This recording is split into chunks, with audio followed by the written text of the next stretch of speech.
Starcoin balance 100000. Dark clouds churned across the sky heavy with the impending. The forest of skyscrapers in the city bore the scars of time. Rust streaked down the walls, and scattered lights flickered on one after another, all proclaiming the city's state of decay. In a dilapidated residential block, a young girl sat on the fifth-floor balcony, eyes wide as she carefully counted the zeros displayed on the holoscreen before her. Ones, tens, hundreds, thousands, 10,000s, 100,000s, millions. 1 million. A debt of 1 million starcoins to repay. Zunyue felt on the verge of tears. She barely had enough for her next meal, yet still had a debt of 1 million to settle. A life was unbearably harsh. Zunyue had never imagined that she, once the sole god of the cultivation world, revered by millions and worshipped by all living beings, would sacrifice herself in the great war between gods and demons, offering her body to the heavenly law in order to save the common folk and fall in battle. When she awoke again, she had traversed into the interstellar era. It was bad enough to be confined to a mortal, fragile body with no powers whatsoever. Worse still, the original owner had left her a complete mess to clean up. For instance, she had drunk the last bottle of nutrient solution left by the original owner just yesterday. If she did not find something to eat today, she would simply have to go hungry. Thinking of this, Zunyue rose to her feet, grabbed a raincoat, and wrapped it around herself before heading out. On the streets, pedestrians hurried along, glancing up at the rolling black clouds before striding toward the outskirts of the city. This planet was a desolate world abandoned by the Empire. 3 months earlier, the Empire's planetary administration had finally determined that planet No. 214 suffered from severe radiation, its soil unfit for cultivation, and all mineral resources contaminated by radiation, and thus officially designated it a scrap world. Those whose spiritual power ranked at grade C or above were relocated to other planets, while those with the lowest grade, grade D, were to be abandoned along with planet No. 214. The Empire would no longer supply any subsidies or materials here. The remaining people would live or die with the planet. Zunyue was the planetary lord of this world. After this declaration, the original owner could not bear to see this planet, once lauded as the lost ancient Earth, vanish from history. Ignoring her family's objections, she took out a loan and purchased this desolate star at the low price of 1 million starcoins. The original owner had been a devoted archaeologist. 2,000 years ago, humanity left ancient Earth for the stars. 2,000 years later, the people of the interstellar age had long forgotten their origin and now sought to abandon the declining ancient Earth, leaving it to drift alone through space. The original owner had wanted to save ancient Earth, but she had underestimated the severity of the radiation here. Barely 3 months after arriving, she died from an illness brought on by the radiation. As the planetary lord of this scrap world, Zunyue possessed nothing but the obligation to repay the debt of 1 million starcoins. She enjoyed no rights whatsoever. The people abandoned by the Empire acknowledged only one organization, Fuwei Charity. The government had long since withdrawn it as planetary lord. She was nothing more than a commander without troops. Make way, make way. Those who have received their nutrient solution, move along quickly, don't hold up the line. Zunyue had just received her nutrient solution at the collection point outside the city when a man behind her shoved her aside, nearly sending her stumbling to the ground. She barely managed to steady herself. Looking at the long line of people jostling and crowding to receive their nutrient solution, she felt a deep bitterness in her heart. The land could no longer be farmed, which meant there was no source of food. The mineral ores were polluted by radiation, which meant there was no way to export them for profit. Once the Empire had utterly abandoned this planet, the remaining people's lives became extraordinarily difficult. Their only source of sustenance was the single vial of nutrient solution distributed daily to each person by Fuwei Charity. Without Fuwei Charity, the planet might already have been littered with corpses. Today's the same as always. We'll clear the radiation ore around the city to build ourselves a safe home. Each person must dig at least 500 pieces of, or pull up 500 poisonous weeds. Anyone who fails to complete the task won't receive nutrient solution tomorrow. At that moment, the rain began to pour down in sheets. Braving the torrential downpour, Zunyue followed the crowd toward the mining area. She opened her vial of nutrient solution and poured it into her mouth. The viscous, fishy green liquid slid down her throat into her stomach, its bizarre and vile taste making her staring in shock at the empty bottle in her hand. She could not imagine how anything could taste so foul. To borrow a more vivid comparison, even a dung beetle's rolling ball of filth would smell more fragrant than this concoction. A few days earlier, she had been drinking the nutrient solution left by the original owner. It had carried a hint of fruit flavor. Though far from pleasant, it had at least been barely drinkable. Today's nutrient solution, however, had redefined the lower limit of what she considered food.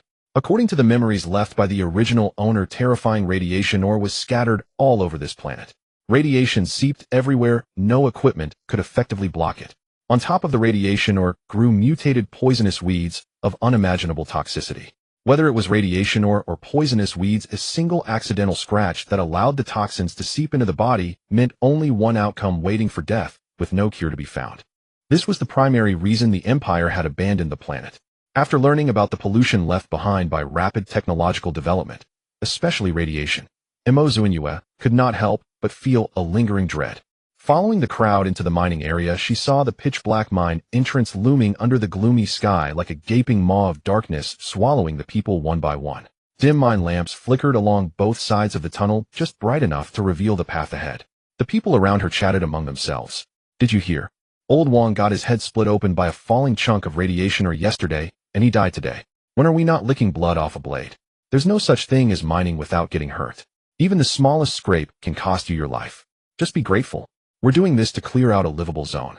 If not for Fu-Wei charity, we might have starved to death long ago. Another day alive is another day borrowed." Zunyue listened silently, feeling that the radiation ore was even more terrifying than a tenth of sandy-year-old demonic beast.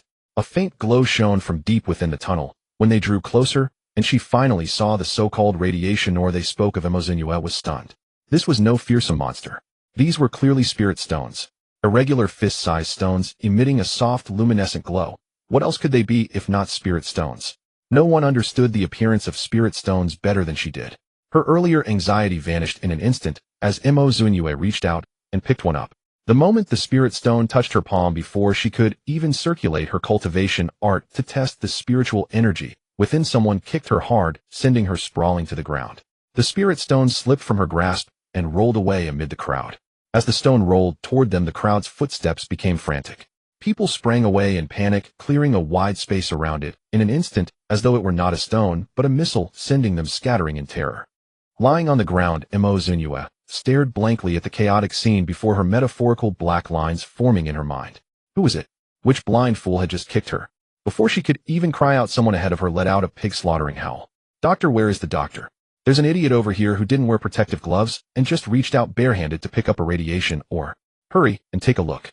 Before Zunyue, who had been kicked to the ground, could react, several people crowded around her, prying open the hand that had just held the spirit stone, scrutinizing it with all their might. As they examined her, they voiced their doubts. "Did you really see clearly? Did she truly pick up a radiation ore? Maybe you got it wrong, making a fuss over nothing. To pick up, or one had to wear metal gloves. A direct contact meant the ore's radiation would scorch the skin. Yet Zunyue's palm was smooth and unblemished, not the slightest trace of injury. The uncle who had kicked Zunyue and shouted so loudly now also looked at her palm, his face full of bafflement. "I wasn't mistaken. She definitely picked it up. How is there nothing wrong with her?" he muttered. "Could my eyes really have deceived me?" Zunyue snatched back her hand, grinding her teeth in anger. "Even if I don't die from poison, I'll be kicked to death by you first." The man let out two awkward chuckles. "I just panicked for a moment and didn't control my strength. My name is Healy. I'm in charge of this mining sector. If you encounter any difficulties in the future, you can come to me." Right now, Zunyue was physically fragile. A single kick left her aching everywhere. Unwilling to waste words on these people, she rose to her feet and walked away. From this alone, it was clear that the fear these people held towards spirit stones had already sunk deep into their hearts.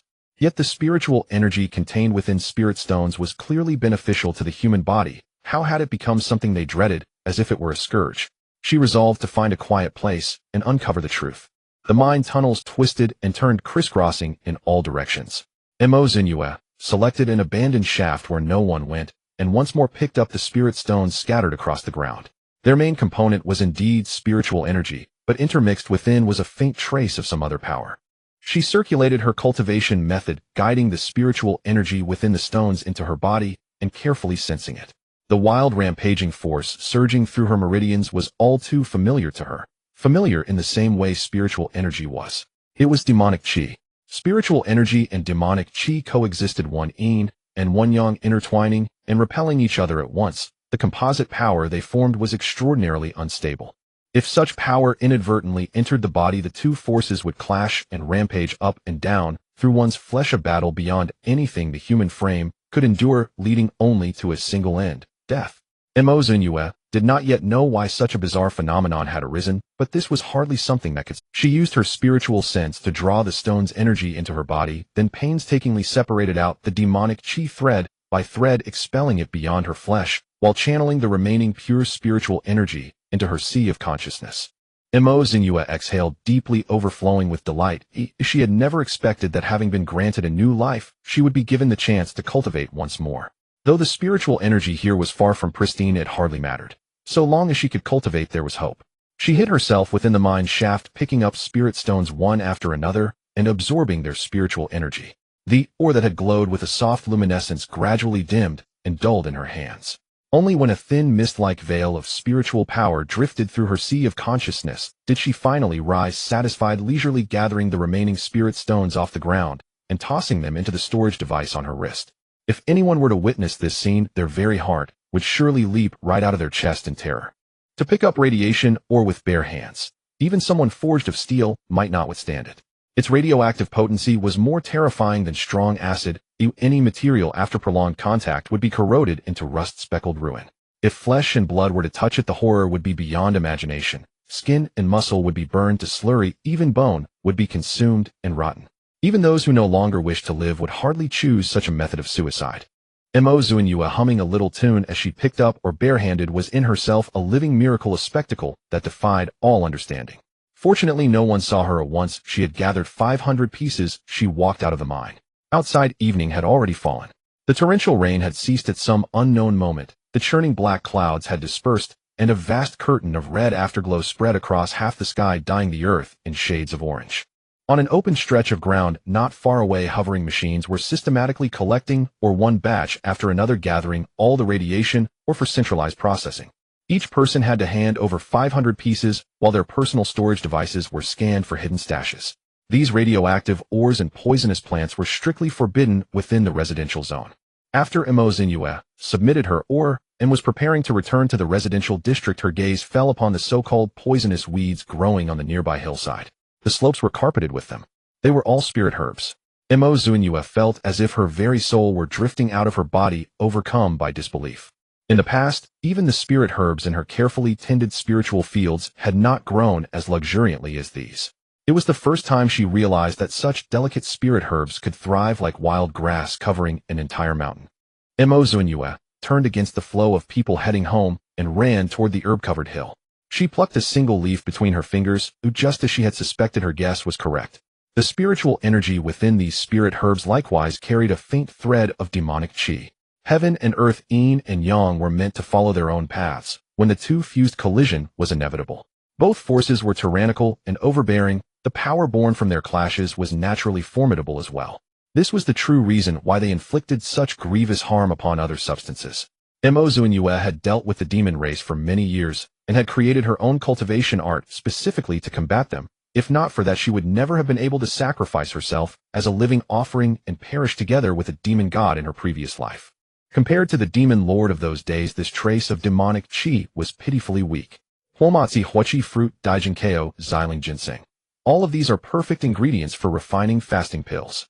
The moment she thought of the foul-tasting nutrient solution, the fasting pills she had once scorned suddenly seemed countless times more palatable. And a single pill could keep one from hunger for an entire month. It was practically the most wondrous elixir available at present.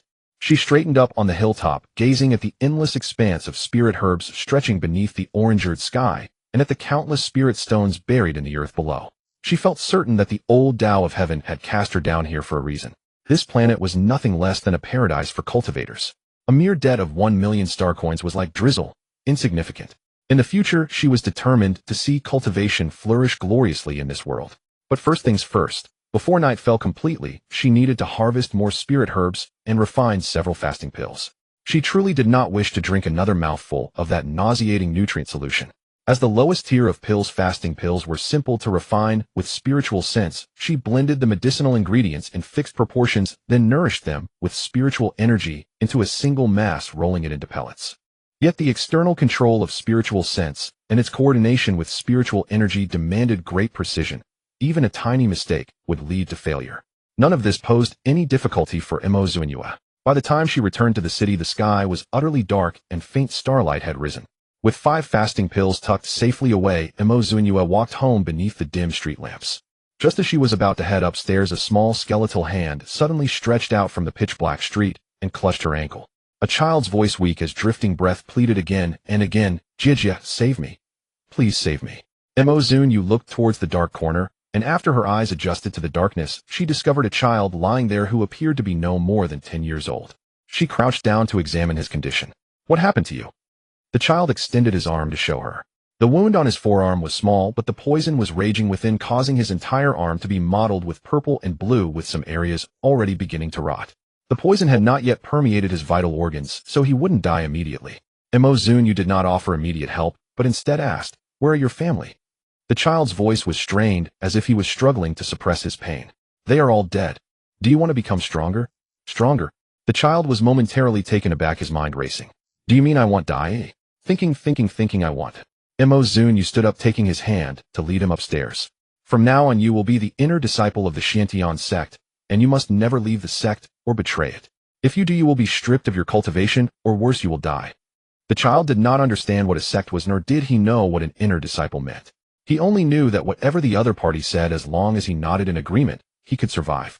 The child nodded vigorously, asking the most pressing question, "Can my injury really be healed? People who have poison in their bodies usually don't survive." Zunyue glanced down at him. This child was clever and had excellent potential for cultivation. "What is Tongli?" Zunyue instructed him to find a place to sit cross-legged, lightly tapping his forehead with her finger to impart her mental cultivation method, and handed him a pill. Tongli felt a surge of vague understanding in his mind, staring at the dark pill in his hand, somewhat puzzled. Zunyue indicated for him to eat it. In the interstellar realm, mental strength is divided into 7 ranks: D, C, B, A, S, 2, S, O, and 3S. Our cultivation ranks are divided into 8 major levels: mist condensation, droplet condensation, pill condensation, pool condensation, pond condensation, abyss condensation, crystal formation, and god transformation. The first 7 ranks correspond to one another, with similar requirements for mental strength. Only at the final stage of god transformation can one's mental strength detach from the physical body, granting unimaginable power and immortality. Do you mean that mental strength can be enhanced postnatally? Children are the easiest to deceive. If an adult heard this, their first reaction would be disbelief. Tong Li's eyes widened in astonishment as he became captivated by the knowledge Zunyue was imparting. In the interstellar era, the level of a person's mental strength at birth is what it remains for life, with no possibility for enhancement and a risk of collapsing instead. The notion of enhancing mental strength was a first. Seeing that he was quick to accept the information, Zunyue began to explain the principles of cultivation. "There is a sea of consciousness in the center of our brows where our mental strength resides." Tongli raised his hand to speak. "I know this. The wider the sea of consciousness, the higher the level of mental strength. The principle of our cultivation is to use spiritual energy to fill the sea of consciousness, expanding it, while nurturing mental strength with spiritual power, allowing it to gradually grow stronger." "What is spiritual energy?" Sit cross-legged, close your eyes, and focus on feeling the mental cultivation method I imparted to you.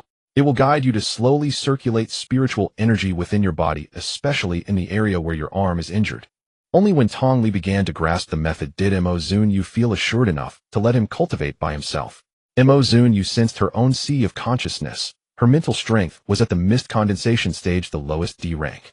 Given that the original owner came from a prominent family, the fact that she could die here without anyone noticing was likely related to her low mental strength. In the interstellar era, having low mental strength was akin to being worthless. No prominent family would care about the life or death of someone deemed worthless.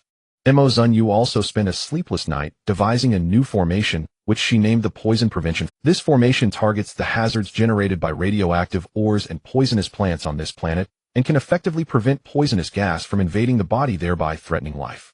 The principle is simple: use the formation to mobilize spiritual energy to strangle the invading demonic energy. As long as no demonic energy enters the body to cause harm, there will be no danger to life. The Poison Prevention formation would be sold alongside the pill, and you could almost see countless star coins beckoning to her. The first thing Tong Li did upon awakening from meditation was to check his injured arm. The dark bluish color had faded significantly, and the rotting areas had begun to scab.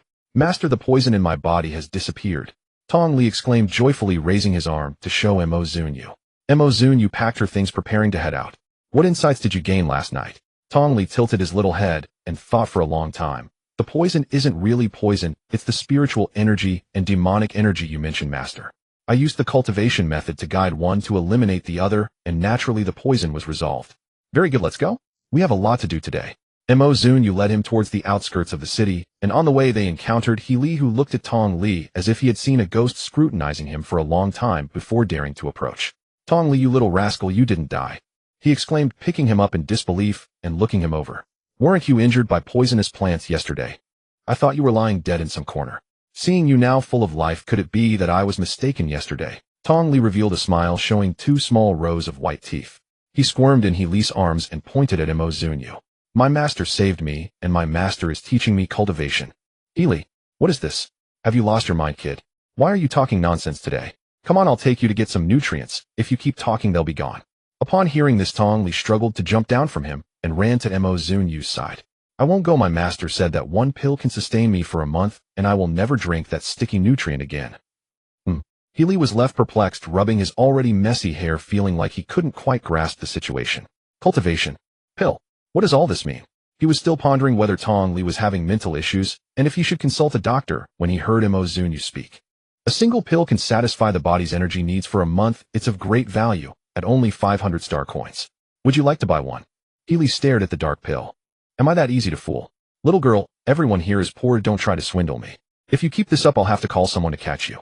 An item so small, capable of sustaining someone for a month. Impossible. The nutritional components alone wouldn't suffice to maintain bodily needs. Is the scammer lacking intelligence, or do they think others are lacking intelligence? The goods are genuine, and the price is fair. Zunyue said with utmost sincerity. Hey, are you really getting into this? At such a young age, why not do something better instead of engaging in deceitful acts? Healy, noticing the 2 children behaving poorly, felt anxious and wanted to step forward to teach them a lesson. Who would have thought that just as he bent down, something suddenly swooshed past his throat and into his stomach? Healy clutched his stomach, his eyes wide as saucers, while Tong Li's small face beamed before him. This pill for fasting is for you. Try it first. If it doesn't work, it's free. If it does, remember to give my master 500 star coins. Healy's expression turned sour, as if he had swallowed a fly. What did you give me? That black muddy ball. Tong Li chuckled brightly. How could it be a muddy ball? My master said the fasting pill is made from various herbs, and it even contains ginseng, which is highly nourishing. Ginseng. That is indeed a precious item. Healy couldn't help but smack his lips. The rich medicinal fragrance filled his mouth, and a warm sensation washed over his stomach. Could it really be a good thing? Medicinal herbs and fruits in the galaxy are extraordinarily expensive, simply astronomical.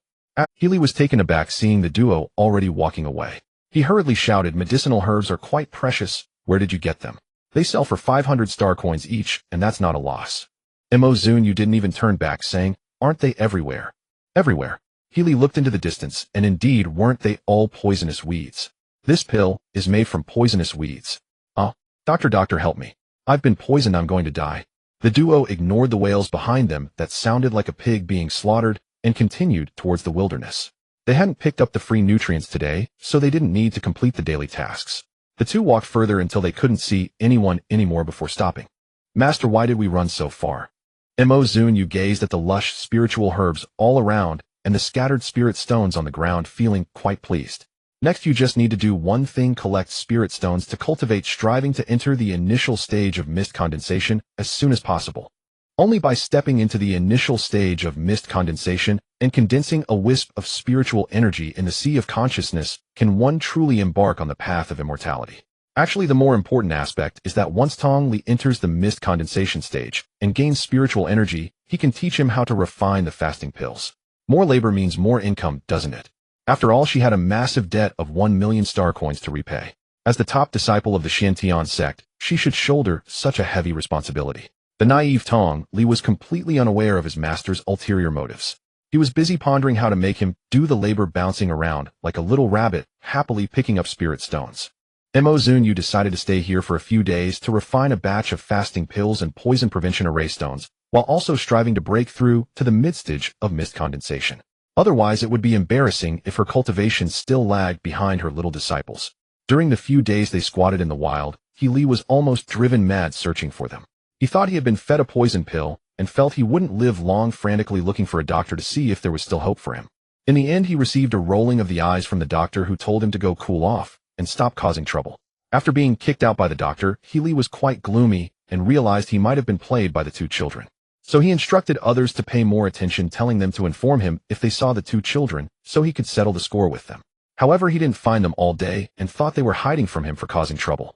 When he woke up the next day, preparing for a new day of work, distributing nutrients and organizing people to mine, Healy rolled over in bed, scratching his emerging stubble, feeling that something was off today, but but he couldn't recall what it was for a moment.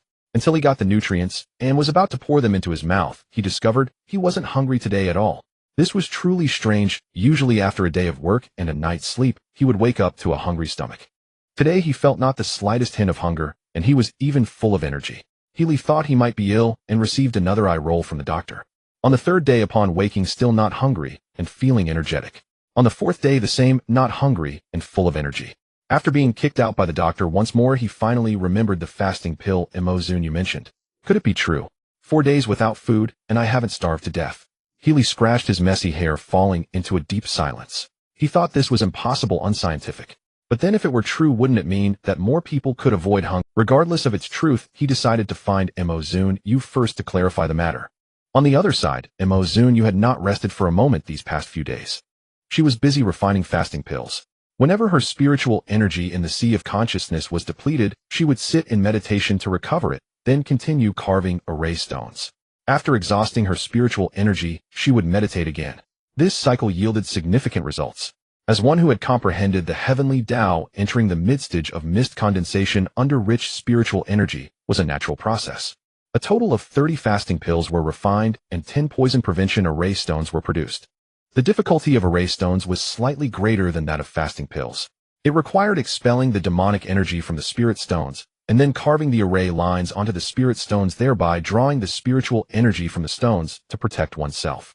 It took the effort of refining 5 fasting pills to produce 1 poison prevention array stone.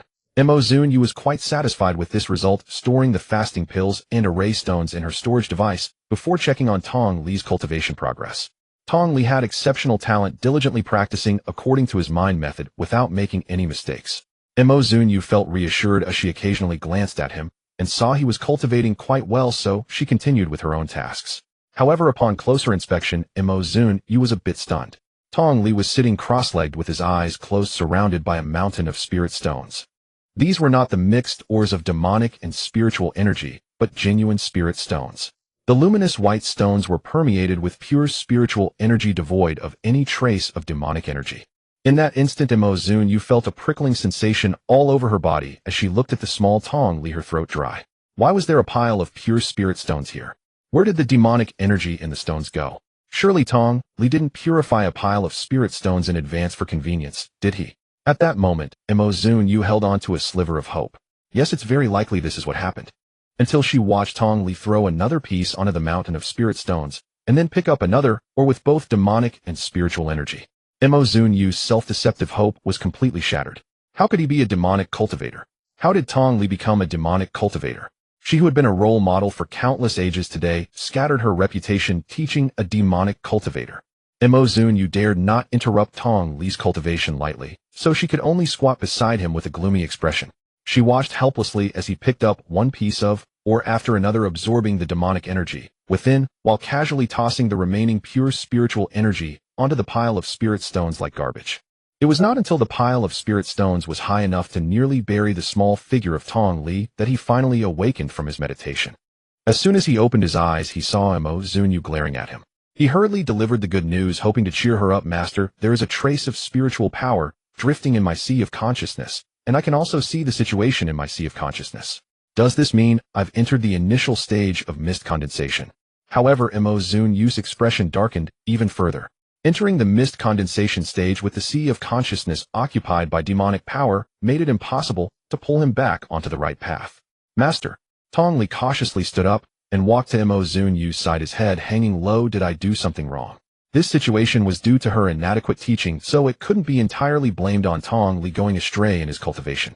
Zunyue's expression softened a bit as she held Tong Li's small hand, trying her best to appear amiable. What color is the spiritual power in your sea of consciousness? Tong Li tilted his little head, looking as if it were obvious. It's black. Zunyue's heart sank. She forced herself to remain calm. Black is called demonic power. White is spiritual power. The heart method I taught you should enable you to absorb white's spiritual energy. How did you end up absorbing black? At this point, Tong Li pouted and reported to Zunyue, I originally wanted to absorb the white one, but it kept darting around in my body and wouldn't listen at all. The black one, however, is very obedient. Wherever I direct it, it goes. So I simply switched to using the black one. Zunyue nearly spat out a mouthful of blood. Just because the spiritual energy was disobedient in his body, he switched to cultivating demonic energy. This excuse for becoming a demonic cultivator would certainly cause quite a stir in the cultivation world. Could Zunyue admit that she was an incompetent master? Of course not. She swallowed back her bitter tears and stuffed all the spirit stones on the ground into her storage device. I remember you have a course called Moral Philosophy, right? From now on you must study this course every day without fail and strive to become a good citizen with a proper worldview and a kind heart. In truth, demonic energy is not terrifying. What is truly frightening is the power it brings and the twisted thoughts of its cultivators. Demonic energy is cold, and with cultivation it nourishes one's mental strength over the years. Gradually a person's character and thoughts will be influenced by demonic power, turning them gloomy and cruel, committing every kind of evil. This is why people feel such hatred towards demonic cultivators.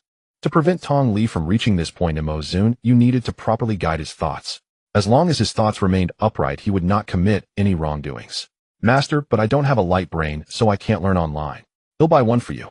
It was a must she would buy it no matter how poor she was.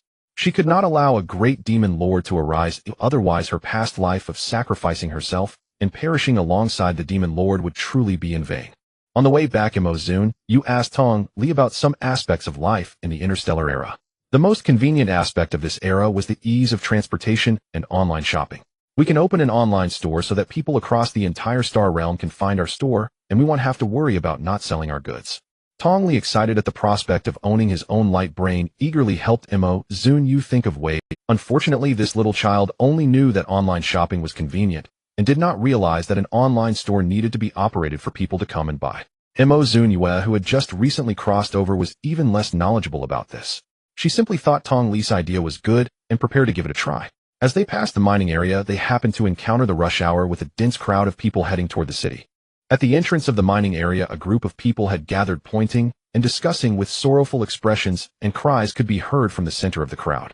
Dad, you can't die. If you die, how will my mother and I survive? Zunyue, with her keen hearing, felt a pang of homesickness upon hearing this sentence. She recalled how she had once stormed into the den of evil men, piercing the head of their leader with a sword, while his wife cried over the corpse, saying the same words. It seemed that regardless of whether they were ancient or modern, people's reactions when they were heartbroken were the same. Let's go. Zunyue urged Tong Li, who was craning his neck to look. In her previous life, she had died for the sake of the people. In this life, she wanted to live well for herself. The primary principle of living well was to meddle less in others' affairs.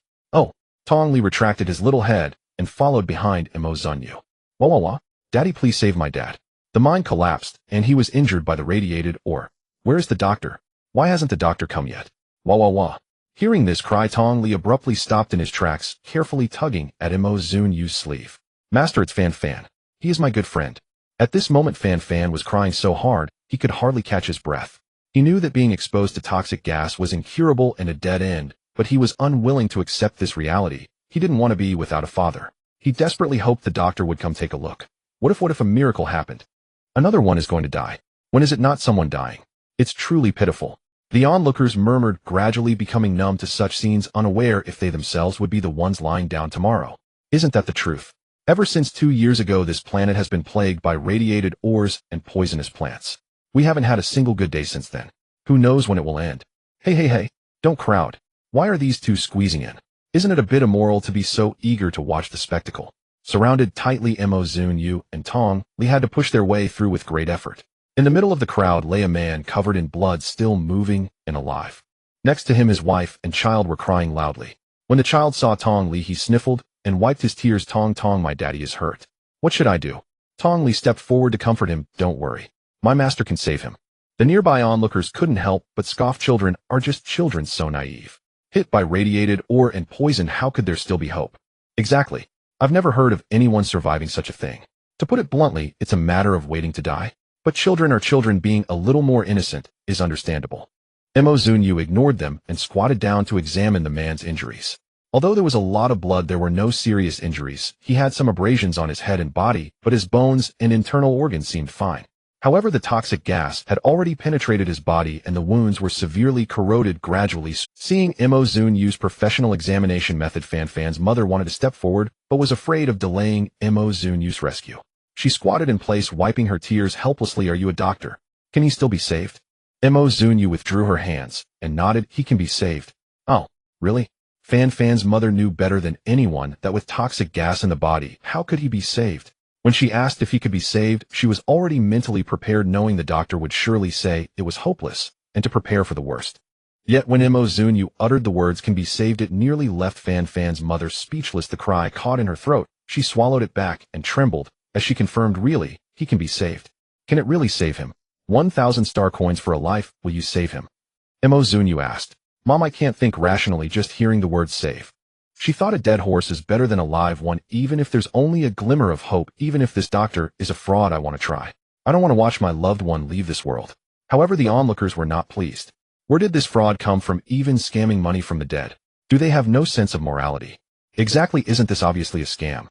When they saw Zunyue take out the stone from her storage device, their discussions trembled, and the crowd dispersed 2 meters in shock. It's radioactive, or what is she going to do with radioactive, or does she think people are dying too slowly? She actually touched radioactive, or with her bare hands. Is she stupid, or just not afraid of death? The surrounding crowd watched in horror, feeling anxious for Zunyue. They believed she was not only a fraud, but also a mentally unstable fraud, using radioactive, or to save lives. Oh, wasn't that harming both herself and others? They'll go find Healy. Someone, sensing something was wrong, squeezed out of the crowd to find the person in charge. Mom grasped Zunyue's arm, tightly looking at her in terror. "Miss, quickly throw away the stone." Zunyue remained calm, opening her palm to show her. "Do you still want to save him?" Mom saw that her hand was smooth and showed no signs of burns, hesitatingly released her grip. "Yes, let's try." This girl actually wasn't burned by the radioactive, or how could anyone not be burned by it? Mom couldn't make sense of it, and reality didn't give her time to think. Zunyue pointed at the patterns on the ore, and it suddenly brightened, emitting a glow that enveloped the man's body. The decaying and blackened wounds ceased to spread, and the bluish-black color quickly disappeared. In a moment, the blue-black faded, the bleeding stopped, the wound crusted over, and the man, who had been unconscious, emitted a few groans, and slowly awakened, looking dazedly at the crowd around him, clearly still processing the situation. Gasps of astonishment echoed around, doubts and insults vanished without a trace, leaving behind a crowd with dropped jaws, unable to believe what they were witnessing. Healy, who rushed over, happened to see the scene, just now stumbled, and nearly fell to the ground in shock. "Cured," his words exploded like thunder among the crowd. The bewildered onlookers felt their heads buzzing. "No way it's cured. The hopeless illness that has plagued us for so long has been cured. Is this real? Am I dreaming? I'm a doctor. Let me in to check on the patient." Someone in the crowd shouted, pushing forward. There had always been doctors among the onlookers, but when they saw that the patient was beyond saving, they were reluctant to get involved. Now, however, they were all clamoring to see. Zunyue made space for him, and the doctor took out a set of equipment from his box, scanning the patient back and forth. Mom, along with Fan Fan and Healy, anxiously awaited the result. Who knew this doctor was a drama king? After the results came in, he threw down his instrument and howled at the sky. "A medical miracle, a medical miracle. The diagnosis shows just a scrape, not even a minor injury, and there's no radiation damage." Then excitedly he leaned closer to Zunyue. "Miss, how much are your medicines? I'm willing to pay any price." Zunyue. The crowd. Under his exaggerated expression, the surroundings fell silent for a few seconds before disdainful voices began to rise. "I said it was impossible to cure gas poisoning. Oh, it turns out you're a fraud. Everyone disperse. These scammers are getting more and more sophisticated. Their acting is impeccable with no flaws. I almost fell for it. Exactly, they will do anything to scam money for medicine."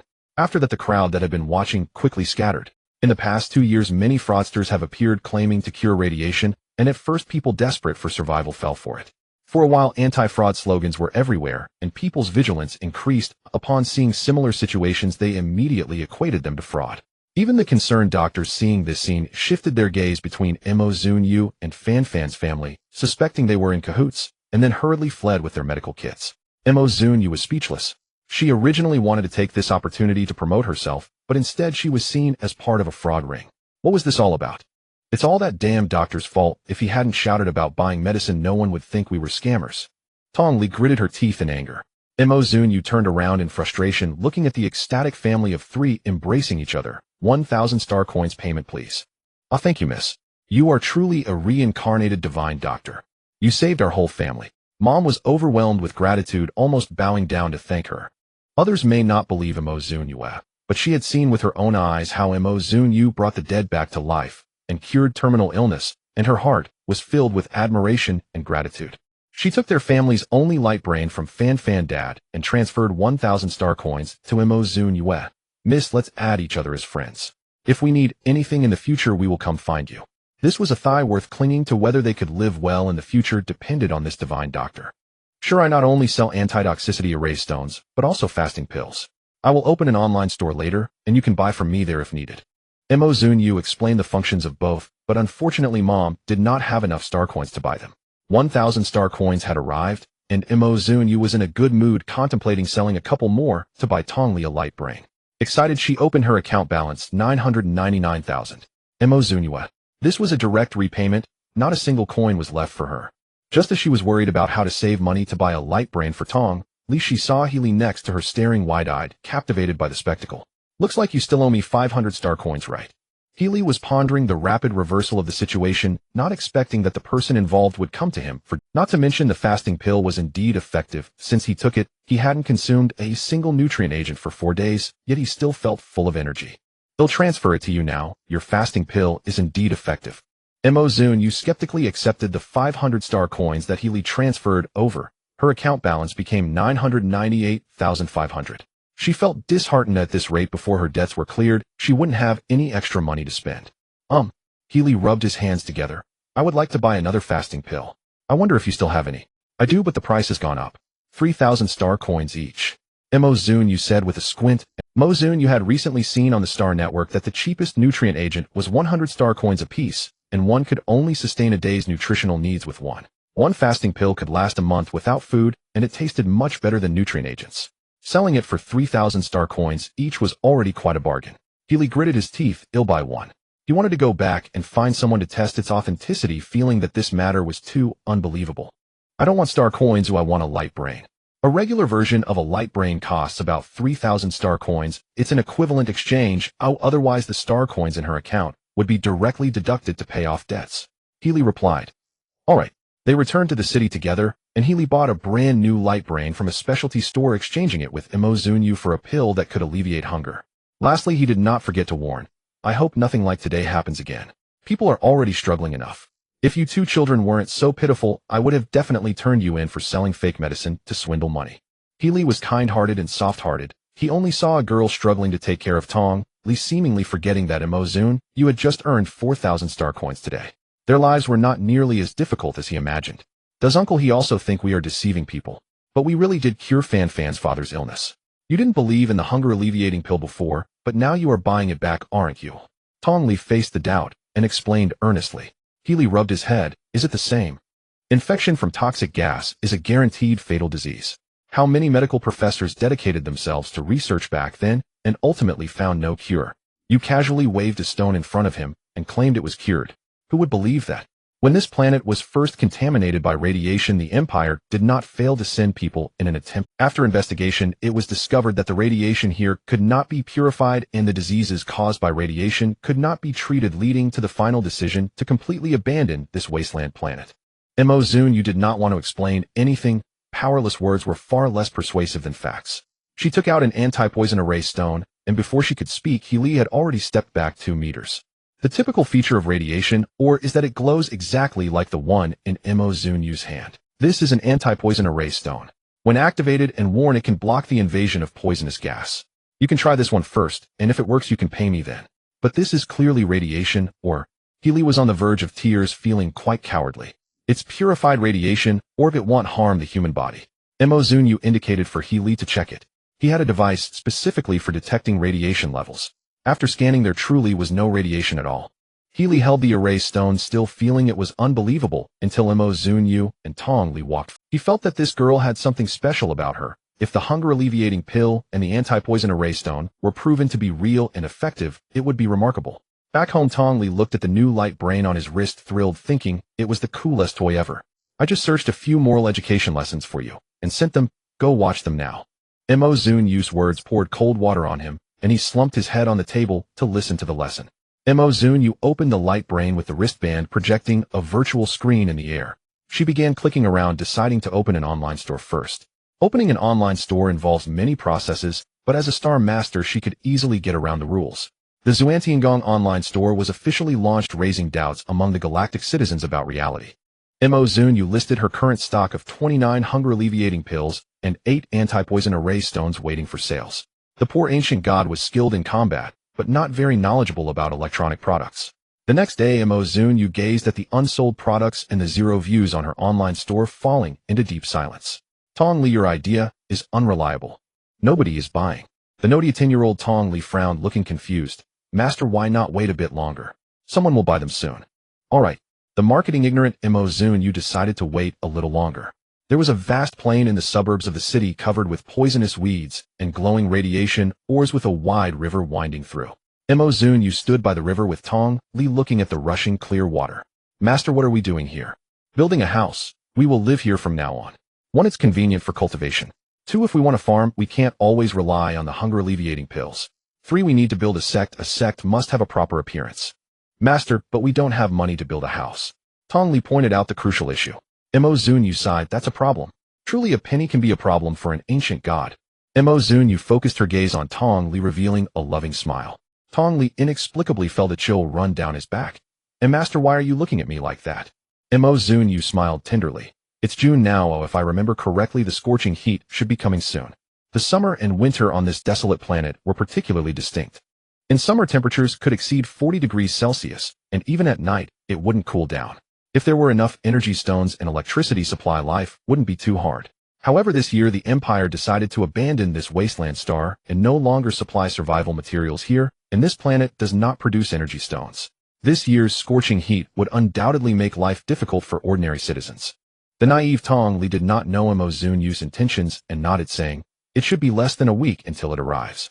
This year, with insufficient energy stone supply and food shortages, people's lives will be very hard. So I have an array that I need you to learn within a week. Tong Li's eyes sparkled. Master is going to teach me. For the first time, Zunyue felt that perhaps demonic cultivators were not completely useless. Really. For example, the clear wind array carved by demonic cultivators provided a deeper, more penetrating coolness, cooling one to the bone. Tong Li was exceptionally talented. He learned the clear wind array in just 3 days and spent another day learning to carve the array, engraving the array patterns onto the stone. Zunyue absorbed the spiritual energy from leaving only the demonic energy. Tong Li carved the clear wind array on it successfully, creating a cooling artifact, the clear wind array stone. Zunyue also kept busy these days. She carved many clear wind array stones using spirit stones. However, the clear wind array stones she carved were not as refreshing as Tong Li's. The spiritual energy version of the clear wind array stone she carried felt like hiding under an air conditioner in summer, enjoying the refreshing coolness, very comfortable, lasting for a month. On the other hand, the demonic energy version of the clear wind array stone, carved by Tong Li, felt like jumping into a cold pool, providing a penetrating chill. Due to the inherently cold nature of demonic energy, its energy consumption was slow, lasting for half a year. Zunyue decided to sell the demonic energy version of the clear wind array stone in the Zunyue online store, a total of 15 pieces priced at 5,000 star coins each. The spiritual energy version of the clear wind array stone would be sold offline for a total of 45 pieces priced at 1,000 star coins each. According to the weather forecast, the heat wave would hit tonight. This year the power supply was insufficient, and many people had already prepared for it. Those who could obtain energy stones were trying to find ways to get them, while those who couldn't afford them were digging basements where it might be slightly cooler. Some even planned to live in mines when the heat wave came, that cleaned out caves of radiation or could accommodate people, providing some relief, but posed risks of cave-ins and cuts from leftover radiation. Or people were coming up with various ideas. Zunyue, along with her little apprentice, went to sell clear wind array stones on the route where miners worked. How could Master do something as trivial as hawking in the street? Tong Li, understanding the situation, shouted at the top of his lungs, selling clear breeze stones. Just one stone can keep you cool, no more worries about the scorching heat. Affordable and effective, don't miss out while passing by. His advertisement made passers-by scoff as they walked away. One stone is supposed to keep you cool. Why not sell a celestial pill instead? A single pill could help you ascend to the heavens.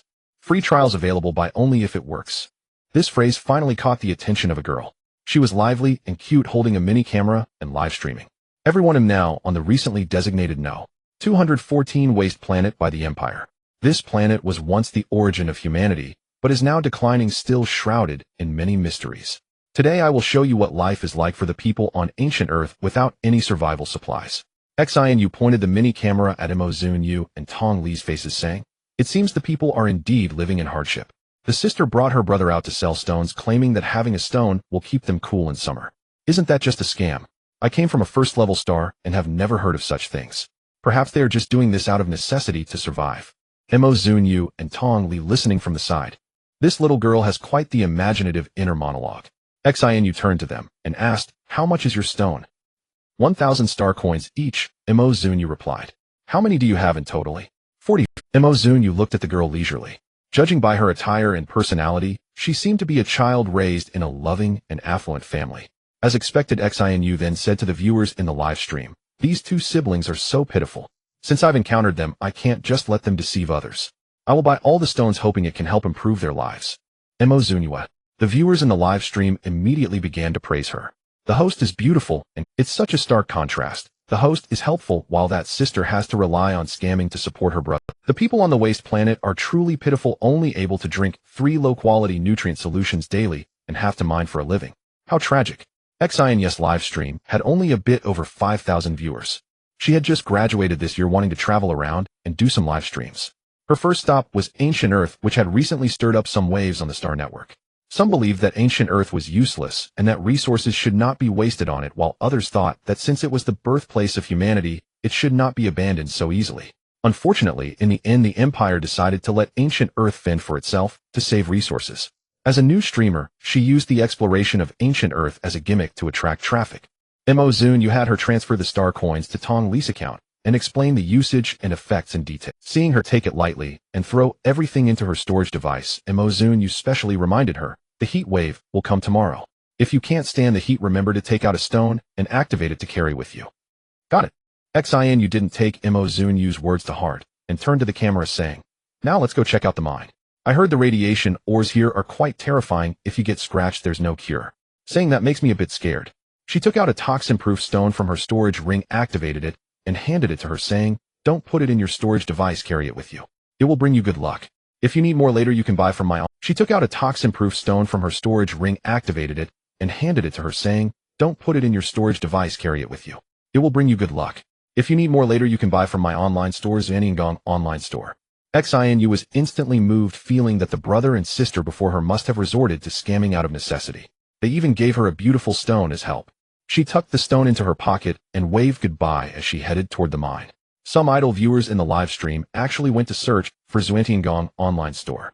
They only found 3 products: a dark pill called the food suppression pill, which claimed that eating one could prevent hunger for a month. There were also 2 stones, one claimed to resist radiation on Ancient Earth, and the other claimed to keep you cool when carried. Isn't that ridiculous? In impoverished areas, cunning people emerge. The host is such a naive and cute girl. She should be careful in such places and not get sold by bad people. I am now 100% sure that those 2 are scammers. They can easily make up reasons to sell broken stones at sky-high prices. Can't they put some thought into their scams? Exactly, they even opened an online store to sell. I really don't know how she got approved. In short, whoever buys is a fool, of course, except for the host who is intentionally helping them. Life on the waste planet is tough. Let's all be understanding. We're all just trying to survive. We are almost at the mine. Let's go in and take a look. I heard the radiation ores here glow and the mine sparkles like stars, but it's too dangerous. The perspective followed Xinu into the mine, moving through the dim light of the mining lamps to the depths of. Many people were carefully mining, picking out radiation ores. The ores embedded in the soil emitted a glow densely scattered around. Everyone, I feel like I've walked into a cave encrusted with gems. Not to mention, these ores are truly beautiful, densely packed, like a twinkling galaxy. Xinu was still immersed in the brilliance of the glowing mine, completely unaware that her fans in the live stream were going crazy. The ores you just bought are exactly the same as the radiation ores. Host, throw them away. These poor cunning people are so malicious, using radiation ores to deceive outsiders for money. How can the host be so foolish? Your life could be deceived away in such a place. Hurry home. Host, please pay attention to the screen. You're making me anxious. Amidst the panic of thousands of viewers, Xinu finally looked at the camera.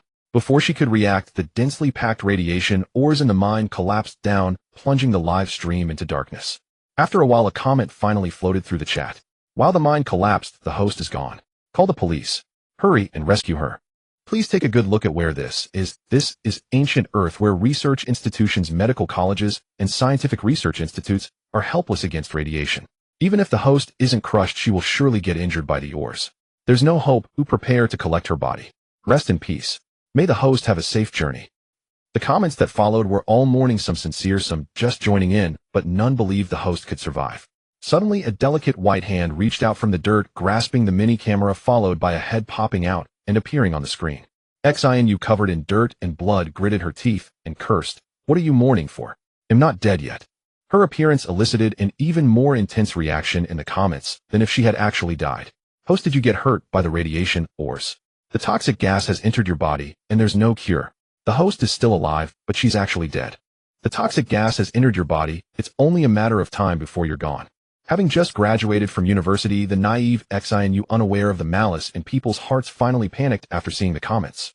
She couldn't care less about the audience in the live stream, nor her own image as she stumbled out from the dirt pile grabbing the hurried doctor who was coming over. Help me see if there's still hope. Qiu Jifeng looked at the young girl in her blooming years, sighed softly, and crouched down to assess her injuries. Injured by radioactive stones, she could only wait for death, but he couldn't bring himself to say it to the tearful Xinu. He scanned her with the instrument, intending to tell her a kind lie as per routine, assuring her that her injuries were not severe before bandaging her wounds, allowing the injured to pass away with a glimmer of hope. This could ease the injured person's heart a little, and he had planned to do just that today. Qiu Jifeng casually glanced at the data from the instrument, forcing a faint smile. Your injury. Xinu watched the doctor's expression change from sorrowful smile to astonishment, then to shock, finally staring blankly at her heart racing. She thought to herself, it's over, it's really over. She should have listened to her family and stayed at home. Your injury. Qiu Jifeng himself could not believe the reality he saw. Aside from superficial wounds, there was no toxic gas, no radiation infection, and no other symptoms. If it weren't for the bloody radioactive stones lying nearby, he would even doubt that Xinu had miraculously escaped being struck by them. Xinu, with tears in her eyes, said, You're the doctor, why are you asking me? Qiu Jifeng thought he was seeing things and rubbed his eyes hard, scanning Xinu again to confirm the reality before him. It's just superficial wounds, so a bandage will suffice. It can't be. It must be a ghost. Could it be that this girl has a special constitution? Xinu burst into tears. Doctor, please stop comforting me. Everyone in my live stream says I'm doomed. You really only have superficial wounds. Qiu Jifeng displayed the test results in front of the camera, bandaged her wounds, and hurried to check on the next patient. I am a medical student, and according to the data shown by the doctor, the broadcaster indeed only has superficial wounds which are not fatal. Either the doctor's instrument is broken or the broadcaster is lucky and wasn't hit by the radioactive stones. I suddenly remembered the lucky stone that the scammer outside gave to the broadcaster. It really can bring good fortune. She survived this calamity. Sitting in place, Xin, you still couldn't recover from what had just happened. Could it be? Was it really the lucky stone that saved her? Xin pulled out the stone from her pocket, which looked very similar to the radioactive stones, the only difference being the intricate and ancient patterns carved on it. Qiu Jifeng also hadn't recovered, only able to sigh inwardly about the girl's good fortune. Old Qiu, save me, I'm dying. With a loud shout, Healy rushed towards him, bloodied, complaining as he ran. The soil layer at the top of the mine collapsed. It's not serious and no one died, but many people were injured by radioactive stones, and I was injured too, I'm dying. Qiu Jifeng couldn't afford to delay, quickly checking his injuries, and then kicking Healy in the butt. This is just a scrape, it looks serious, but you won't die. Stop overreacting. After shouting, he noticed Qiu Jifeng looking at him with a deep gaze, and his heart tightened. Why are you looking at me like that? How much time do I have left? After shouting, he noticed Qiu Jifeng looking at him with a deep gaze, and his heart tightened. Why are you looking at me like that? How much time do I have left? Qiu Jifeng looked troubled. I might have encountered a ghost today. You really are fine. It's truly just a scrape, not a consolation. Healy jumped up wide-eyed. Really? Qiu Jifeng was even more serious than he was. Really? Healy was stunned for a moment, then excitedly flushed. If that's true, I know what saved me. Maybe the injured in this cave can be saved. He pulled out the poison prevention array stone to show Qiu Jifeng. This was given to me by that girl last time, the one selling the detox pills.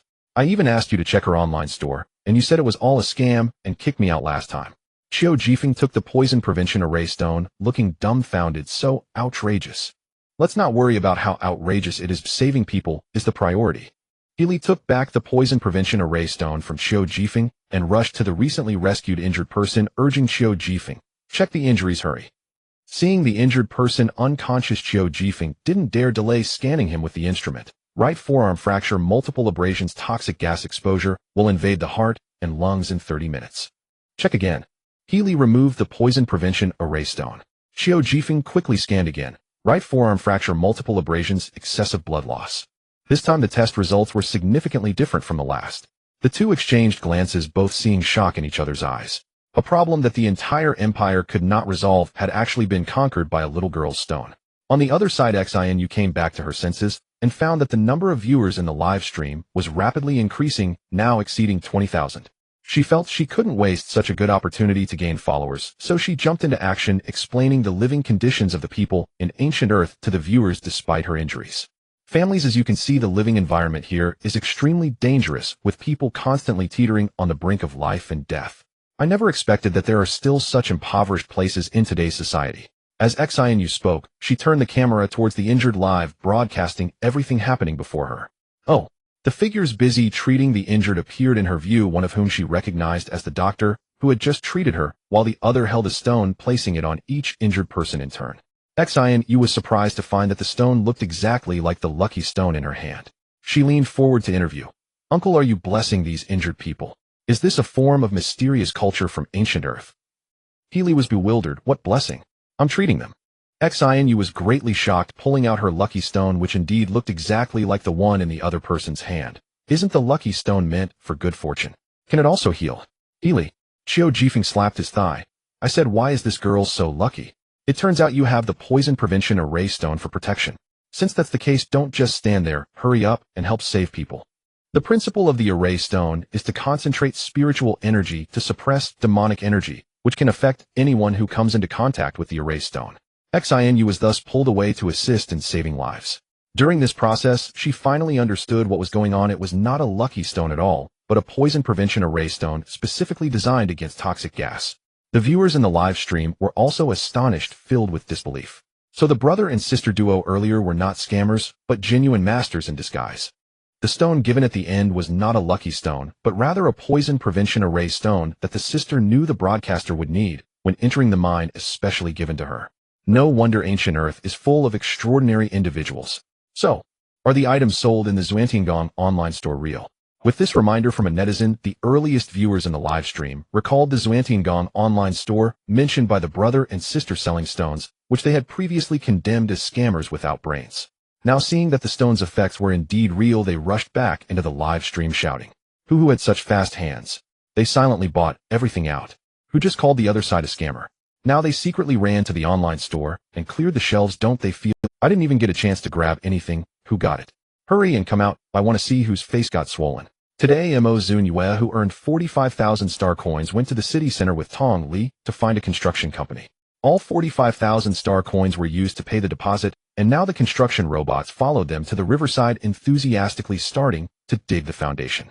The style of the house was personally designed by Zunyue, adopting an ancient architectural style, with ridges and crouching beasts on the roof, a total of 6 floors, each surrounded by railings that could serve as balconies, and the doors and windows were intricately carved.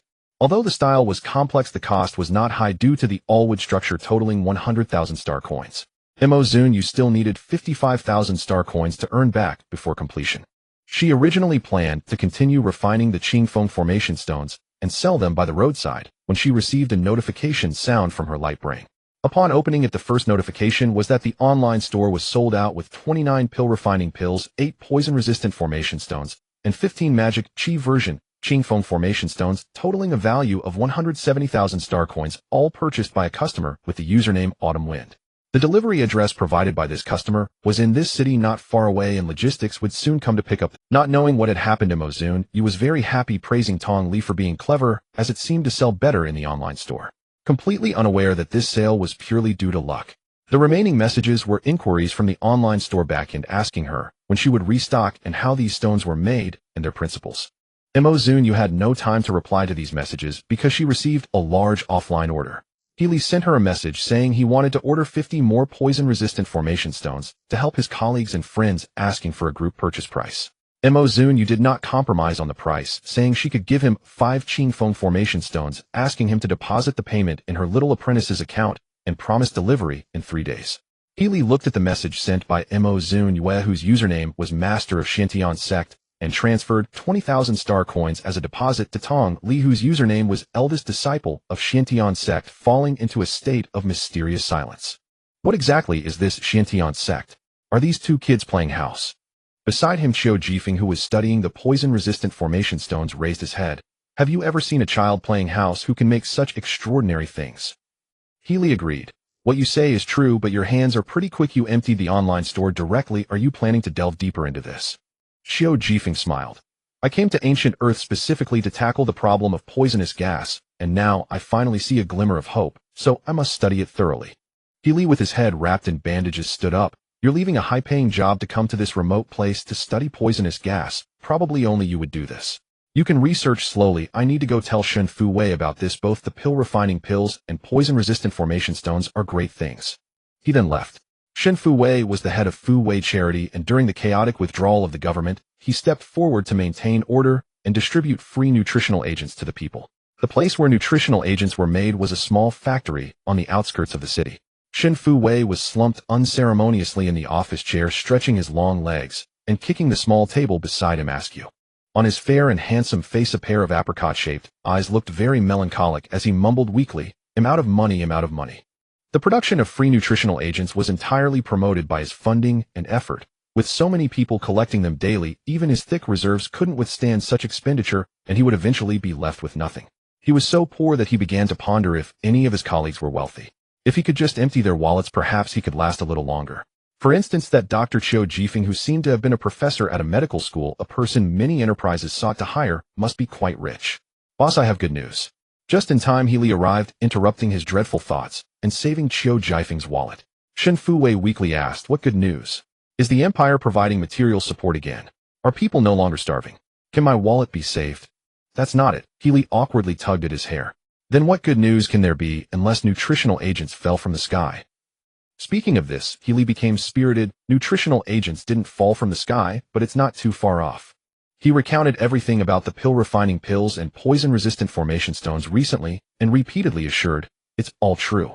After eating the pill-refining pill, I haven't had a nutritional agent for half a month, and I'm still not hungry. The poison-resistant formation stones have just saved many lives, and it's been personally tested as effective." Shen Fu Wei sat up straight without knowing when. "Are you saying these two treasures were made by a little girl?" "It's a girl in her 20s, very pretty, with a little apprentice under 10 years old, and they made these together." In an era where the average lifespan was over 200, being in one's teens or 20s was still considered youth, Shen Fu Wei felt that such good things were truly wasted in the hands of these two children. He thought, if I could learn the formulas for the pill-refining pills and poison-resistant formation stones, wouldn't people not have to starve anymore, and the problem of poisonous gas infection could also be solved, allowing ancient Earth to return to normal. That should be the case. Healy looked at Shen Fu Wei suspiciously, feeling that Shen Fu Wei might be planning something. Shen Fu Wei approached Zunyue 2 days later. At this time, a heat wave struck with temperatures exceeding 40 degrees Celsius. Once one stepped outside, they would instantly sweat profusely, and those with weaker constitutions might even suffer heat stroke. Most people hid indoors or in mines to avoid the scorching sun. Shen Fu Wei wore an air-conditioned suit, which felt somewhat heavy due to its metallic texture. Fortunately, the suit could convert the energy from the energy stones into cool air, making it still hot inside, but within a bearable range for the human body. The last batch of Qingfeng formation stones produced was bought by Xinu, who purchased 45 pieces. This little streamer had quite a fortune and was currently recuperating in a hotel with air conditioning, not needing them at all. The 15 pieces listed in the online store were all bought by Chiu Jifeng, who had been entirely focused on researching the poison-resistant formation stones in the laboratory and had no time to check the Qingfeng formation stones.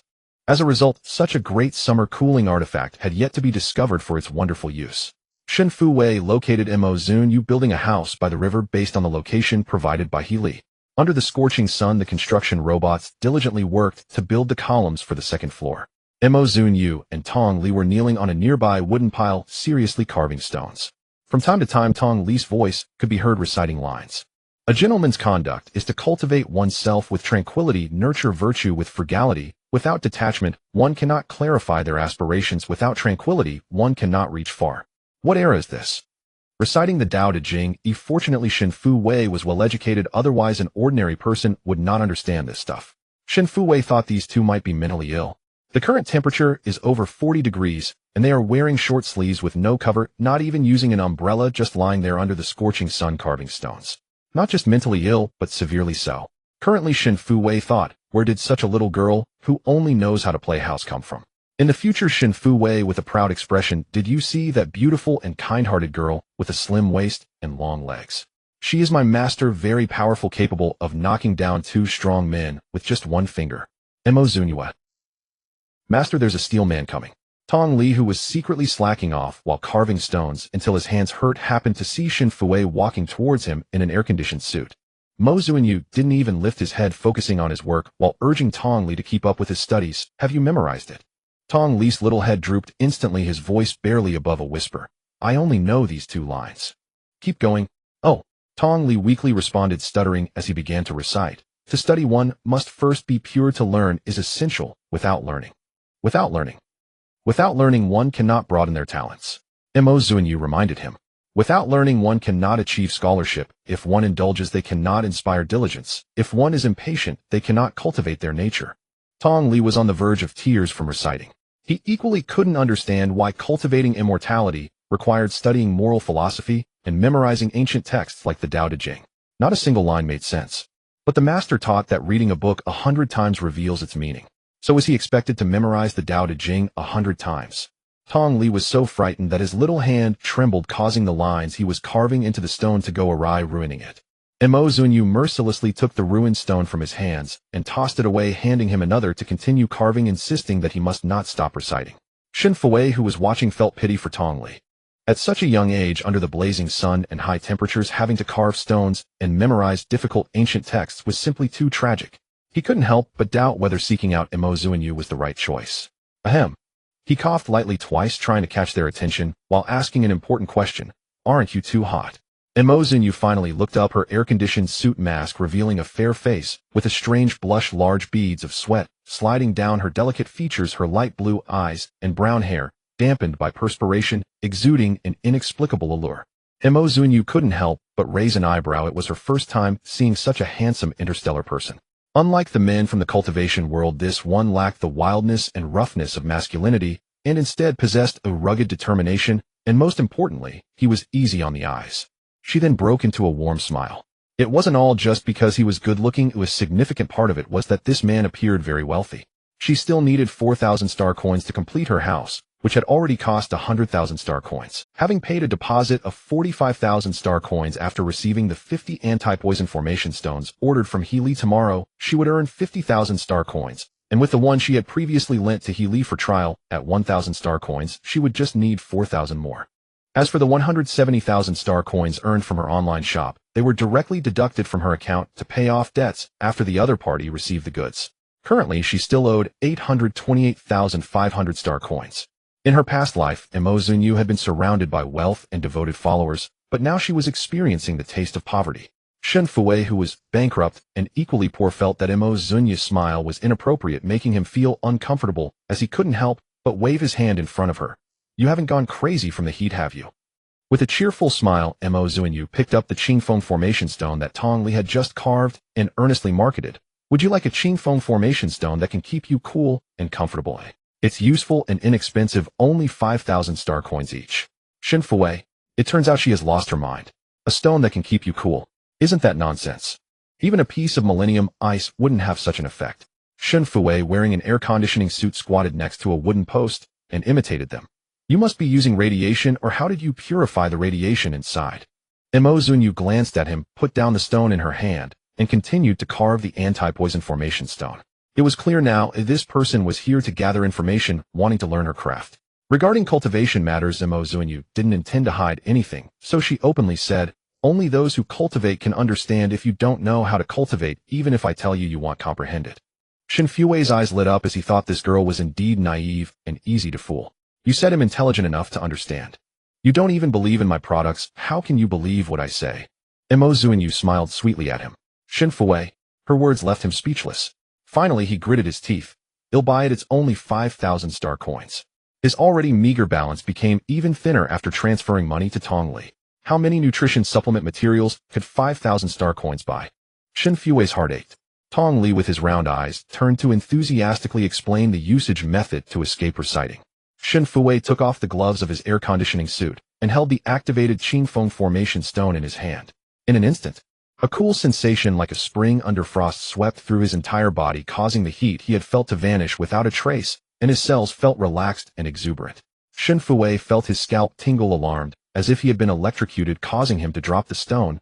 Waves of heat surged towards him again. After the coolness, the scorching heat felt like he was being steamed in a steamer, unbearably hot, as if he were in a furnace. Tong Li guessed he might react this way, and kindly picked up the stone he had thrown away, placing it back in his hand. The coolness surged back and leaving him so astonished that he couldn't speak, standing there like a wooden post, as if a thunderclap had gone off above his head.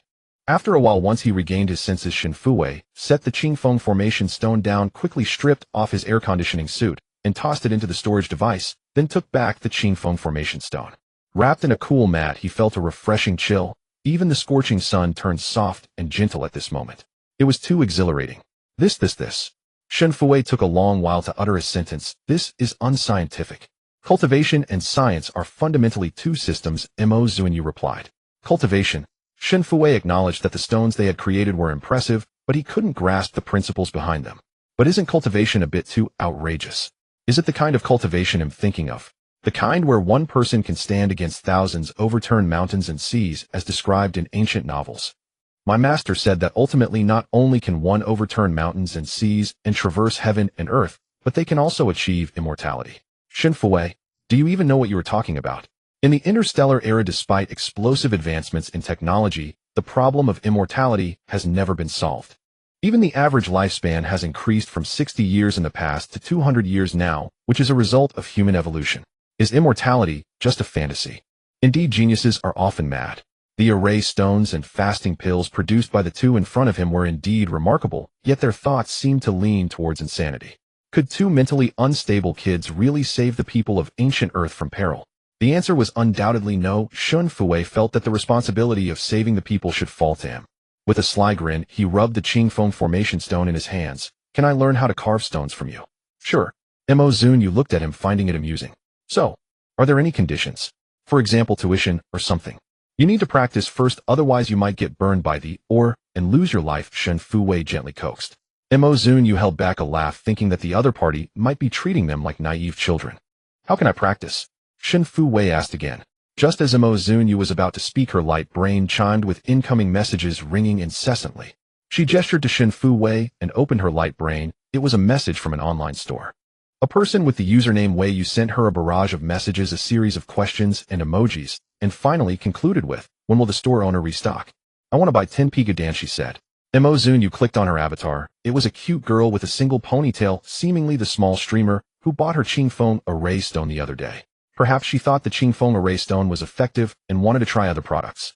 Zunyue replied, when I'm not busy I'll hurry to produce them and restock as soon as possible. Recently, Xianyu, who had been lying in the hotel, nursing her injuries, and had not gone out, was completely unaware of the marvelous utility of the Qingfeng array stone.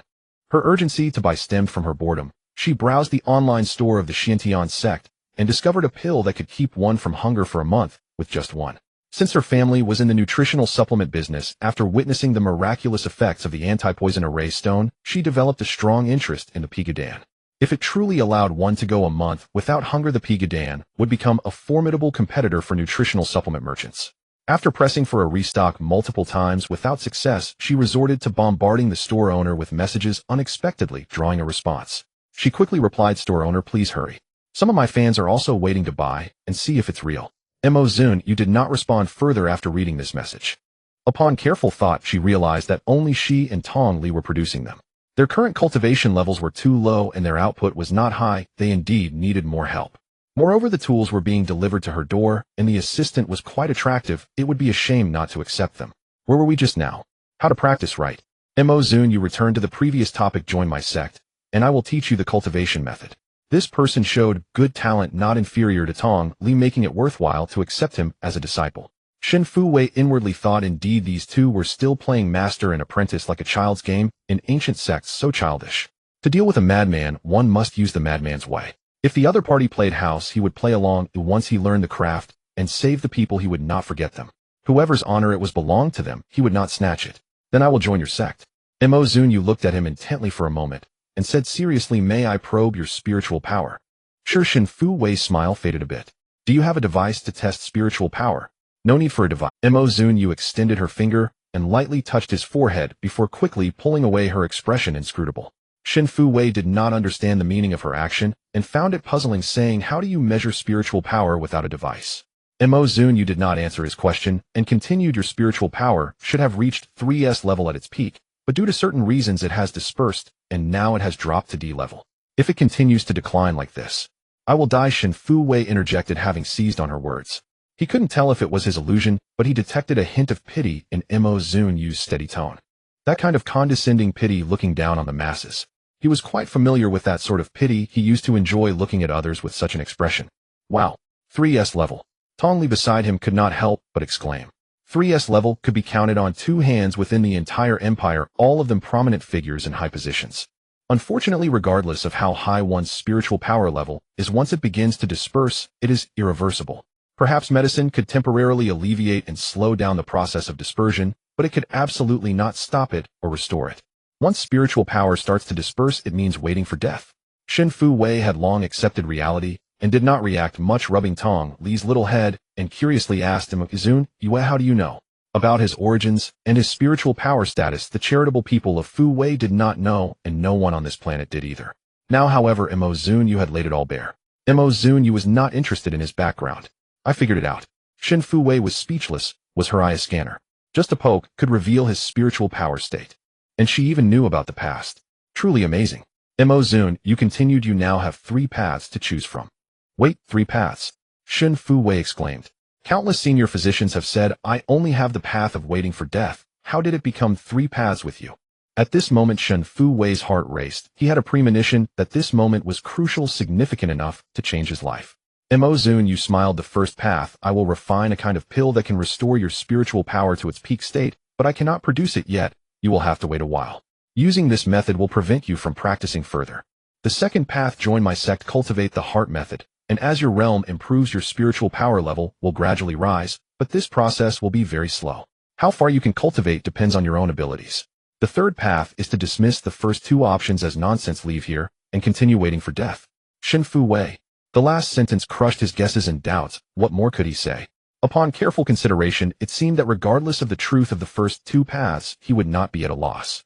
To learn the methods for making the Pigadan and Array Stone as quickly as possible, he felt the second path was the fastest. I choose the second path, he answered quickly without a hint of hesitation. Clearly he still did not believe Zunyue's words. To enhance spiritual power and restore it, what absurd terms. Even those scientists, after countless studies, could not achieve it, and no one would believe it. With a new tool for making money in place, Zunyue was very happy. What's your name? Shen Fu Wei. Zunyue was momentarily taken aback. You're Shen Fu Wei of Fu Wei Charity. Seeing him nod, she began to doubt this new money-making tool. Fu Wei Charity, an organization known for doing good deeds, leaving the organizers with nothing. No wonder this kid came knocking to learn the craft. He wouldn't want to learn the Pigadan and anti-poison array stone just to help the people, would he? Zunyue sighed, thinking she would live her life for herself and not for the common people, but ended up taking on a disciple who cared for the people. Well, it's all fate. The disciple-taking ceremony still had to be completed. She said solemnly, Shen Fu Wei, from now on you are the second inner disciple of the Shantian sect, and you can never leave the sect or betray it. The lightest consequence is the loss of your cultivation, the heaviest death. Shen Fu Wei was startled. This game of house was getting a bit too real, with an initiation ceremony and sect admonitions. However, having come this far, he couldn't back out, so he replied in a formal manner, yes. As for serving tea and bowing, let that go. Such customs were not popular in the interstellar age. Zunyue pointed to Tong Li beside her. You've seen your senior brother, right? Shen Fu Wei looked at the little boy, who was not even 10 years old, and was completely stunned. Senior brother. A child so small was actually his senior brother. After greeting him as senior brother, he could not help but want to laugh, holding back his laughter until his stomach hurt. Help, who understands? This really feels like a game of house, so childish. He was only 31 this year, still a youth in an interstellar age where the average lifespan was 200 years, but his 31 years had been full of ups and downs, making his mindset more mature than his peers. Now, however, he had to call a girl in her 20s master and a little kid less than 10 senior brother, while also playing house in the sect. This was truly absurd. But soon he could not laugh anymore. Zunyue transmitted the cultivation method to him. Shen Fu Wei felt the obscure and difficult knowledge suddenly added to his mind. After running it according to the heart method and Zunyue's guidance for a week, he was completely overwhelmed. Damn, it's actually real cultivation, not a game of house. The spiritual energy circulated within the meridians, guided by the heart's method, and intricate energy he had never encountered before. When he directed the spiritual energy into his sea of consciousness, his dissipating spiritual power surprisingly experienced a brief halt at that moment. At first he thought it was an illusion. The dissipation of spiritual power could be slowed down after using medicine, but it would never truly stop. Such a state was irreversible. After several attempts, when the spiritual energy entered the sea of consciousness and entwined with his spiritual power indeed stopped dissipating until this strand of energy was exhausted. Shen Fuwei felt his worldview collapsing after so many years stepping into an entirely new realm.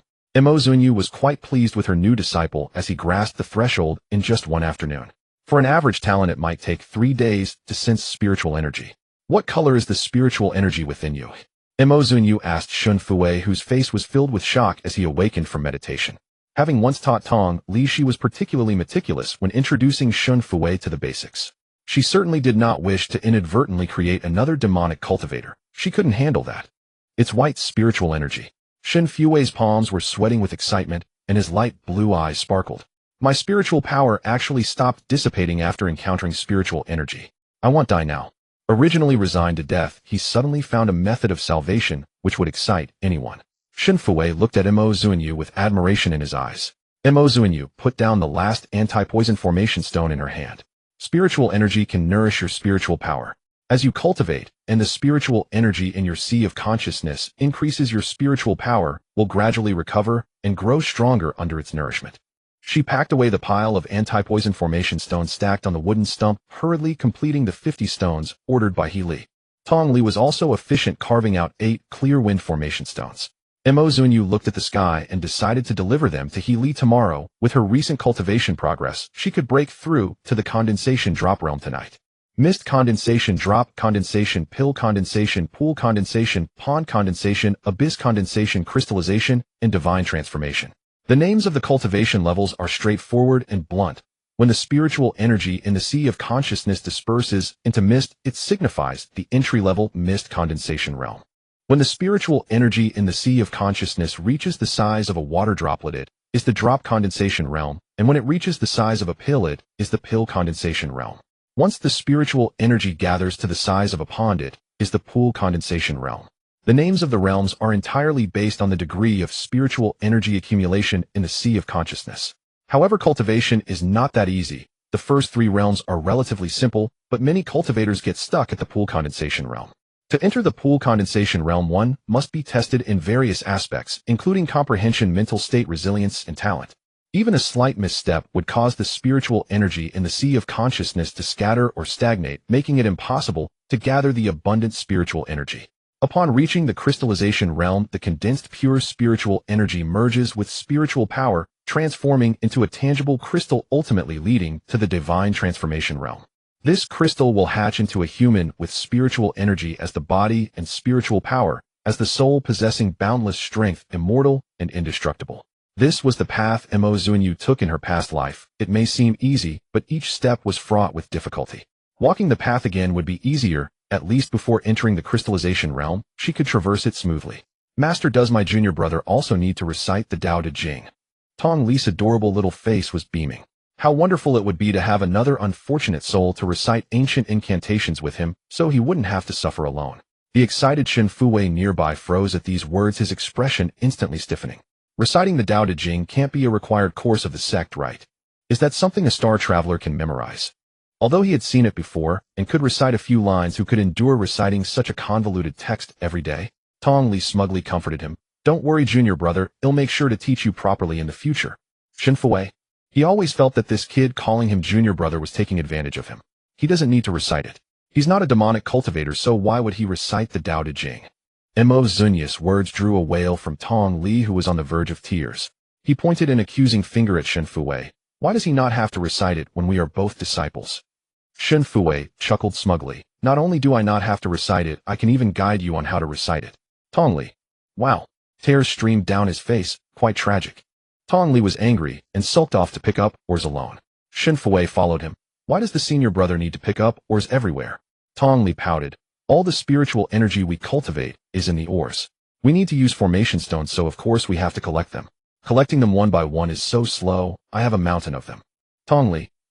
Shen Fuwei contacted He Li, asking him to send someone to bring a flying vehicle to pick them up. Upon hearing that Shen Fuwei was with Zunyue, He Li wanted to see how the anti-poison oars he had bought were made. Wrapping himself in bandages, he drove a flying vehicle over. It was too hot outside, and he didn't want to get out of the flying vehicle. However, when he saw the 3 of them dressed in short sleeves leisurely strolling over, he was utterly astonished. Aren't they hot? It's over 40 degrees Celsius outside, like a steamer. Their refreshing clothing and sweat-free skin prove that they indeed might not be hot. What is going on with you all? Has the heat wave passed? Is it no longer hot outside? Healy asked as the three approached, stretching his neck to look at the scenery outside. The heat rising seemed to warp the space. This shouldn't be. Zunyue took out the formation stones, piling a small stack at her feet. Here are the 50 anti-poison formation stones you wanted, plus 5 clear wind formation stones as a gift just in time for you. Use a clear wind formation stone, and you won't feel hot. You promised 3 days and you finished it in 2. Healy packed away the formation stones and transferred the remaining payment to Tong Li. Tong Li stared curiously at Healy's head, which was wrapped in bandages, and asked, "Did someone hit you?" "If you hadn't spoken, I wouldn't have recognized you were Uncle He." Healy clicked his tongue. How does this kid speak? A few days ago the mine collapsed, and he almost died inside. Thanks to your anti-poison formation stones, many lives were saved. You all are truly impressive. How were these formation stones made? Shen Fue quoted Zunyue's earlier words. Only those who cultivate can understand. If you don't cultivate, even if I tell you, you won't comprehend. What are you talking about? The just taken off flying vehicle made a turn in Healy's hands, almost crashing. He turned to Shen Fue in disbelief. Boss, you've just met those two. How come you're also starting to spout nonsense with these kids? Shen Fue warned him, mind your language. They are not just kids, one is my master, and the other is my senior brother.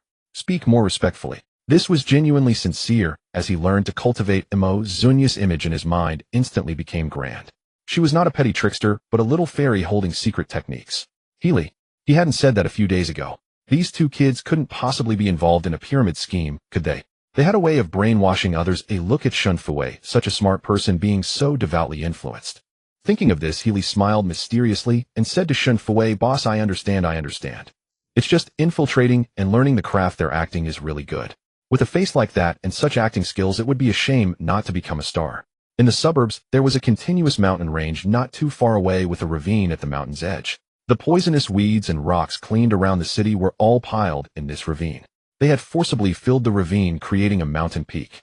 Zunyue looked down from the flying vehicle, the beautiful scenery entering her view, breathtakingly beautiful. As the sun set, darkness enveloped the area around the mountains. Only the peak, made of piled stones, emitted a phosphorescence, clear white and bright, resembling a shattered moon that had fallen here. A glowing crystal mountain. Tong Li couldn't help but exclaim. How many ores would it take to pile it this high? Zunyue had previously wondered where the ores cleaned from the mining area had gone, as she hadn't had the chance to investigate, and now Shen Fue had brought them to her. Healy stabilized the flying vehicle and saw the three of them walking out comfortably. He followed behind, barely stepping out the door when the heat hit him, feeling as if he was smoking, and quickly pulled his foot back. These three are truly immortal. They can even endure the heat. Healy recalled the clear wind formation stone Zunyue had given him. Holding a small ore in his hand, he wondered how such a tiny stone could keep someone cool. Thinking of the function of the anti-poison formation stone, Healy ultimately decided to give it a try. He pressed his fingertip on the center of the formation stone to activate it, and a cool breeze instantly enveloped him, making him feel comfortable all over. Stepping out of the flying vehicle again, the evening breeze was so refreshing, the climate so pleasant, he didn't feel hot at all.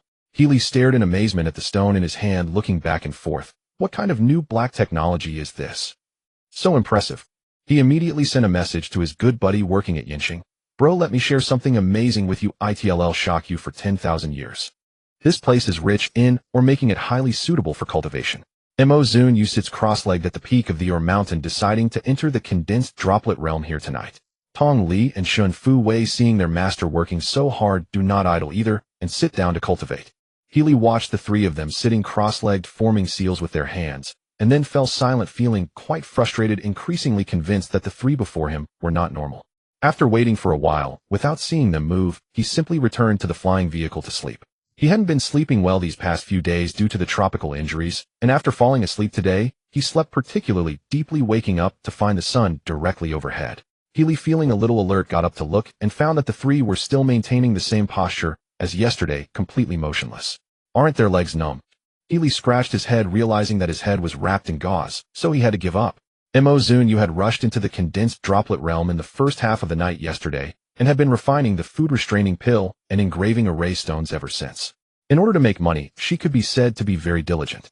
During the condensed droplet period, she could release spiritual energy, making the process of refining the food-restraining pill particularly effortless and effective.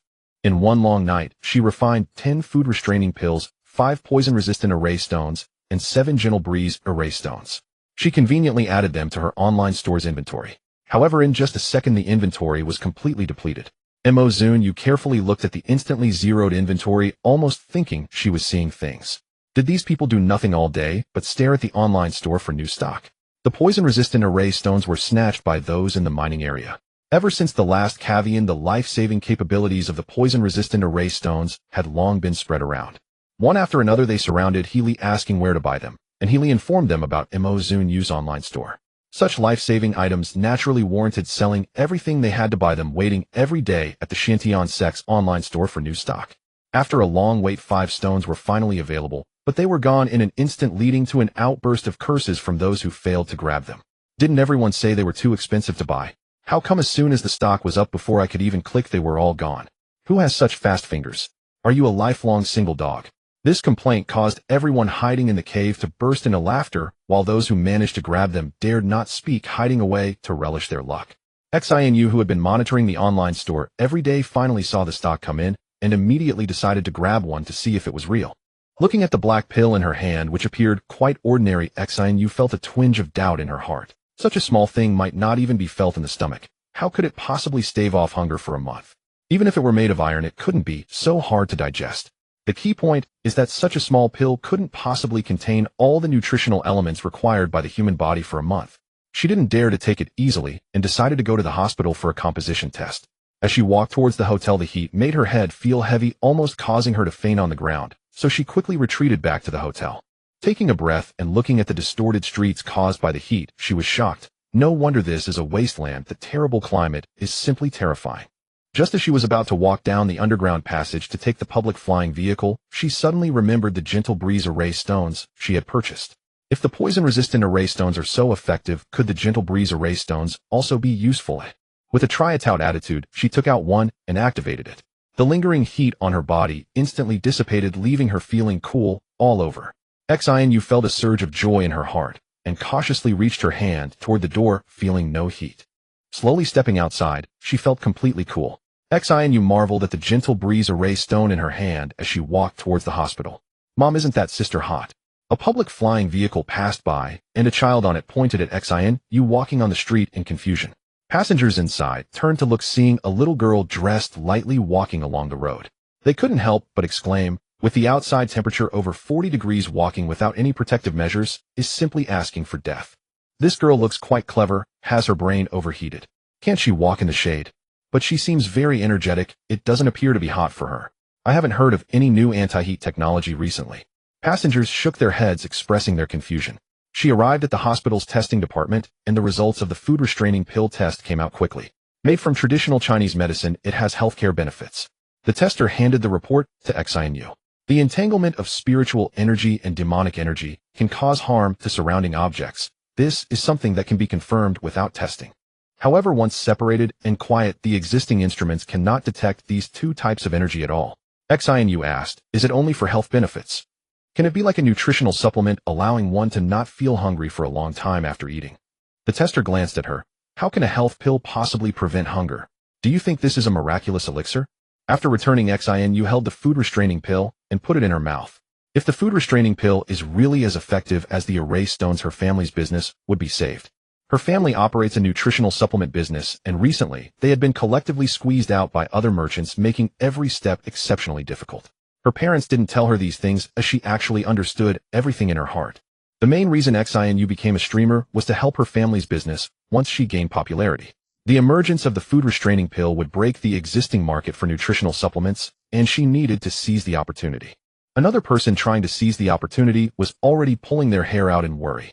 Shen Fu Wei had discovered these past few days that cultivation is not something that can be achieved overnight. It requires a stable mindset and slow daily progress. He had already entered the early stage of the condensed mist realm these days, and Mo Zunyue had also taught him how to refine the food-restraining pill. Clever as he was, he learned it immediately. However, he found that this thing could not be mass-produced. Even if he didn't eat or sleep for a day and worked tirelessly, he could only produce a few pills. This was simply a drop in the bucket compared to the hundreds of thousands of starving people in the city. Why did you establish the Fu Wei charity? Mo Zunyue sat beside him on the ground, watching his brown short hair being tugged in all directions, visibly frustrated. Shen Fu Wei picked up a stone and tossed it into the river, creating a few ripples. I don't have many other merits. I'm just good-looking, kind-hearted, and have money. Unfortunately, my life is unfortunate and my mental energy is dissipating and I can see that I'm about to die. I just thought it would be a pity to die without spending all this money. Recently, the Empire gave up on ancient Earth, and it was all the rage on the Star Network, so I came here thinking to spend the money on those abandoned people. Who would have thought? Shinfu Wei's voice choked up at this point. Zunyue squinted and smiled. Who would have thought the money ran out and people can't die? How painful it is to hear such a thing. Shinfu Wei said angrily. Who says it's not? If a person is alive and the money is gone, but I've done good deeds up to this point, I can't just give up halfway. Oh, I have to think of some new ideas. Your original new idea was to learn how to make the food restraining pill to help the common people, but now you've discovered that this path is completely unfeasible. Zunyue looked at him with great interest.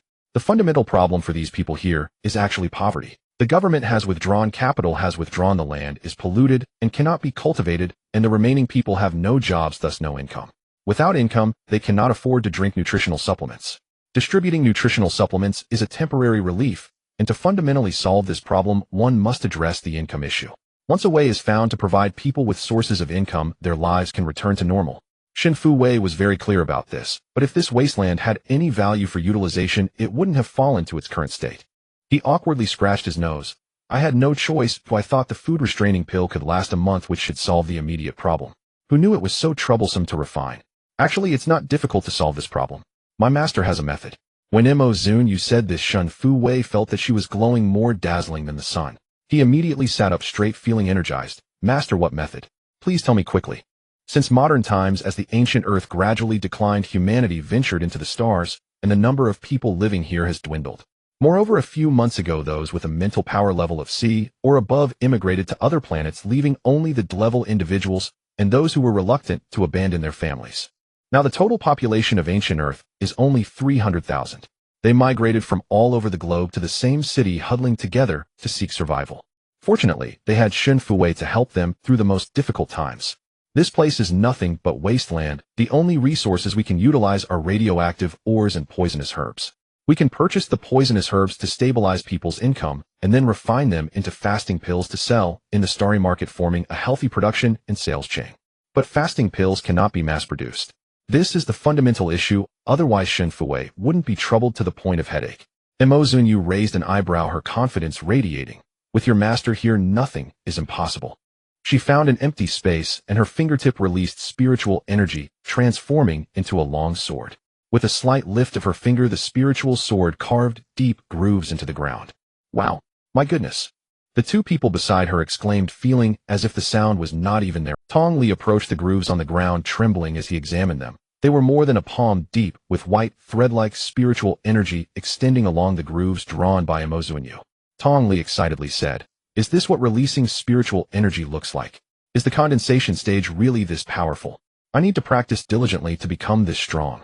Shinfu Wei's eyes were fixed on the spiritual sword at Zunyue's fingertip, and before the sword even touched the rocks on the ground, they were turned to dust, showcasing terrifying power. As Zunyue moved, the lines on the ground connected, forming a massive circular array that occupied more space than the nearby houses, with a diameter of more than 10 meters, and intricate complex lines that made onlookers' scalps tingle. As the array took shape, the ground trembled, and white light shot up from the array, forming a visible. Shinfu Wei stood nearby, sensing the pure spiritual energy emanating from it, and her decades of understanding were shattered at that moment. If it were understandable that the special energy of spiritual energy could be directly absorbed by the body, she could not comprehend how this array constructed from lines could emit such power. This is a refining furnace array, the simplest and most basic type of formation. Zunyue explained as she tossed the required spiritual herbs for the fasting pills into the array. Fasting pills are basic supplies in the cultivation world, inexpensive to produce, easy to refine, and commonly available, making them a staple for cultivators. Some cultivators have invented the refining furnace array to mass-produce and sell them. Shinfu Wei gazed at the soaring white light, her expression blank. If the lowest level formation is this impressive, what would the high-level ones be like? Zunyue tilted her head and thought for a moment. Turning clouds and rain, local time-space, stasis, brief time, reversal, harvesting countless lives with a snap of the fingers. Tong Li and Shinfu Wei exchanged glances and rushed over to hug one of Zunyue's legs. "Master, I want to learn formations." Zunyue replied, "You can only practice formations when you reach the condensation stage. You should focus on your cultivation for now." The spiritual herbs in the refining furnace array gradually blended into pills under the entanglement of spiritual energy. With sufficient materials, hundreds of fasting pills could be refined in an hour. Shen Fuwei and Tong Li were responsible for transporting radioactive ores and poisonous herbs, and at this time Tong Li, the demon cultivator, proved to be very useful. He could directly absorb the demonic energy from the ores and herbs, which was much faster than Shen Fuwei's extraction using spiritual energy. The demonic energy-removed spirit stones were thrown into the array for energy supply, while the spiritual herbs were placed inside to be refined into fasting pills. In just one day, over 1,000 fasting pills were produced, all listed in the online store by Mo Zunyue. Xin noticed the new listing on the Xiantian sect's online store and quickly jumped out of bed. Previously, only 10 pills had been listed after such a long time, but now 1,000 were suddenly added. Fasting pills are starting to be mass-produced. She quickly called home. Dad, did you eat the pills I sent you last time? Far away on the main star of the Southern Cross system, Xin Chonghua looked at his daughter on the video call, and a tired smile appeared on his face. I did. Both your mother and I did. Our daughter has grown up and knows to buy us health supplements. Pure traditional Chinese medicine is quite expensive, right? Do you still have money to spend? They'll transfer some money to you. Don't wander around in that wasteland. It's too dangerous. Hurry back. He had endless words to say upon seeing his daughter. Dad. Xin interrupted his rambling. Those aren't health supplements, those are fasting pills. They can replace nutritional agents, and eating one can provide a month's worth of energy for the body. Didn't you see the instruction manual I sent you? What? Xin Chonghua was taken aback and retorted. You child, have you learned to play tricks on me? How can there be such a pill? Even a rich nutritional agent can only guarantee a day's worth of energy for the human body. You must be joking. He usually ate on time and had not discovered the miraculous properties of fasting pills. However, Xin had personally verified it. After I took it, I haven't eaten anything for over a week, nor have I consumed any nutritional agents, and am really not hungry at all. Dad, I'm not joking. Once this product is mass-produced and enters the market, nutritional agents will be rendered obsolete. You need to prepare for that. After hanging up the phone with his daughter, Xin Chonghua fell into silence. If such a miraculous product were to enter the market, nutritional agents would have no survival space. However, looking at the current situation, even without fasting pills, the Xin family's nutritional agent business was already nearing its end. The nutritional agent market within the empire was controlled by 4 major groups. The Tianqin group targeted the high-end market, offering a variety of flavors and smooth textures at a high. The Xin family, Lin family, and Zheng family focused on the low-end market, originally each occupying a star system operating independently without interference. However, in the past 2 years, the Lin and Zheng families collaborated to target the Xin family, first defaming Zin's nutritional agents online as being deadly, then joining forces to lower prices and seize Zin's market, determined to crush the Xin family in one fell swoop. With Zin's reputation damaged and sales declining while competitors intentionally lowered prices, the Xin family had no choice but to follow suit, squeezing profit margins to the lowest, and they were on the brink of collapse. Xin Chonghua had been troubled and sleepless lately, losing clumps of hair. His wife returned home angrily, sitting down and drinking a glass of water. Those 2 families have cut prices again. If this continues, there will be no profit left to make. Those 2 scoundrels are really willing to lose money to bring us down.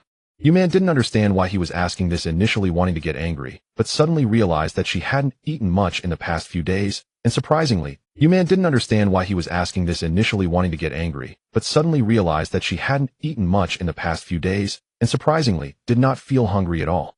She was responsible for the finances, and had been looking at the accounts that had been losing money, often unable to eat, only eating a little when she was extremely hungry, but she had hardly eaten in recent days, and didn't feel hungry at all. Now that you mention it, not only am I not hungry, but I actually have more energy than before. They both saw shock in each other's eyes. Xin Chonghua clenched his fists. If our company can't survive, neither will they. Once this product hits the market, who would still want to buy their cheap nutritional agents? He then messaged Xin, daughter, get in touch with the owner of the fasting pills and ask if they need distributors. It's okay if our profit margin is lower. He wanted to see just how badly the Lin and Zheng families would suffer. By the way, there's one more thing, Yuman said gravely. Those 2 companies have recently been trying to contact Professor Qiu Jifeng. Professor Qiu Jifeng. They harbor no small ambitions. Qiu Jifeng is a renowned professor at the Imperial Medical Academy, specializing in pathology and possessing profound expertise in nutritional science as well. He has repeatedly refined nutrient formulas, each patented formulation acquired at premium prices by Tianqin Group, yielding nutrient-rich, velvety smooth supplements sold at exorbitant rates. Tianqin Group has repeatedly invited Professor Qiu Jifeng to join their RD team, each time met with firm refusal. Yuman continued, rumors suggest he recently optimized an affordable nutrient formula, using cheaper raw materials while enhancing nutritional value. Since Tianxin Group disdains the low-end market, this formula remains exclusively in Professor Chio's possession. I suspect they aim to acquire it to slash production costs. If we could obtain this new formula, Xi and Changyue frowned, our company might yet be saved. I've attempted contact through every possible channel, but failed utterly. The academy staff informed me that Professor Chio is currently on an extended sabbatical and absent from campus. At that very moment, Chio Jifeng was buried deep within his laboratory, unshaven, disheveled, appearing so haggard he could easily pass for a beggar. Clutching a toxin-repelling formation stone in one hand, gripping a grain-free pill in the other, and cradling a breeze-cleansing formation stone against his chest, his face contorted into an expression more agonized than if he'd swallowed poison. Why? Why on earth? I've deployed every instrument, every testing protocol. These are plainly ordinary stones and health supplements. No anomalous properties detected whatsoever, yet their effects are nothing short of miraculous. Why? Why? Chio Jifeng now teetered on the edge of mania, the phenomenon threatening to shatter his sanity. After decades devoted to nutrient research, he considered himself a master of the field, until these grain-free pills upended his entire understanding. His 6-month investigation into a novel toxin had yielded no insight into its pathogenesis.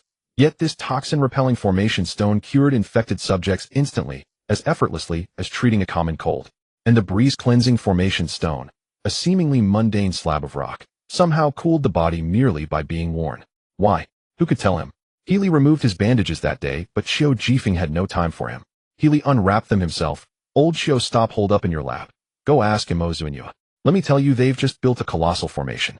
A blinding pillar of white light shot skyward. Throw in toxic herbs, and they spontaneously transmuted into grain-free pills. Not even the finest machinery works so flawlessly. It's sheer sorcery. Truly. Chio Jifeng's bloodshot eyes, red as a hare's, widened in disbelief. Truly, I'd gain nothing by lying. Before Healy could finish, Chio Jifeng bolted from the room. Wait, you haven't even finished removing my bandages. Where are you rushing off to? But Chio Jifeng had already vanished from sight. Zunyue's residence was completed that day, its architecture perfectly matching her original blueprints, prompting awe at the marvels of interstellar technology. A structure that would take human labor a month to erect had been built by construction robots in under a week. Master, which floor will you occupy? Tong Li, seeing the dwelling for the first time, marveled at its artistry, like a living sculpture. The 6th floor. Then I'll stay right beside you. I'll take the 5th floor. Tong Li bounded with the glee of a young hare. Shen Fuwei followed closely behind. I'll also reside on the 5th floor. Inside, polished wooden floors, circular carved windows, and intricately carved wooden furniture coalesced into an atmosphere steeped in classical elegance. Shen Fuwei sighed in wonder. These furnishings surpassed museum artifacts in craftsmanship. This phoenix bas-relief folding screen, so vivid, so lifelike, it seems poised to spread its wings and soar. Interstellar construction robots executed designs with flawless precision. Input any blueprint, and the result emerged identical down to the finest micron. Zunyue cast a thoughtful glance at Shen Fuwei. In this interstellar age, those who possessed deep familiarity with ancient culture, and could even recite passages from the Tao Te Ching, typically hailed from venerable scholarly lineages. Clearly, Shen Fuwei's origins were extraordinary, whereas someone like Tong Li, an ordinary person, would simply exclaim, "Whoa, that standing wooden panel looks amazing." Zunyue. She resolved to consider enrolling Tong Li in formal education. Ignorance, after all, was unacceptable. Once settled into their rooms, Tong Li and Shen Fuwei stepped out to replenish medicinal herbs in the refining furnace formation. Lately, the two had been overwhelmed, ascending mountains to gather mineral ores and toxic herbs, purging demonic chi upon return, feeding ingredients into the grand formation, extracting refined grain-free pills hourly, and inserting fresh spirit herbs, leaving no time for cultivation. Junior brother, please petition master to hire assistants for material replacement. We're too occupied to cultivate. I yearn to reach the condensed drop realm soon, so I may match master's prowess. Tong Li's face fell. Alchemy had severely impeded his cultivation. Shen Fuwei tilted his chin toward the entrance. Behold, your replacement has just arrived. Upon arriving, Chio Jifeng circled the refining furnace formation incessantly. The towering pillar of white light was certainly spectacular, but hardly unprecedented, as many advanced devices produced similar effects. What baffled him was this: after hours of scrutiny, he observed only intricate patterns of white light etched upon the ground. No other equipment whatsoever. So where did the light originate? He scraped at the soil. Only earth and stone lay beneath. It defied reason. Professor Chio, would you like to understand the underlying principle? Shen Fuwei's sudden voice startled him violently. He lurched sideways, nearly toppling headlong into the white light capable of pulverizing herbs bathed his body, yet elicited no sensation, no pain, no itch, no warmth. Only profound physical and mental serenity. He sprang upright and seized Shen Fuwei. What in the world is happening? Is this a novel form of energy? To grasp its essence, you must experience it firsthand. Words alone cannot convey it. Shen Fuwei smiled faintly. How? First join my Xiantian sect. Qiu Jifeng, are you deranged? Next you'll claim one must learn cultivation. Healy already told me this is the age of science. Science? How can someone of your intellect embrace such superstition? Don't say I didn't offer help. It's your choice to reject it. To be candid, if you persist solely along the scientific path, you'll never unravel the mysteries of grain-free pills or formation stones. That statement held undeniable truth. Had Qiu Jifeng uncovered even one clue in his lab, he wouldn't have come here at all. Scientific inquiry, after all, is the rigorous process of validating hypotheses through experimentation. Every unexplained phenomenon obeys immutable principles. Qiu Jifeng gritted his teeth. Fine, I'll join. Clearly these irreverent youths had mastered that principle. He would first learn it, then translate it into science. Tong Li, overhearing, burst into delighted laughter and shouted toward the house. Master, we've gained a new disciple. Come see. With fresh hands to tend the formation, his liberation was assured. Zunyue descended the stairs appraising Qiu Jifeng, middle-aged, likely over 100 years old, and responded with detached disinterest, class spiritual energy, but mediocre aptitude. Not cut out for cultivation. Qiu Jifeng nearly choked on his own fury. He was a distinguished professor at the Imperial Medical Academy, courted relentlessly by elite corporations and hospitals offering staggering salaries. Dignitaries had pleaded with him in person, yet failed to sway him. And now on this desolate star he was dismissed as unsuitable. Did this girl possess any discernment whatsoever? Seeing the tool he had acquired about to escape, Tong Li grew anxious and desperately signaled to Zunyue. His gaze shifted back and forth between the refining array and Qiu Jifeng, almost revealing his thoughts on his face. Seeing the tool he had acquired about to escape, Tong Li grew anxious and desperately signaled to Zunyue. His gaze shifted back and forth between the refining array and Qiu Jifeng, almost revealing his thoughts on it. Zunyue explained, inner sect disciples can receive my lifelong teachings, and all the resources of the sect will be poured into inner sect disciples with the aim of nurturing you to reach greater heights and distances. Outer sect disciples can also learn cultivation techniques, but they need to complete their assigned duties and serve the sect, such as needing someone to change the materials for the refining array at this moment. About to become the one to change the materials for the refining array, Qiu Jifeng said. To take me into the sect is truly a challenge for you. He endured it for the sake of his research. Zunyue looked at him. Are you willing to become an outer sect disciple of the Xiantian sect, to serve the sect, to befriend and assist fellow disciples, to prioritize the interests of the sect, to respect the teacher and the Tao, and not to deceive, betray, or indulge in greed? Qiu Jifeng clicked his tongue. I am willing. A sect that feels like playing house, how can it be longer than the professional ethics oath he took when entering the medical school, delivered with such seriousness? Seeing his indifferent expression, Shen Fuwei knew what he was thinking, but soon he would find it hard to smile. Zunyue's fingertip pressed against his forehead. To impart the cultivation technique from now on, you are an outer sect disciple of the Xiantian sect, and you must never leave the sect or betray it, otherwise you will die. Qiu Jifeng frowned, feeling the seriousness of the statement. Did they know it was illegal to kill people in the interstellar realm? No wonder it felt like children playing house. When Zunyue's finger left, he only felt a vague sensation in his mind. When he tried to perceive it carefully, it was still a bit unclear, leaving him quite bewildered. Is that it? Qiu Jifeng suddenly realized why he should trust these kids' nonsense. Which of you two is the Zunyue finished drawing the refining array. Her spiritual power in her sea of consciousness was almost depleted. She felt quite weak these days and needed to rest more. Let me do it. A senior brother might mislead him. Shen Fuwei spoke up mainly because he wanted to see Qiu Jifeng's shock after entering the sect. Zunyue nodded, looking at Qiu Jifeng and smiling. You've met your senior brother and second senior brother. Qiu Jifeng's eyes widened like copper bells. What is this? He looked at Tong Li, who was not even as tall as his leg, then at Shen Fuwei, who was trying to suppress his laughter, feeling a wave of regret for coming here. Shen Fuwei cleared his throat, speaking seriously. The sect emphasizes respecting teachers, and the Tao, the hierarchy, must not be disrupted. Heaven knows how speechless he was when he first called that little brat Tong Li his senior brother. Who would have thought that Qiu Jifeng, pursued and revered outside, would also have moments of calling other senior brother? His face turned red with embarrassment, preparing to turn and leave. Shen Fuwei said with a smile, you are just one step away from understanding the principle. Qiu Jifeng gritted his teeth.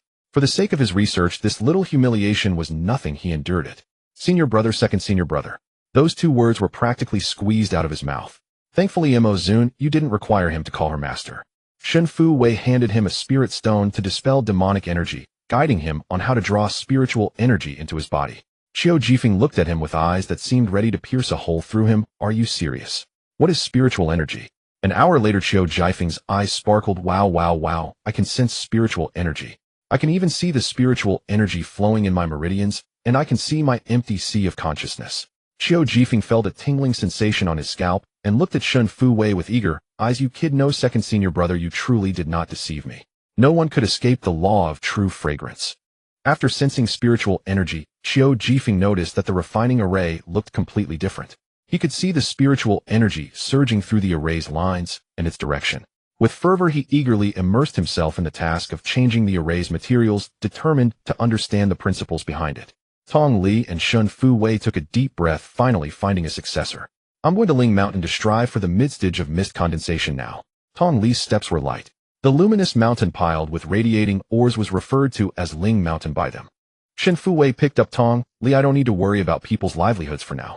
If I don't enter the initial stage of mist condensation, soon it would be unreasonable. I will also go into seclusion, leaving only Zunyue the lonely one and Qiu Jifeng, who had moved here to live. Qiu Jifeng was so engrossed in cultivation that he couldn't extricate himself. Zunyue, feeling idle, opened her online store and discovered that not a single pill had been sold. After 2 previous bursts of good luck where her new products sold out instantly, Zunyue finally had to face reality. Without promotion, her online store had no traffic and things wouldn't sell. Previously, it didn't matter how much she sold. But now she was waiting to make money to buy the poisonous herbs from the people to provide income for the common folk. It would not do if the pills couldn't be sold. Just when she was at a loss, her online store backend received a message from Xianu. Boss, are you hiring for online store operations? I majored in this in college. This was like a timely rain. Zunyue immediately replied, yes, salary. When Xianu arrived, Qiu Jifeng was taking out the pills from the refining array, throwing in new spiritual herbs, while constantly recording various data and states. What new black technology is this?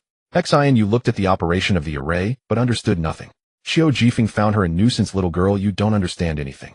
Go play elsewhere, and don't delay my work. Xianu felt the voice was familiar, and tilted her head to look overjoyed. Professor Qiu, it really is Professor Qiu. Our whole family are your fans. Her family was in the nutrient agent business, paying special attention to experts in this field. Since childhood, her father had been murmuring to her about how remarkable Professor Qiu was, optimizing nutrient agents multiple times to achieve the current comprehensive formula. Go, don't delay my work. Qiu Jifeng was observing the changes in the spiritual herbs, feeling that this girl was too noisy. Xianu understanding no longer disturbed him, noticing his serious demeanor, clearly engaged in research for a new project. She went to find Zunyue to apply for the job, discussed the salary, and successfully moved into this ancient-style little house, becoming a staff member of the Xintian sect. Xianu observed secretly, discovering that the daily output of the pills was only 1,000, making it unnecessary to have distributors. She could sell them all in her online store. She decided to infiltrate the internal operations for observation, occupying the position to prevent other companies from getting a head start. Soon a post appeared on the Star Network's forum.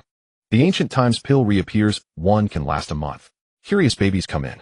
Posted by Weiyu. This title appears quite unconventional in the forum, and indeed some curious individuals click to see it only to find a link to an online store posted in the second comment.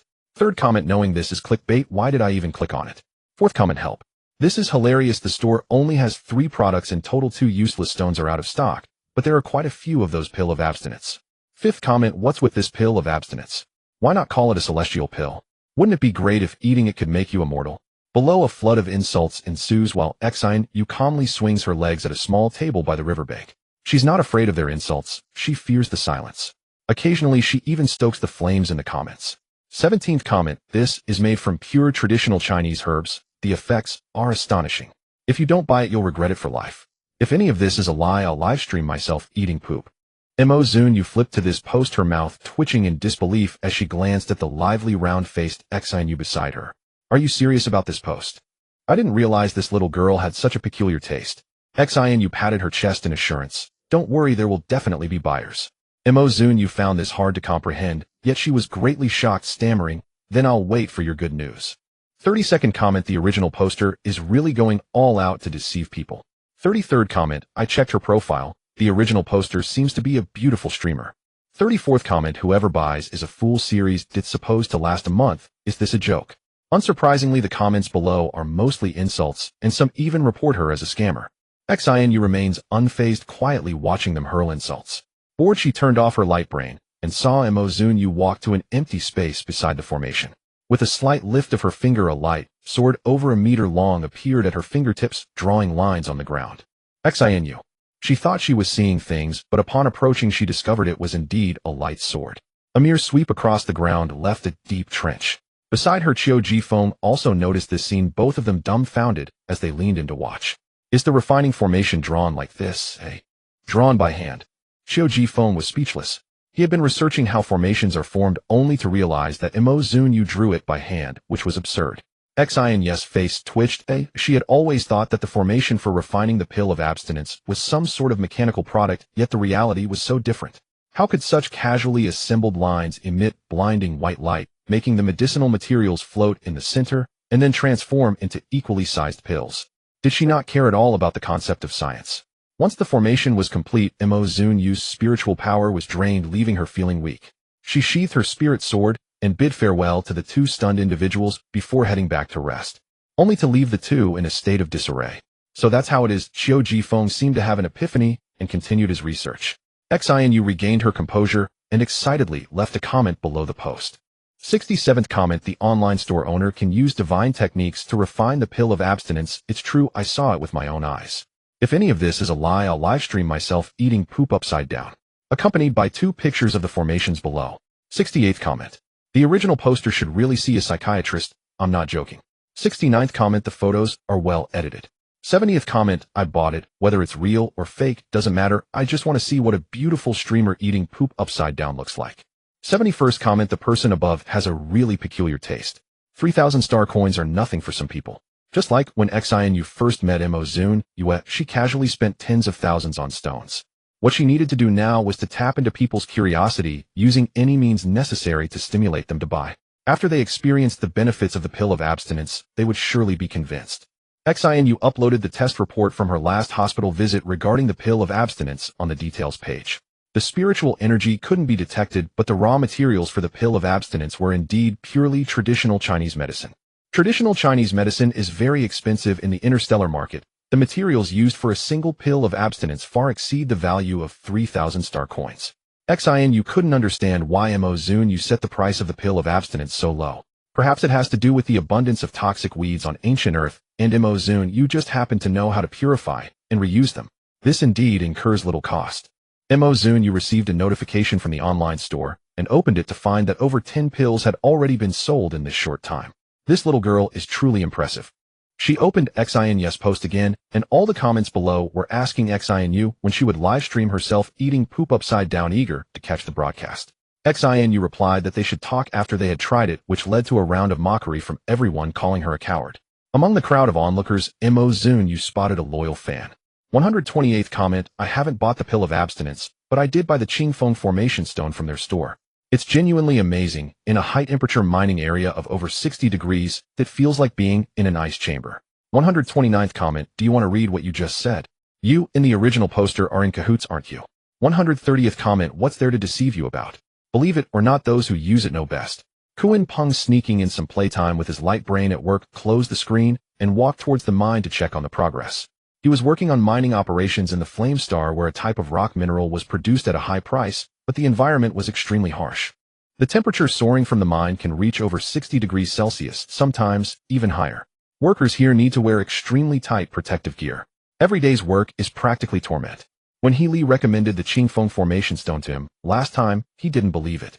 Later, with the mindset that a good brother wouldn't deceive him, he bought some to try, and he was completely stunned. The Qingfeng formation stone is simply tailor-made for his work. Now he works feeling refreshed, and even hums a tune, leaving his colleagues speechless. Stopping, you've been in heat lately. Oh, what's making you so happy every day? To be honest, if it weren't for the lack of money, I wouldn't want to do this job. The salary is high, but I sweat so much that I could pour a basin of water out of my work clothes when I get home. Kuan Peng huffed. Last time I told you to buy a Qingfeng formation stone, you didn't want to buy it. You have no idea how useful it is. His colleagues expressed disdain. How useful can a broken stone be? It's selling for 5,000 star coins. Even if it's really useful, can someone like me who has to support a family afford it? Unlike you, who can eat to your heart's content without worrying about your family. A few people stood together chatting. The mining operation was fully mechanized. They only needed to control the machinery above ground to extract the rock and send it to the transport machine. Look, what's that? A colleague pointed to a newly dug rock.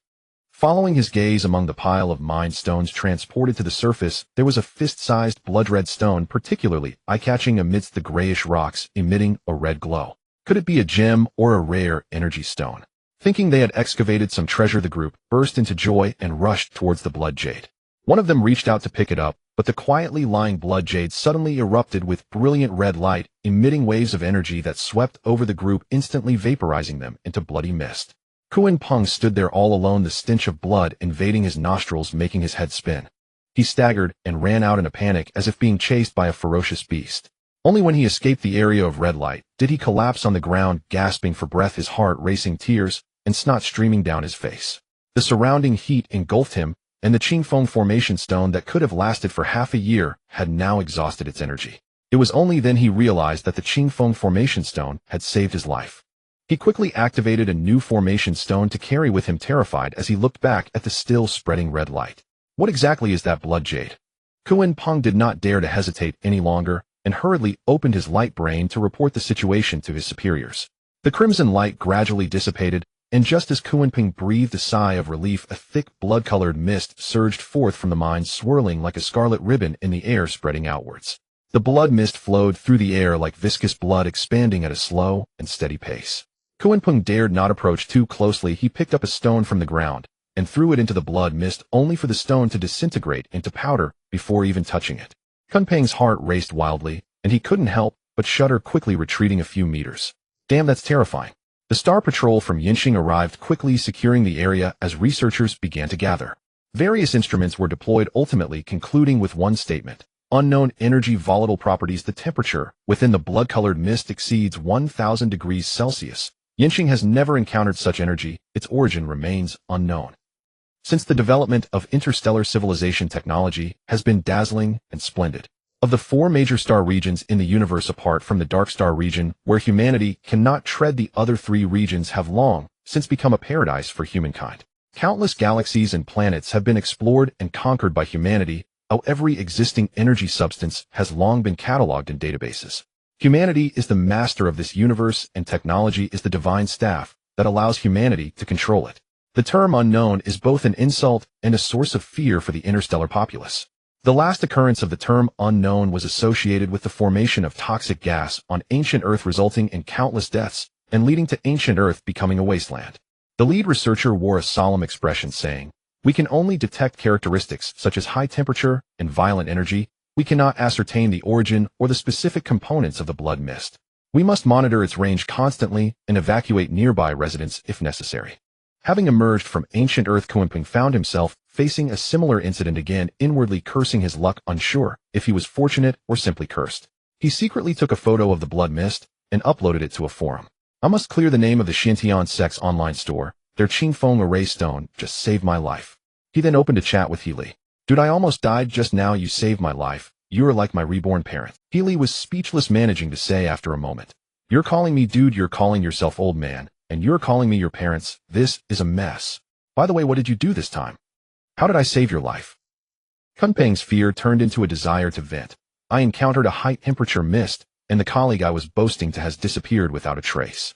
Luckily, the Qingfeng array stone you recommended saved my life. It scared the hell out of me. I must say this array stone is truly remarkable, able to withstand over 1,000 degrees of heat." Healy, squatting in the mine with others, expressed deep sympathy for Kuan-Peng's ordeal, saying, "I told you long ago that there is magma beneath Yinxing. Your job is too dangerous, but you insisted on doing it. Aren't you feeling a bit foolish now? You should come back to ancient Earth and mine with me." Kuan-Peng chuckled. "Isn't the toxic gas there also a constant threat to life? It's not that much better." Healy advised him to take care of his life and not to overdo it, then closed the holographic computer. Looking again at the radiated, or his fear had long since dissipated. If the toxic gas can be cured, what is there to be afraid of? It's just that Shun Fue has been obsessed with cultivation lately, ignoring the charity issues, and is soon running out of money for nutrients. What will people eat? It's truly distressing." Healy scratched his head in frustration, urging the workers in the mine, "Everyone work harder so we can finish early and get some rest. Each person is required to mine 500 pieces of radiated ore daily. There's no escaping that." If you slack off, there won't be any nutrients to drink tomorrow. Everyone is highly motivated, striking the, or with a clanging sound. Huh. As Fan's dad was mining, he struck a black hole, emitting a white light from within. Boss, what is this? Healy leaned in to take a look, saying, I don't know, I've never seen anything like this. He struck the white light with a stone, and the stone rolled around in the light, making a few sounds before falling silent. Let's dig a bit deeper and see. Everyone worked together, and soon most of the white light was revealed, showing a stone statue encased within. A glowing human statue. This is definitely a divine statue. This is a god. Xianyu gazed at the 10 imposing furnace formations, her senses dulled. The 10 great formations emitted a spectacular white light. The daily yield of fasting pills reached 10,000 with a monthly output of 300,000. Under normal circumstances, she should have spoken with Zunyue about the matter of the distributors, but at this moment her mind was entirely occupied by another matter. Boss, can I also cultivate with you? Xianyu nervously felt her palms sweating. Since Tong Li and Shun Fue each made breakthroughs and returned from the Spirit Mountain, Xianyu watched as the four of them either sat with closed eyes in meditation or would discuss cultivation issues, occasionally interspersed with Tong Li reciting the Tao Te Ching. She felt out of place, especially as she often saw Zunyue practicing swordplay, wielding a sword formed of spiritual energy, executing a series of sword techniques with remarkable grace. Particularly that set of 10,000 swords returning to the sect, which was an impressive sight as countless small swords converged into a single long sword, making her blood boil with excitement. Finally, gathering her courage, she approached Zunyue to offer herself for cultivation. Recently exhausted, Zunyue sat in a rocking chair resting, lifted her eyelids to glance at her, and said, Sure, with a level mental strength, you can enter the outer sect. I will work hard. Xianyu had prepared her lines to express her determination, but suddenly realized, is that it? You agreed that easily. Zunyue performed the initiation ceremony for her, and Xianyu bounced off to find Tong Li and Shin Fue. Senior brother, second senior brother, I am now an outer sect disciple, and I can cultivate too. She even kissed Tong Li's small round face. Tong Li looked dumbfounded. Doesn't this count as disrespecting your elders? Shin Fue laughed. What's wrong with a little kiss for this kid? You're lucky. Tong Li expressed discontent. I am your senior brother, watch your tone. Yes, you are right, senior brother. How many chapters of the Tao Te Ching have you memorized? Tong Li. After Shin Fue finished teasing Tong Li, she turned to Xianyu and asked, Do you need me to teach you how to enter? Xianyu waved her hand. I need to report this good news to my family first, and he'll come back to learn later. In a fluster, Xianyu received a call from his daughter, extremely excited. Daughter, how did your talk with the boss of Xiantian's sect go? Recently, the two rival companies have been launching fierce attacks, and the Xian family is on the verge of collapse, waiting for external aid to save them. While Xianyu awaited his daughter to discuss the distributor of fasting pills, Yuman searched everywhere for Professor Qiu Jifeng, hoping that if she could buy the optimized nutrient formula from him, it could save the Xian family. Xiantian sect. What are you talking about? Xianyu was taken aback, suddenly slapping her forehead. Oh no, I've been so focused on my apprenticeship that I forgot the important matters. Xianyu nearly spat out a mouthful of old blood, wanting to cry, but having no tears. Xianyu tentatively asked, Is there something wrong with the family business? Otherwise her father wouldn't have immediately inquired about the distributor with such urgency. She knew the family's business had been poor in recent years, but the specifics were never disclosed to her. Xianyu believed that business affairs should not be a concern for children, as long as they could grow up carefree, it was sufficient. Xianyu softened his tone, saying, It's nothing serious, just poor sales and declining performance. It's not a big issue. What did you mean by saying you were apprenticing? Tell me about it. Regarding this, Xianyu became interested. Dad, you definitely won't believe it. I actually became a junior sister of Professor Qiu Jifeng. Xianyu jumped up, nearly flipping the table in front of him. What did you say? Professor Qiu Jifeng. Junior siblings. Upon receiving Xianyu's affirmative answer, Xianyu burst into laughter. The three major groups had been frantically searching for Qiu Jifeng, and yet he was hiding on a wasteland. Truly, the search for iron shoes yielded no results, and getting it was effortless. You wait, your father and mother will personally go to ancient Earth. Xianyu hung up the phone and contacted his wife. The Lin family and the Zheng family get ready to face the consequences. The news of their journey to ancient Earth quickly reached the ears of two scoundrels. Lin, the head of the Lin group, and Zheng, the head of the Zheng group, were dining at the 5-star Green restaurant while discussing business matters. Upon hearing that the Xian family was still struggling for survival, the two burst into disdainful laughter. Lin, who was short and thin, grinned. The Xian group is probably left with nothing but their undergarments now. Everything they do is in vain. They might as well wait for their demise. Zheng plump and jovial added with gusto. The fall of the Xian family is just a matter of time. In the future, the low-end nutritional agent market in the Empire will belong to us two families. With victory in sight, both of them were now flying high. Lin raised his glass, saying, "Next we just need to find Professor Qiu Jifeng and acquire the nutritional agent formula from him, and we will completely dominate this market. Come on, let's drink." Zheng's small eyes sparkled with excitement. Meanwhile, Xianyu informed Mo Zunyue about her parents' visit to ancient Earth and mentioned her desire to collaborate. Mo Zunyue remained silent, but Shen Fu Wei spoke first. "We would be very welcoming to let them come, and collaborating will be easy to negotiate." Shen Fu Wei was full of enthusiasm, smiling heartily. To Xianyu, however, there was a hint of wariness in her heart. "Senior brother, why are you smiling so creepily today?" The smile was clearly not sincere, making Xianyu feel an impulse to tell her parents to turn back. Shen Fu Wei rubbed his excessively handsome face, asking, "Really? Am I that bad?" "I am very sincere." Xianyu mumbled to herself, busying herself with her work. The post she had recently made on the forum had garnered a bit of attention, but it was so minor that it was almost invisible. Although most netizens still called her a scammer, a small number who purchased the fasting pill provided feedback on its effects. 209L. "I've been taking it for 3 days. Apart from drinking water, I haven't eaten anything yet. I still feel energetic. The fasting pill is amazing." 210L. "The above is a shill. Case closed." 211L. "I went to the hospital for testing. The fasting pill is made from pure traditional Chinese medicine and only has health benefits. Its nutritional components are insufficient to replace nutritional agents." In the end, the few who joined in to buy the fasting pill were still a minority. Those who spoke out were drowned in a flood of derogatory comments. In short, they simply did not believe her. Even when various reports and experimental results were thrown in their faces, they still refused to trust. There was no way to deal with such people. Time would teach them a lesson. Xianyu unexpectedly discovered that another post on the forum had gone viral, where a netizen revealed that the Qingfeng Array Stone had just saved his life.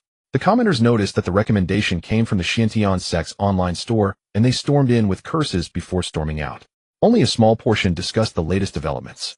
49L. "Does anyone know what has happened recently? The temperature has dramatically risen these past few days, making it unbearably hot." 50L. "Did the person above go offline? Didn't you see the video posted by the original poster? The new high-temperature mist is still spreading rapidly, raising the temperatures in many surrounding cities." 51L. "I know about this, but I live nearby. According to rumors, the blood mist is quite eerie, and both the Star Police and researchers are at a loss.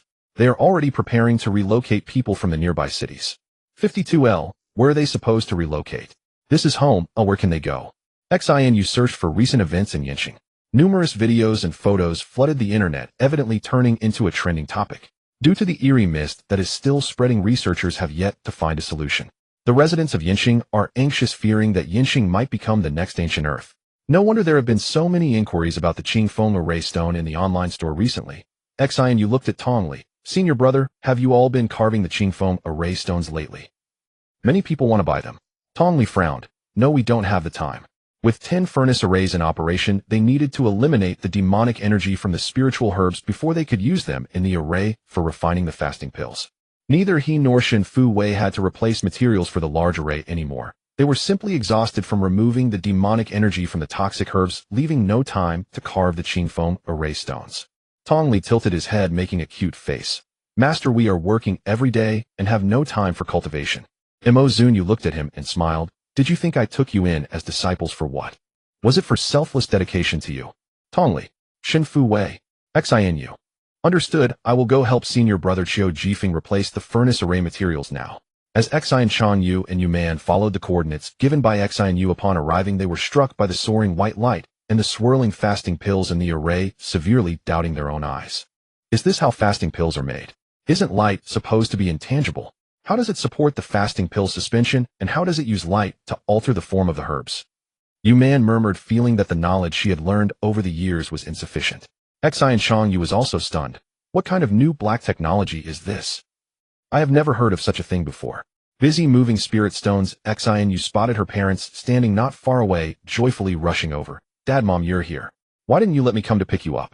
Xianyu looked towards his daughter, his face trembling with excitement and tears brimming in his eyes as he jogged over. "Dad." Xianyu prepared to give her father a big hug, but what greeted her was a hefty slap. Xianyu's large hand pressed against Xianyu's forehead, pushing her aside as he excitedly rushed to Qiu Jifeng's side, looking shy. "Professor Qiu, hello." Xianyu. This is my biological father. With his scruffy beard, Qiu Jifeng turned to look at the newcomer before refocusing on the array. I know your family is in the nutritional agent business, as Xian mentioned. I know what you want to ask. I have already sold the optimized formula for the nutritional agent, so don't look for me. Xian Chongyu felt as if he had been struck by lightning, instantly petrified. The excitement he felt moments ago was now replaced by heartbreak. One path to saving his family's business had been cut off. Xian Chongyu tentatively asked, "May I ask Professor Qiu, could you tell me who you sold the formula to? Please don't let it be to a competitor." He then saw Qiu Jifeng turn to a young man who had sword-like eyebrows and starry eyes with fair skin and an astonishingly handsome face. Despite his good looks, the smile he wore was rather unsettling. "Hello, I heard from junior sister Xian that you are here to discuss business," Shen Fuwei greeted, warmly waving. Xian Chongyu couldn't help but shiver as he introduced himself one by one as guided by Xian. He noticed that everyone here was quite young. The sect master looked to be around the same age as Xian, teaching a child to recite. The little one looked quite uncomfortable with a frowning face. Thinking of the sect master of the Xiantian sect, Xian Chong, you felt quite conflicted as it seemed rather juvenile, yet Professor Qiu Jifeng was here, doing research appearing quite credible, which was very contradictory. Several people sat around a table by the river. Holding the Qingfeng array stone that Xian had sent him, Xian Chongyu was secretly astonished, but kept a calm demeanor. The main purpose of this visit is to discuss the selling cooperation of the fasting pills with your esteemed sect. I believe my daughter has already informed you. At this moment, he felt very nervous. This was the only lifeline for the Xian family. Shen Fuwei eagerly took on this task, while Zunyue focused on watching Tong Li write. Shen Fuwei initiated the conversation. Actually, I have some understanding of your company, and it seems that your current situation is quite difficult. Indeed, Xian Chongwei replied with a bitter smile. We are sincerely hoping to cooperate with you. Shen Fuwei smiled and said, then let's get straight to the point. What is the current market value of Xian Group? Xian Chongyue and Yu Man exchanged glances, realizing that the young man before them was knowledgeable and not easily deceived. As for the market value, they had their struggles as the company's liquidity had long vanished with debts and loans piling up. The storefronts and factories still existed, but they were hardly worth anything. Shen Fuwei asked this precisely because he had already grasped this point. Noticing the difficulty on Xian Changji's face, he continued, Xian Group is suffering severe losses. Whether it's investment or acquisition, it's not profitable for investors. Yu Man, being impulsive, said, we are just in temporary difficulties.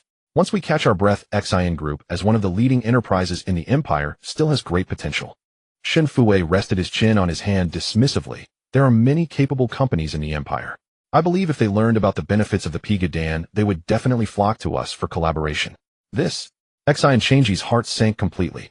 From the perspective of the investors, Shen Fuwei's words were indisputable. Xian Yu grew anxious as she never expected her family's company had fallen to such a state, unconsciously gripping Yu Man's hand. Zunyue, who was quietly listening, smiled slightly. Shen Fuwei's pressure was quite effective, and in the upcoming negotiations he would likely hold the upper hand. Xian Yu did not understand Shen Fuwei's intentions and pleaded, Senior brother, we are fellow disciples after all. Please help us. My parents are very skilled in business and can definitely help Xiantian's sect earn a lot of money.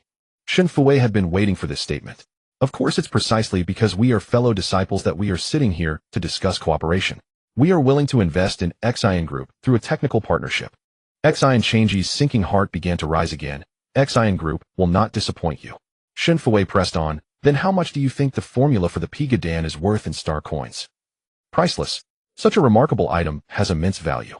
It is more nourishing than nutritional agents, and after taking it one feels much more energetic, something no nutritional agent can compare to. However, at this moment, he certainly could not say so. Xian Chongyue subtly replied, it must be worth more than high-grade nutritional agents. Shen Fuwei said, you understand the value of the Pigadan. The optimized formula for low-end nutritional agents by Qiu Jifeng is also in my possession. My proposal is my master will invest in Xian Group with the formula and production method of the Pigadan, holding 60% of the company shares. I will invest with the optimized formula for low-end nutritional agents, holding 10% of the shares, and you will hold 30%. How does that sound? The free nutritional agents consumed on the ancient earth were formulas that Shen Fuwei bought from Qiu Jifeng. Later, many components were altered, reducing the cost to a minimum, which led to the green, unpleasant nutritional agent that almost made Zunyue vomit, providing relief to the common people. Xian Chongyue gritted his teeth. This was not a negotiation, it was outright robbery. Holding more than 50% of the company's shares would grant control over the company. If Mo Zunyue held 60% of the shares, then Xian Group would no longer bear the Xian surname. It would change to the Mo surname, becoming her company. Isn't this a robbery? I think we can discuss this further, Xian Changyue said with a forced smile. Shen Fuwei decisively refused. You can choose not to accept this proposal. I believe many companies would be willing to accept it. It's fine if the deal doesn't work out, we part as friends. Xian Changyue ground his teeth. This was a threat, a blatant threat.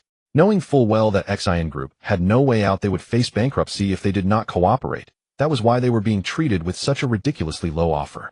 Yu Man quietly pinched Xian Changyi's arm. They had no other choice. Xian Changyue sighed. This proposal is not unfeasible, but you must tell us the production method for the Pigadan. In case anything happens in the future, they need to have the production method for the Pigadan to avoid significant loss. Shen Fuwei looked at Mo Zunyue, who said, not everyone can arrange the refining array, but I will teach Xian Yu the refining array and the production method for the Pigadan. All operations related to the Pigadan will be entrusted to you. Xiantian sect will not interfere, and we will fully cooperate during the mass production of the Pigadan. Xian Changyue saw that those grand arrays were not ordinary. If his daughter learned them, it would mean holding the methods in their hands. All right, let's sign the contract now. With that, Xian Changyue made the final decision. Mo Zunyue added, you understand the value of the Pigadan. If it can grow significantly in the future, even just holding 30% of the shares will earn you more than what you currently make. You will not suffer losses. Additionally, I hope that the headquarters of Xian Group and the nutritional agent production factory move to Ancient Earth.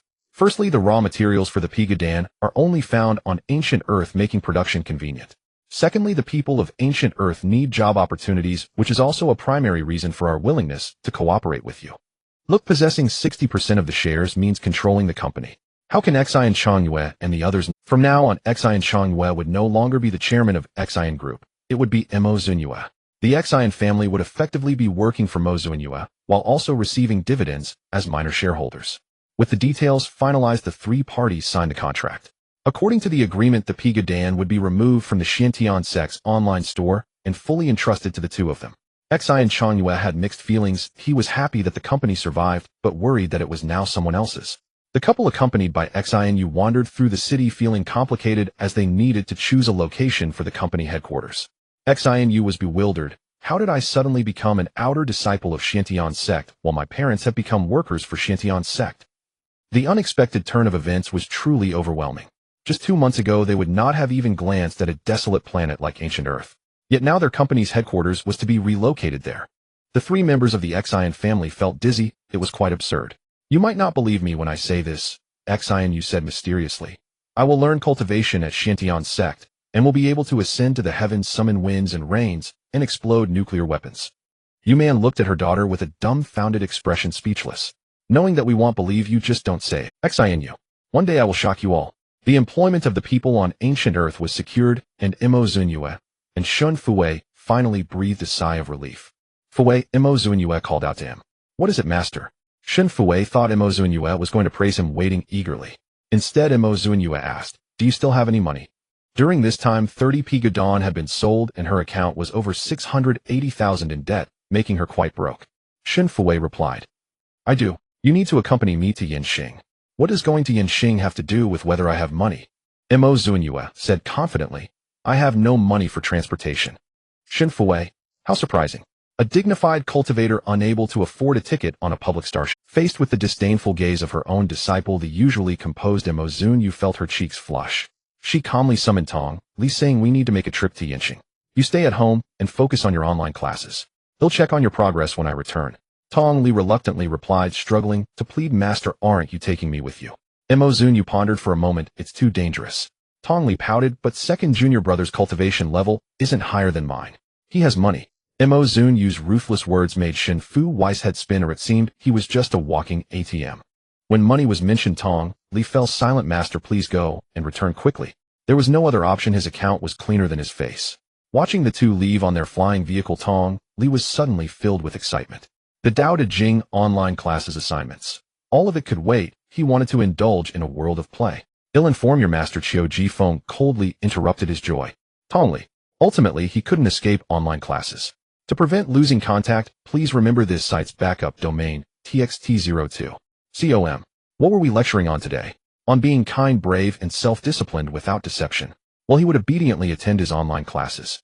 Halfway through the online class taught by a beautiful instructor, Healy rushed over to interrupt his lesson. Where are Zunyue and Shinfu Wei? He was sweating profusely with anxiety. Tongli looked up. They went out for something. Healy panicked, pounding his right fist into his left palm, frantically pacing. What are we going to do? What happened? Qiu Jifeng asked, stopping his work. Healy leaned closer. Old Qiu, there's a glowing statue in the mine that's causing a ruckus. Qiu Jifeng clicked his tongue. Don't talk nonsense. Ghosts have already been confirmed to be merely the phenomenon of a spirit's lingering energy after death. It's quite normal. But the statue dug from the mine occasionally whispers, which isn't normal. It sounds like a soul calling, and it's very... Tongli, wanting to skip class, suddenly perked up. Take me to see it. My master said my demonic aura is so overwhelming that even ghosts must retreat. The three rushed toward the mine in a hurry. Zunyue was completely unaware. They parked their flying vehicle at the planetary port and boarded a starship to Yinqing. Outside the starship window, the vastness of the starry sea was reflected. Each star had its own number and name, and the tail light of the starship resembled a shooting star gliding through the silent universe. For the first time, Zunyue felt the greatness and splendor of technology. With immortal bodies standing alongside the divine, an inexplicable respect for this era began to rise within her. Yinqing Hongyan City. The metallic skyscrapers were densely packed, and the distant blood mist reflected on the smooth walls, shattering into a radiant glow. As the blood mist gradually spread, the temperature in the city rose higher, making it increasingly unsuitable for human habitation. At this moment, the entire city was undergoing a frantic migration, with flying vehicles densely packed in the air, repeatedly transporting residents away. Zunyue entered the city. Her eyes met only with noise and chaos. The streets, devoid of any greenery, appeared even colder and harder. I'm not leaving if this is my home. A middle-aged man was being dragged by his family towards the flying vehicle, lying on the ground and refusing to rise, sweat dripping from his clothes. After working half my life to buy this house, I have to migrate and lose everything. This is asking for my life. Some were reluctant to leave their homes, some to part with their belongings. Oh, lives, myriad forms, each with its own suffering. Zunyue spoke. You stay here and wait for me. After saying this, she headed out of the city towards the blood mist. Shinfu Wei, knowing his limited strength would only slow her down, took out 2 Qingfeng array stones from his storage device to set up a stall. Qingfeng array stones can keep you cool, protecting against the blood mist. Does anyone want them? Passers-by eyed him warily and quickly walked past. Shinfu Wei could even hear someone softly grumbling. The city is in chaos, and there are more scammers. They just don't know the value. Shinfu Wei scoffed. How much for this stone? A voice came from his side. Shinfu Wei turned to see a tall, sturdy man, his hat pulled low and acting suspiciously. The spiritual energy version of the Qingfeng array stone. Shinfu Wei initially planned to say 1,000 for each, but unexpectedly, he blurted out 10,000 star coins each. It can withstand high temperatures and the blood mist, potentially saving your life in critical moments. Kuan Peng stared at him, gritting his teeth. You're even more unscrupulous than I am. The high-end version on the Zunyue online store only costs 5,000 star coins each for half a year's supply. How can you charge 10,000 for your low-end version? Shinfu Wei realized he knew quite a bit. Then you should know that the online store is currently out of stock. Alright. After some resentment, Kuan Peng bought all 10 Qingfeng array stones from Shinfu Wei. At the end, he asked, bro, where did you get your supply? If you have more in the future, sell them to me. We can negotiate the price. Shinfu Wei was more than happy. Such a big spender was hard to come by. The two even added each other as friends. Kuan Peng wrapped himself tightly and walked away while making a phone call. Bro, do you still need Qingfeng array stones? I have stock now, 10,000 star coins each. Shinfu Wei. Thankfully, after his cultivation, his senses were sharp and he could hear quite clearly. This person was truly heartless. The real clown was himself. After Kuan Peng found a buyer, he left the city. Since his post went viral, many wanted to buy Qingfeng array stones. Netizens discovered that the Zunyue online store hadn't been restocking, and after fruitlessly urging for inventory, some private messaged him willing to pay a high price. The wealthy didn't mind tens of thousands of star coins, allowing him to make a significant profit. Kuan Peng arrived at the edge of the blood mist, where small teams of star police were stationed every 2 kilometers. 5-star police officers were clad in fully wrapped mechanical uniforms, equipped with microweapons and temperature control devices. However, the blood mist beside them was over 1,000 degrees Celsius. Their mechanical uniforms were outdated models struggling to operate, and each felt as though they were simmering in a sauna. Damn it, this is deadly. Oh, we'll end up roasted to death. One complained. Another chimed in, yeah, this isn't duty, but sheer torture. Who told us that our solar system wouldn't develop? It's either a waste planet or a level 5 star. Only the moon has developed to a level 4 star. In such a remote star region, it's already good enough that we could get used police uniforms discarded by prosperous star systems. While several were grumbling, they spotted a figure coming from afar. Kuan Peng is here. This was introduced by their colleague who said he had a good item that was incredibly comfortable to carry, although a bit pricey. They were fed up with simmering in the sauna all day and were determined to spend the money to buy one. Kuan Peng offered a trial use before payment. Once they got their hands on the Qingfeng array stones, everyone was astonished, some even trembling with excitement. This feels incredible. Why didn't I discover such a good item sooner? It could have saved me so much suffering. Damn, not even a shiver compares to this thing. Old Wang is so inconsiderate, he only tells us about such a good item now. Just as several were still in shock, a figure dashed past and leapt into the blood mist. Who? One shouted. Kuan Peng was startled. What's wrong? I think I just saw a shadow enter the blood mist. Kuan Peng scoffed. You must have been overheated. That's over 1,000 degrees. Who would go in there to seek death? Zunyue wrapped herself in spiritual energy and swiftly entered the blood mist, surrounded by a sea of red, unable to see anything clearly. Her spiritual energy extended, locating one of the mines, and she leaped down. The mine's depth was unknown, and after what felt like a long time, she suddenly found herself in a wide open space, her feet landing on solid ground. Landing atop a protruding rock, she saw a torrent of lava surging ahead, undulating like an inflating blood vessel. The surrounding rock walls were embedded with gems glowing red, resembling countless blood-red eyes staring at her, densely packed and terrifying. Red mist surged out from the top of the mine through the wellhead. It really is a fire crystal, Zunyue rejoiced.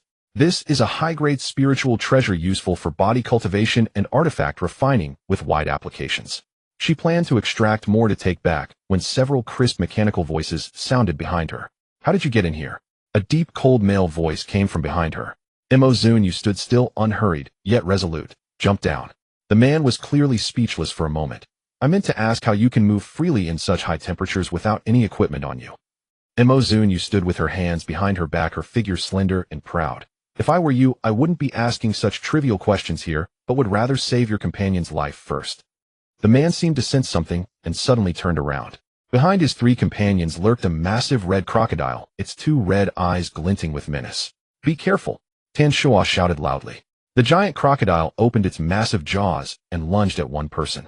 Its sharp teeth glimmered, coldly coated with a viscous liquid, and it moved with incredible speed. Before Tan Shua's voice even faded, the giant crocodile was already upon them.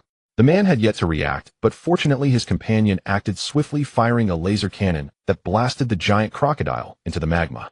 Zunyue couldn't help but frown. The group was clad in soft metallic outerwear that clung closely to their bodies, remarkably precise and light. What surprised her was that the laser cannon she had just seen was not a weapon they carried, but rather the man's arm had transformed into a cannon in an instant. Was it a robot or a cybernetically enhanced human? Regardless of which, it showcased the formidable armed power of the interstellar age. The power of that cannon was something she might not even withstand. Oh, what could be said of a battleship? Before she could ponder further, the magma surged violently and numerous giant crocodiles emerged from it, frantically charging towards the group. These giant crocodiles emerged from magma, feeding on fiery crystals which in turn were nourished by spiritual energy. They had transcended ordinary biological categories, qualifying as spiritual energy mutants. Each one was 5 meters long and possessed immense strength, capable of spewing flames from their mouths. What on earth are these creatures? Tan Shua exclaimed, throwing a bomb. The explosion sent shockwaves through the area, taking down several giant crocodiles, but soon new ones crawled out. Even with their powerful weapons, they couldn't hold back the crocodiles' tough hides, thick flesh, and overwhelming numbers. Xiaolu, the man whose arm had transformed into a cannon, shouted as he rushed towards his companion. It was too late to save. The crocodile had already bitten off the companion's arm, blood gushing forth, quickly seared by the intense heat. Zunyue was certain it was not a robot, but a cybernetically enhanced human. A part of the body had been replaced with metal machinery, and such knowledge had not even appeared in the original owner's memories.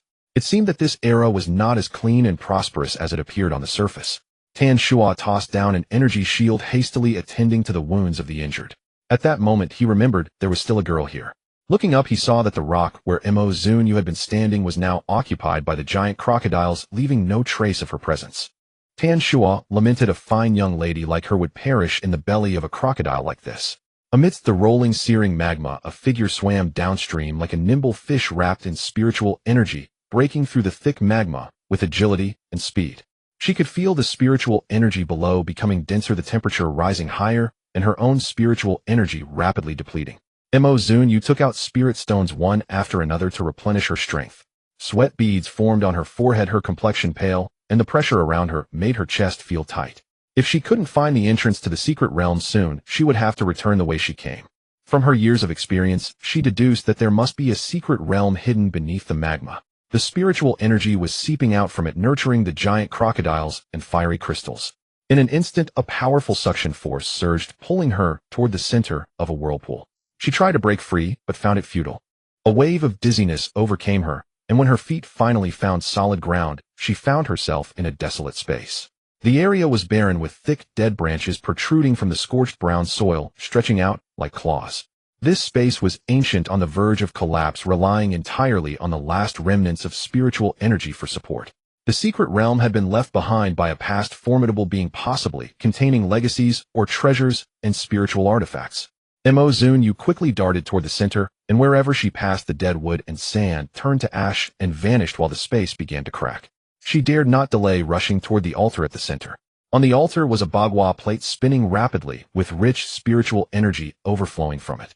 Zunyue gritted her teeth, knowing that to obtain this treasure, she might have to fight a hard battle. Generally, such legacy treasures are surrounded by restrictions preventing anyone from taking them casually. Zunyue rolled up her sleeves, preparing to take action. The bagua plate glowed brightly, and several bolts of lightning shot at her. Startled, she focused her spiritual energy to its utmost to dodge as best as she could. However, her cultivation was too low, and she was inadvertently struck by a bolt of lightning that grazed her arm, causing bright red blood to spill onto the bagua plate. She dared not hesitate, wanting to rise for another battle, when she suddenly noticed something unusual in her sea of consciousness. It showed her clearly, and Zunyue fell into a long silence. The bagua plate had recognized her as its master. What in the world was happening? After years of cultivation, she knew that in the realm of cultivation, it was common for practitioners to fight fiercely for treasures, and even if they succeeded, they might not gain the spiritual artifact's recognition. Yet here the spiritual artifact actually took the initiative to seize her blood and recognize her as its master. This bizarre operation nearly broke her back. If the cultivators of the cultivation world found out, they would surely envy her to the point of spitting blood. The bagua plate evidently developed a semblance of intelligence. Seeing its spiritual energy waning, and the secret realm on the brink of collapse, its new master stood there dazed. It trembled back and forth on the altar, likely cursing profusely, and then the sun trigram lit up, unleashing a fierce wind. The bagua plate scooped up Zunyue from the ground, and as the sun trigram opened wide, a strong wind surged forth, carrying her away in a panic. Zunyue was utterly shocked, her heart unable to calm for a long time. This spiritual artifact had recognized her as its master in order to save her. Otherwise, it would collapse with the secret realm and be buried forever. As she processed this, Zunyue's expression darkened. The bagua plate transmitted a vague consciousness to her, which she was able to understand due to their contract. It said, "I don't know how many years I've waited. Finally someone has come in, but I didn't expect it to be a fool who doesn't even know to run when in danger." Zunyue's mouth twitched, having been looked down upon by a spiritual artifact. She quickly formed hand seals, turning the tables to control the bagua plate, directing it toward the collapsing fissure, plunging headlong into the searing magma. Tan Shuo and the others were still fighting with all their might. The giant crocodiles had incredibly strong defenses, and even the laser cannon that could pierce through people was not enough to deliver a fatal blow. Crocodile skin can withstand a laser cannon. That's terrifying. These crocodiles are suspicious. They actually live in magma where the temperature exceeds 1,000 degrees Celsius, and almost no living creature can survive here. Prepare to retreat. If we keep this up, we'll all die here. The group moved toward the exit of the mine, but the giant crocodiles seemed to see through their intentions, rushing toward them in overwhelming numbers. After eliminating one wave, another immediately followed, an endless onslaught that gave them no chance to catch their breath. "Damn it, I'm going to fight you to the end." Tan Shuo held a laser gun and fired. Bang! A shadow leaped out from the magma. When Tan Shuo looked closely, he was dumbfounded to see a girl in short sleeves, standing on a circular disc floating in midair, exuding an ethereal aura. The disc glimmered, and its tail emitted strong winds, propelling it forward. What the hell? No way. The group couldn't help but curse. It was one thing that they had never seen such a flying device before, and another that the girl in short sleeves seemed completely unharmed. The most important thing was that she emerged from the magma in short sleeves, seemingly unfazed by the heat. Bagua plate help online, waiting. How do I deal with a new master who doesn't know to run indoors when it rains? Zunyue gritted her teeth. How about I dismantle you to make an umbrella? The bagua plate trembled in fear. Go. Zunyue formed a seal with her hands, and the wind blades from the bagua disc surged towards the giant crocodile. The giant crocodile, which could not be killed even by laser guns, was like mud under the wind blades, instantly splattering blood and flesh as it was severed in two. Tan Shuo and his companions were dumbfounded, watching helplessly as the invisible wind blades wreaked havoc in the scene, scattering blood and flesh, claiming dozens of lives in the blink of an eye. Zunyue stood atop the circular disc in the air, resembling a celestial being descended to Earth. The few people standing amidst the blood and flesh stared at this scene, their lips trembling, unable to utter a single word for a long time. They found no words to describe this situation. Zunyue unleashed a gust of wind, wrapping the stunned individuals and tossing them out of the blood mist along the mine. Tan Shuo felt a dizzying spin, and by the time he landed, he was already outside the blood mist. He stared in shock for a long time before asking his companions, "Do you believe in immortals? In this age of technology, what immortals could there be?" "It must be some kind of powerful new technology," one companion replied. "Technology has infinite possibilities. Humanity has journeyed into the stars through various incredible inventions. In their hearts, technology surpassed everything. In an era of technological explosion, inventions beyond imagination could be created. After being awed by countless great innovations, the flying disc wind blades and the ability to maintain a constant temperature in any environment seemed less miraculous." "It seems the blood mist has stopped spreading," Tan Shuo ordered. "Let's go in and take a look." In the mine, the giant crocodile's corpse lay strewn about, with not a single flame crystal embedded in the rock wall left behind. The arriving individuals were left in shock at the scene. "This girl is quite formidable. Where can I buy that new type of flying saucer? I want one too." Zunyue stood on a distant hill, the Bagua formation shrinking to the size of a palm as she stored it away. Watching the blood mist slowly dissipate, she frowned instead. "In this era of technological explosion and the resurgence of spiritual energy, I truly wonder if it is a blessing or a curse. No matter how powerful technology is, it is ultimately an external force. Only through cultivation can one pursue immortality." The phrase immortality has been sought after by everyone from emperors to commoners throughout history, its allure surpassing all power and wealth. When Zunyue found Shinfue, he had wrapped his head up like a dumpling, leaving only his two eyes dark. "What are you doing, a thief?" Zunyue suddenly exclaimed from behind him, startling him awake. "Huh, master is back. Are we going home?" Shinfue peeled back his collar, revealing an awkward yet flattering smile. Could he say that he sold several spirit stones of the Qingfeng array for 100,000 star coins each and wrapped himself up like this to avoid being recognized? Of course not. Zunyue was so poor, what if she took his star coins? "We're going back," Zunyue said with a serious expression. Shinfue was startled. "What happened?" "The resurgence of spiritual energy in the starry sky means a change is coming. From now on, you all need to diligently practice your cultivation. Ancient Earth is just the beginning. Following that will be the Yinqing, and there will be more planets where spiritual energy appears in the future. Hidden realms will manifest alongside the appearance of spiritual energy. Many treasures and secrets will be uncovered, and more people will join the ranks of cultivation. This process may take an unknown amount of time, perhaps a few months, years, or even decades, depending on the speed of the spiritual energy's resurgence. In any case, since she has secured the opportunity, she must continue to hold on to it."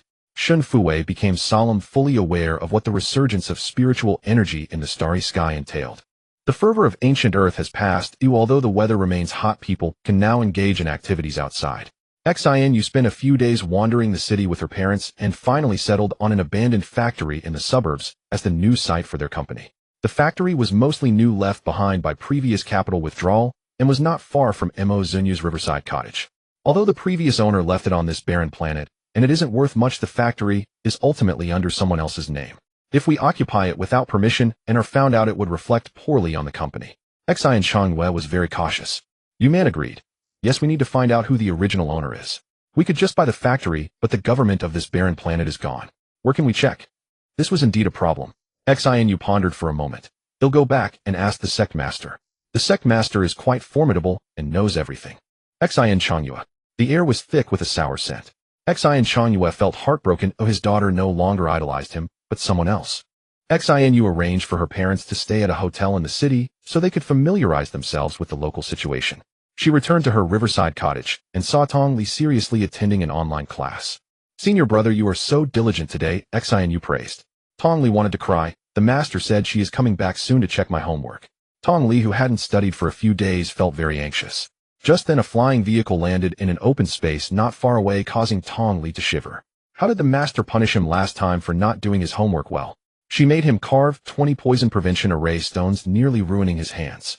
Xinu skipped over to report joyfully. Sect Master, we've selected the new site for the headquarters, but we don't know who the original owner is. Where? Zunyue asked. Xinu sent her the address of the factory. Zunyue directly sent her the original owner's information. Get the factory matters settled soon. There are tens of thousands of citizens waiting to be fed. Xinu was stunned. Isn't it said that only the government system can access this information? How can the Sect Master see it too? Zunyue raised an eyebrow. I am the Star Master. Xinu. Shinfue. He was astonished. You are the Star Master. Zunyue realized she had slipped up and fell silent. Shun Fue's expression twisted. You are the Star Master, yet you still have time to build a house by the river and enjoy a leisurely life, while I worry about the livelihood of the people.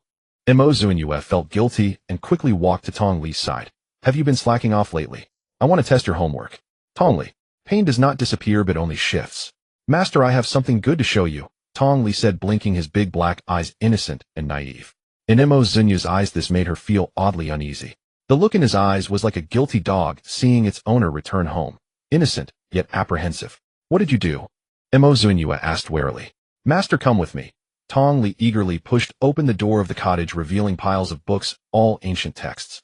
Zunyue's divine sense swept across, and good heavens, it was all cultivation manuals. Although they were all low-level techniques, there were many, and they would be very useful for them at the moment. Where did you get these? Zunyue inquired of Tong Li. These techniques must have been excavated from a hidden realm. If Tong Li could unearth these, the hidden realm could be quite large and might hide even more treasures. Tong Li animatedly described. He unearthed a luminous stone statue. I went to take a look. And then, these cultivation techniques belong to orthodox sects. How could a demonic cultivator even enter? Then I approached the statue, and inexplicably found myself transported into a boundless, featureless white space. Suddenly an elderly man appeared holding a multicolored stone statue, and asked me, do you wish for a spirit stone statue, a golden statue, or a bronze statue? Zunyue, what kind of eccentric is this? Tong Li flashed a row of gleaming white teeth. My master taught me that a true gentleman must be upright and unreserved. I naturally refused all three. The old man praised me as a fine boy, and then I tumbled into a celestial library. In truth, Tong Li held no interest in spirit stones, gold or bronze. What he truly coveted was stardust coins. Zunyue, so then you were kicked out? Tong Li looked genuinely astonished. How did master know? The old man originally intended to keep me inside until I finished reading every book, and only release me after passing his oral examination. But there were far too many volumes, so I tried loading them into my data storage for later study at home. He forbade it. We clashed, and he grew so furious he puffed out his whiskers and glared, then booted me out. As he departed, Tong Li overheard the old man muttering, what era is this? Morality has truly decayed. Here's a demonic cultivator masquerading as a pristine lotus. Zunyue's expression twisted, torn between disbelief and exasperation. When offered statues, you played the paragon of virtue. Yet when seizing books, you resorted straight to force. Tong Li blinked, expectantly awaiting praise from Zunyue. His eyes widened in alarm, and he stammered, wait. Master, hear my defense. No, hear my explanation. Zunyue's countenance darkened further, and Tong Li wisely fell silent. Copy the Tao Te Ching 100 times. Tong Li instantly wilted, daring not protest, and slumped off like withered leeks to fetch paper and brush, heart heavy with despair. In this age, who still wrote by hand? Chinese characters were intricate, their strokes winding and arduous to inscribe. To compel him to write, Zunyue had scoured half the stellar network to procure authentic paper and ink brushes, a gesture both meticulous and deeply earnest. Her devotion left him almost overwhelmed. Zunyue herself fretted endlessly. This demonic cultivator must not stray from the righteous path. Beside the alchemical furnace array, she erected a new grand formation, using flame-kindling crystals as array stones. Their fiery essence dispelled coldness and suppressed demonic energy. Henceforth, the formation would purify toxic herbs and mineral ores of demonic energy, relieving Shun Fue and others from exhausting manual purification. When Xiao Jifeng beheld the crimson glowing array, exhilaration mingled with melancholy. We haven't even mastered the alchemical furnace array yet, and now another appears. Is life even possible anymore? Zunyue kindly suggested, rather than obsess over formations, why not examine the ancient texts Tong Li brought back? They may spark fresh insight. Indeed, spiritual energy itself held little left to explore. The great cultivators of antiquity had long since plumbed its depths. After a moment's reflection, Xiao Jifeng sighed deeply. It seems I truly must pivot my focus. Thereafter, Xiao Jifeng, who once stood tall gazing upward at formations all day, now bent low immersed in books. Yet he never neglected formation maintenance, sustaining daily production of 10,000 spirit abstinence pills. Xian Changyue, eager to launch operations swiftly, was preparing a new factory. During this period, he suspended all business activities of Xian Corporation. To prepare for the new product line, legacy nutrient solutions were discontinued, existing inventory liquidated, and the factory sold outright. This move delighted both Lin Corporation and Zheng Corporation. Zheng the Fat chuckled triumphantly, unable to contain his mirth. At last, Xian Corporation has fallen. Not only have we seized their market share, but even their discounted factory now belongs to us. Xian is utterly ruined. Henceforth, the Empire's low-tier nutrient solution market shall belong solely to our two houses. Yet the external control of spiritual sense and its coordination with spiritual energy demanded great precision. Even a tiny mistake would lead to failure. Zheng the Fat clicked his tongue. Ramp up. I've already begun. Who knows how many Stardust coins I've poured into raw materials, equipment, factory acquisition, and labor, all waiting for the first batch to roll out and yield massive profit. Lin the Short exclaimed, then I'm behind. I must accelerate production too. Soon the low-tier nutrient solution market will answer only to us. To boundless prosperity. Cheers. Both men brimmed with exhilaration. Meanwhile, Xian Changyue gazed upon the grand formation before him, smug and self-satisfied, turning to you, man, with a grin. Wife, I don't even need to imagine those two fools' gloating faces right now. Once our new product launches, we'll see whether they'll still dare smirk. You man, rarely so unburdened, replied with rare delight. I'd been stewing over that earlier swindle. Finally, my chi flows smoothly again. Look at that formation, glowing crimson, truly magnificent. A few days prior, Qiu Jifeng had refined the nutrient formula once more. In an ancient text, he discovered a method to release spiritual energy from spirit stones, and integrating modern machinery infused that energy directly into nutrient solutions. The resulting effect fell short of spirit abstinence pills, but significantly enhanced vitality, leaving consumers invigorated and energized. This breakthrough earned Qiu Jifeng a colossal sum of Stardust coins from the Xian couple, so much so that Zunyue's eyes burned crimson with envy. She knew this method well. She could have claimed that fortune herself. Rage consumed her. Qiu Jifeng, unnerved by Zunyue's piercing stare, instinctively stepped back 2 paces. Why are you staring at me like that? Zunyue wrenched her gaze away with visible effort and scoffed nothing. She then turned to Xian Changyue. I'll arrange your formation, but business remains business and personal remains personal. My services carry a fee, and so do the flame-kindling crystals. Xian Changyue, freshly fleeced, ventured cautiously, how many Stardust coins? Zunyue replied coolly, a full package. 10,000 Stardust coins. The Xian couple exchanged glances, astonishment flashing in both eyes. Zunyue's heart lurched. Had she asked too little? Yet the pair rushed forward, clasping her hands with heartfelt gratitude. You're truly a noble soul. It was astonishingly cheap. The price tag for Qiu Jifeng's formula would require several additional zeros. That last remark, of course, remained unspoken. Zunyue longed to slap herself. She'd undersold it. Then she glanced at her account balance, a debt of 581,500 Stardust coins. Once she'd had the chance to clear it entirely. Fury transmuted into resolve. She raised her hand and began weaving the formation. The Xian couple, still beaming at their shrewd bargain, froze mid-smile upon witnessing her technique. What was that blade of light emanating from her fingertips? Were mere circles and lines drawn on the ground truly sufficient to constitute a formation? No machinery, nothing at all, just 2 radiant fingers. Brilliant. Brilliance incarnate. Xian Changyue gasped. I'm beginning to believe my daughter's tales. You man stared stunned into silence.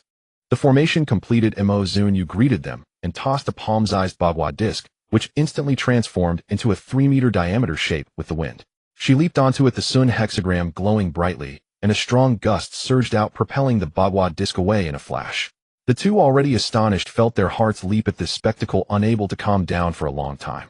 The bagua disc emitted an ancient glow, and Zunyue stood straight within the brilliance, appearing ethereal. Is this what an immortal looks like? Yuman's mind replayed the image of Zunyue flying away. Is this the mysticism from ancient legends? Perhaps coming to ancient Earth was the right choice, Xian Changyue suddenly thought. The sun shone brightly in the sky, the grasses in the fields glimmered under the sunlight, and the occasional sparkle of spirit stones was quite beautiful. Zunyue inspected the cave where the statue was found, and as she expected, the statue had disappeared. The statue, serving as the entrance to the secret realm, had closed again after being tricked by Tong Li, the demon cultivator. However, large secret realms generally have more than one entrance. Either it hasn't been excavated yet, or hasn't manifested in the world. She arrived quietly and left quietly unnoticed by the workers busy at work around her. Healy was enthusiastically announcing good news to everyone. As you all know, the Xion Group's headquarters has moved to our planet. It's a company that deals in nutritional agents across the Empire. Tomorrow recruitment officially begins. You should go apply for jobs. There will be no more free nutritional agents distributed in the future. Those who cannot get hired can collect stones and pull out poisonous weeds to sell to the Xion Group. They will buy without limits, which is also a source of income. The people of ancient Earth gathered in this city, totaling only 300,000. A large factory could easily solve their survival issues. For the past few months, most people relied on nutritional agents to get by. Now that they could work again and return to normal life, they excitedly shared the news, filled with gratitude towards the Xion Group, as if they were their reborn parents. Fan's dad and mom arrived at the recruitment site before dawn the next day, expecting to be at the front of the line, only to find the square already bustling with people when they got there. I suspect they didn't sleep at all last night. They must have lined up as soon as they heard the news. Fan's dad regretted realizing they should have come last night as well. I wonder if we will get a turn. Many were concerned about this issue. It would be such a pity to miss out on a job opportunity simply because they arrived too late. They were eager to apply, but inside the factory's conference room a silence prevailed. The more than 10 people present were the backbone of the Xion Group, and they found it hard to understand Xion Changyu's sudden decision to eliminate factories on other planets and relocate the headquarters to the perilous wasteland. The manager sitting in the first seat on the right looked grim. Selling off factories and stopping product sales is equivalent to withdrawing from the market. How many years did the Xion Group take to seize market share? To just abandon it now I cannot comprehend. It's easy to exit but hard to re-enter. Even if we acquire Professor Chiu Jiefeng's recently optimized low-end nutritional agent formula, expanding back into the original market won't happen overnight. Others joined in voicing their opposition. Xion Changyu remained calm, raising a hand to signal everyone to quiet down. You have been with me for so many years. You know I am not someone who acts without reason. Before voicing any opinions, first try the newly produced nutritional agents. An assistant came in to distribute a nutritional agent to each person. This nutritional agent was different from the others. It was a translucent, white, seemingly filled with twinkling lights. They were seeing such a beautiful nutritional agent for the first time. Its appearance was quite impressive. Someone took a sip and found it had no strange taste, but rather a refreshing sweetness. This nutritional agent is quite good with a great taste. If it hits the market, its price will be over 1,000 star coins each. Xion Changyu was not in a hurry, waiting a moment before saying, "You should feel the changes in your bodies." The attendees closed their eyes to meditate, and the sensations their bodies conveyed were very pleasant, akin to a sticky body being refreshed by a cool shower, instantly revitalizing and invigorating. A member of the technical team exclaimed in wonder, "The taste is great and the effects are quick. Even if it competes with the 3,000 star coins per unit price, it could still do well in the market." The product is indeed excellent, but our current issue is that the group has already withdrawn from the market and our share has been devoured by 2 other companies. It is impossible to reclaim it with just this nutritional agent. Selling this nutritional agent at 3,000 star coins to reclaim market share is difficult. Pricing it at 1,000 star coins will make it hard to depend on it for recovery. However, he took a small detour, paused for a moment, and continued, "What if we price it at 80 star coins each?" The conference room fell into a brief silence, many gasping in surprise. 80. How is that possible? Did I hear wrong? Everyone turned to stare at Xion Changyu. The cheapest nutritional agent on the market was 100 star coins each, and its taste was not much better than that of the free agents distributed by Fu Wei Charity. Yet to sell such a visually appealing, tasty, and effective product at the lowest price, 80 star coins each. Were they out of their minds? Boss, calm down. You can't sacrifice everything to take revenge on the Lin and Zheng families. They were genuinely worried that Xion Changyu had lost his mind, harming himself more than his enemies. Xion Changyu replied cheerfully, "You are overthinking it. Professor Chiu Jiefeng's new formula has significantly cut down costs, but the taste was lacking. The nutritional agent in front of you has been further improved with the addition of a new ingredient that greatly enhances quality, and this ingredient is abundant on ancient Earth. Even if we sell this nutritional agent for 80 star coins each, we will still make a profit, at least break even. Although the profit per unit is limited, selling in volume will yield gains." As Xion Changyu finished speaking, the previously tense atmosphere in the conference room exploded, becoming exceptionally lively. If this hits the market, it will definitely create a sensation. With such quality selling for 80 star coins, as long as production keeps up, not only the market within the empire, but even those outside will belong to us. The Lin and Zheng families are doomed. This turnaround is simply exhilarating, ha. The upper management began to envision their future. Xion Changyu slammed the table to quiet the excited voices in the conference room, and under the sparkling eyes of everyone he announced an even more explosive piece of news. You all should be familiar with the pill of fasting, right? Familiar? How could we not be? When Xian sent it back home after Xian Changyu and the others tried it, and realized its effects, they even held a meeting to discuss the matter. The high-level executives unanimously believed that acquiring the sales rights of the fasting pill could save the Xian group at that time. Xian Changyu crossed his right leg over his left, stating, "We have obtained the sales rights for the fasting pill. We are the sole distributor, and we can set the market price as we wish. The fasting pill will lead the Xian group into the high-end market. 3,000 star coins each for such a great product. Only a fool would sell it for that. Selling it for 30,000 each would still feel too little." The conference room erupted in excitement, their shouts carrying far startling those waiting for interviews in the nearby square who thought something had happened. Thus this dilapidated city came back to life, filled with laughter and hope everywhere. Except for the small house by the river. Sitting by the river fiddling with the bagua disc, Zunyue suddenly sneezed, feeling as if someone had just cursed her. She sniffed, examining the bagua disc in her hand. It was a good item, but unfortunately her spiritual power was low and she could only control the Sun hexagram representing wind. Tong Li and Shun Fu Wei were enviously eyeing her. "Master, is this flying object the treasure mentioned in the books?" Tong Li licked her lips, finding it very cool. Shun Fu Wei shot a sideways glance with her beautiful apricot eyes. "This couldn't have been obtained on Yen Star, could it?" Zunyue put away the bagua disc. "You two shouldn't be so eager. Magical tools can be found in secret realms as remnants of predecessors, or crafted by oneself.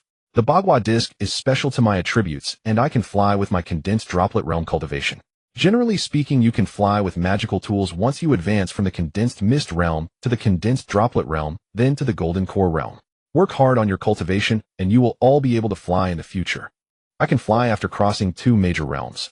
I need to work even harder. Does that mean I can skip moral education classes to save time?" "Master," Tong Li's eyes were glistening like a fawn's. "No." Zunyue ruthlessly refused. "Oh." The fawn in Tong Li's eyes died. "Help! Young lady, help!" A group of simply dressed people interrupted their conversation, seemingly carrying something and rushing this way while screaming heart-wrenchingly. As they got closer, it became clear that they were carrying a person, blood dripping from his ankle, his face ashen, clearly on the brink of death. Shun Fu Wei leaned forward to take a look. The leading uncle, his lips trembling and voice frantic, said, "My son has been injured by poisonous grass. I heard that you can cure him here. Please, you must save my son." Tong Li took out an anti-poison array stone to provide aid, and also fed the injured a pill of absorption, which contained spiritual herbs that helped in body recovery. The demonic energy in the injured person's wound was cleared, and his complexion visibly improved. The uncle was overwhelmed with joy, wiping his tears and wanting to bow in gratitude, but was quickly helped up by Shun Fu Wei. After some comforting words, the man left. "Master, our production of anti-poison array stones is really unable to keep up. Every day the number of people infected by poisonous gas exceeds our output, and from time to time someone dies from the infection." Shun Fu Wei frowned. Only the 3 of them in the Shantian sect could carve array stones. Qiu Jifeng and Xian, the 2 outer disciples, had yet to enter the initial fog stage and were unable to carve array stones. Tong Li and Shun Fu Wei realized the difference between themselves and ordinary people. They only needed to diligently cultivate to enter the initial fog stage within a few days, while these 2 outer disciples had been cultivating for almost a month with no progress. In addition to cultivation, Tong Li also had to study. The number of anti-poison array stones produced by Shun Fu Wei and Zunyue was simply a drop in the bucket compared to the hundreds of thousands of people. Zunyue pondered, once the people find work, Fu Wei's charitable efforts should have less to do. Why not let them establish a poison gas infection relief station? We can provide them with anti-poison array stones for free, helping local citizens at no cost, while charging foreign citizens with the funds used for public welfare and city development. "Yes, I will arrange this matter," Shun Fu Wei responded. Their long-standing worry about people's livelihoods was finally resolved. Most people would work at the nutrient factory, gaining income. A small portion of people who couldn't get hired could continue mining stones and collecting poisonous grass to sell to the nutrient factory or start small businesses. As long as they were quick-witted and worked hard, they wouldn't go hungry. With the poison gas infection relief station established, as long as there was still breath in a person, the anti-poison array stones could save them, and the problems caused by radiation from mining stones and poisonous grass would no longer exist. The lives of the people on ancient Earth gradually returned to normal, and Zunyue began considering the development of the Shantian sect. Strength was the strongest trump card. Development could never be separated from money and people. After all this time, Zunyue looked at her account, still over 50,000 in debt, feeling a bit pained. It was time to start working hard to make money. XINU from now on we will fully promote our products. Our main products will be the constant temperature stone and the spiritual nourishing pill. XINU looked confused. What are the constant temperature stone and the spiritual nourishing pill? The constant temperature stone is an upgraded version of the Qing foam array stone. When carried on the body, it keeps the body at a suitable temperature in any harsh environment. The Qing foam array stone will no longer be sold. The spiritual nourishing pill nourishes spiritual energy. Those whose spiritual energy is collapsing can stop the collapse while under its effect, and those with normal spiritual energy can extend their state of fullness and alleviate fatigue. XIN's pupils dilated sharply. To stop the collapse of spiritual energy was unprecedented, something many scientists wouldn't even dare to imagine. At that moment a hint of doubt arose in her heart, but she quickly suppressed it. If someone else had said this she would certainly not believe it, but it was Zunyue who said it. Zunyue herself was a miracle. The spiritual nourishing pill was classified as a medium-grade elixir and could not be produced using a refining array. Given her current cultivation level in the condensation droplet stage, she needed the assistance of a pill furnace for refining. As several disciples watched, she took a handful of spiritual nourishing pills from a large iron pot, leaving everyone, those who could cook and those who could not, as well as those who understood alchemy and those who did not, speechless. Qiu Jifeng flipped through the ancient book in his hand, and then glanced at the large black iron pot on the ground, his brow wrinkling, as if he could kill a mosquito. Refining furnaces don't look like this, do they, eh? Zunyue waved her hand dismissively. That's not important. Any furnace that can produce pills is a good one. The crowd was left speechless. Medium-grade elixirs produce a layer of colorful pill mist emanating a rich medicinal fragrance that is refreshing and invigorating, more effective than any energizing coffee. Qiu Jifeng was astonished. What a great item. XINU carefully held a pill the size of a pigeon egg as if it were a priceless treasure. Of course it's a great item. The sect leader said this pill can stop the collapse of spiritual energy. Qiu Jifeng's hand trembled, causing the ancient book to fall to the ground. As a professor at the medical academy and a leading figure in the medical field, he understood better than anyone that this was absolutely impossible. Is this for real, eh? Qiu Jifeng's voice was hoarse and gravelly, like dry sand scraping against each other. Even Shen Fue, standing nearby, involuntarily trembled, while Tongli looked up at him. What's wrong, second junior brother? It's nothing. Shen Fue's voice was calm as water, but inside tumultuous waves surged. If such a medicine had existed earlier, he would surely be living a completely different life now. But if that were the case, he would not have come to ancient Earth, met Zunyue, and embarked on the path of cultivation. With that thought, he felt at ease again.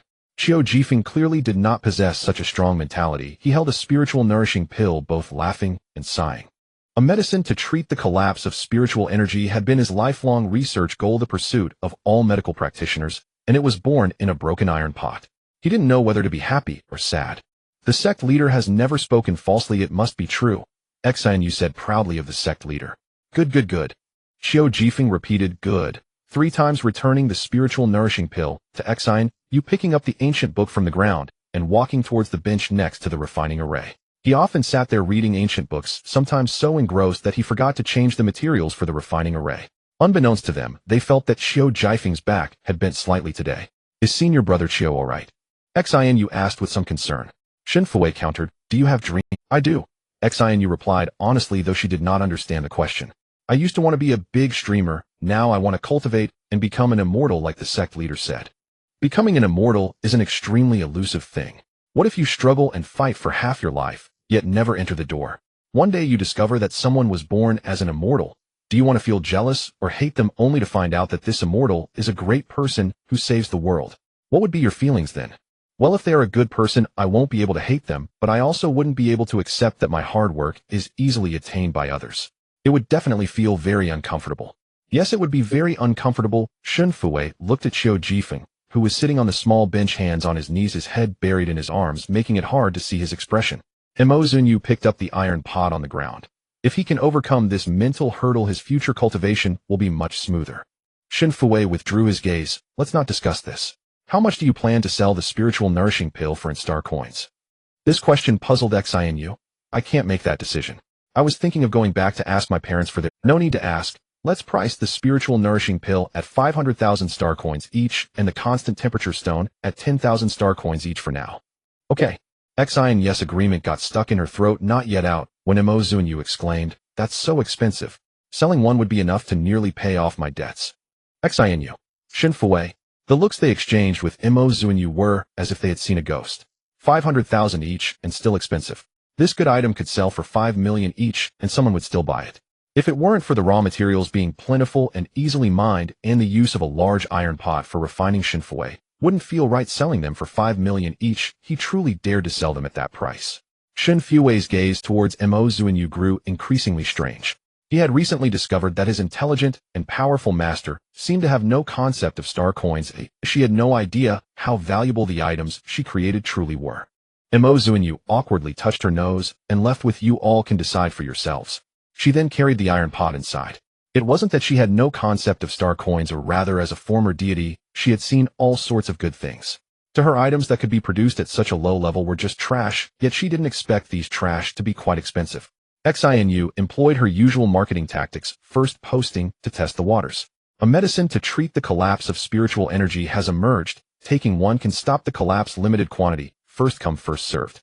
2L, as usual, post the online store link. 3L, gotcha. It's you again, female scammer. Last time you claimed that some pill would keep you from starving for a month, and it hasn't even been a month yet. How come you took it off the shelves?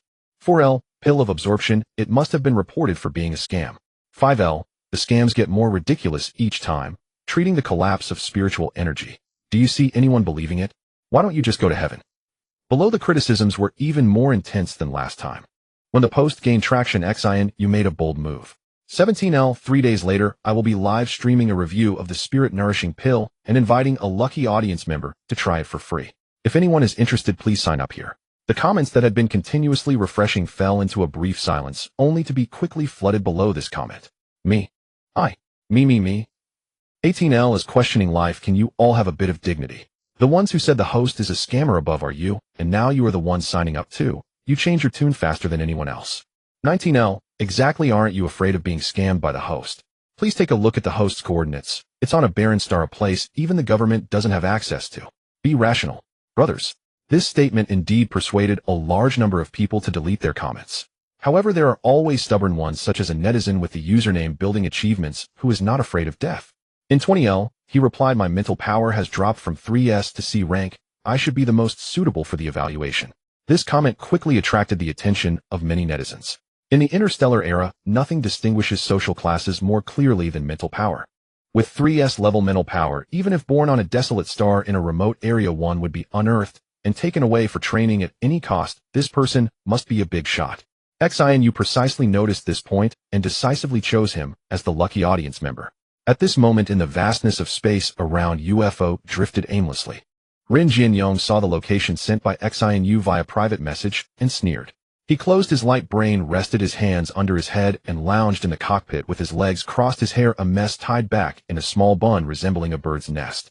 His full beard made him look like a vagabond. However, his expression was filled with confidence. Another scammer gang. Muttering to himself, he adjusted the aircraft's course towards Earth. Fishing for scams and fighting against scammer gangs was his forte. Xinu was still unaware that the lucky audience member she selected was such a person. She was busy preparing the items needed for the live broadcast. A mental wave monitor was definitely needed, which had to be rented from the hospital. She had done live streaming before, but this time she felt inexplicably nervous. Master, where do you think is the best place to live stream? Xinu was indecisive, unsure if the nearby refining furnace formation could be shown. Mo Zunyue was busy with her large iron pot preparing for today's alchemy. It's up to you. I have no intention of hiding it. Those who don't understand cultivation will not believe it when they see it, and those who do, no matter how well you hide it, they can still uncover it. This is the information age. Moreover, the array stones for the pills needed to be sold externally. There was no way to hide it. Xinu scanned the area. Mo Zunyue was sitting cross-legged in front of a large iron pot, controlling a fireball for alchemy. Shinfu Wei had recently become obsessed with talisman techniques, drawing talismans on yellow paper with a brush in a somewhat mystical manner. Tong Li was practicing lightning techniques, and had made small achievements with snake-like purple lightning darting between his fingers. As for Qiu Jifeng, he seemed to have undergone a change in attitude these days, sitting in meditation all day on the verge of a breakthrough, even taking on the task of replacing materials for the refining furnace formation. In short, there wasn't a normal person among them. To avoid scaring the audience, you set the live stream location by the river, using the flowing water as a backdrop. Just as she finished tidying up, Qiu Jifeng suddenly opened his eyes. He had broken through to the initial phase of mist condensation, truly stepping onto the path of cultivation. You leaned closer. How do you feel after your breakthrough, senior brother Qiu? Very good, clear-headed. Qiu Jifeng looked at his palm. A remarkably wonderful sensation surged throughout his body. The first thing Qiu Jifeng did after breaking through was to submit his resignation to the medical academy. The medical academy serves as a teaching hospital, the coveted institution for all medical students in the empire, and the desired workplace for practitioners. Many people would do anything to get in. Yet Qiu Jifeng chose to resign. This resignation triggered a storm at the medical academy. Renowned Professor Qiu Jifeng, a respected physician, actually resigned after a few months of vacation. In the field of medicine, wherein the empire could compare to the medical academy. Old Qiu, don't be impulsive. Have you encountered some trouble? Entering the medical academy was something you have been working towards since your student days. How could you resign? His old colleagues sent their inquiries. Qiu Jifeng looked at Zunyue as she pulled a handful of spirit-nourishing pills from the large iron pot. He felt a mix of emotions. He covered his forehead with his hands and replied to his old colleagues, "It's nothing. I just realized in the end that what I pursued was meaningless and am preparing to explore another path." When Ren Jianyong arrived in the aircraft, he was even more skeptical about life than Qiu Jifeng. What kind of scam gang is this? This is clearly a mental hospital. Even with his experience in dangerous places, seeing the unreasonable scene before him made his heart feel You're here. You must be Ren Jianyong, the lucky audience member selected to test the spirit-nourishing pill. I didn't expect you to arrive so quickly. Ren Jianyong glanced at the lively and sweet girl approaching him, alarm bells ringing in his mind. Based on his years of experience, the more beautiful a woman in a scam gang, the more terrifying she is. Thinking of this, he unconsciously took 2 steps back. Then he saw the even more beautiful Zunyue, the handsome Shen Wei, and the cute Tong Li all staring at him, making him feel this scam gang was not simple. Can I take a look at the spirit-nourishing pill? He decided to find physical evidence first. Sure. Zunyue brought the large iron pot closer to him, just made still warm. Ren Jianyong. His gaze swept across the pot that contained unknown ingredients, and he politely declined, "Thank you, I'm not hungry." Zunyue. Others. But someone unable to hold back laughed out loud. Zunyue looked at the pills in the large iron pot. "This is the spirit-nourishing pill." Ren Jianyong. Sure enough, it's a scam. A broken pill made in a rusty pot sells for 500,000 star coins each. Why not just rob me? Such behavior is extremely malicious. Ren Jianyong swallowed. "Did you do any tests? If the pills are poorly made, they could be toxic. You can rest assured about that. You sent him a hospital test report, absolutely safe, non-toxic, and harmless." Ren Jianyong's eyes narrowed as he scanned the report, which only stated that the spirit-nourishing pill had effects of replenishing energy and clarity of mind, without mentioning anything about mental power. Once he had both human and physical evidence, he would definitely send these big scammers to prison. Xianu glanced at his disheveled appearance with a scruffy beard, politely reminding him, "We have a room prepared for you to rest. The live stream won't start until tomorrow. Would you like to take a nap and tidy up first?" "Okay." Ren Jianyong followed Xianu to the room, silently complaining in his heart that a scammer actually looked down on his unkempt appearance. "Is this unkempt? This is called masculinity, right? You just don't appreciate it." One must admit, after being cleaned up, Ren Jianyong indeed possesses a rugged masculinity. His tall and robust figure with hair braided and tied back, coupled with the stubble on his face, makes him appear even more resolute. Xianu glanced around, unable to discern him resembling any prominent figure. Those with 3S level psychic power are powerful yet prone to collapse. Individuals like Shen Wei, who succumb to a breakdown due to injuries in adulthood, are already considered fortunate. Some individuals with 3S psychic power may begin to collapse during their youth or infancy, which is another reason why 3S level psychic power is so precious. Within the cultivation system, 3S psychic power corresponds to the strength equivalent to the crystal stage. If the spiritual power in the sea of consciousness is sufficiently vast, the next step would be the transformation into spirit. The immense psychic power housed within a mundane body poses a significant danger. Zunyue occasionally pondered this issue, thinking that the heavenly Tao elder might be suffering from senile dementia. With the advancement of technology, humanity required powerful psychic control over intelligence, leading to a significant evolution of psychic power. However, the rapid evolution of psychic power outpaced the strengthening of the physical body, resulting in various psychic disorders that led to death. Only then did the heavenly Tao elder remember to prompt humanity to evolve their physical constitution, thus marking the signs of spiritual energy revival across the stars. Is this not a case of senile dementia? What puzzled Zunyue was the meaning behind the heavenly Tao casting her into this world. Was it to grant her another life based on her past deeds of saving the masses? Or was it to guide the interstellar cultivation? Or did it involve other plans? All of these remain unknown. Xianu began her broadcast punctually as per the time she announced in her post. Originally, those cursing and watching the spectacle all flooded into the live stream, and coupled with her existing fanbase, within just 5 minutes, there were 50,000 viewers with numbers continuously rising. I want to see how arrogant this female scammer is daring to broadcast openly. Isn't this just exposing herself and providing evidence for her capture? Rin Jianyong thought the same. He was waiting to see what this group would do. If there was even a hint of deception, he would report them and have them arrested in no time. One cannot trust the words of a female scammer. Last time she claimed the fasting pill was ineffective, yet she attempted to eat feces while standing on her head. As a result, the fasting pill was taken off the shelves.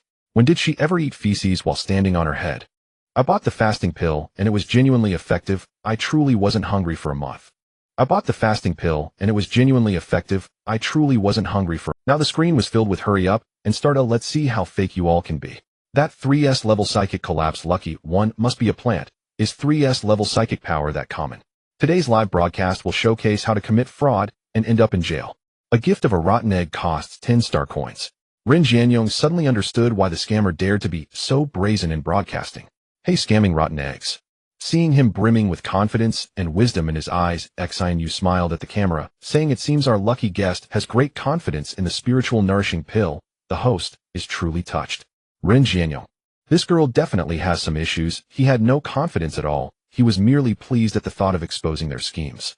Ignoring the comments claiming she was a plant and urging her to eat feces while standing on her head, Zunyue earnestly introduced the spiritual nourishing pill to the camera. This is the spiritual nourishing pill, which can stop psychic breakdowns, entirely crafted from natural herbs using ancient methods. The pill's outer layer has a colorful sheen, and its rich herbal fragrance can be noticed by everyone. Then she received a barrage of rotten eggs. Rin Jianyong snorted. He had guessed correctly. It was just a scam for rotten eggs. Today's online scammers employ various tricks. As long as they can make money, they will do anything. Zunyue was too lazy to waste words and directly started the test, installing the psychic wave monitoring device for Rin Jianyong, ensuring that the screen was aimed at the camera so the audience could see the entire process. Now it was clear to see that Rin Jianyong's psychic monitoring line was fluctuating up and down, but the overall trend was gradually and steadily declining, indicating that his psychic power was becoming weaker in the process of collapsing. Many viewers felt a moment of silence for the man in front of the camera.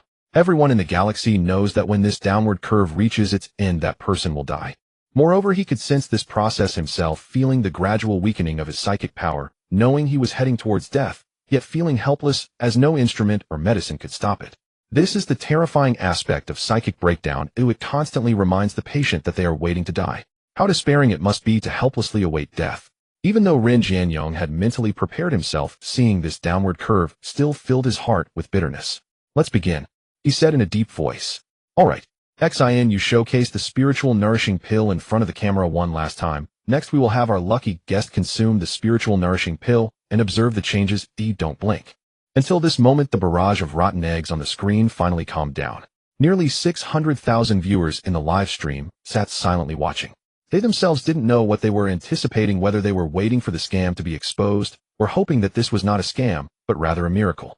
Rin Jianyong swallowed the pill, and the rich herbal aroma filled his entire mouth. Under the breathless anticipation of hundreds of thousands of eyes, he held the pill without swallowing it. Just as everyone thought something was happening, Rin Jianyong asked what he believed to be a very rigorous question. With the pill in his mouth, he mumbled, swallow it directly or chew it before swallowing. The audience. This doesn't seem like a fool. How could he ask such a brainless question? Does it matter how you swallow it? Doesn't it all get digested in the stomach?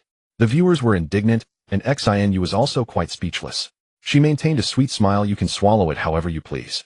Rin Jianyong bit into the pigeon egg-sized pill, and the spiritual nourishing pill instantly melted like water in his stomach, a warm and comfortable sensation immediately flowing through his limbs, ultimately converging in his sea of consciousness. He trembled violently, his eyes nearly bulging in disbelief. He distinctly felt the weakness from his psychic breakdown vanish. How is this possible? He had taken many medications and used various medical devices before, but he had never experienced anything like this. Could a miracle really occur? A strong sense of hope surged within him. The audience, seeing his expression, erupted. What's going on? Why does he look like he's poisoned? Call the police. His eyes are nearly bulging out. If that's not poisoning, what is it? You can't just take any medicine. The comments section was in chaos when suddenly someone exclaimed, "Oh my God, look at the psychic wave monitoring device." The audience turned to the screen displaying the curve, and everyone was stunned. The curve that was originally declining was now slowing down and stabilizing. The psychic power had stopped collapsing. It was promoted. Family, please help vote and give 5-star reviews. The words "the collapse of mental power has stopped" seemed to stir up turbulent waves sweeping through the hearts of every audience member. Why hadn't there been a hint of such a significant event before regarding a drug that can treat mental power? Is there any news bigger than this year? Incredible, truly incredible, that such a miraculous medicine has appeared on a wasteland planet presented by what seems to be a fraudulent group. The audience's minds were overwhelmed, their astonishment causing them to short-circuit, expressing their feelings only through exclamations of disbelief. No way, absolutely not possible. Zhou Xiangyang, a student at the medical institute, was resting in his dorm when he saw this scene, leaping up from his bed like a carp, startling his roommates. Zhou Xiangyang, what are you doing? What are you so startled about? Are you watching some beautiful girl's live stream again? Zhou Xiangyang's face turned pale. He shared the live stream link in the dorm group chat, saying, "What beautiful host. This live stream is testing a new drug that claims to stop the collapse of mental power, and it really has stopped after taking the medicine. Is this for real?" A few roommates climbed out of bed and clicked to watch. The lines on the instrument remained steady, neither dropping nor rising, indicating a stable state. "This must be fake. You're a medical student at the Empire's largest medical institution. How can you believe in such a scam?" One roommate expressed disbelief. Zhou Xiangyang didn't want to believe it either, but everything feels too real. "I haven't noticed anything wrong since it started broadcasting." His roommate scoffed. "As a medical student, you understand the mechanism of mental power collapse. You should know that there can't possibly be a drug treatment. With technology so advanced now, anything online can be faked." Zhou Xiangyang smacked his forehead, realizing he had almost been fooled by the atmosphere in the live stream. Feeling tricked and furious, he rushed to the live stream's comment section. "Fake. It's either a setup or the instruments have been tampered with. Everyone knows there's no drug that can cure mental power issues." His words brought the audience's intelligence back to reality, reason overcoming shock. "I knew it. Even if it's real, such a drug could never be produced on a wasteland planet." Fake reported. The usually calm Xianyu felt a headache coming on from the comments. This generation of netizens is really hard to deal with. Ren Jianyong had just regained his senses, feeling as if he had just experienced a cosmic explosion. At this moment, he entirely forgot that he was there to catch fraudsters and had intended to expose the scamming group. At this moment, he could only mumble, "It's real, it's actually real." He recalled how full of himself he used to be and how he had now fallen into despair, waiting for death in the mud. Now he found a life-saving medicine on a wasteland planet, and his heart was filled with mixed feelings, not knowing what to think. "Look, even fake medicine has made people foolish." Xianyu. Upon seeing this comment, she really wanted to knock some sense into this netizen. Qiu Jifeng, who had been closely following the live stream updates, quietly stood up and walked in front of the camera. "Many of you may know me. I guarantee with my integrity that the Yunling Dan is genuine." He didn't want to see such a great medicine misunderstood. The Yunling Dan should become a treasure in the medical field. Professor Qiu Jifeng, the esteemed professor from the medical institute, has come out to vouch for this. This scam group must have a lot of face. But how could Professor Qiu Jifeng be on a wasteland planet? Shouldn't such a great thing be researched at the medical institute? "Professor Qiu Jifeng, if you are being kidnapped, blink your eyes." Zhou Xiangyang couldn't sit still any longer. He rushed out of the dormitory, heading towards the teacher's office building. He had always been a student of Professor Qiu Jifeng and knew how much he loved the medical institute and medicine. However, after taking a vacation for a few months, Professor Qiu Jifeng not only resigned from his professorship, but also stopped practicing medicine. This was very abnormal. Now he finally understood what was happening. Professor Qiu Jifeng has been kidnapped and is being coerced to vouch for the fraudulent medicine. His shout shook the office building, causing it to tremble 3 times. All the teachers and students who heard it couldn't sit still. How dare they kidnap a renowned professor from the medical institute? Are these people trying to turn the world upside down? Immediately, some called the police while others contacted Professor Qiu Jifeng via video. 80 Electronic Books. TXT02. CM Old Qiu, do you remember when we participated in the competition exam back in the day? You scored 110 points, right? If so, just nod your head. Qiu Jifeng. What is going on? Old Qiu, if anything happens, just let me know. You used to love eating 2 sausages and 1 egg for breakfast, right? If that's true, blink your eyes. Qiu Jifeng felt frustrated. What exactly do you want to say? His friend paused for a moment. I heard you've been kidnapped. We've already reported it to the police and will rescue you soon, don't worry. Qiu Jifeng felt a headache coming on. I haven't been kidnapped. His friend became anxious. You, someone who is so passionate about medicine, have gone to vouch for fake medicine, and you say you haven't been kidnapped. The Yunling Dan is real. Qiu Jifeng's words left the other side silent for a long time before a voice filled with anger came through. Did they hold a weapon to your head, forcing you to say such insincere words? Qiu Jifeng felt a chill run down his spine. Turning his head, he saw Mo Zunyue, Tong Li, and Shun Fu Wei staring at him in unison.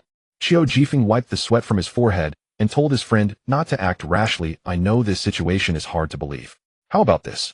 I'll buy one for you to try, you'll know the truth.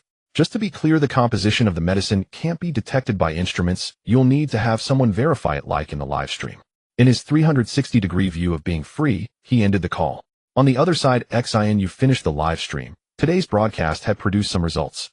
Zunyue checked the background pretty good. 3 pills sold. One of them was bought for his friend by Chiu Jifeng, and another was ordered by Ren Jianyong. As for who ordered the last one, and what their intentions were, it was unknown. Zunyue was quite satisfied with this performance, earning 150,000 star coins in a matter of minutes, enough to pay off over 500,000 in debts, with a good surplus. She could finally become a wealthy person. Shen Fuwei also breathed a sigh of relief, knowing his master wouldn't be spending his money anymore. Zunyue not only wouldn't spend his money, but was also planning to give him some. The sect is starting to turn a profit. From today on, disciples of the sect can receive a monthly allowance. Inner disciples receive 20,000 star coins, outer disciples receive 10,000 star coins, and registered disciples receive 5,000 star coins. Zunyue will handle these matters for now. Okay, sect master. Zunyue was very happy. Tong Li was even happier, as he was now making 20,000 star coins a month at such a young age. He excitedly asked, what are registered disciples? Registered disciples can learn the sect's cultivation methods, but their personal freedom is not restricted. They can pursue their own careers or other things outside, but if the sect has matters, they must return when summoned. Zunyue's eyes sparkled with excitement as he rubbed his hands together, asking, so can my parents? Zunyue smiled. Registered disciples are given an opportunity for those who wish to cultivate, judging not by talent, but by character. If your parents are willing, they can become registered disciples. I'll thank you, sect master. Zunyue had long wanted his parents to learn cultivation, but had been too shy to ask. Ren Jianyong, who hadn't left yet, was stunned. Although it sounded a bit childish, at least they were not a scam group. Sect disciples cultivation monthly allowance. Monthly allowance.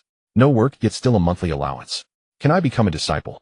He felt quite poor and needed the allowance. Zunyue glanced at him, and then at Chiu Jifeng. How about you handle the recruitment of registered disciples? Those with good aptitude and character among the registered disciples can also enter the outer sect later. Chiu Jifeng replied sure. After all, he had quit his job and had plenty of free time. Ren Jianyong looked at him with hopeful expectation.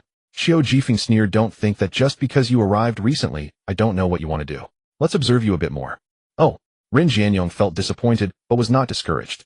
He decided to stay in this city where he had found his life-saving medicine. Chiu Jifeng's appearance in the live stream not only shocked the people from the medical institute, but also another group, Zheng Pongzi and Lin Izi. These 2 nutrition supplement merchants had joined forces to take down the Zunyue family and had been searching for Chiu Jifeng ever since.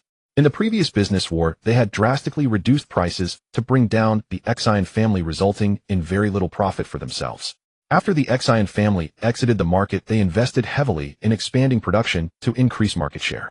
Now, in a period of financial strain, they urgently needed Chiu Jifeng to optimize the formula for low-end nutritional supplements to alleviate pressure, as optimizing the formula could significantly reduce raw material costs and improve taste, which would greatly benefit their current business situation.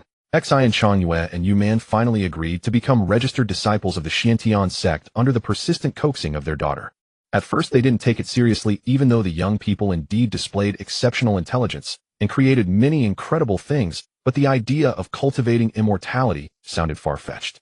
When they accepted the cultivation methods and began to sense the spiritual energy under Chiu Jifeng's guidance, the couple stared in astonishment, unable to regain their senses for a long time. Mom and Dad, I didn't lie to you, did I? Zunyue looked at the shocked couple with great satisfaction. Changji's lips quivered for a moment before he managed to utter, cultivating immortality really exists, and it's not just in novels. The ancient myths were no longer mere myths. They gazed at the figure of Zunyue, as if an ancient god had descended. Changyue rubbed his eyes, looking at Zunyue, holding a large iron pot. Truly down to earth.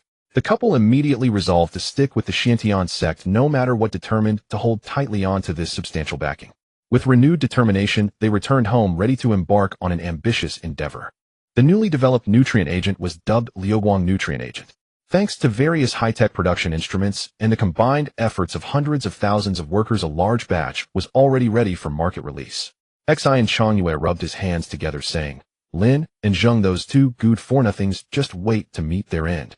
The 2 good for-nothings had just arrived at the ancient Earthport and took a flying vehicle to the city. As soon as they landed, they sensed something was off.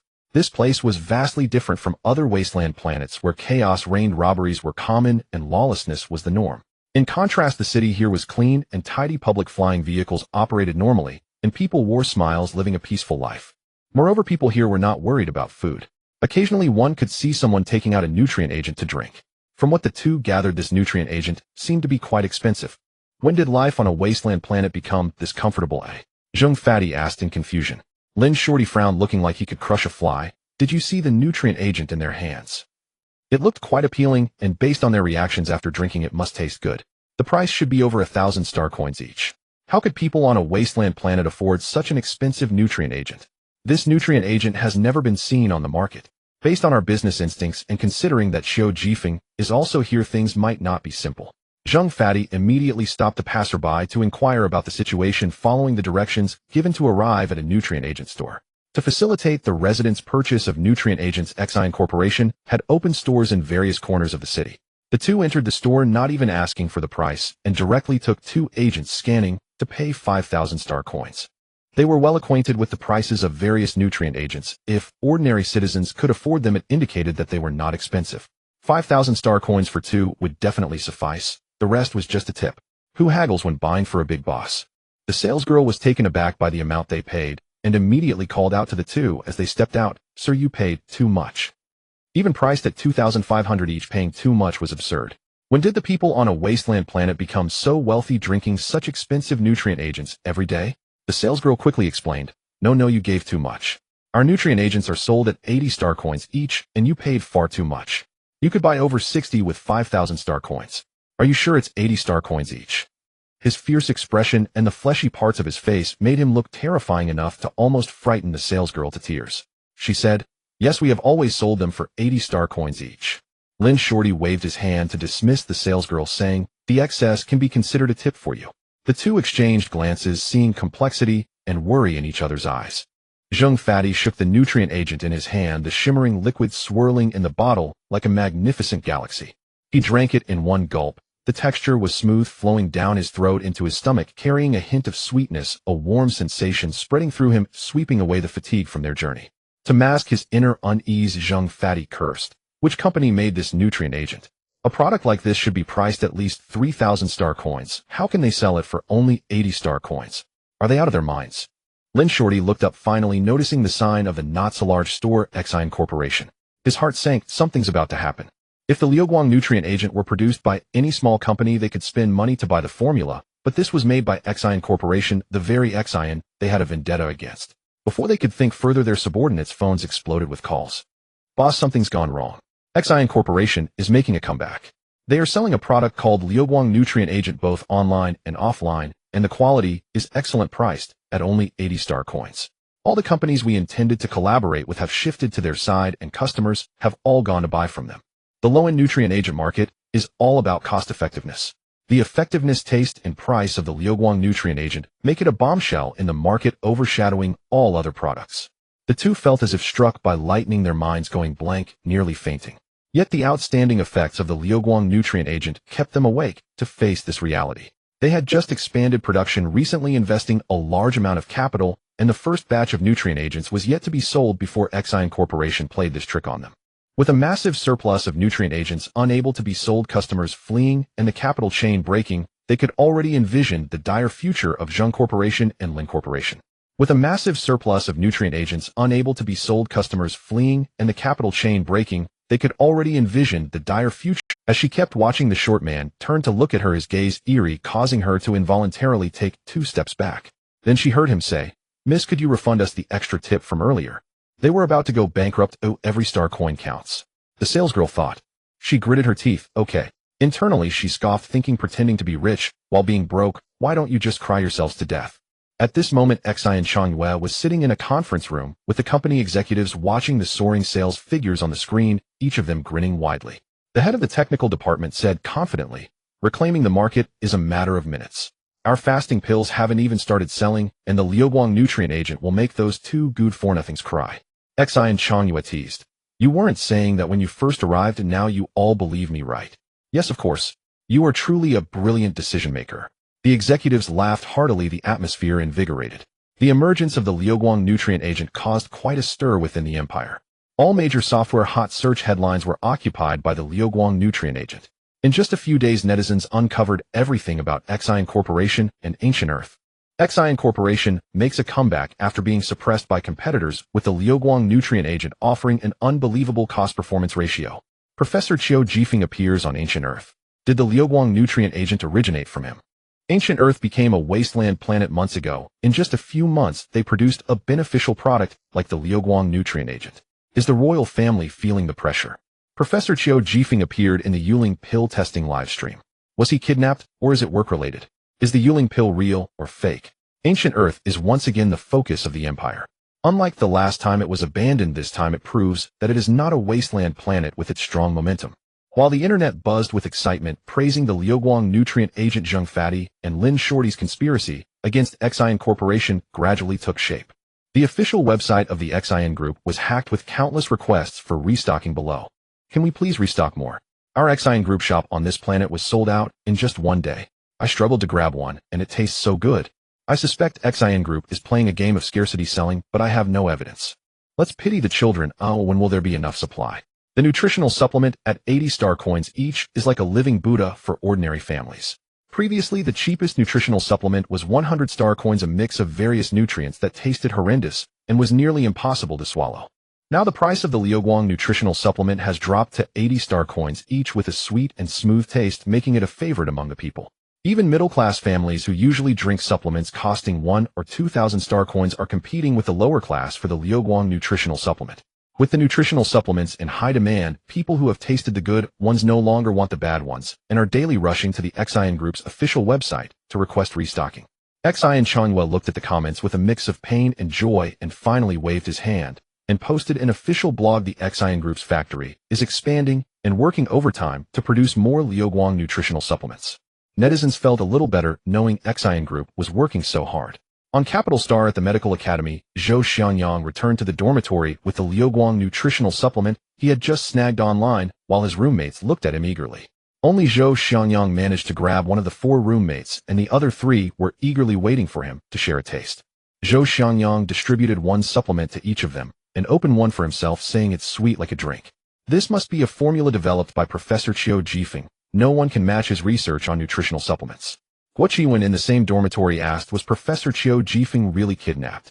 Regarding this, Zhou Xianyang felt quite frustrated, saying from the discussions among the teachers, it seems Professor Qiu Jifeng is not kidnapped. He voluntarily stayed on Ancient Earth, but I'm not too clear on the specifics. Being a student of Professor Qiu Jifeng is a pride for Zhou Xianyang, and he is even an object of envy for many students at the Medical Academy. Who would have thought that just a few months into the new semester Professor Qiu Jifeng would take a long leave and then resign? He still hasn't found a new mentor to take over. Who can he talk to about this? Professor Qiu Jifeng is my idol.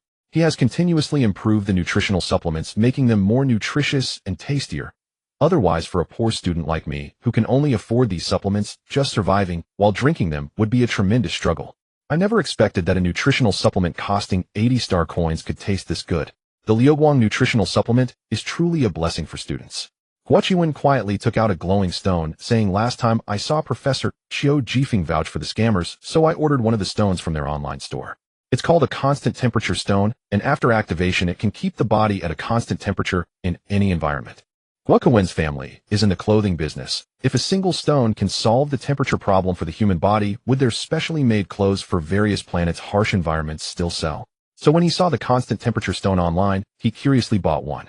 Zhou Xianyang leaned over to inspect it, saying, I can't afford the Yunling Dan, but testing the constant temperature stone is also fine. How can a stone keep a constant temperature on the body? I can't figure out its principle no matter how hard I try. It must be fake. You've been scammed. A stone can't maintain a constant temperature in various seasons and environments. Oh, only a fool would believe that. Another roommate sympathized with the 10,000 star coins that Guo Qiwen spent. Let's just try it first. The roommates urged him on, and Guo Qiwen followed the instructions to activate it at the center of the array. His body, which had been slightly sweating from walking back with the package, instantly felt refreshing and comfortable. How is it? How is it? Zhou Xianyang asked anxiously. Guo Qiwen looked complicated and said, you can feel it for yourselves. They each took turns with the constant temperature stone, and after feeling it carefully, they all fell silent. Capital Star's current climate is relatively hot, and as soon as they took hold of the constant temperature stone, a cool sensation instantly enveloped their entire bodies. Hey, I refuse to believe this. There's an ice storage in the lab. Let's go test it there. One of the roommates suggested. The four of them seized the lunch break and marched to the lab squatting in the ice store. The other three were frozen stiff, while only Guoqiwen, holding the constant temperature stone, showed no signs of discomfort. Warm currents flowed from the stone, wrapping around his body and keeping him warm. They took turns holding the constant temperature stone, and in the end, only one thought remained in their minds: when did this world become so unscientific? This is clearly just an ordinary stone. If it had a chip or some gears inside, they could understand it as the power of technology. Unfortunately, they were disappointed to find that apart from the complex patterns on the stone, it was just a regular. I have to go home this Sunday no matter what, Guoqiwen said solemnly. He needed to bring this thing back to show his parents. The Guo family could not become the next Lin group or Zheng group. What a respectable clothing business. If it were overtaken by a stone, how embarrassing would that be? Zhou Xiangyang felt a sudden pang of anxiety when Guoqiwen said this, as if struck by a hammer, but he quickly returned to normal. His face turned pale instantly as he looked at Guoqiwen, hesitated for a moment, and finally spoke. Can you not go home? The other three looked at him curiously, and Guoqiwen asked in confusion why. Zhou Xiangyang didn't know how to explain. He had experienced 2 episodes of anxiety before, one before his great-grandmother passed away, and another before his grandfather's mental breakdown and death. There is no scientific proof linking the two, and medically his body showed no issues. However, when Guoqiwen said he wanted to go home, he experienced his 3rd episode of anxiety, and his first reaction was not to want Guoqiwen to go back. He shared his speculation, and his roommates all laughed at him. How can you be superstitious at your young age? Have you been frozen too long in the cold storage? Let's get out of here. That could just be a spiritual connection between relatives. It's not a big deal. Even Guoqiwen brushed it off, saying, I'm just going home. Oh, what could happen? I'm not sick or anything. You're just overthinking. Use the constant temperature stone. It will warm you up. Zhou Xiangyang thought about it, and also felt this mysterious matter was unexpected for someone young like him, leading him to self-deprecatingly smile. They passed by the other side of the laboratory preparing for a tense test. Renowned physicians from the entire medical academy were here, each with a solemn expression, examining a pill placed on the central table. It was the Yunling Dan that Qiu Jifeng had given to his friend. An additional update has arrived, though late, but here it is. Dong Jihan and Qiu Jifeng have been friends since childhood, growing up together, passing the medical college entrance examination together, and working at the medical college together for most of their lives. When he heard Qiu Jifeng say that the Yunling pill is real and ruled out the possibility of him being kidnapped, Dong Jihan could only be shocked by Qiu Jifeng's words. His research direction is mental power, and he knows better than anyone that so far there has been no method to treat mental power issues. Yet he also understands Qiu Jifeng, this friend, would never joke about medical research. After Dong Jihan received the Yunling pill, he immediately notified all the doctors at the medical college to come witness the testing process. At this time, there were at least dozens of white-coat individuals seated in rows within the laboratory. Dong Jihan presented the test report. The components contained in the Yunling pill are solely traditional Chinese herbs, many of which we have never even heard of. However, based on the effects observed through the instruments, it has the effect of invigorating and nurturing the spirit, which is not much different from many Western medicines available on the market. This is the problem. Its efficacy is no different from that of ordinary invigorating tonics. Why should the Yunling pill be able to treat a collapse of mental power? Qiu Jifeng said that certain components inside cannot be detected by instruments, and we must test it on patients to see the effects, which is why our dean is willing to personally experience it. The dean of the medical college is an old man with a white beard. He is 150 years old and could have served for another 20 or 30 years.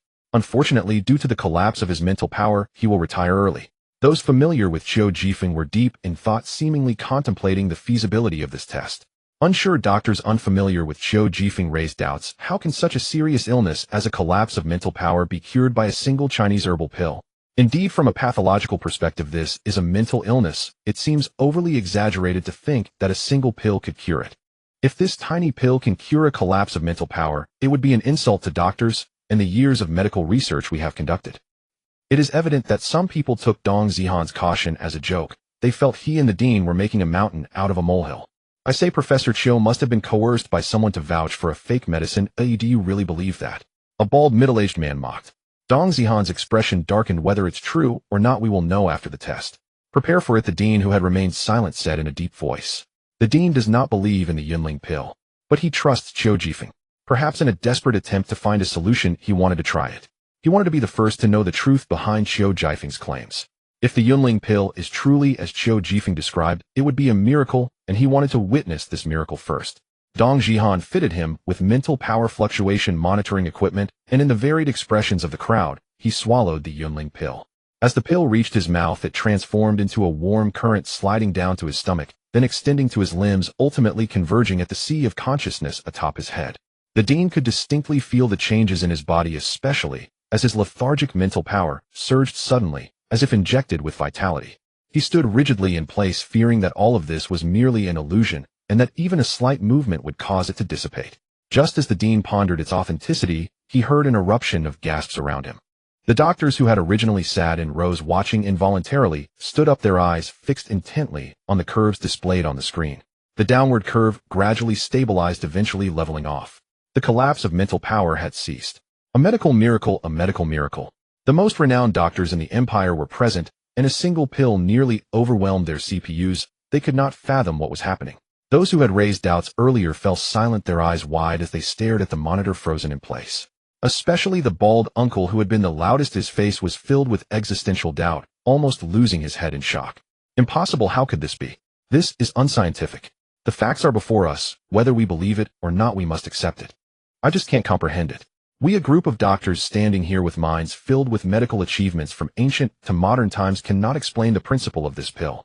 The Dean confirmed that this was real, his excitement causing his beard to tremble. Subsequently, the top doctors in the Empire gathered in this laboratory for intense discussions regarding the Yunling pill, ultimately yielding no results. Taking advantage of his long-standing friendship with Qiu Jifeng, Dong Jihan secretly messaged him, "Buddy, what's going on with the Yunling pill? Can you give me a hint?" He was met with a cold rejection from Qiu Jifeng. "The Yunling pill is not made by me. I have no authority to disclose anything." Qiu Jifeng kept tight-lipped, not revealing any information, leaving Dong Jihan anxious and scratching his head. Far away on ancient Earth, Qiu Jifeng couldn't help but think about how those doctors would react if they knew that the precious Yunling pill was actually cooked in a large iron pot. Regardless of how others felt about the Yunling pill, Zunyue was quite happy. Just moments ago, the stock of dozens of Yunling pills in the online store was sold out, bringing in a large amount of star coins. Even Zunyue was startled. She thought someone had finally recognized the value of the Yunling pill. However, when she logged online, all she found were accusations labeling them as frauds, selling fake medicine with no one praising them. Who bought those dozens of Yunling pills? Zunyue quietly opened the customers' shipping addresses, all of which were from the Capital Star Medical College. She glanced at the cheerful Qiu Jifeng and had a rough idea. At that moment, Dong Jihan was complaining to Qiu Jifeng, "These old geezers are as cunning as a hornet's nest." On the surface, they all seriously discuss medical techniques, but behind the scenes, they're secretly placing orders for the Yunling pill. While I was chatting with you, I checked the Zuanyang online store, and everything was sold out. Tell me, are they even human? Especially the Dean, he was laughing the hardest. He must have bought the most. What do you have to give me a heads up next time you restock? For those with a collapse of mental power, the Yunling pill can treat it. For those without a collapse, taking it can maintain high levels of mental power and vitality for a long time. This is perfect for researchers who spend days locked away in laboratories. Qiu Jifeng can still open this back door, and perfunctorily agreed to him. Unfortunately, Zunyue does not plan to refine pills in the coming days. She exited the Star Network and called over Tong Li and Shen Fuwei. "You two are coming with me on a trip to see the world." Tong Li's eyes lit up. "A trip? I've never been off ancient Earth. Does that mean I don't have to recite the Tao Te Ching? You must find time to recite it." Zunyue's remark dampened Tong Li's joy. He muttered, "I already know how to recite the Tao Te Ching." Zunyue blinked with appreciation, and before Tong Li could feel proud, she added, "Starting tomorrow, I will teach you to recite the Luanyu." Wow, Tong Li cried out loudly. He couldn't understand how Zunyue's cold demeanor could utter such chilling. Shen Fuwei didn't have time to mock Tong Li. He pondered, where are we going? Huixing. The revival of spiritual energy. He had also seen abnormal reports about Huixing on the Star Network recently. Yes, it's somewhat serious. Huixing is a class planet with a relatively prosperous civilization. Various models of flying vehicles swirl above the city, converging into streams. Metallic skyscrapers rise into the clouds, adding a layer of technological sophistication to the entire city. Guokaiwan's home is located in the main urban area of Huixing, where the headquarters of their clothing company occupies an entire building in a bustling area, showcasing its scale and financial strength. He held the temperature-stabilizing stone in his arms as he arrived at the company building, and from a distance, he could hear a commotion at the entrance. A young girl in her 20s dressed in cheap clothes was squatting in the lobby, screaming hysterically, "Ruthless boss, give me back my hard-earned money. My wages haven't been paid for half a year. How are we supposed to live? Ruthless boss."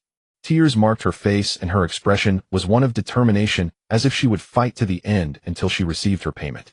The nearby security guards were at a loss, or perhaps out of personal sympathy. As fellow workers, they simply surrounded the girl without intervening. Wakaiwan's heart raced as he approached the front desk to inquire, "What's going on here?" The receptionist clearly recognized him and respectfully replied, "This girl is named Hibebe, a female worker from the factory. She claims the company owes her 6 months' wages and that her mother is ill and urgently needs money, which is why she came to demand it. I am currently discussing how to handle this situation." Guoqiwen was astonished to learn such a significant issue was occurring in his own company and pressed on, "Have you paid the wages? Or is it only the workers' wages that are overdue?" The receptionist awkwardly replied in a whisper, "Our wages haven't been paid for 6 months either. If it weren't for the boss constantly painting a bright future and their fear of not receiving wages if they left, they would have quit long ago."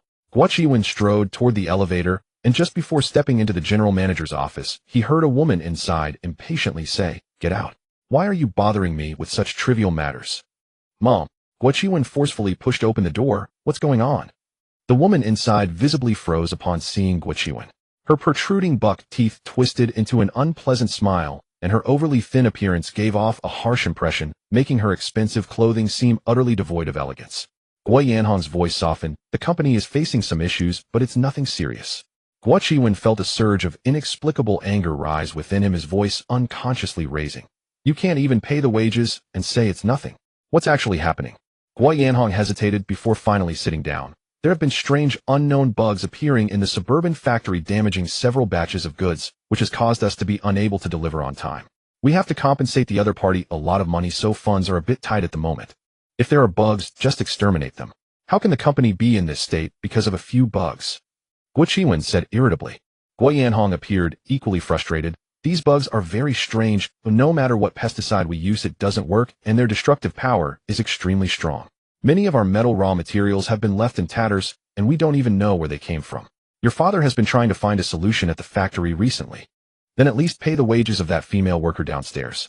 She is in a difficult situation. How can you just..." As soon as Guoqiwen mentioned this, it seemed to strike a nerve with Guo Yanhong, who snapped, "We can't pay her. If we pay one, then more workers will come asking. Where are we supposed to get that much money?" Guoqiwen was instantly overwhelmed, unable to think of a good solution on the spot. Hibebe was forcibly thrown out of the company by the security guards. One of the older guards, feeling sympathy, consoled her. "Girl, just let it go. You've been here for several days without any results. You won't get any money like this." Hibebe wiped her tears and said, "But my mother urgently needs money for treatment. I have no other choice." She had considered taking legal action, but her mother was gravely ill and the process would take too long and cost money. She feared her mother would not last until then, which is why she resorted to this desperate measure. The older security guard could only sigh, feeling helpless against such a ruthless boss. With no results from her demands, Hibebe could only return home and think of other solutions. She lived with her mother in the employee dormitory of the suburban factory, where the factory provided food and accommodation, allowing them to get by even during the days when wages were not paid. But now that her mother was ill, all they awaited was money to save her life. The employee dormitory was built rather cramped, with various bugs, insects, and centipedes crawling all over the narrow corridor, and the metal walls were gnawed to pieces. She cautiously tiptoed back to the dormitory, quickly opening and closing the door to keep the bugs out. Turning around, she saw several roommates looking at her with strange expressions. Hibebe's heart sank. "What's wrong? Why are you all looking at me like that?" She rushed to her mother's bed, where the person lay pale. In that moment, Hibebe dared not even breathe.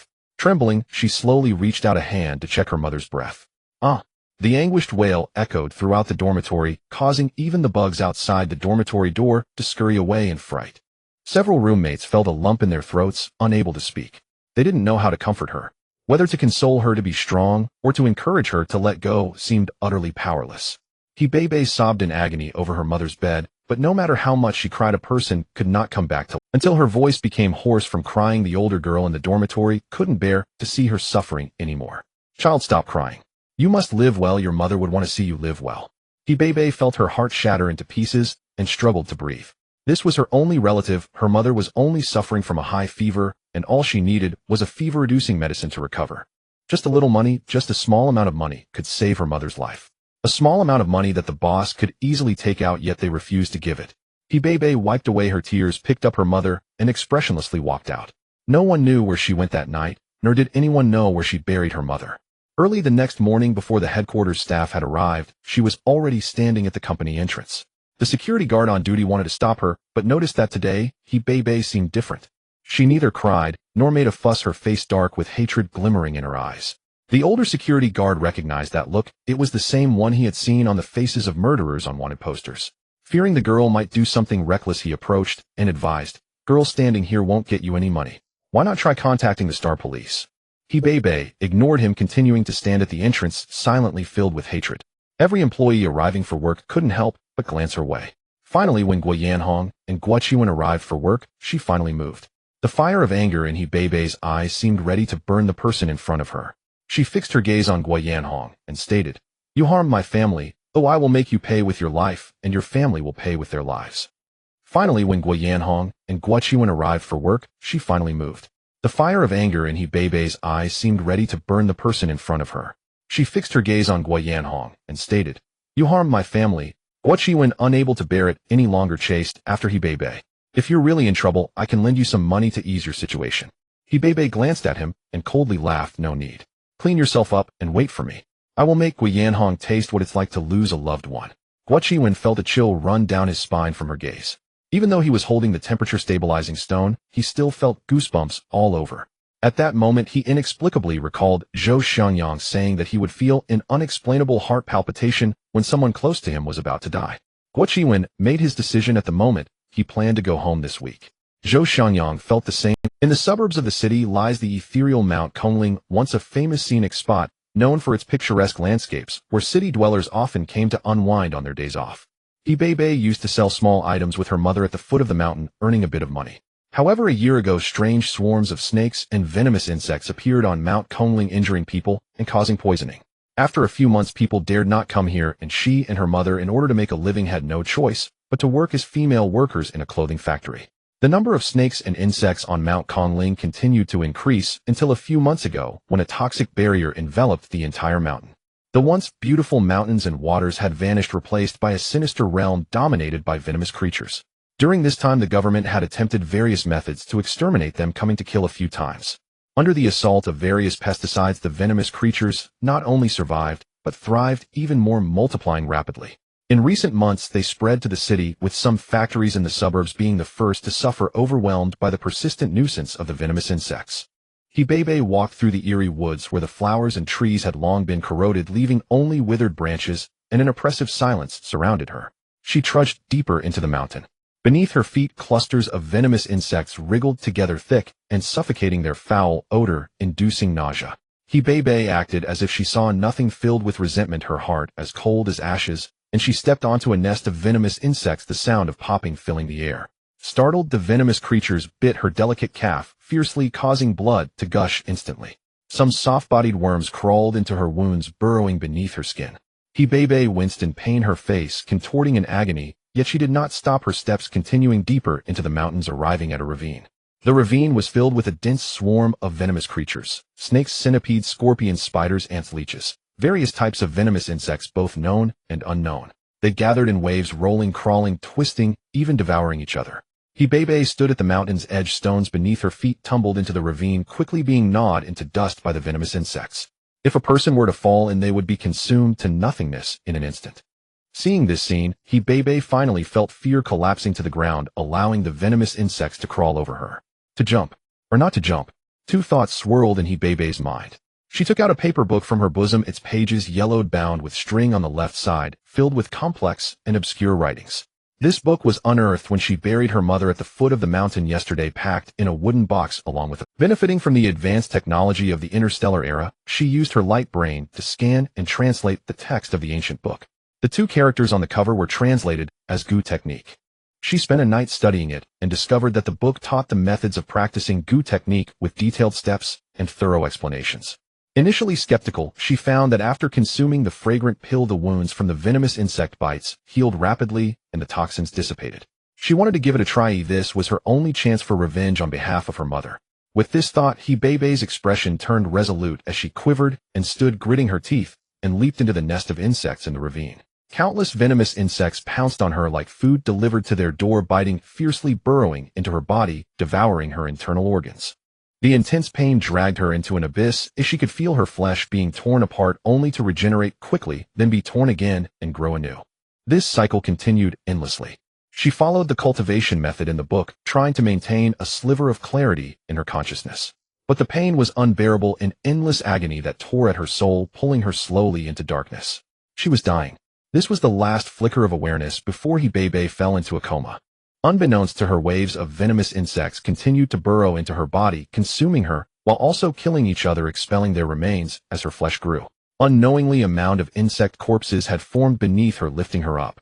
Her sleeping consciousness suddenly felt nourished by a warm current, like encountering a sweet spring, and she grasped this sliver of hope, struggling to climb upwards towards the light. What greeted her was three heads huddled together, staring at her. Upon seeing her awaken, they appeared delighted, as if trying to say something, but she could hear nothing. "Am I dead?" Bebe murmured to herself. Surely this must be death. The woman before her was so beautiful, the man was handsome as well, and even the child was exquisitely lovely. Is this heaven? Such beautiful people must be angels. She suddenly cried, tears blurring her vision, and she lamented to the angels, "Why is it that some people need not do anything to live smoothly, while I who treat others kindly have not escaped my share of suffering? Why must I endure this?" Zunyue sighed, took out a spirit-nourishing pill, and stuffed it into her mouth.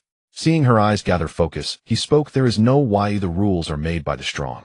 If you do not wish to suffer, you must become strong yourself." Bebe was taken aback. She raised her hands, her skin delicate, showing no signs of having been bitten by the venomous insects. Closing her eyes again to feel, she realized she had succeeded, unsure whether to feel joy or sorrow. She was to remain in this terrible world, but she had mastered the Gu technique, and no one could bully her anymore. Bebe sat up, and seeing the venomous insects beneath her, did not feel disgusted, but rather a sense of familiarity. Only then did she see clearly that the three were squatting on a round disc which floated above the insect mountain, emitting an ancient and eerie light. She understood that they might have encountered similar adventures and learned cultivation methods. Bebe solemnly said, "Thank you for saving me just now. If there is a next time, I will surely repay your kindness." She raised her hand, and venomous insects surged from all directions, rolling towards her feet, dragging her out of the ravine. Tongli watched this scene, only feeling his scalp tingle. Even Shinfu Wei could not help but shiver, admiring this girl, in his heart wondering where she found the courage to jump into a nest of insects. Zunyue frowned. "Miss, now that you are a cultivator, you must adhere to the principles of cultivators. Revenge should have a source, debts should be repaid to their rightful owners, and you must not involve the innocent." Zunyue was not a great saint, as she did not speak of turning back to the shore and becoming a Buddha. Her path to becoming a deity was also fought for through life and death struggles. In the realm of cultivation, one can fight and kill, but one must never harm the innocent. If someone wrongs you, you kill them. This is called proving your path. If you wrong someone, you can kill. This is called punishing evil. This is the tacit understanding and principle among cultivators. Bebe turned around, revealing a faint smile, and descended the mountain. What kind of crooked path is this? Can cultivation be practiced like this? Until Bebe walked far away, Tongli stared in astonishment at the mountain of insect corpses below, feeling that it was too terrifying. Zunyue controlled the 8 trigrams disc to fly towards the mountain peak. This is a type of Gu technique, using one's body as a vessel, allowing various venomous insects to kill each other within, consuming one another, until only one remains, changing in form and color, resembling a silkworm with golden skin, which is the golden silkworm Gu. The golden silkworm Gu coexists with that girl, mutually nourishing each other. This is the essence of Gu technique. This process is extremely painful, comparable to the 18 levels of hell. Only those with exceptional willpower can endure it. Tongli seemed to understand, and yet not understand. Isn't this the sinister path written about in novels? It seems quite unorthodox. Zunyue lowered her eyelids to look at him. If anyone were to speak of being unorthodox, who could be more unorthodox than him, a demonic cultivator? She carefully instructed, "There are many paths to cultivation. What is called unorthodox does not refer to the methods, but the individuals. If that girl uses the golden silkworm Gu to eliminate evil and promote good, she can also walk the righteous path. If we, the so-called righteous faction, do nothing, we are just as much demonic and unorthodox, unable to go far." Tongli nodded thoughtfully. Zunyue had never told him how bad demonic cultivation was, as she only told him that his path was different. Since she has embarked on the path of cultivation, why doesn't the master take her in? Shinfu Wei asked. Zunyue shook her head. "That girl carries too much resentment. If she cannot let go, it will be difficult for her to make progress in the future. Moreover, I do not know much about the path of Gu technique, and cannot teach her anything." As they spoke, they arrived at the peak of Mount Kongling. The toxic barrier here was weaker, and they could still see the sunlight. The withered branches reached out like claws towards the sky, adding a touch of horror. "Be careful, there are others here." The three of them stealthily moved to the other side, searching for a place rich in spiritual energy. Zunyue formed a set of sword techniques, dense with sword intent, striking down, causing the surrounding space to shudder thrice. Immediately a spatial rift opened up and the group was pulled into another space by a powerful suction force. Shen Fu-wei fell to the ground, the hard stone painfully jabbing at his back. Master. He quickly grabbed Zunyue, who was falling, and as he crashed into him, there was a muffled groan. Before he could react, Tong Li crashed into Zunyue, as well, creating a human pile. I'm going to be crushed to death. Why are both of you so heavy? Shen Fu-wei gritted his teeth. You heavy. I'm actually strong. While the two were bickering, Tong Li looked dazed. It wasn't until the 8 trigrams disc, now palm-sized, bounced twice on his head before landing that he regained his senses. Hastily getting off Zunyue, he looked up to see a group of people nearby, staring at the 3 of them in astonishment. To be precise, he wasn't even sure if they were human. Wearing gas masks, protective suits, and armed with weapons, they looked like robots. It's you, one of them exclaimed. Zunyue felt this voice was very familiar, and looked up to see that they had encountered acquaintances. Please vote, and give 5-star ratings, sending hearts your way. Tan Shuan never expected to encounter Zunyue here. Since their last encounter during the bloody battle with the giant crocodile, the ethereal figure of Zunyue lingered in his mind, and he felt as if something was amiss. Before he could comprehend it, his companion spoke up anxiously. Miss, where did you buy that round flying disc you used last time? I've never seen one before. Flying disc. Zunyue and her companions were taken aback, then simultaneously looked down at the palm-sized bagua plate that had fallen to the ground. It did bear a slight resemblance to a flying disc when enlarged. Zunyue did not answer his question, but stared intently at the man's arm. Is your hand okay now? She remembered this person had his arm bitten off by the giant crocodile, and his companion called him Xiao Lu, but now he looked perfectly healthy, as if he were not missing any limbs at all. Lu Hua waved his hand and chuckled. I went back and got a prosthetic. It works quite well. I've envied Tai Bis' artificial hand for a long time. Lu Hua waved his hand and chuckled. I went back and got a prosthetic. It works quite well. I've envied Tai Bis' artificial hand for a long time. Referring to Zunyue suddenly found it hard to grasp the thinking patterns of the people before her, having a broken arm and installing a fake one, yet they seemed pleased, as if celebrating the new year. Let's go. Zunyue urged her 2 disciples to move quickly. These people might be affiliated with the military, and it would be best to keep a distance from them. To her surprise, when she looked up, Shen Fu-wei had already pulled Tong Li 8 meters away, with Tong Li still holding the bagua plate in his arms. Zunyue. She turned to bid farewell to the group. I have something to attend to. Will be taking my leave. May we meet again by chance. After saying this, she strode toward Shen Fu-wei, clearly trying to slip away. Miss Tan Shuo called out to her. Have you not noticed that we don't seem to be on the Su Ling Mountain anymore? And there's no signal here. Where are you planning to go? Of course they were not on Su Ling Mountain. They had fallen into a secret realm, and there was no signal. Zunyue would not tell the truth. The path is forged as one walks. We will surely find our way home. Smiling, she said. You all handle your business. Oh, we won't hold you back. Tan Shuo smiled back. Why don't we walk together? It would be good to have someone to look out for. Protecting the people is our duty after all. Zunyue gritted her teeth. Who was protecting whom was still uncertain. She was worried they would hold her back. Did this person not understand, or was he just pretending? Master. At that moment, Tong Li's weak voice rang out, and several people turned to look. A child of about 10 peeked out from behind an adult, revealing a small head. With big glistening eyes, he looked like he was about to cry. Can we go now? They look so scary, I'm afraid. Tan Shuo and the others. Zunyue's mouth twitched as she did not expect Tong Li to appear harmless, yet have such a clever mind. She shrugged her shoulders helplessly, saying, you all saw it, and my child is timid and would cry if scared by you. Tan Shuo. With the conversation reaching this point, they could not stubbornly stop her from leaving and had to give. Zunyue breathed a sigh of relief, preparing to lead her 2 disciples away. Just then a rustling sound surged from all directions. The surrounding dense forest was filled with stout trees that few could embrace, their branches withered, casting shadows everywhere, creating a somber atmosphere. The stirring sound at this moment could only signal trouble. The bagua plate. Zunyue reacted immediately, and the bagua plate flew from Tong Li's hands toward Zunyue, the Sun trigram, shining brightly. A gust of wind arose, pulling Shen Fu-wei and Tong Li to her side. Almost simultaneously, a dark swarm of insects descended, and the stout dead trees around were completely devoured by the tide of insects. Zunyue quickly erected a wind barrier to encase the 3 of them. The bagua plate expanded instantly, lifting the 3 into the sky. Tong Li lay on the edge of the bagua plate, marveling so many poisonous insects. The swarm was vast and black, stretching endlessly, surging across the ground like a tide. Zunyue suddenly regretted not inviting the girl who practiced goo techniques to come along. With her golden silkworm goo, these insects would not pose a problem. Will those few die in there? Seeing Tan Shuo and the others still not above, Zunyue pondered whether to extend a hand for assistance. Shen Fu-wei replied indifferently, no need, you underestimate the weapons they have on them. As soon as he finished speaking, they saw several bursts of intense flames erupting from the dark tide of insects below, followed by several individuals shooting out like rockets, soaring into the sky. They stumbled and hurriedly removed their protective suits, which were crawling with insects tossing them down.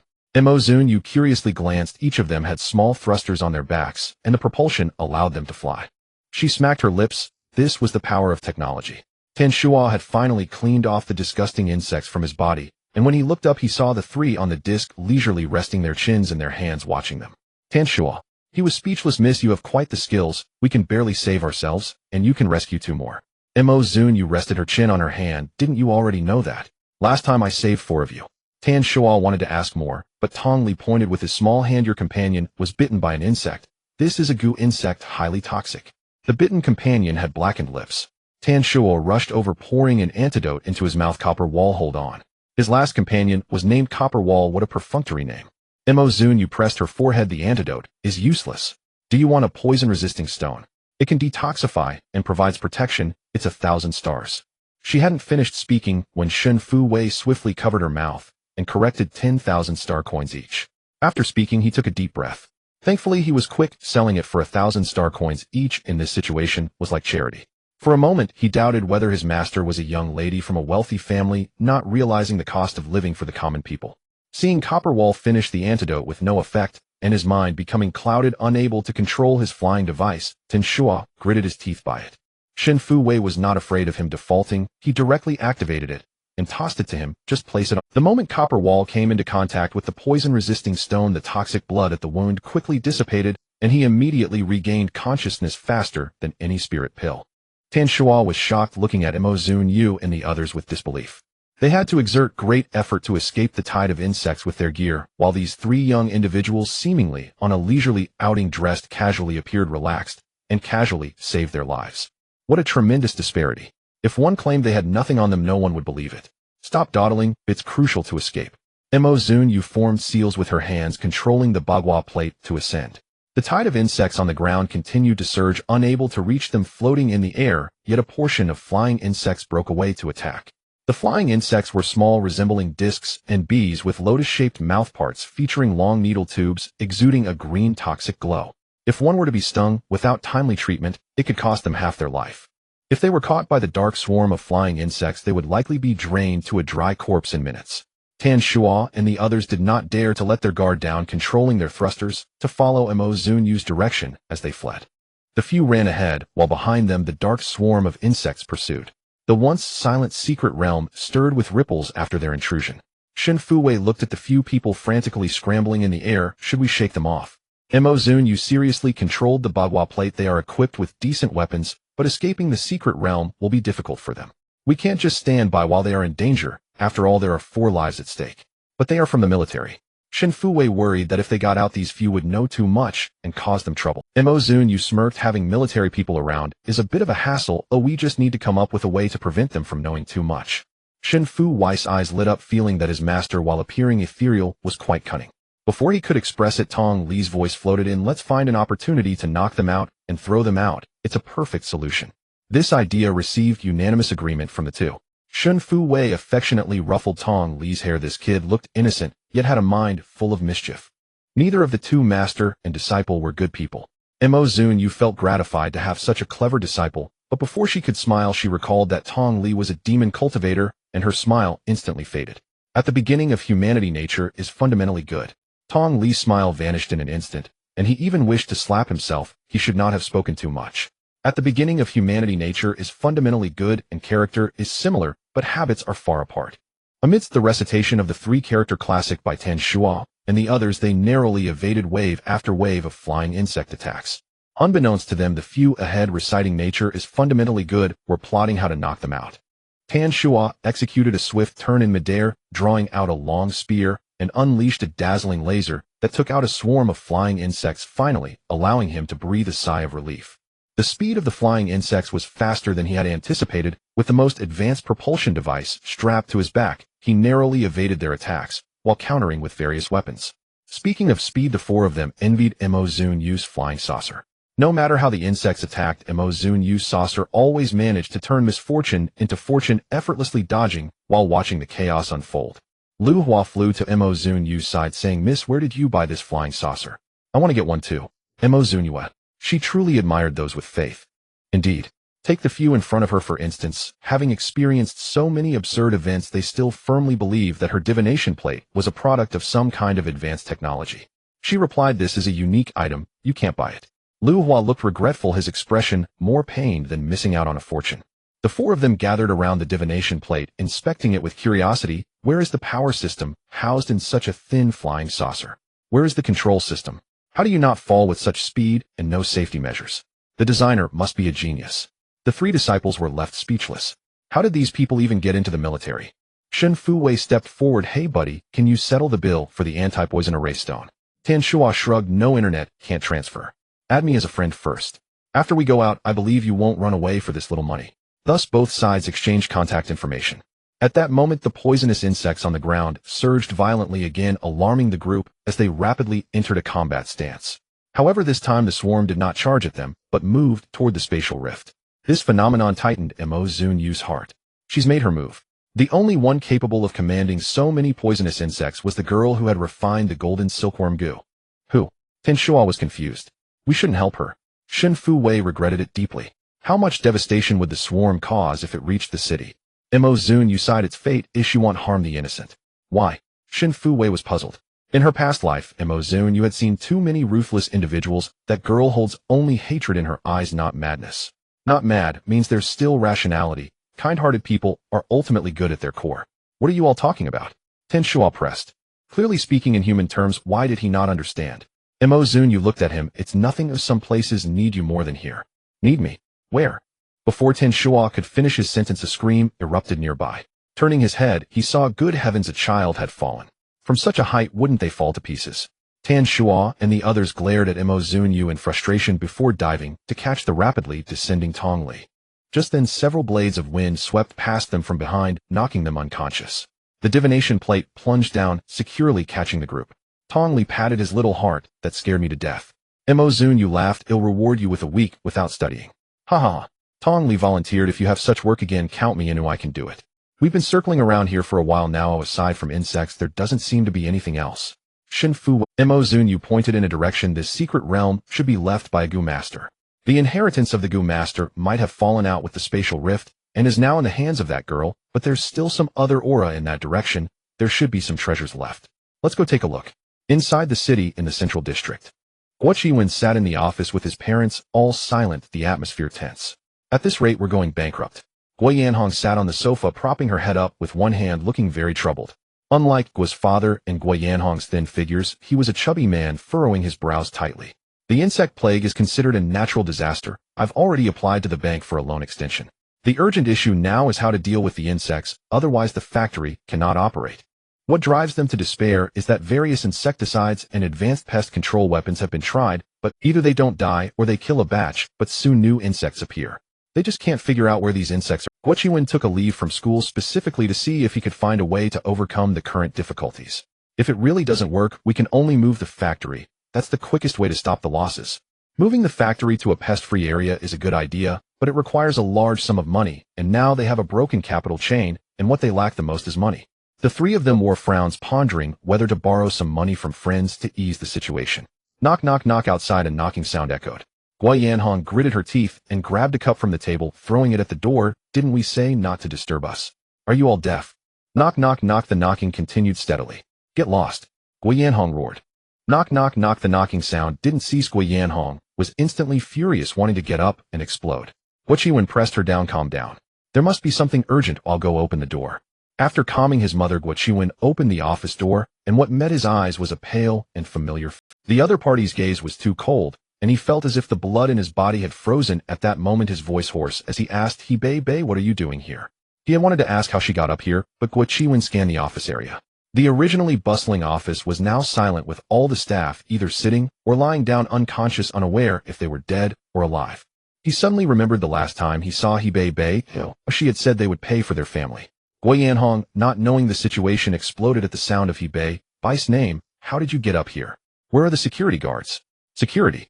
He Bei ignored her, walking past the stunned Guo Qiwen and sitting down on the largest sofa. She cast a cold glance at the three of them. I told you I want you to pay for my mother's life. Ha pay for a life. Gua Yanhong laughed in anger, as if hearing the biggest joke. How are you going to make me pay? In this lawful society, what can you do to me, a little girl? Dare to threaten me? Do you believe I'll call the police and have you arrested right now? Fool. So foolish that Bei couldn't bear to look at her. Gua Qiwen, realizing the situation, hurried to hold Gua Yanhong back. Mom, please stop talking. Gua Yanhong was still rambling on, and Gua Qiwen was about to cry. Didn't she see that all the employees outside were collapsed on the ground? Call the police. I'll call the police right now. As Gua Yanhong tried to activate her light brain, a crisp snap echoed in the office as her right arm broke at an incredible angle.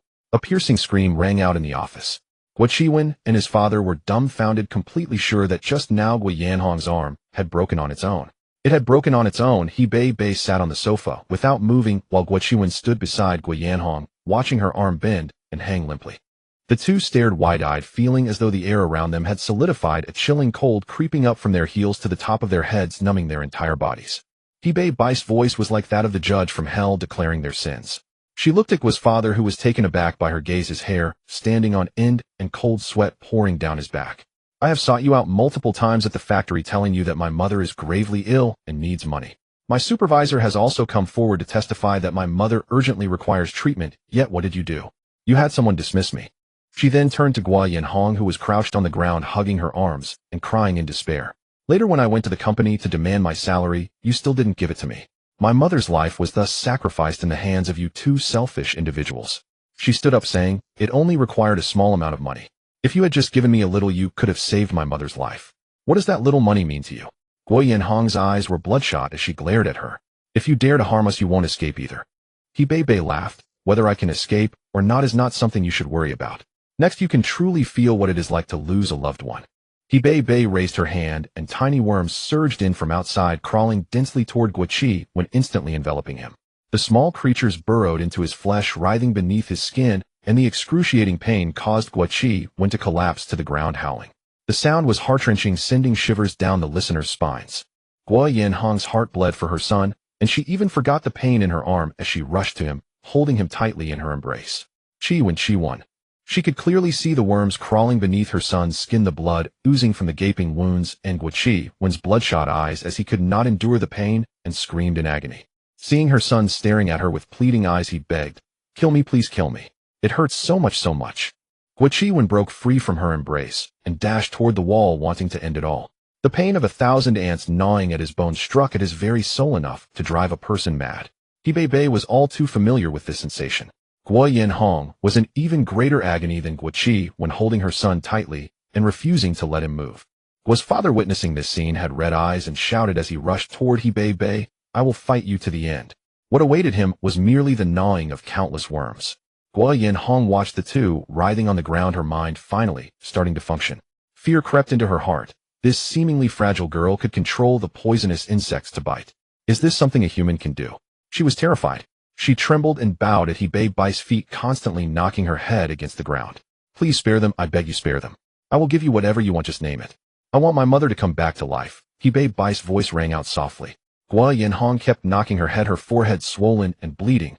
I am sorry for you, it is all my fault. Whatever you want, just take it out on me, let them go.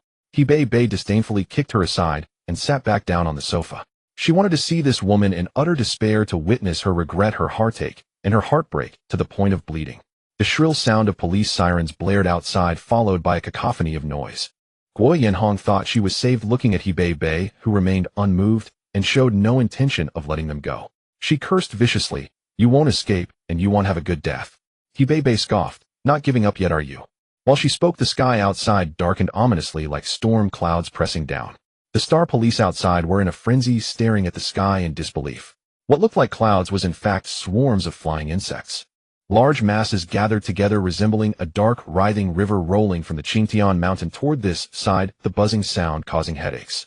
Compared to the oppressive dark clouds and the swarming insects, the former was nothing more than a shadow, completely blocking out the light, plunging the city into darkness. What the hell is that? People on the ground gazed up at the sky, bewildered. Even the trained star police appeared at a loss. It's insects, we've never seen a swarm of this scale before. Look at the city's edge. A trembling voice shouted as people turned to look toward Qingtian Mountain. Good heavens, it wasn't just in the sky, on the ground dark swarms of insects were rolling and flowing toward the city. Their speed was astonishing, like a black tsunami swallowing one building after another, engulfing the city. Screams erupted from within the city.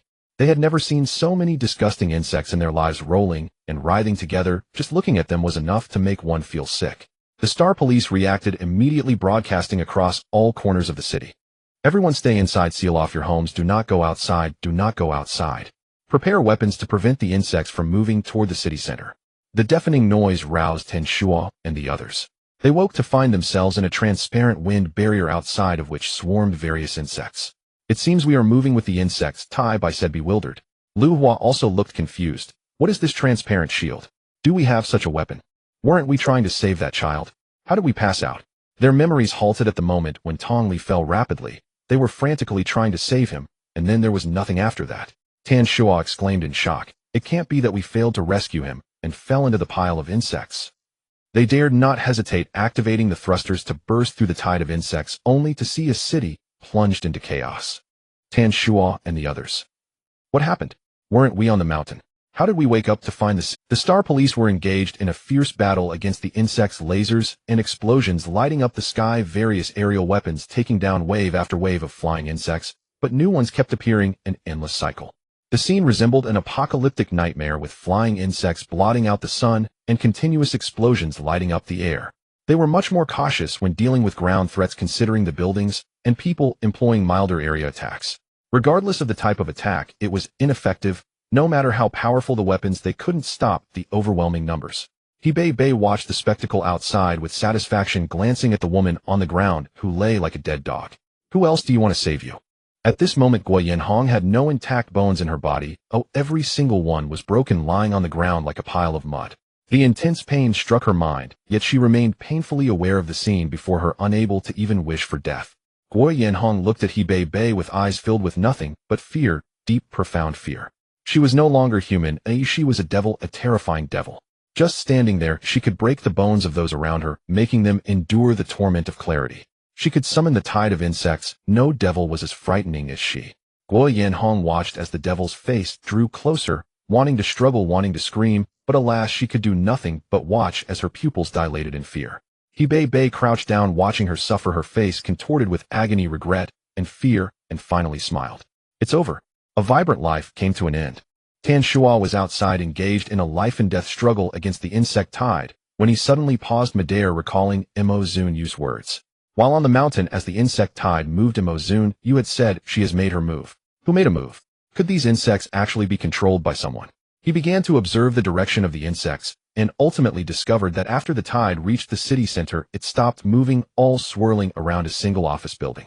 Go! The four of them flew toward the office building, only to find the front door wide open, but there were hardly any insects inside, and the staff lay in a state of coma.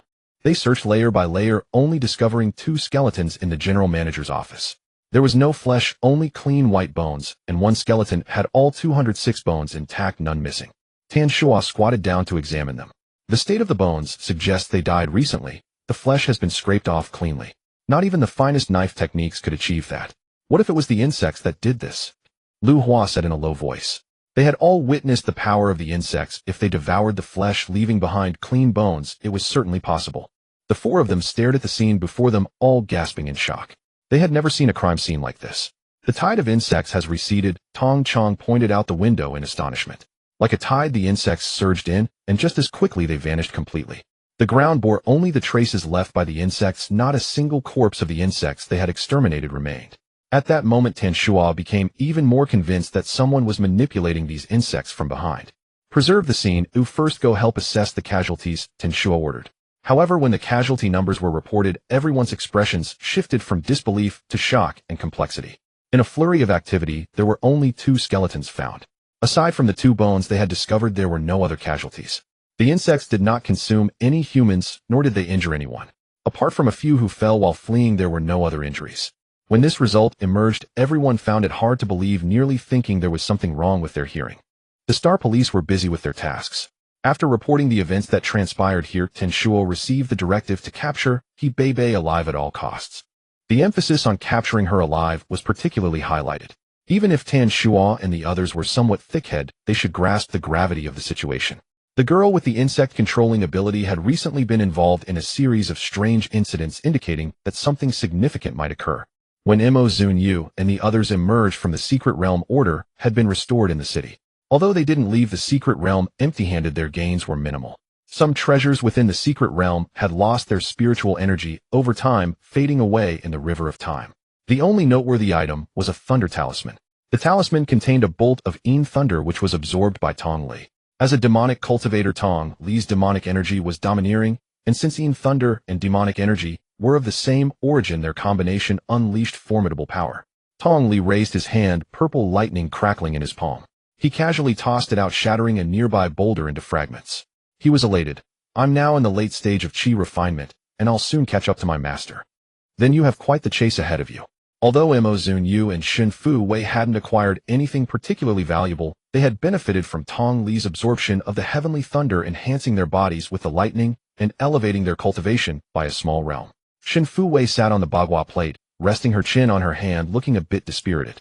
It wasn't because she hadn't obtained treasures, but rather because Zunyue mentioned that to step into the foundation establishment stage, one must first find their own Dao. She had studied talismans, sword techniques, and thunder methods, yet she had no idea where her Dao lay.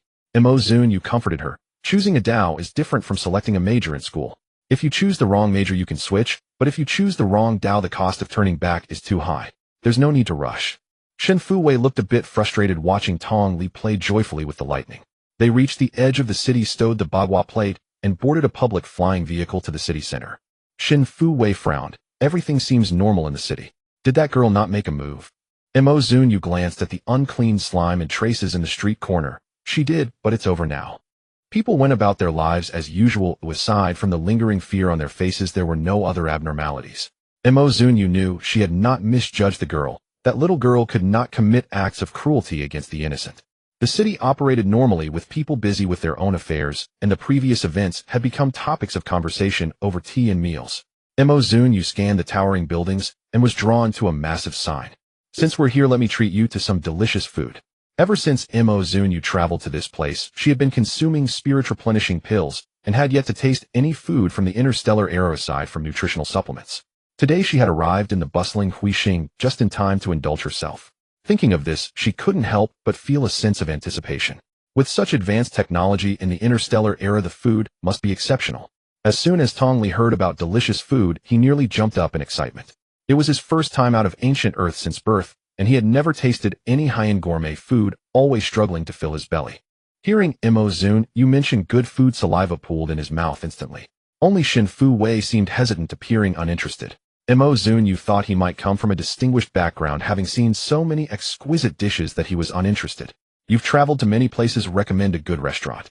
Shen Fu Wei pointed to the largest sign. How about the Green Restaurant? It's a 5-star restaurant in the Empire, and you can find it on any bustling planet. They walked inside, where the decor was stylish, with every corner and floorboard exuding elegance. The waiter, upon seeing the three, flashed a standard polite smile. Please feel free to order. The disdain in their eyes and tone was quite uncomfortable. Zunyue glanced up, and Tong Li looked like a country bumpkin who had never seen the world, touching everything and gasping in awe. Zunyue and Shen Fu Wei remained calm, but due to their recent poverty and being chased by insects in the secret realm, their clothes were indeed shabby, far worse than the waiter's attire. In comparison, the three of them didn't appear to be dining, but rather begging for food. Fortunately, all three had thick skins and were unconcerned about others' gazes. Zunyue glanced at the menu displayed on the screen embedded in the table, and her eyes widened at the prices. Grilled beef, 8,000 star coins for one portion. Grilled salmon, 6,000 star coins for one portion. The most outrageous was stir-fried greens, 20,000 star coins for one portion, and fruit after the meal, 30,000 star coins for one portion. Zunyue. Were the prices written with eyes closed? She glanced at the several million star coins in her account balance and ordered one of each recommended dish. Not for any other reason, but to taste what could be so delicious to warrant such high prices. The waiter, witnessing her extravagant ordering style, was taken aback and immediately put on a warm smile to prepare. She couldn't help but sigh inwardly. One shouldn't judge a book by its cover. If it weren't for the direct deduction of star coins, she would have thought these three were there to dine and dash. As Zunyue and Tong Li awaited eagerly, Shen Fu Wei smiled silently, quietly waiting. Soon the dining robot began serving exquisite dishes one after another, and Zunyue's face darkened slightly. A slice of watermelon that could be devoured in one bite charged her 30,000 star coins. A small portion of greens that could be finished in 2 bites charged her 20,000 star coins. This restaurant is truly a scam. In the cultivation world, with such portions before the dishes even arrive, the boss would have his head knocked out. Zunyue gritted her teeth. Was her money blown in by the wind? But then she remembered this was a top-tier restaurant, and the focus was on color, aroma, and flavor. If it was less, then so be it, as long as it was delicious. Tong Li eagerly awaited Zunyue to pick up her chopsticks, while Shen Fu Wei appeared nonchalant, showing no intention of eating. In the midst of their differing moods, yet similar anticipations, Zunyue reached for the vibrant greens. Then she chewed her face, darkened, spat it out, and tossed her chopsticks all in one go. In the end, Zunyue exclaimed, "Is this called food? Can this be called food? Even the grass by the roadside tastes better than this." Finally, Shen Fu Wei saw the expected expression and laughed aloud. Now you understand why those who've consumed spirit replenishing pills look aghast at the price of 3,000 star coins each. Spirit replenishing pills are infinitely more delicious than 20,000 star coins worth of stir-fried greens. Zunyue stared at the beautifully arranged dishes that resembled a painting, falling into a long silence. It was no exaggeration to say that this dish tasted worse than grass. The flavor was initially bitter, followed by a heavy seasoning taste lacking any essence of the greens themselves. The watermelon was no exception, with a mixed taste of bitterness and sweetness, tasting worse than the greens. As for the meat, it was sour. In summary, it had nothing to do with the aroma of food. Seeing Zunyue eating as if it were poison, Tong Li cautiously asked, "Master, can these dishes be eaten?" "They are edible, you eat them. They are all yours." Zunyue glared at Tong Li as he swallowed a piece of meat. "How does it taste?" "Delicious." Tong Li beamed like a sunflower basking in the sun. Zunyue, is this child's palate malfunctioning? The diners in the restaurant were immersed in their meals, appearing completely enchanted by the food. Zunyue questioned her life. Are people's standards for food this low? With a taste like this slop, it can still earn a 5-star rating. Shen Fu Wei explained, the negative effects brought about by the technological explosion include radiation pollution. Animals are somewhat better off, but plants have suffered the most damage. Being able to grow crops is already the greatest achievement of the agricultural sciences over the years. Don't expect anything fancy, just having something to eat is good enough. Zunyue genuinely felt sorry for the people of the interstellar era, having never tasted true delicacies. Seeing Tong Li enjoy his meal made her suddenly understand. Tong Li had lived on ancient Earth, consuming inferior nutritional supplements since childhood. Suddenly tasting exquisite food in the restaurant must have felt like the best food ever to him. Having never experienced anything better, he believed that what was before him was the best. Every diner here probably felt the same as Tong Li. Zunyue had tasted too many delicacies in the cultivation world to appreciate this food. What about Shen Fu Wei? He must have also experienced better, which is why he looked down on the food before them. Were there places with food better than what a 5-star restaurant offers? Zunyue did not delve deeper. She was more concerned about another question. If I were to grow vegetables, I'm sure I could become wealthy. Shen Fu Wei's eyes brightened. Growing vegetables with spiritual energy, how delightful that flavor would be. He urged Tong Li to hurry and eat so they could go home until the land. Tong Li, immersed in delicious food, looked at them with a hint of grievance. Aren't you going to eat such delicious dishes? The two of them instinctively shrank back, their faces practically screaming rejection. Suddenly, there was a commotion in the restaurant, and someone exclaimed, "Big news. Just a few hours ago, a murder occurred in the city center, resulting in 2 deaths and 1 missing person. The suspect is named He Bei, and a nationwide search is underway with a reward for any clues. The chapter will be published tomorrow at noon, and tomorrow's chapters will be released afternoon. The number of words in chapters after publication is uncertain. Some are long, some are short, with chapters ranging from 1,000 to 4,000 words, depending on the plot progression, but a minimum of 4,000 words will be updated daily. Thank you to all the companions along the way. I hope you will still be with me in the future. I will write earnestly and update diligently. Sending love." Murder. And the perpetrator is just a young girl. How terrifying. How did she manage to kill and flee right in the city center? Their attention wasn't drawn to the killer nor to the bounty, but fixated solely on the audacity of committing murder in the heart of the metropolis. Modern surveillance technology now covers the entire city. Even petty theft on a street corner triggers an immediate alarm, leading to swift apprehension. To commit a double homicide and cause a third person to vanish inside a downtown office tower, then escape undetected. Such a colossal breach defies belief. How formidable must this killer be, especially given she's merely a girl? Wait, wasn't the crime timed precisely with the insect swarm assault? Could she have exploited the chaos? Someone noticed the inconsistency. Possibly. Otherwise, how could she possibly evade capture? The authorities deliberately concealed He Bei's crucial ability to command insects. Let's go. After Tong Li finished eating the 3 rows and departed, Zunyue chose not to intervene. Bebe's fate would rest entirely in her own hands. Tongling Mountain. A suffocating miasma of poison hung thick and heavy over the entire peak, plunging it into absolute darkness. Insects swarmed across the soil and clung to every stone. Yet as Bebe passed, they scrambled aside in frantic obeisance, clearing a path before her. Guoqiwen limped behind her, battered and bloodied, his gaze seething with hatred upon the figure ahead, yet he dared not move. Bebe spoke without turning, as if eyes grew from her back. Until I decide your fate, you will follow me, nowhere else. Guoqiwen's voice rasped raw and broken. You murdered my parents. He had watched helpless as his parents endured unspeakable torment, devoured alive by swarming insects. Even as their limbs were stripped bare to the bone, they remained agonizingly conscious. The ancient punishment of Lingqi paled beside such horror.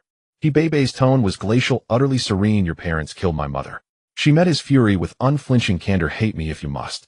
Resent me if that soothes your soul. But for now your life belongs to me, and you will obey. In that instant their roles inverted. Guoqiwen fixed Bebe with a glare steeped in bottomless hatred. Kill me now. If you don't, I swear I'll slay you one day. Humph. She halted, turned, and gazed at him, eyes sharp as frost. Do you truly believe everyone stumbles upon extraordinary fortune? You wish to kill me. Very well. I'd like to see whether you possess the strength to try. At her word, the terrified swarm surged toward Guoqiwen, burrowing into his flesh. A shriek drenched in blood and agony tore through Kongling Mountain. Up the mountain, Tan Shua stared at the oppressive gloom shrouding Kongling Mountain. She's definitely up there. The insect swarm is too dangerous. We'll need elite-grade weaponry approved from above before we can mount a proper search. Lu Hua spoke up, requested, emphasized that this demoness must not be allowed to escape. Aboard the starship en route to ancient Earth, Zunyue stared absently at the side-mounted surveillance monitor. What's wrong? Shen Fei, noticing her unease, pressed gently. Zunyue shook her head, yet a disquieting certainty gripped her. Electronic devices seemed almost deliberately to pivot toward her. The sensation was overwhelming. So overwhelming she began to suspect someone, through the omnipresent network of surveillance, was watching her every move. Someone had begun to suspect her. From ancient Earth to Yinxing, then Huixing, her presence coincided with every surge of spiritual energy resurgence. Coupled with the elixirs and formation stones sold openly through her online shop, the evidence blazed like a beacon. The words suspicious might as well be branded across her forehead, brighter than even Bebe's. If no one had yet noticed, they were either blind or astonishingly slow. Yet they still failed to connect these anomalies to spiritual energy resurgence or cultivation. Until that realization dawned, she remained untouchable. Zunyue formed a subtle hand seal, and her voice resonated directly within the mind of every Xintian sect disciple. Effective today, communication talismans are mandatory training for all disciples. They could monitor electronic comms, but no eavesdropper, mortal or otherwise, could intercept a talismanic transmission. Tong Li, startled awake mid-snooze after a hearty meal, jolted upright, bewildered. Master, did you just speak aloud? Zunyue smiled faintly, eyes crinkling. Tong Li reacted instantly. Before she could utter another word, Master, I heard. I'll practice right now. Xian Changyue, frantically occupied on ancient Earth, nearly leapt from his chair at the sudden voice echoing in his ear. He froze mid-motion, scanning the empty office. No one else was there. Yet the voice had sounded as though Zunyue whispered directly into his ear. It felt uncanny, ghostly. Ah no, not ghostly. Divine. How dare he call the sect master a ghost? Come, continue. Where were we? Xian Changyue sat back in his executive chair, leaning across the broad desk to urge on his assistant, who stood stiffly before him. The assistant wiped sweat from his brow. Traces of toxic gas were detected in several recent batches of Liuguang nutrient serum. Fortunately, the flaw was caught in time. None reached the market. All shipments have been sealed. A retesting is underway. What? Xian Changyue nearly overturned his chair. What caused it? This was no trivial matter. If toxin-laced serum entered circulation, people would die. The assistant trembled. We're investigating. It appears someone mistook unrefined toxic ore for spirit stones and fed it into production. Take me there, now? Xian Changyue strode out, swift and decisive. The company had just secured a hard-won turnaround. This couldn't be its undoing. If fatalities occurred, no matter how affordable Liuguang serum was, public trust would evaporate, and stellar security would hold them criminally liable. Xian Changyue frowned. Were the batches shipped 2 days ago recovered? When exactly was the toxin discovered? The assistant hurried after him. Detected last night by quality control. The earlier shipments remain on. Xian Changyue snapped. Recover every single unit. Retest everything. Every unit. The assistant faltered. Liuguang serum shipped across countless star systems. A full recall would incur massive freight costs and breach delivery contracts, a staggering financial blow. Recall every unit not yet delivered to consumers. Retest thoroughly before reshipping. Xi and Zunyue refused to gamble. At only 80 stellas per vial, Liuguang's serum disrupted market equilibrium, drawing envy and scrutiny from rivals. Countless eyes watched Xi Group waiting for a misstep, ready to descend like carrion birds and tear the company apart. Xi and Zunyue would never grant them that chance. Even so, Xi Group's unprecedented decision to withdraw all Liuguang's serum from circulation ignited waves of suspicion. Its official social media channels collapsed under the deluge of queries. What's going on? Liuguang's serum was already impossible to snag. Finally scored a few vials online, yet days later still no shipment. Exactly. Went to a physical store today, out of stock. Even at peak scarcity, there was always some available. Now, not a single vial. Something's clearly amiss. Rumor has it stock was available, then vanished overnight. Why? Could they be hiking prices? Surely not. Surely not. These were the gentler complaints. Others spiraled into outright slander, claiming Xi Group's serum was contaminated, that authorities had seized operations and shuttered the firm. Ancient Earth teams with hazardous substances. How trustworthy can nutrient serum brewed on such a waste world truly be? Liuguang's serum tastes great and costs little, but as the saying goes, cheap goods lack quality. Who knows what science and grit lurk inside its vials? Liuguang's serum, a fleeting star already fading from commerce. When it comes to safety and reliability, nothing surpasses our legacy nutrient serums. Seizing the moment, Lin Group and Zheng Group, long dormant, suddenly sprang into action. Xi Group's crisis offered them the perfect opportunity to clear stagnant inventory, slashing prices, deploying aggressive promotions, and seizing Liuguang's market share. Human demand for nutrient serum stands at 1 vial per day. Every day Liuguang remains unavailable. The colossal gap must be filled by competitors' products. Zheng the fat and Lin the short, holed up in a hotel room, laughed uproariously. Zheng sprawled across the sofa, chuckling at Lin. I told you this plan would work. Tie up Xi Group, buy ourselves time to liquidate inventory, recoup capital, and at the very least avoid bankruptcy. Lin hadn't anticipated it. The secret behind Liuguang's serum lies in radiation infused, or ubiquitous across ancient Earth. But how did they purify it? Which element did they isolate? And why does my research yield no answers? No rush, money opens doors. People on ancient Earth live in perpetual poverty. I'll pay workers well, and secrets will surface. As the two reveled in visions of Xi Group's ruin, someone kicked open the door. A thunderous bellow shook the room. So here you two maggots are hiding. Zheng Pongzi sat up in shock, only to see a burly man with a scruffy beard bursting in. Angrily he shouted, Who are you? Do you know it's illegal to trespass into someone else's room? Rin Jinrong sneered. Do you even know what the law is? Knowing it's illegal, yet still committing a crime. You're the one who'll get caught. With that he quickly subdued the two men, tying them up like twisted dough. Lin Izzy panicked. Who are you? Why are you arresting us? Rin Jinrong replied, Don't you know what you've done? As Rin Jinrong spoke, he opened his holographic device to send a message, waiting for the Star Police to come and take them away. The two men, still defiant, struggled against their bindings on the ground, cursing loudly. Ignoring them, Rin Jinrong sat at a nearby table, calculating that this achievement should secure his place in the Shintian sect. His specialty was infiltrating fraud rings to gather evidence, coordinating inside and out to eliminate criminals. He had seen many schemes and tactics, both covert and overt. These two fools had no criminal minds, yet insisted on committing crimes, digging their own graves. When the nutritional agent from the Xi family group had issues, Rin Jinrong immediately suspected these two idiots.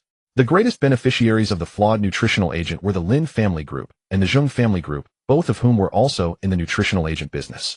After a quick investigation, Rin Jinrong discovered that these two were on ancient Earth.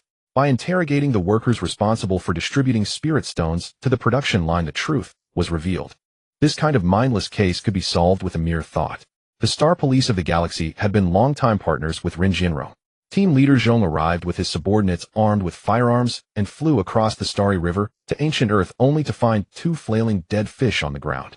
Team leader Zhong was speechless. Rin, when did you start handling these trivial cases?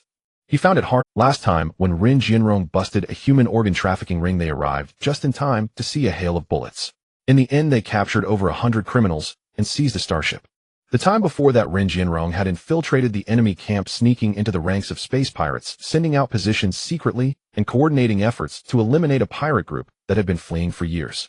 Every time was a life-and-death situation. Therefore, team leader Zhong found himself somewhat dazed, looking at the two utterly powerless dead fish on the ground. Rin Jinrong clicked his tongue, justifying himself. It's not that simple. These two might not have great skills, but their crimes are significant. They poisoned the nutritional agent which is consumed by the entire empire, and they dared to tamper with it. This is attempted murder, possibly even a crime against humanity. You're talking nonsense.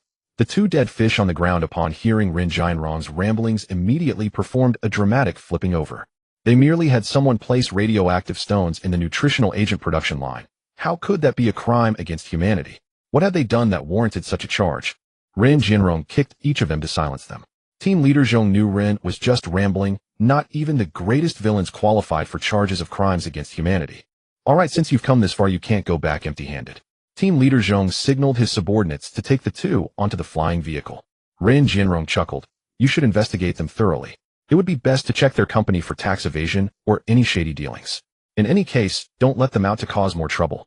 As soon as Zheng Lin stepped onto the flying vehicle, they stumbled. If such an investigation were conducted, they might never get out again. The two exchanged glances, suddenly feeling regretful. Why had they provoked the Xian family group instead of focusing on their own business? They had originally thought they could swallow the Xian family group whole, but little did they know they had capsized in their own gutter. Sadly, there was no such thing as regret medicine in this world. Saying anything now was useless. Team leader Zhong looked at Ren Jianrong and asked, Brother Ren, I remember you told me you came to ancient Earth to investigate a fake drug fraud ring. What's the situation now? Ren Jianrong hesitated. Do you believe me if I say the drugs they sell are real? Team leader Zhong found it amusing. That Yuling pill, the one that supposedly treats mental collapse, you're saying it's not fake. Do you really think I believe that? It's true. I tested it myself, it's real. Team leader Zhong looked at him with a deadpan expression and after a moment replied, Alright, I get it, it's true. To earn the trust of a con artist, you must first become one yourself. He understood this principle. Ren Jianrong glared, wondering how he came to understand it. What did he understand? He waved his hand. You all can go. I still have important matters to attend to. Before team leader Zhong left, he paused and said seriously, the higher-ups have been paying close attention to ancient Earth recently. Be careful here. Understood, I'll be careful. He waved dismissively. Having dealt with the Star Police for so long, Ren Jianrong was well aware of their thoughts. Even without team leader Zhong saying anything, he already understood. As soon as team leader Zhong left, Ren Jianrong rushed to find Qiu Jifeng. With a cheap smile on his face, he exclaimed, Senior brother, I just accomplished a great feat catching the culprits behind the nutritional agent sabotage. Can I join the Xintian sect now? Qiu Jifeng, sitting on a small stool next to the refining furnace, lifted his head from a pile of books and asked, Once you join, you'll be a part of the Xintian sect. You must prioritize the interests of the sect. Are you really ready for that? I'm ready. Ren Jianrong nodded firmly. Recently, he had been dealing with the Xian family frequently and had gathered information from the silly girl Xian Yu, learning that the Xintian sect was a cultivation sect. In simpler terms, it involved absorbing the extraordinary energies of heaven and earth into one's body, which not only halted the collapse of mental strength, but also nourished and strengthened it, similar to meditation as a health practice. It sounded quite dubious, but Qiu Jifeng, a professor from the medical academy, spent his days squatting on a small stool reading and cultivating, even giving up his job, which made it seem much more credible. Who wouldn't be tempted? He was so poor that he couldn't afford the Yuling pill, which cost 50,000 star coins each. Learning the cultivation method would be a permanent solution. When the sect leader returns. Before Qiu Jifeng could finish, he noticed a bright spot moving through the sky towards them. In an instant it arrived, revealing Mo Zunyue's bagua plate. The three jumped off the bagua plate, which shrank to the size of a palm, and landed in Mo Zunyue's hand. Ren Jianrong was perplexed, thinking, wasn't it supposed to be just a method of health and meditation? What was this flying saucer that could change size at will? It was definitely not black technology. Even black technology couldn't achieve this level. Qiu Jifeng pointed at Ren Jianrong, who was in shock, and said, Sect leader, we've accepted a new named disciple. I want to be an outer disciple. Ren Jianrong quickly snapped back to reality. Outer disciples received a monthly allowance of 10,000 star coins, while named disciples only got 5,000. He could still do the math. Mo Zunyue looked at his tall frame, smiling with satisfaction. Though her smile was bright, for some reason Ren Jianrong felt a chill down his back. Soon he understood why Mo Zunyue was so happy. Ren Jianrong obtained the cultivation techniques, and under Qiu Jifeng's guidance began to circulate the spiritual energy within his body, ultimately gathering it in the sea of consciousness to nourish his mental strength. After the spiritual strength absorbed the spiritual energy, it not only ceased to collapse, but also began to exhibit a slight growth trend. He was astounded, so much so that his mouth fell open. This. Qiu Jifeng had long anticipated his reaction and calmly nodded. Yes, you did not see wrongly. Cultivation helps enhance mental strength. Holy crap. It was actually true. Ren Jinrong was astonished. Oh, wasn't mental strength's level predetermined at birth? How could it be enhanced later on? It was simply astonishing. Xiao Jifeng could tell that Ren Jinrong didn't even understand the basic principles of cultivation. He didn't even know what was being cultivated and what was being refined. He just jumped in blindly. Would he be able to cultivate well in the future? Xiao Jifeng thought that in addition to communication symbols being a required course, it was also necessary to give them occasional lectures on cultivation culture explaining its history, principles, and future directions. This proposal received strong support from Zunyue. In the realm of cultivation, these were common knowledge that even a 3-year-old could understand. In the age of interstellar travel, people had zero concept of cultivation. If asked, they would know nothing, and even the little they knew they were unwilling to believe, thinking it was futile nonsense. Cultivation culture classes became a necessary course. Thanks to Tong Li bringing back a pile of ancient books last time, Xiao Jifeng had been studying them earnestly during this period and had become, apart from Zunyue, the most knowledgeable person about cultivation systems and knowledge.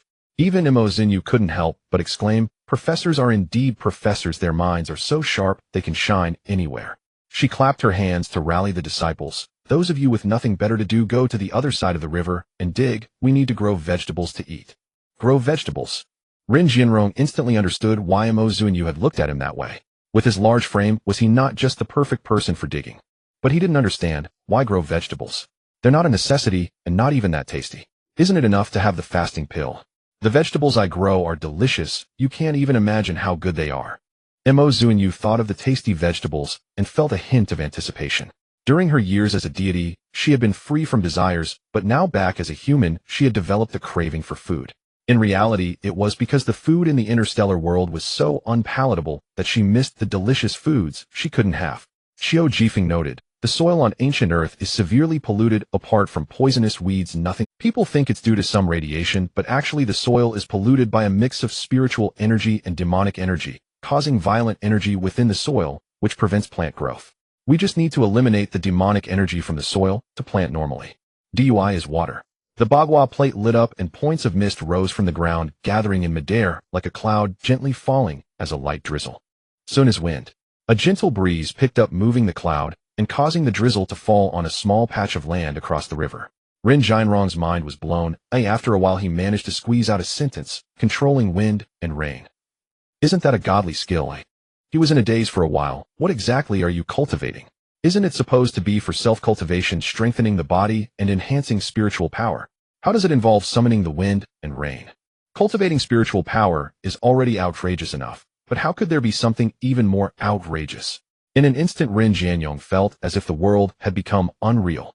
Shen Fui couldn't listen any longer and couldn't help but ask, "Who told you that the Zuantiangong is an organization for self-cultivation for the elderly?" Ren Jianyong silently looked towards Xinu. Xinu. She felt guilty. "What are you looking at me for? I'm not wrong, but it can indeed strengthen the body." Ren Jianyong looked again at Shen Fui. Shen Fui was speechless. "It can strengthen the body, but it's not entirely about strengthening the body. We are a sect of immortal cultivation." Ren Jianyong. He took a deep breath and asked earnestly, word by word, "You're not saying that the immortal cultivation you speak of is the kind from ancient times, where one transforms into a beam of light soaring in the sky, determining the life and death of countless people, right?" "Pretty much." Shen Fui tossed out 3 words and stepped onto the small bridge to work on the other side. Ren Jianyong exhaled a breath of turbid air. His mind was blank, unsure whether to believe their nonsense. Zunyue sighed secretly. Every new disciple had to undergo the painful experience of a collapse in their worldview. She pointed to a half-acre of land moistened by the light rain on the other side of the bridge. "This area can be used for planting. Let's start with this patch." After advancing a small realm in Huaxing, she mastered an additional hexagram, the DUI hexagram. DUI represents marshes where water gathers and settles. Gathering spiritual energy to transform into rain could wash away the demonic energy in the soil. Unfortunately, her current cultivation was too low and she could only purify half an acre at a time. This phenomenon left Xiao Jifeng, who had been studying cultivation recently, bewildered. The soil radiation on ancient Earth was severe, and it was notorious throughout the empire. Is a little rain really enough to fix it? He hadn't seen such a method in ancient texts. Even though he trusted Zunyue, he quietly took out a soil testing device, and under several curious gazes inserted the device into the soil. Zunyue. "Everyone. The master said it can be planted, so it can be planted," Tong Li spoke up. "Exactly how could the sect leader lie? The sect leader is so capable." Xinu also eagerly supported this. If she can summon the wind and rain purifying the soil, is nothing.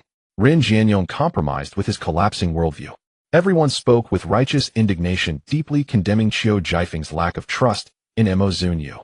Then, no one went to till the land. They all stood behind Qiu Jifeng, anxiously waiting for results. Mo Zunyue. The disciples vividly displayed their contradictory behavior. The data on the tester was steadily rising and the soil was visibly improving. Qiu Jifeng looked at the final results, swallowed hard. Soil quality test excellent.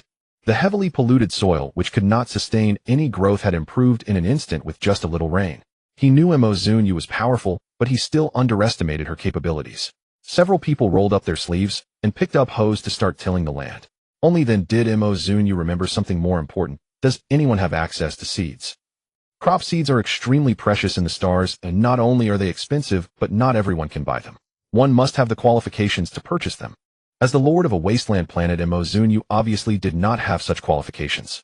I know some people in the Agricultural Research Institute. Oh, let me see if I can buy some through back channels. Qiu Jifeng said. Several people rolled up their sleeves and worked hard. Under their efforts, the half-acre of land seemed to be tilling 10 acres instead. At this time, the star net was in an uproar.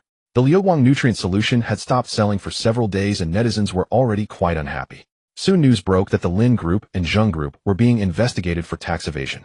Goodness, in just a few days the three major players in the low-end nutrient solution market had all encountered problems. Anyone with a functioning brain could sense that something was off. What exactly is happening in the nutrient solution market? The recent developments are quite surreal. First, the Xian Group went bankrupt. Just when everyone thought the Xian Group was finished, unexpectedly, they made a strong comeback with the Liuguang nutrient solution, then inexplicably halted sales, followed by the Lin Group and Zheng Group being sealed. Isn't that strange? Something must be wrong in the nutrient solution market. I really want to know what's going on. You might say that if the nutrient solution market is in trouble, the Tianqin Group, which sells high-end nutrient solutions, is doing just fine and hasn't shown any problems. So I don't say that, but I have a feeling that the Tianqin Group won't be safe for long either. The gossip on the star net is flying everywhere, but it doesn't stop some people from wanting to eat. The official website of the Xian Group was also not idle. When will the Liuguang nutrient solution go back on sale?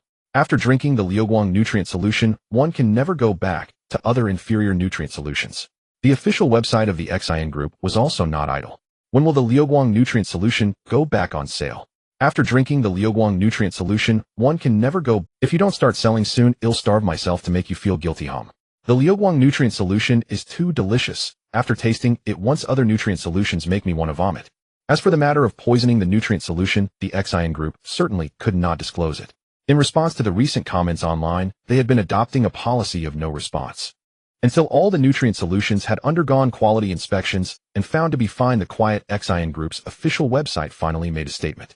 Regarding the recent suspension of the Liuguang nutrient solution, we hereby declare that the Xian Group has recently been developing new products.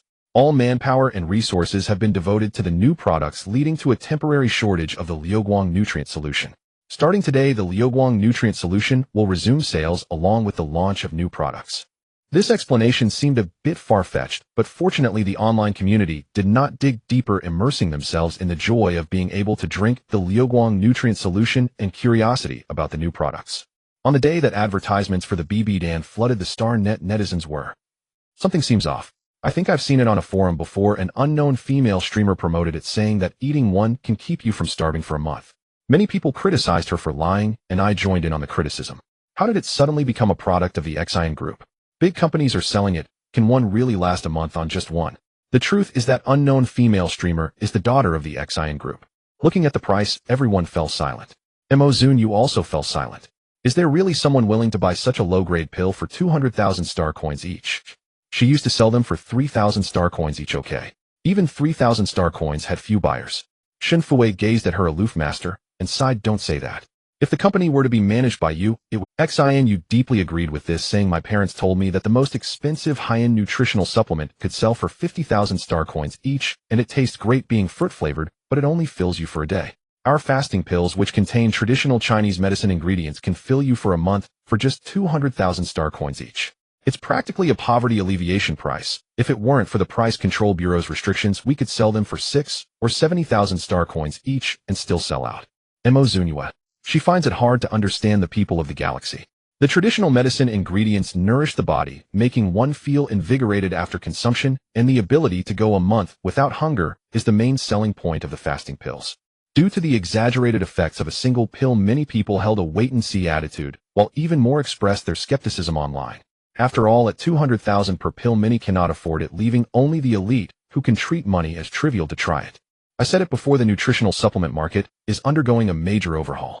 If the fasting pill is real, Tycoon Group won't have a peaceful time. The XIN Group is a big company. How can they sell something fake? At this moment, on a distant planet, the sales manager of Tycoon Group held the fasting pill deep in doubt. Can such a small pill have such a great effect? After saying that, he swallowed the fasting pill in one gulp. Whether it works or not will be seen in a month. He couldn't believe that the high-end market cultivated by Tycoon Group for many years could be overtaken by a small pill. The popularity of the Liuguang nutritional supplement was overwhelming. Many people were skeptical about the fasting pill's launch, yet quite a few, out of curiosity, still bought some. Next came the waiting for this small group of people to truly see the effects of the fasting pill and step forward to affirm its value. That would be the time for the fasting pill sales to soar. Tian Koyang, the director of the Agricultural Science Institute, saw the recent buzz about the fasting pill on the Star Network and ordered 2 pills to try them out. Speaking of which, he knew an expert in this field who had made several improvements to the fasting pill formula and could be considered a benefactor of the people. Just as he was thinking this good doctor who benefited the people called him via video, starting with, "Hey bro, how have you been lately?" "I'm doing well." Tian Koyang noticed the freshly tilled land behind Xiao Jifeng and curiously asked, "Why are you growing vegetables now?"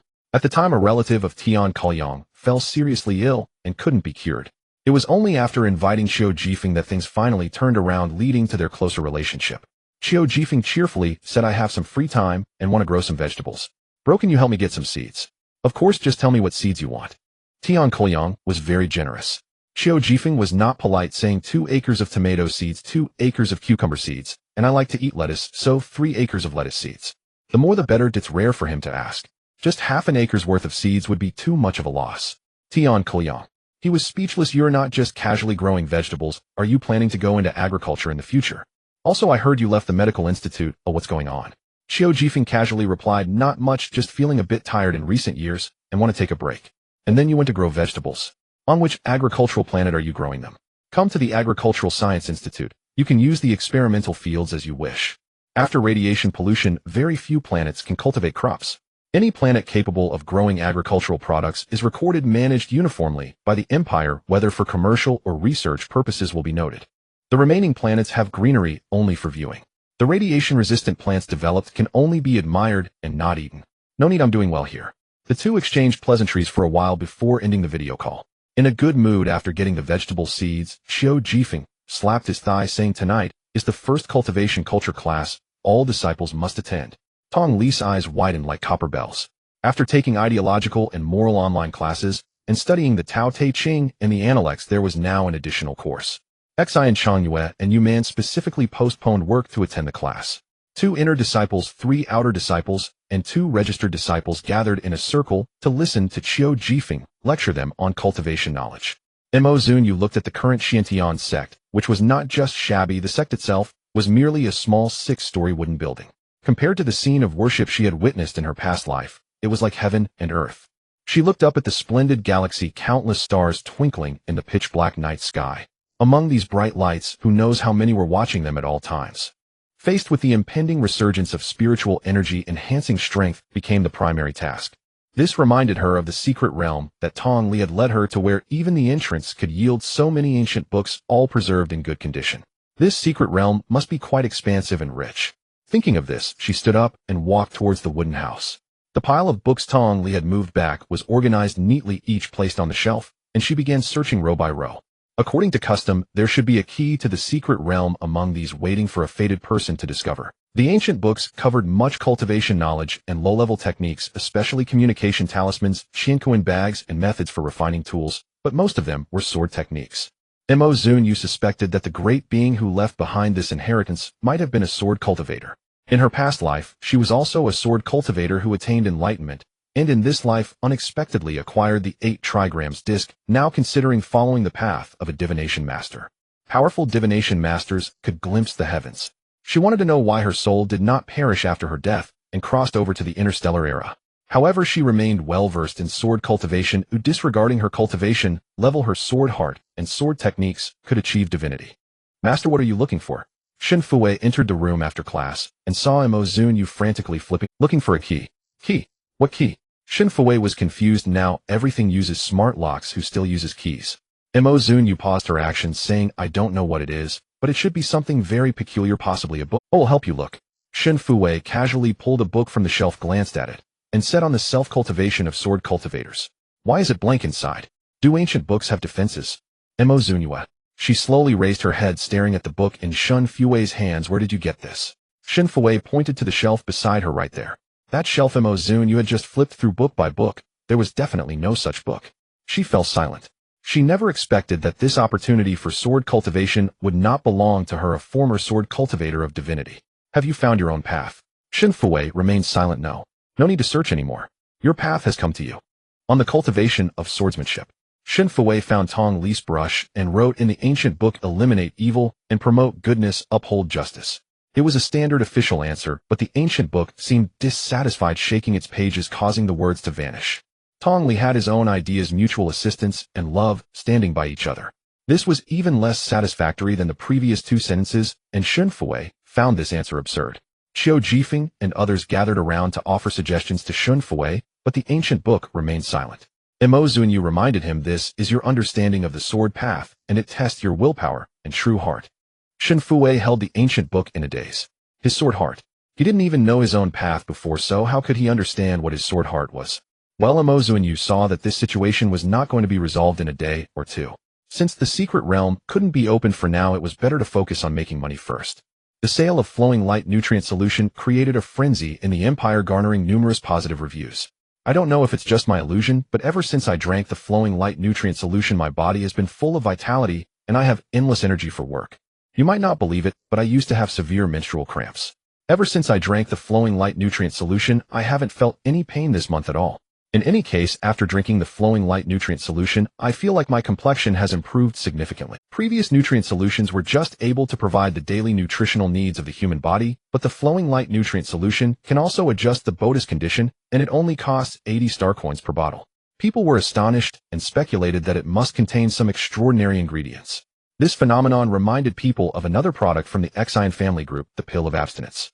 One couldn't help but think, if the flowing light nutrient solution has such miraculous effects, then the pill of abstinence must be even better. Unfortunately, the price of the pill of abstinence is too high for the average person to afford. This led many streamers to see the hot topic and release review videos documenting their condition a month after taking the pill of abstinence. The results were predictable. On the first day after taking the pill of abstinence, they weren't hungry and felt energetic. On the second day, they still weren't hungry and felt energetic. On the fifth day, still not hungry and full of energy. Every day thereafter, their spirits were high and their bodies were full of vitality. After a month of taking it, the effects didn't suddenly disappear. Instead, the body gradually began to feel hunger, indicating that the effects had finally worn off, a process that took about a week. This means that from the moment they took the pill of abstinence until the effects completely faded, there was a duration of 1 month and 1 week during which they needed to consume food. A single pill can sustain a person's nutritional needs for a month. And it's not just a state of lying in bed waiting to die, but rather feeling as strong and robust as having consumed 2 cows. Once the effects of the first batch of the pill of abstinence were revealed, it caused a frenzy. The excitement was even more intense than that of the flowing light nutrient solution. Xiu was overjoyed and decisively brought up the previous posts where they had been criticized. 378L original poster. Now, I want to see the ones who said my pill of abstinence was fake and called me a scammer and even told me to eat shit upside down. Are you still around? 379L. Do you believe me if I say those people are gone? 380L original poster. Hee, what do you think? The silent onlookers who were secretly reading the posts dared not speak up, their faces burning with shame. The intensity of their earlier criticism was now reflected in their embarrassment. The slap in the face came too quickly, like a tornado. 381L. Who would have thought this was real? Who could have imagined? Is the medical field advancing so quickly now? Can they really create such incredible pills? 382L. The key point is that although it seems expensive, when you break it down, it's actually quite cheap. Let's not even talk about the expensive ones. Just the mid-range nutrient solutions cost 10,000 star coins, each one a day, totaling 300,000 star coins for a month. The pill of abstinence only costs 200,000 star coins per pill and works much better than nutrient solutions. 383L. Damn, when you put it that way, the pill of abstinence is truly a fair price. Who would have thought that the inconspicuous pill that was criticized back then could come this far? Once the product was released, it went viral online. For 23L, folks, the pill of abstinence is sold by the Exine family group. Does anyone remember that the pill of abstinence was initially sold in the Shantian sect's online store? For 24L, the registration address for the Shantian sect's online store is located on Ancient Earth, and the Exine family group has also moved to Ancient Earth, so the two companies collaborated. For 35L, after being nearly driven out of business by competitors, they made a strong comeback with a new product going viral online. What a business legend. 503L. So have you all noticed that the Shantian sect's online store no longer sells the pill of abstinence, but is still selling the constant temperature stone? 504L, original poster, you missed out on the pill of abstinence for 3,000 star coins each, and now you want to miss out on the constant temperature stone for 10,000 star coins each. One that can last for half a year.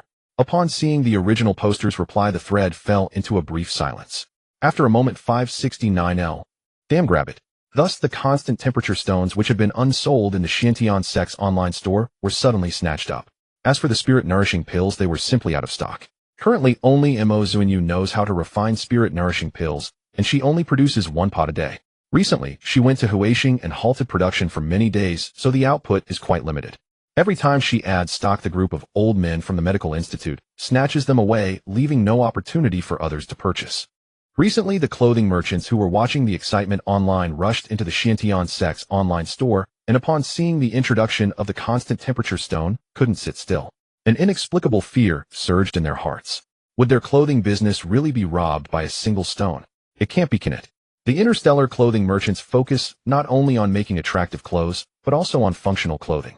For instance, there are clothes for cold resistance, heat resistance, radiation protection, and wind and sand protection to cope with different environments on various planets. For the scorching climate of the flame star, functional clothing for heat resistance is required. For the humid climate of Mercury, moisture-resistant clothing is necessary, and these clothes are not cheap. If a single constant temperature stone can resolve various harsh climates, do the clothing merchants still have a way to survive? Just thinking about this made the major clothing merchants' hearts quiver. At the medical institute, Zhou Xianyang was reviewing the latest updates on the star network after class, his heart racing uncontrollably. His roommate, noticing his heavy expression, rushed over to ask, "What's wrong with you? You've been distracted all day." Zhou Xianyang said solemnly, "It seems that Guokaiwen's family is also in the clothing business. Ever since he returned last time, he has been on leave, and I can't reach him on video call. I'm really worried. Didn't he tell us last time that he was home taking care of his family business because it had some issues? Huaxing was attacked by a worm tide which could have a huge impact on the business. He's probably busy handling things." "I hope so." Zhou Xianyang felt even more anxious. His roommate patted his shoulder. "You're overthinking it. That guy lives in the city center, he's wealthy and in good health. What could possibly happen? Don't be so paranoid. Let's go get the package. My newly bought flowing light nutrient solution has arrived. They'll give you a bottle." His roommate pulled Zhou Xianyang toward the package station. Huaxing Kongling Mountain. At the peak, covered in poisonous barriers, a tense standoff was taking place. Guoqiwen was wrapped in insect worms with only his head exposed, his emaciated and haggard face filled with pain. He Bei glanced at him, then looked at the person in front. "Let me go, and I will release him." Surrounded by a circle of star police carrying laser cannons, distant fighter jets encircled her tightly, ready to strike, prepared to bombard her at the slightest movement. Tan Shua stood not far in front of her, his expression serious, as he seemed to ponder the credibility of Beibei's proposal. For the past few days they had been using firearms, bombarding the peak of Kongling Mountain, inch by inch, clashing with the goo insects multiple times, finally cornering this enchantress at the summit. Victory was within reach, yet she held a hostage in her hands. They had only one chance. The enchantress' methods were devious, and if she escaped, capturing her again would be an arduous task. Bei sneered, "What's wrong? Are you reluctant to part with the hostage, or with me?" Tan Shua was aware of the power of the weapon in his hands, the subsonic waves it emitted striking at mental strength, which she might not withstand. Guoqiwen stood in front of her. If they took action, the first to bear the brunt would be the hostage. Guokaiwen's mental strength was naturally inferior to that of this practitioner, and the subsonic waves capable of stunning her would be fatal to him. Bei was gambling, betting that they would act to rescue the hostage, giving her a chance to escape. Tan Shua clenched his hands tightly, his heart in turmoil. The command from above was to capture the enchantress alive at all costs, having repeatedly emphasized the phrase "at all costs." He looked towards Guoqiwen. The once lively and cheerful youth now appeared emaciated, resembling a decrepit old man, his eyes filled with desolation. He forced a smile. "Act now, capture her, and severely punish the enchantress." "Move." Tan Shua did not budge. "Act now," Guoqiwen roared. During his time with Bei, he had learned just how powerful she was. He would never have the chance to avenge his parents. He placed his hopes on Tan Shua, wishing for this wicked woman to be punished. He Bei casually looked at Tan Shua. Isn't rescuing the hostage your primary duty? What are you hesitating for? Tan Shua gazed at Guoqiwen in silence for a long time. Sacrificing the hostage to capture the culprit was something he had never done, and he could not bring himself to do it. Guoqiwen resolute lunged at a nearby rock, attempting to take his own life. In an instant the goo insects tightly enveloped him, crashing into the rock and splattering juices everywhere, yet he remained unharmed. He Bei coldly scoffed, "Did I tell you to die?" Guoqiwen's eyes filled with despair as he stared at Tan Shua, repeatedly shouting for him to act now. Tan Shua heavily closed his eyes, ultimately choosing to press the button. The subsonic waves spread out, and in an instant Guoqiwen's body stiffened before he slumped down. He Bei clutched her head, rolling on the ground in pain. Before losing consciousness, she fixed a cold grin on Tan Shua. Who is the real monster? Those words struck Tan Shua like a heavy hammer to his heart. Who is the real monster? The enchantress He Bei had committed numerous wrongdoings feared by all, yet in her hands were merely 2 lives, the lives that indirectly led to her mother's death. And he, supported by the people, had just ruthlessly taken an innocent life. So who is the real monster? Tan Shua wrestled with his conscience for a moment before advancing to subdue He Bei. In the face of the greater good, sacrifices are always necessary. If needed, he would not hesitate to offer his life. The fugitive was captured, and the entire city rejoiced. In the past few days the artillery on Kongling Mountain had been relentless. To capture a female assassin, fighter jets had been deployed, which seemed rather exaggerated.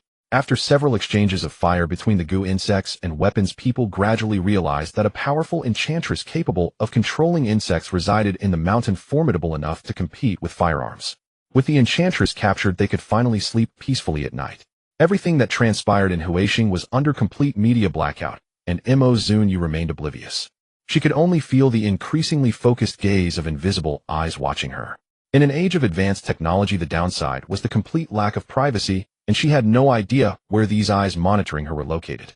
Xinu, you need to work hard to make money. Mo Zunyue suddenly exclaimed, leaving Xinu, who was busy sowing lettuce seeds, utterly confused. Master, what's the point of earning so much money? What for? The other disciples, also engrossed in planting, looked up curiously to see Mo Zunyue standing at the field's edge, gazing up at the sky. The bright sunlight cast a glow on her face, as if it were coated in light. Her voice was calm. To make money, recruit disciples, expand the sect. The world is about to become unsettled. What do you mean? The others looked perplexed. This was the interstellar era where order was as solid as steel. How could it possibly become unsettled? Xinu cheerfully replied, the Xinu group's nutritional supplement sales are doing very well. We've made a lot of money. Not enough. How much is enough? How much money? Mo Zunyue thought for a moment, why not aim to be the richest person in the empire? The others. Xinu immediately felt immense pressure.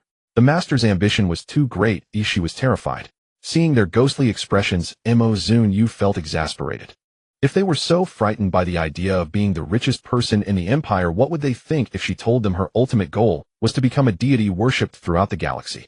The disciples exchanged glances, unsure if they should voice their thoughts. In the end, it was Xinu who couldn't hold back as the pressure to make money weighed heavily on her. She cautiously said, Master, with just the 6 of us producing the constant temperature stones and spirit-conserving pills, our output is still a long way from being the richest in the empire. Pressure doesn't disappear, but only shifts. Mo Zunyue looked at Shun Fu Wei. You need to find your path early and unlock the secret realm. What does making money have to do with me unlocking the secret realm? Shun Fu Wei exclaimed. Mo Zunyue replied confidently, unlocking the secret realm, recruiting disciples. With more disciples, the output of constant temperature stones will increase. The others. How reasonable. So Mo Zunyue's intention in recruiting them as disciples wasn't merely to impart knowledge, but to find laborers. The disciples felt they had uncovered the truth. The matter of unlocking the secret realm was still nowhere in sight. The issue of recruiting disciples was far from resolved, and becoming the richest person in the empire was even more distant. Mo Zunyue had already begun expanding the sect.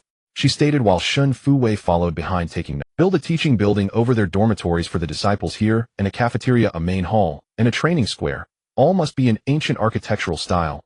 I love ancient aesthetics. Shun Fu Wei noted and calculated. Yes, building it wouldn't be too expensive. The recent profits from the Xinu group should suffice. This major expenditure could support several construction companies. Xinu Changyu looked at the newly affluent company account, which had been forcibly divided by Mo Zunyue. At that moment he felt a sudden enlightenment. He was merely a tool for making money. Facing his pretentiousness, Yuman slapped him awake. Stop whining. Haven't we also gotten quite a bit? With this momentum, the future looks promising. The project by the river commenced vigorously, and Shun Fu Wei felt an even greater burden. He hugged an ancient book, pondering daily what the self-cultivation of a sword practitioner truly entailed. Zunyue appeared by his side, without him noticing. Why did you come to ancient Earth, and why did you expend all your wealth on the people of ancient Earth whom you had never met? Why? Because at that time he thought he was dying and wanted to spend all his wealth. No, if that were the case, he could have enjoyed himself instead of suffering on ancient Earth. He simply couldn't stand the Empire abandoning ancient Earth, abandoning the common people. He couldn't tolerate such cruelty and injustice. So he came unhesitatingly forging ahead. Shin Fu Wei's eyes brightened. This was his path. Unable to tolerate injustice, he pressed forward. The sword path should be the same, advancing fearlessly to pierce through the world's inequities. Just as his pen came to a close, the ancient book trembled, and with a distant roar the secret realm revealed itself. Zunyue stared at the mirage in midair, dumbfounded. Things have taken a turn for the worse. Dear one, some settings have been changed ahead. The cultivation levels that were originally used: mist, gathering realm droplet, gathering realm pill, gathering realm pond, gathering realm pool, gathering realm abyss, gathering realm crystal realm, and spirit transformation realm. Now changed to chi refining period, foundation establishment period, golden core period, nascent soul period, spirit transformation period, void refinement period, combined body period, great ascension period, and tribulation transcendence period. Currently Zunyue is in the foundation establishment period, while the other disciples are in the chi refining period. Sending love. The emerald green mountains rise sharply, waterfalls cascading down, and the endless plains stretch out vibrant with lush greenery. An ancient scene of Earth now lingers in the air like a mirage, unchanged since time immemorial, serene and weathered. Healy, who previously managed the mining area, is now a small leader in the factory. He excitedly pulled his colleague, pointing at the mirage in the sky, his face flushed with enthusiasm. He shouted repeatedly to his colleague, Look at the wondrous sight in the sky. It's a miraculous spectacle. Come on, look." His colleague's arm was nearly twisted off, almost in tears. I see it, but I can't see anything. All I see is a big sun." Healy, desperate, exclaimed, "How can you not see? Such grand mountains and waters are floating in the air. How can you not see them?" His colleague, on the verge of tears, responded, "I really can't see. What do you want me to look at? Look at the scenery. I can't see it." His colleague finally snapped back to reality and punched Healy in the chest. "Are you kidding me?" Now it was Healy's turn to be on the verge of tears. "It's real. It really is." During the peak of the workday, workers poured out of the factory, and upon looking up they were nearly scared out of their wits. Gazing at the spectacle before them, they excitedly urged their companions, "Look, look." Their companions stared wide-eyed at the sun, their eyes hurting, yet they saw nothing, and thought the others were. After quite a commotion, they discovered that the mirage truly existed, but only a small portion of people could see it while the majority could not. "Hey, that's strange. Can our eyes really grow differently? Why can I see it, but you can't?" Healy was also bewildered and had his eyes opened. His colleague, anxious that he couldn't see, urged, "Take a picture. Show me." Healy opened his optical device and snapped a photo, but the background only showed the glaring sun. There was no trace of the mirage. When he moved the device, the mirage was right there. People were astonished, speculating about the magnificent scenery suspended in the air. If it were a mirage, why did it only show itself to certain people? Before they could investigate further, several aircraft landed aggressively outside the city. Upon closer inspection, they realized it was military aircraft. The aircraft landed on a vacant area by the river. Zunyue sighed inwardly. These people arrived quite quickly. A group of armed individuals descended, and Zunyue recognized some familiar faces. Tan Shuo walked at the forefront, the first to see Zunyue, whose face was as dark as a pot's bottom. He approached with a friendly demeanor. "Miss Mo, it's good to see you again. Aren't you happy to see me?" Zunyue's voice was icy, gritting her teeth. "You damaged my crops." The group turned around abruptly and saw that where their aircraft had landed was a perfectly square patch of farmland, which was now a mess of green shoots. Tan Shuo, he had wondered how there could be a perfect landing pad in the wilderness. It turned out to be a vegetable field. He felt awkward. "I didn't expect that a wasteland could grow crops. Quite peculiar." Tong Li took a step forward, decisively, stating, "Compensate." He had been eyeing those vegetables for a long time, and now they were crushed. How could he not be furious? Tan Shuo felt even more embarrassed, rubbing his nose and attempting to change the subject. "You didn't get hurt when you fell from that height, did you?" Tong Li narrowed his round eyes into slits. "Compensate." Tan Shuo. This was troublesome. The vegetable seeds were managed by the Agricultural Institute. Where would he get the seeds? On the other side, Ren Jianyong was also chatting with his old partner, team leader Zhong. He raised his chin, pointing at the situation before them. "You are the Galactic Police responsible for dealing with space pirates. What's going on? I didn't call you here to exterminate them." Zhong Chu knew Ren Jianyong was pretending to be confused. They had been partners for many years, having gone through life and death together. Although he wasn't officially in the organization, he was doing good deeds for the country and the people. Zhong Chu didn't hide anything from him. and shared what he could. Haven't there been a few strange incidents lately? Still unclear about what was happening, they established a supernatural incident investigation bureau with members transferred from various departments. Coincidentally, I was selected, and those few who spoke to the children were from the military and also transferred to the bureau. So have you found anything? Ren Jianyong asked cautiously. Zhong Zhengchu immediately shut his mouth, sounding very perfunctory. No, we found nothing. Then what are you doing here? Ren Jianyong pressed. Zhong Zhengchu pointed at the mirage in the sky, and Ren Jianyong understood. After gathering the information, Ren Jianyong's expression hardened. You ruined our crops. You need to compensate. That piece of land was the one he had dug the most. The crops that had taken so long to grow were now destroyed. Isn't that infuriating? Zhong Zhengchu was taken aback. Is our friendship worth that little vegetables? Friendship or not aside, you have to compensate for the vegetables. Ren Jianyong pointed to the side. Zhong Zhengchu noticed a few people nearby, their demeanor aggressive, ready to fight at the slightest provocation, unafraid of the righteousness and weapons they bore. A group of people guarded a patch of vegetables like they were protecting their young. They had truly gained some insight. Tan Shuo, as the captain, naturally had to take responsibility.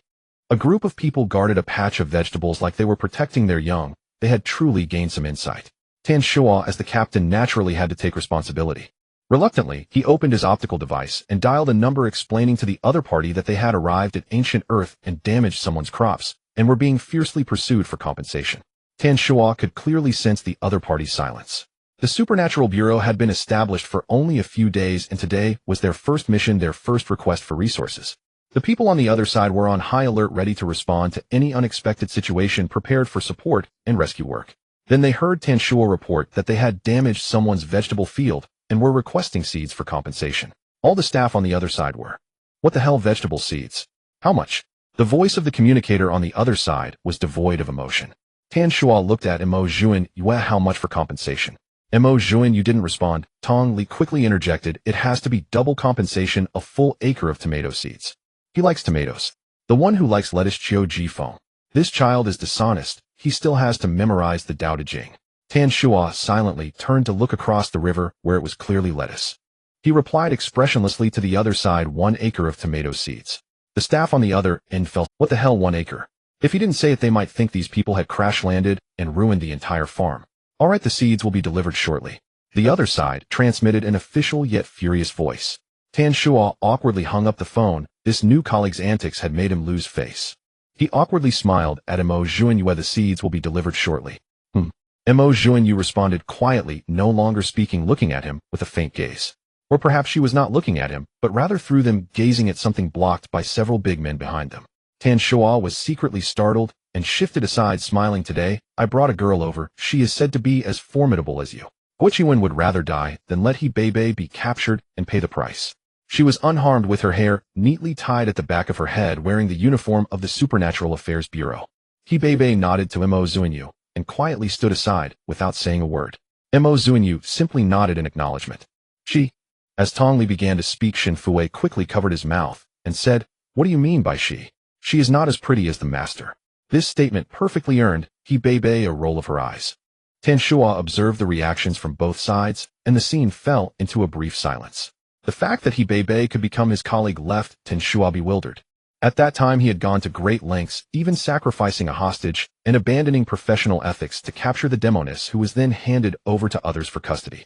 Not long after the Supernatural Affairs Bureau was established, when Tan Shuo was transferred to the Bureau and met his new colleagues, he saw He Beibei standing there in the same uniform as his, looking composed. At that moment, Tan Shuo felt as if the sky was collapsing. He Beibei's words about who the real demon was, along with Guichuan's desperate yet hopeful gaze, echoed repeatedly in his mind. The director, with gray hair at his temples and a dignified appearance, spoke earnestly. We all come from the military, and I know you are struggling, but He Beibei. Later, the director of the Bureau personally intervened to comfort the 4 of them. The director, with gray hair at his temples and a dignified appearance, spoke earnestly. We all come from the military, and I know you are struggling, but He Beibei cannot be killed, as she is of great use. Tan Shuo slammed the table, his face red with anger. If she cannot be killed, can she not be detained either? Even if she is too capable to be contained, she should not be allowed into the Bureau. So many upright individuals are unable to gain entry, yet a demoness like her can. Tisk, you child, the director scolded, pressing Tan Shuo's shoulder and forcing him back into his seat. From now on, we are all on the same side. I won't hide this from you. She is not a demoness. She is a cultivator. Tan Shuo was taken aback, glancing at Lu Hua and Tai Bai. Then he laughed in disbelief. A cultivator. What kind of cultivator? An ancient mythical cultivator. Legends might not even be true. She is a cultivator. Have you ever seen a cultivator who plays with poisonous insects? She is clearly a demoness. He emphasized the term demoness, fearing the director would forget. The director was so infuriated that he nearly slammed the table, but managed to hold back. He trembled and shouted outside, "Call Hibebe over." A book titled Gu Technique was properly placed in front of them. Hibebe stood to the side, her voice cold. It records the cultivation methods of Gu Technique. It commands poisonous insects, and is a legitimate cultivation method. Where is the demonic aspect? Lu Hua looked at the yellowed ancient book and thought of Hibebe commanding insects in front of high-energy weapons. He swallowed hard, suddenly feeling that the mechanical arm he just installed was not worth it. He earnestly asked, "Can I practice it?" His words made Tan Shua wish he could dismantle his mechanical arm. Hibebe shot him a sideways glance. No, the only pill that complements the cultivation technique has already been consumed. Without the pill's assistance, practicing Gu Technique is just delivering a feast to the poisonous insects. Lu Hua shrank his head and had to give up. Apparently, he could only let her practice alone, and no wonder she could join the bureau. If anyone else could succeed, this little girl would have no part in it. Tan Shua was unconvinced. You say it's legitimate, so it is. We don't understand, so whatever you say go. Hibebe was too lazy to explain to him. The book says that those who cultivate with spiritual energy are orthodox, while those who cultivate demonic energy are not. I cultivate spiritual energy.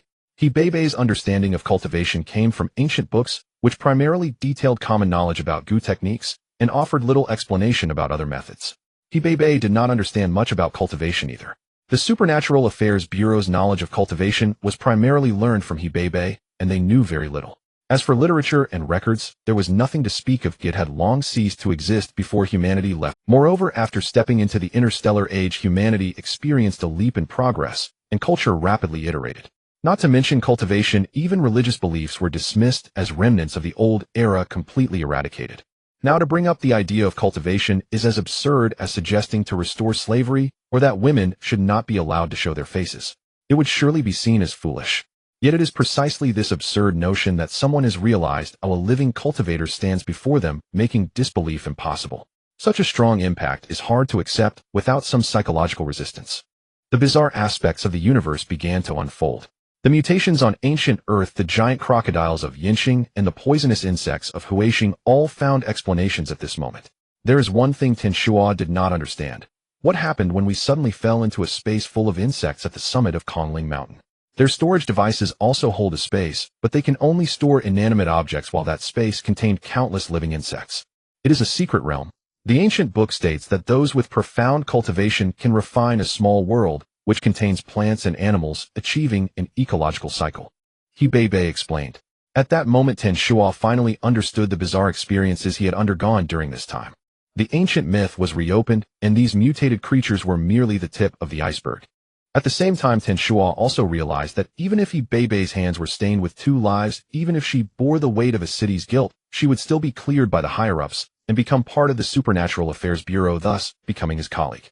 After all, she was the only cultivator they could get in touch with. No matter how much Guichiwen resisted and hoped it would all dissipate with his death. The moment Hibebe appeared, Zunyue knew that the Supernatural Affairs Bureau had a clear grasp of the revival of spiritual energy and the fact that it could be cultivated.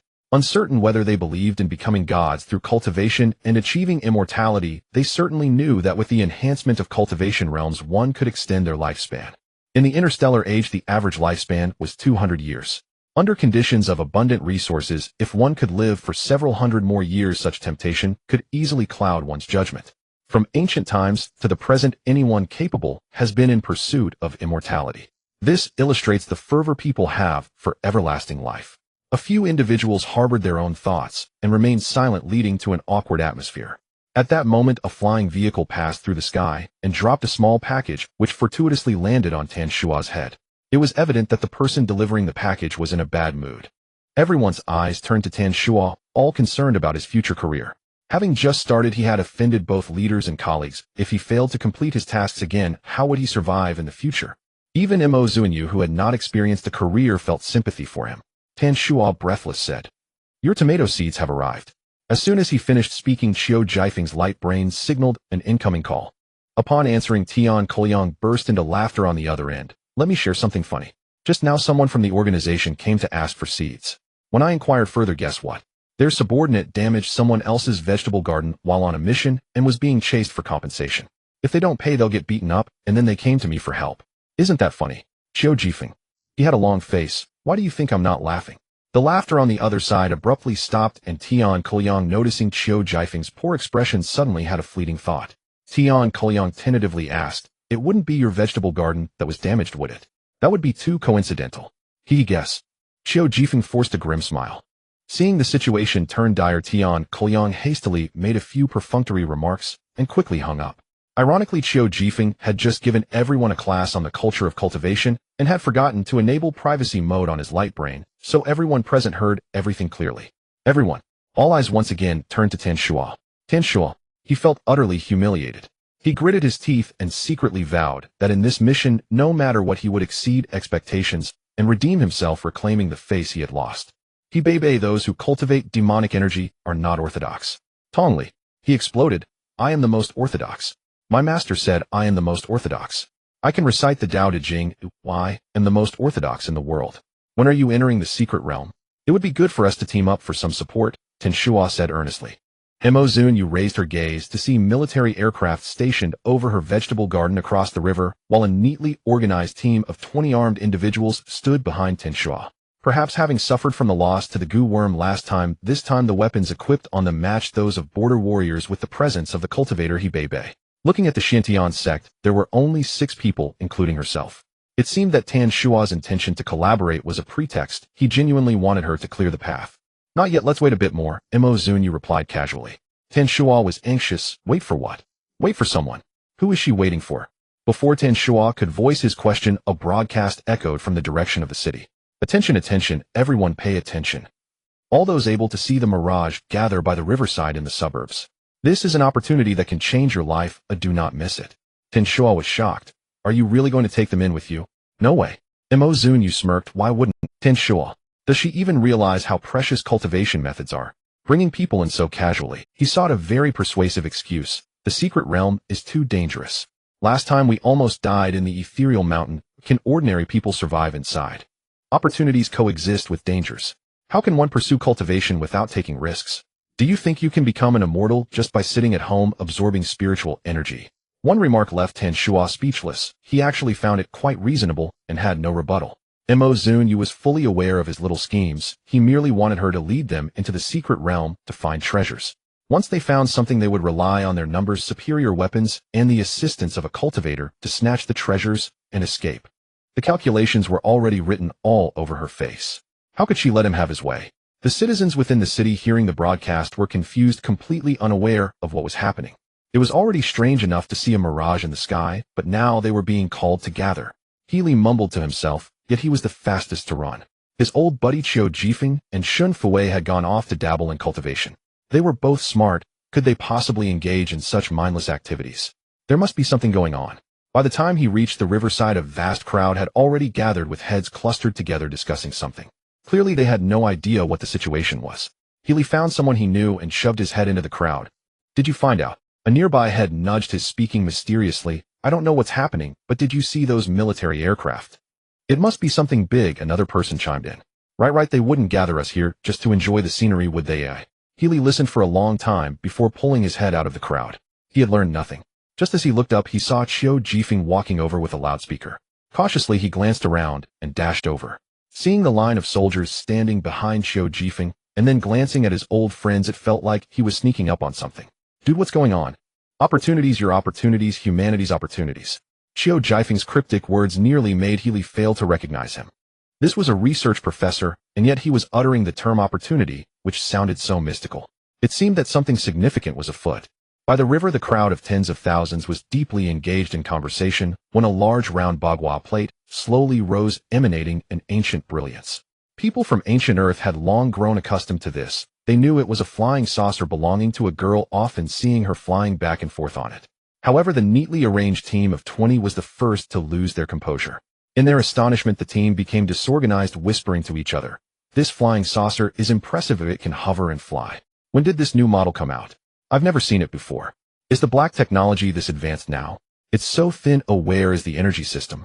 Where's the control? Lu Hua, the copper wall and iron arm, felt inexplicably familiar with these words. They had thought the same when they first saw it. But now they knew a new term. This is a magical tool, you understand. It is controlled with spiritual power. Oh, just making a hand gesture allows it to fly. Their tone was inexplicably proud, even they didn't know what they were proud of. The crowd. They were enlightened. The masses were no longer curious about the Bagua plate, but what Xiao Jifeng said next shocked them.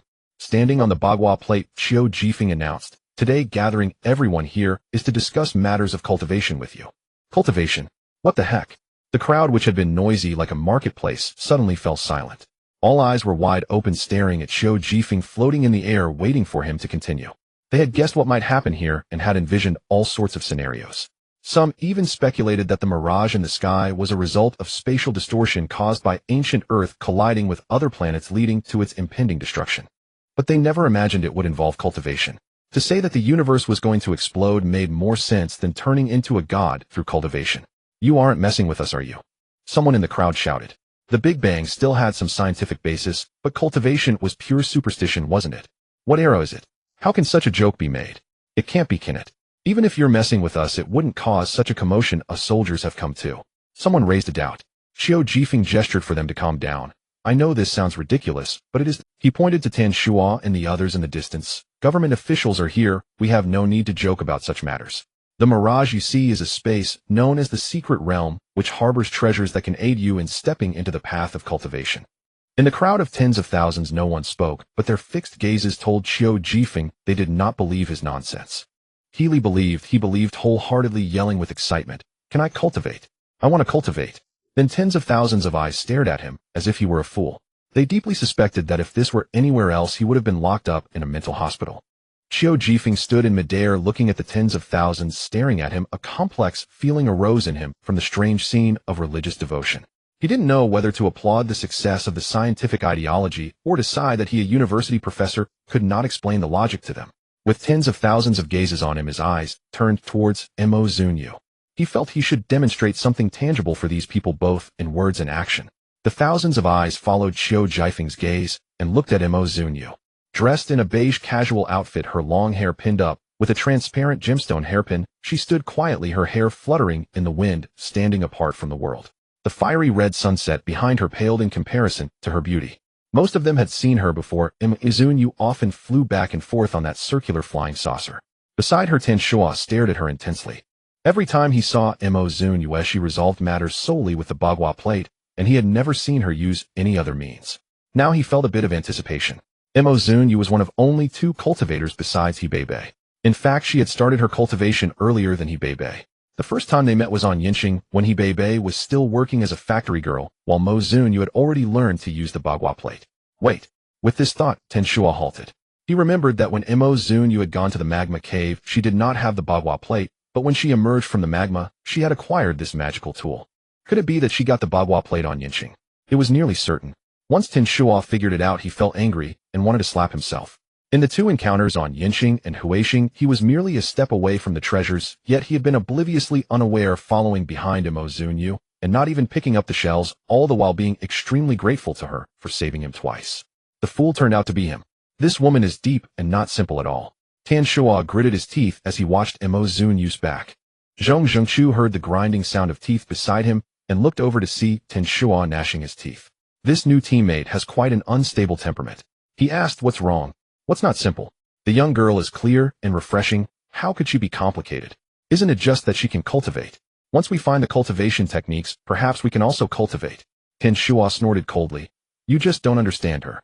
Zhong Zhengchu glanced at Tan Shua, quickly withdrew his gaze, having a thought that was neither worth saying nor worth not saying. Is there a possibility that it's not Zunyue who is deep, but that Tan Shua is just too foolish? Zhong Zhengchu couldn't understand why this captain allowed him to be on the team. Wouldn't he endanger the teammates? He felt a bit scared. Soon the clear and refreshing young girl, Zunyue, did something that made him even more frightened. Before her, 2 feet off the ground, a luminous white sword slowly materialized. It appeared to be formed of light or perhaps of chi, but in any case it lacked substance. The sword was entirely snow white, about the size of an adult man's arm with a sharp blade. Zunyue lifted her foot and steadily stepped onto the seemingly insubstantial sword body. With a flick of her mind, both she and the sword transformed into a streak of light soaring into the sky. Tens of thousands of heads bobbed like a rattle drum, following the white light in the sky as it spun around until they became dizzy. Finally, Zunyue came to a halt. Standing on the light sword, she hovered in the air. With a gentle lift of her hand, countless tiny luminous white swords appeared behind her, spreading across the sky like a sea of stars. Before the crowd could even gasp in astonishment, Zunyue's fingers moved slightly, and the star-like luminous white swords shot out like arrows, densely raining down on a small hill beside the distant mountains. Then, a thunderous roar erupted and dust and stones flew everywhere. When the dust settled, the small hill was gone. It had been flattened. Countless faces were left in shock. This is what cultivation is. Zunyue's calm voice echoed in everyone's ears, a gentle sound that reverberated like an explosion in their minds. Everyone was filled with trepidation. Is this what cultivation is? This was clearly the revival of an ancient fossil, utterly shocking. Boom! A deafening uproar arose, even more intense than the earlier explosion of the mountain. The crowd went wild, even more frenzied than before. They shouted at the top of their lungs, "I want to cultivate. Whoever stands in my way, I will fight them. Gods block the gods, Buddhas block the Buddhas." As Zunyue descended from the sky on her sword, she heard this phrase and stumbled slightly, looking down to see a young man in his 20s shouting at the top of his lungs. She was rendered speechless. Is there really such a childish and arrogant person even in the interstellar age? Not just them, even the disciples of the Shantian sect were equally excited. Previously, Zunyue had used the 8 trigrams disc for flying, and they had seen her use it for combat as well. This was their first time witnessing her truly unleash her powers. Master is amazing, I love you," Tong Li shouted, resembling a crazed fan. Shen Fu Wei held an ancient book, her heart turbulent. Is this what sword cultivation is? This is what sword cultivation is. Can one fly with a sword once they reach the foundation establishment stage? Shen Fu Wei asked the most pressing question. They had always envied Zunyue's ability to fly around with her 8 trigrams disc, and only now did they realize that at the foundation establishment stage one could fly, without relying on magical tools condensing spiritual energy into a sword to fly. Yes, one can fly with a sword at the foundation establishment stage, and at the golden core stage one can fly with light. Zunyue explained patiently. He Bei stood beside her, expressionless, pondering something. Tan Shuo and others eavesdropped, secretly attending the class. He realized that Zunyue not only practiced cultivation, but also had thoroughly mapped out the levels of cultivation far ahead of them. In his heart, he grew more cautious of Zunyue while also feeling an increased desire for cultivation techniques. After a long silence, he suddenly asked Zunyue, "Are there any requirements to learn cultivation under you?" Zunyue. She felt a sense of vigilance and flatly refused. "We don't accept just anyone as a disciple. This person is too foolish, unable to handle even basic colleague relationships, and has the gall to confront her, as she certainly wouldn't take him." Tan Shuo was rejected, feeling indignant. "Don't think I don't know, that kid is actually a demonic cultivator. You even accepted a demonic cultivator. The one responsible for leading Tong Li astray into becoming a demonic cultivator, Zunyue." She thought to herself that this person is treacherous and must not be accepted. Tong Li, who was inexplicably caught in the crossfire. He exploded with anger. "So what if I'm a demonic cultivator? I know the Tao Te Ching and the Sanzi Jing, do you?" Tan Shuo. He does not. On the other side, Xiao Jifeng finally managed to calm the crowd's agitation, repeatedly reminding them, the situation inside the secret realm is currently unknown. There may be life-threatening dangers at any moment. The path of cultivation is one that seizes life from the heavens. There are no smooth roads. You must decide for yourselves if you want to take the risk. These words did nothing to dampen the crowd's enthusiasm. Of course we will take the risk. If we don't succeed, we die, but it's worth it. Each of them seemed energized, itching to rush into the secret realm right away. Xiao Jifeng gestured for them to calm down and began to educate them on cultivation knowledge and precautions. For example, don't eat spiritual fruits carelessly, be wary of poisoning. When encountering treasures, don't rush in or fight over them. It's best to obtain inheritances if given the chance, if not, don't force it. There will be many opportunities for cultivation in the future. He detailed everything meticulously. Tan Shuo, who harbored ulterior motives, saw the situation develop to this extent and felt a desire to flee. Currently, only a very small number of people within the empire were aware of spiritual energy cultivation. Or rather, only those from the Supernatural Affairs Bureau and a few top authorities knew. Other factions, although curious about the Supernatural Affairs Bureau, thought its establishment was solely for investigating recent strange incidents, never connecting it to spiritual energy and cultivation. News regarding spiritual energy and cultivation was classified as top secret within the Supernatural Affairs Bureau. Even if someone held a gun to your head, you could never utter a single word. Now, however, their top secret was being broadcasted with a loudspeaker. Did these people even know how advanced the satellites are today, how powerful the surveillance systems are, and how rampant hackers can be?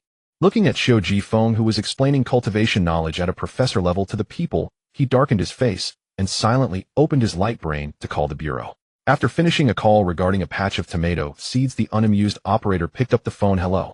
Tanshua. Request to block the entire ancient Earth. No surveillance devices should be able to detect even a hint of it. On the other end, there was silence for a while before a response came. Okay. Zunyue felt that Tanshua was quite unfortunate and didn't want to discourage him further. Such courses are held almost every 3 days. Simply blocking it is not enough. You'll also need to find a way to delete all previous surveillance records to keep this secret safe. As Zunyue spoke halfway, she noticed the veins on Tanshua's forehead bulging, and she showed a gentle yet polite smile. Then she saw Tanshua making another call, though she couldn't hear clearly what he said. However, judging from his increasingly darkening face, it seemed he was having a very unpleasant interaction with his colleagues. What a pity, a working man. After all this trouble, in the end there were a staggering 20,000 willing to risk danger and venture into the secret realm. Tanshua. He looked at the 20-person team he brought and reassured himself that it was fine. What did 20,000 matter when their weapons were so powerful? This time, no matter what, he had to take back cultivation techniques. The sky gradually darkened, and the twinkling stars began to emerge. A mirage hung in the air, adorned with stars radiating a holy light that illuminated the world. Reflections appeared in the river, merging the colors of water and sky in a breathtaking spectacle. Amidst the eager gazes of countless onlookers, Shenfue stood by the riverbank, cradling an ancient book in her hands. The ancient book slowly floated into the air, and in an instant a brilliant white light surged forth, gradually unfolding like a massive screen standing between heaven and earth.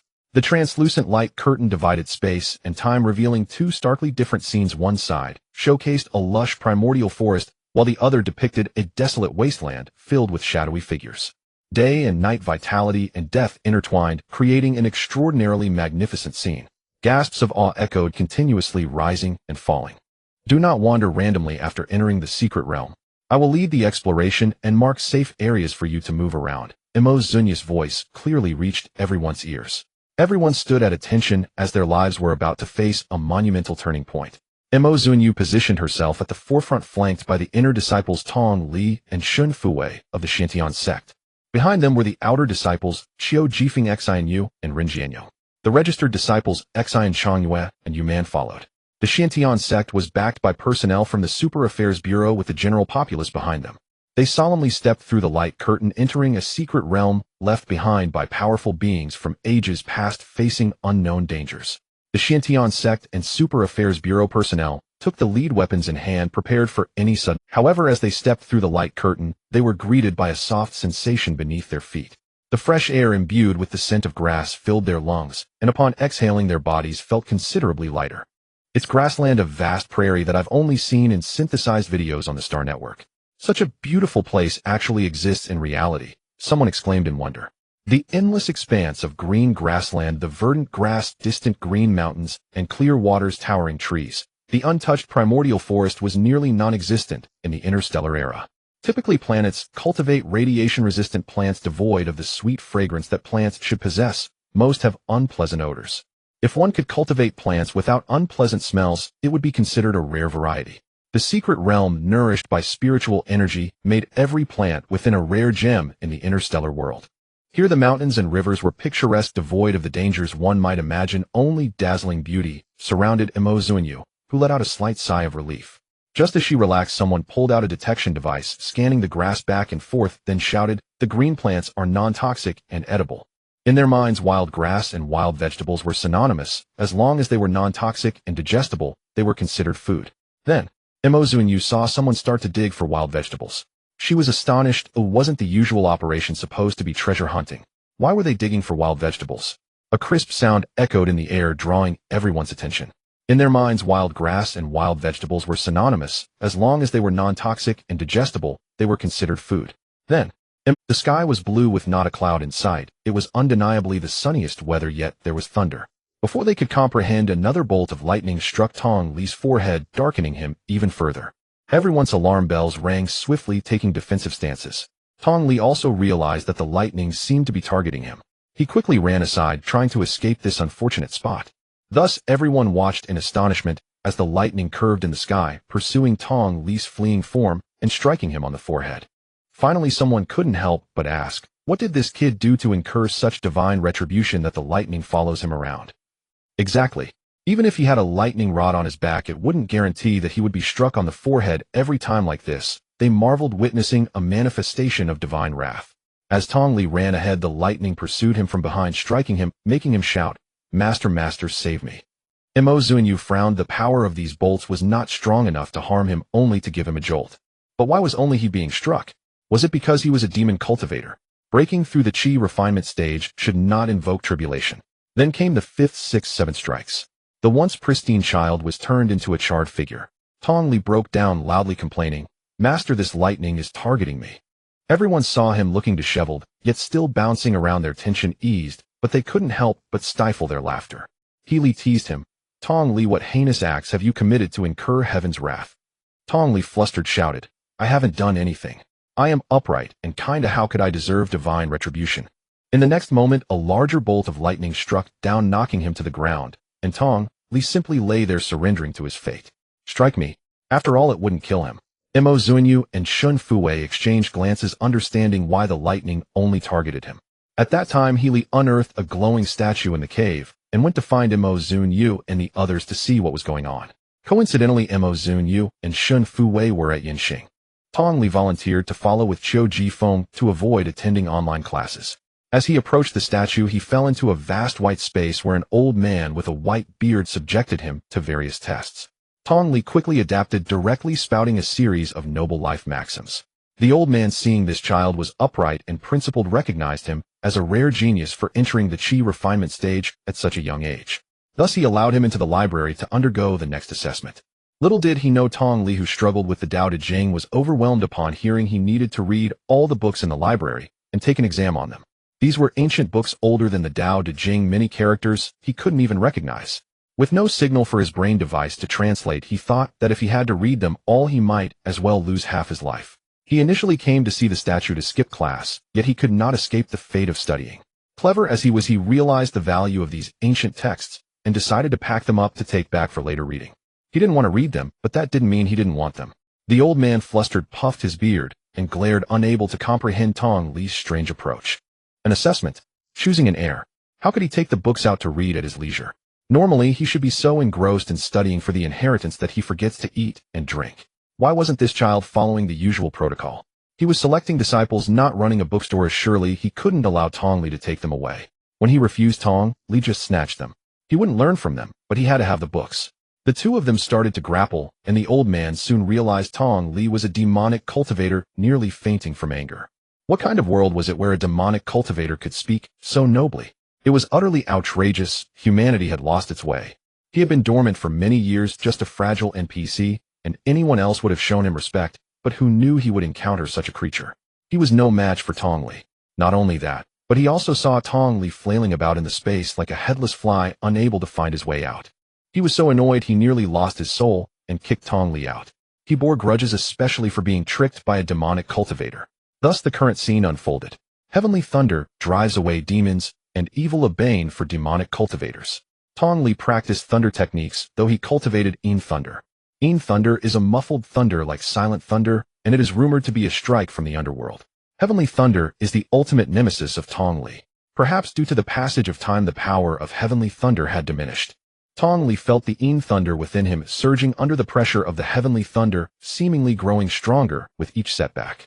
The onlookers, caught up in the excitement, suddenly noticed Tong Li charred by the lightning, smiling and revealing a mouthful of white teeth. In a fit of rage, he laughed and said, "Master, you don't need to save me. Being struck like this feels great. You all go about your business. I'll find a quiet place to take the hits." After saying this, he walked away amidst a series of thunderclaps, probably looking for a scenic spot to take the strikes. The crowd. This child must have been struck silly. Zunyue followed him, knowing that with his current cultivation, he would generally not be harmed. She said to Tan Shuo, "Let's get to work." Tan Shuo, puzzled, asked, "Get to work? What work? Shouldn't we be looking for treasures?" "We can search for treasures while working. They are ordinary people without the ability to resist danger. We need to help them eliminate risks while searching for treasures, so we can do both." Tan Shuo. He looked at the peaceful and beautiful scenery, feeling a sense of unease about potentially being tricked. Zunyue instructed Qiu Jifeng to take good care of the crowd to avoid any mishaps. Qiu Jifeng had long been prepared and had notified Xian Changyu to form a security team before he spread knowledge of cultivation. They piloted flying devices in the air patrolling and ready to rescue anyone in danger. 10 flying devices gradually entered the secret realm, and Zunyue felt a twinge of envy. In the realm of cultivation, new secret realms always emerged from mountains of corpses. In the scramble for items, many would perish. Facing powerful beasts, many would die. Various formations and traps would claim lives until countless dangers were filled with lives, and those who came later would step on corpses to vie for treasures. Even so, every time a secret realm opened, there were still people who fought their way in. Opportunities wait for no one, and only the fastest could seize treasures and inheritances, though they might also lose their lives. Zunyue had also fought for her life back then. Even after becoming a deity, and after countless years, the struggles of that time, the near-death experiences, were still fresh in her memory. In the interstellar realm, there was an ironclad order ensuring they would not kill others. As they entered an era of universal cultivation, it was uncertain what would happen, but at least for now they would not kill. Zunyue had also fought for her life back then. Even after becoming a deity, and after countless years, the struggles of that time, the near-death experience. Let's depart. Zunyue summoned the bagua plate, and together with Shun Fu Wei flew ahead, while the personnel from the Special Affairs Bureau piloted 3 military flying devices behind them.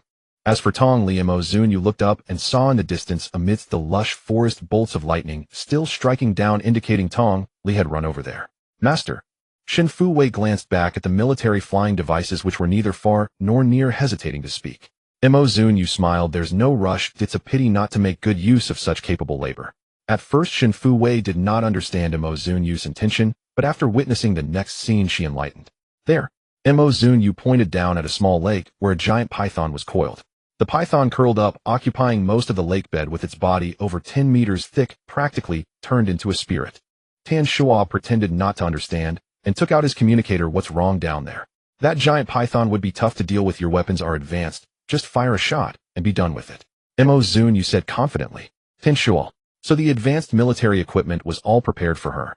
He didn't want to waste the weapons to conserve energy, and looked towards Hebei Bei. Tong Li, come on, strike me. Hit my forehead hard. If you go easy, it means you're useless. The old man. Humanity has lost its way. Humanity has lost its way. Xkexix. Cursing very harshly.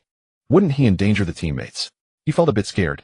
Soon the clear and refreshing young girl, Zunyue, you did something that made him even more frightened. He turned his head, his expression blank, and commanded, fire. A cannon barrel extended from beneath the aircraft, and a blinding column of energy shot out, hitting the giant python right at its vital point. The giant python, which was deeply asleep, didn't even have a chance to react before it was blasted into 2 pieces. Tisk tisk, Zunyue exclaimed in awe while standing on the bagua plate.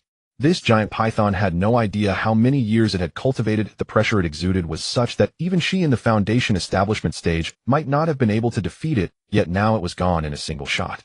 She had a new understanding of interstellar weaponry. Sometimes she thought to herself, the humans in this world do not understand cultivation, yet they have created such incredible things using various resources. She formed a hand seal, and the bagua plate lit up brightly, the blood-stained lake water rising, and then cascading down into the nearby forest. Zunyue controlled the bagua plate to dive down, beckoning Shin Fu Wei to open the giant python's stomach. This level of spiritual beast is full of treasures. Its skin can be refined into defensive armor, its gallbladder can be used in medicine, and its venom can kill. Can I have the venom? Before the aircraft even landed, Hebei Bei had summoned thousands of insects to drag her down from midair. The venom would help her in her goo cultivation. Zunyue had no objections, but kindly reminded her, venomous goo can easily backfire. Hebei Bei nodded, grateful for her reminder. By the time Tan Shuo and the others landed, Zunyue had already taken the gallbladder, while Hebei Bei collected the venom. He couldn't understand why the 2 girls were so shameless, working lazily, yet rushing to divide the spoils. Skin it. This skin is really tough, impervious to knives and guns. Tan Shuo mused, not knowing what the python's skin was good for, but since Zunyue wanted it, collecting it surely wouldn't be a loss. The entire giant python was quickly divided among them, leaving behind a pile of pristine, white python meat. Zunyue was not interested and didn't bother to take any. Tan Shuo didn't recognize the value, seeing that Zunyue didn't want it, and was clueless about the use of that pile of meat. Hebei Bei noticed the faint spiritual energy radiating from the python meat, and pondered, if you all don't want it, I'll feed it to the golden silkworm goo. Wait a minute, Tan Shuo asked Zunyue, can this thing be eaten? Yes, it's natural and healthy. The word natural was very appealing, and upon hearing it could be eaten, everyone immediately started a fire to roast the meat. The meat was tender and fragrant. Even without any seasoning, it was smooth and delicious. After eating, they felt invigorated, their bodies full of energy. What a good thing.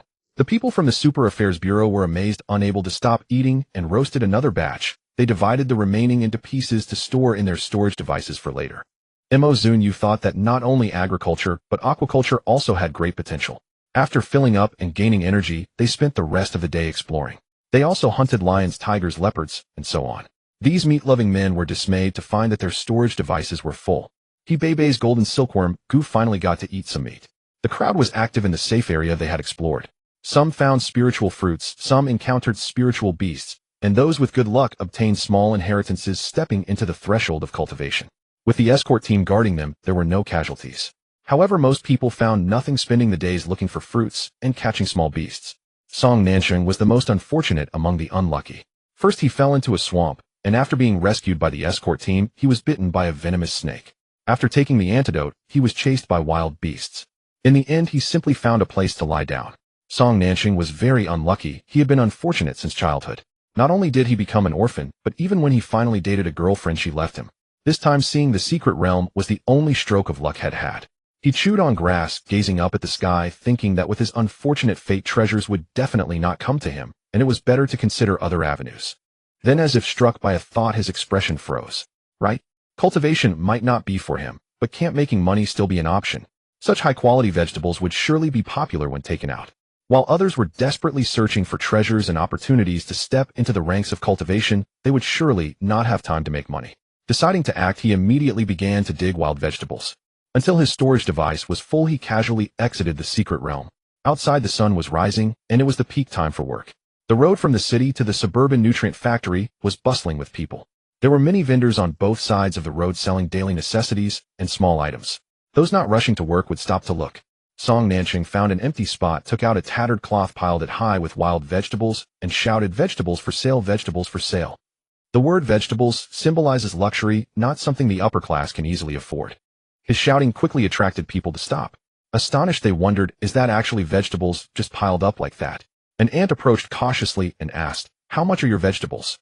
Are they poisonous?" Song Nansheng didn't waste time, immediately stuffing a plant into his mouth. Not poisonous, these are from the secret realm, even tastier than those in five-star hotels.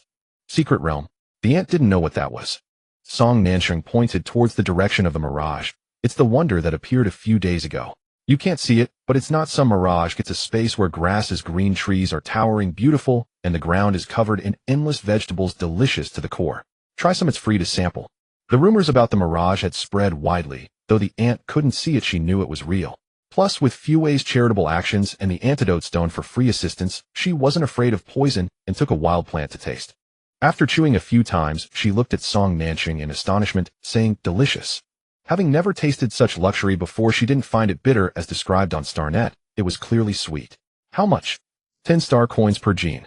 Although the vegetables were great considering people's income levels, and with the endless supply of vegetables in the secret realm, he chose to sell at a thin profit to sell more. Purely natural green vegetables, extremely tasty and cheap, would surely sell well. The ant, upon hearing the price, waved her hand. "I'll take 10 genes."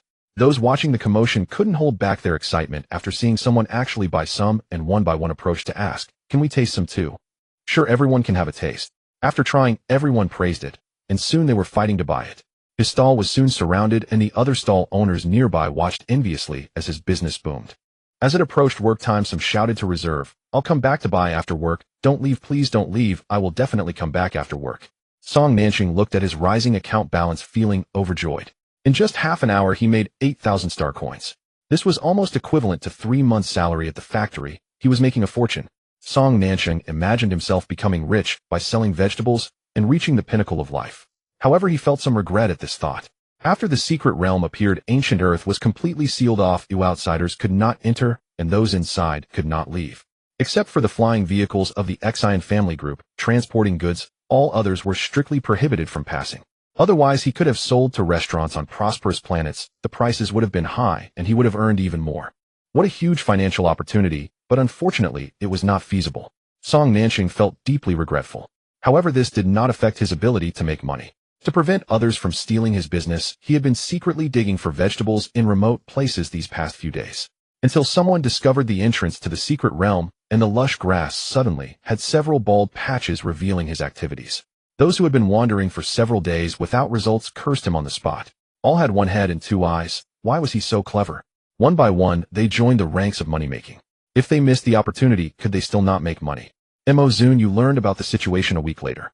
They were flying in the sky while a group of wild boars roared. Tan Shua was just about to let someone shoot when he heard Zunyue's voice. Don't kill them, keep them alive. This area is marked as dangerous, and we shouldn't let people intrude. The toolman Tan Shua had become numb, expressionless as he tossed down a few smoke bombs, the thick colored smoke warning people to keep away.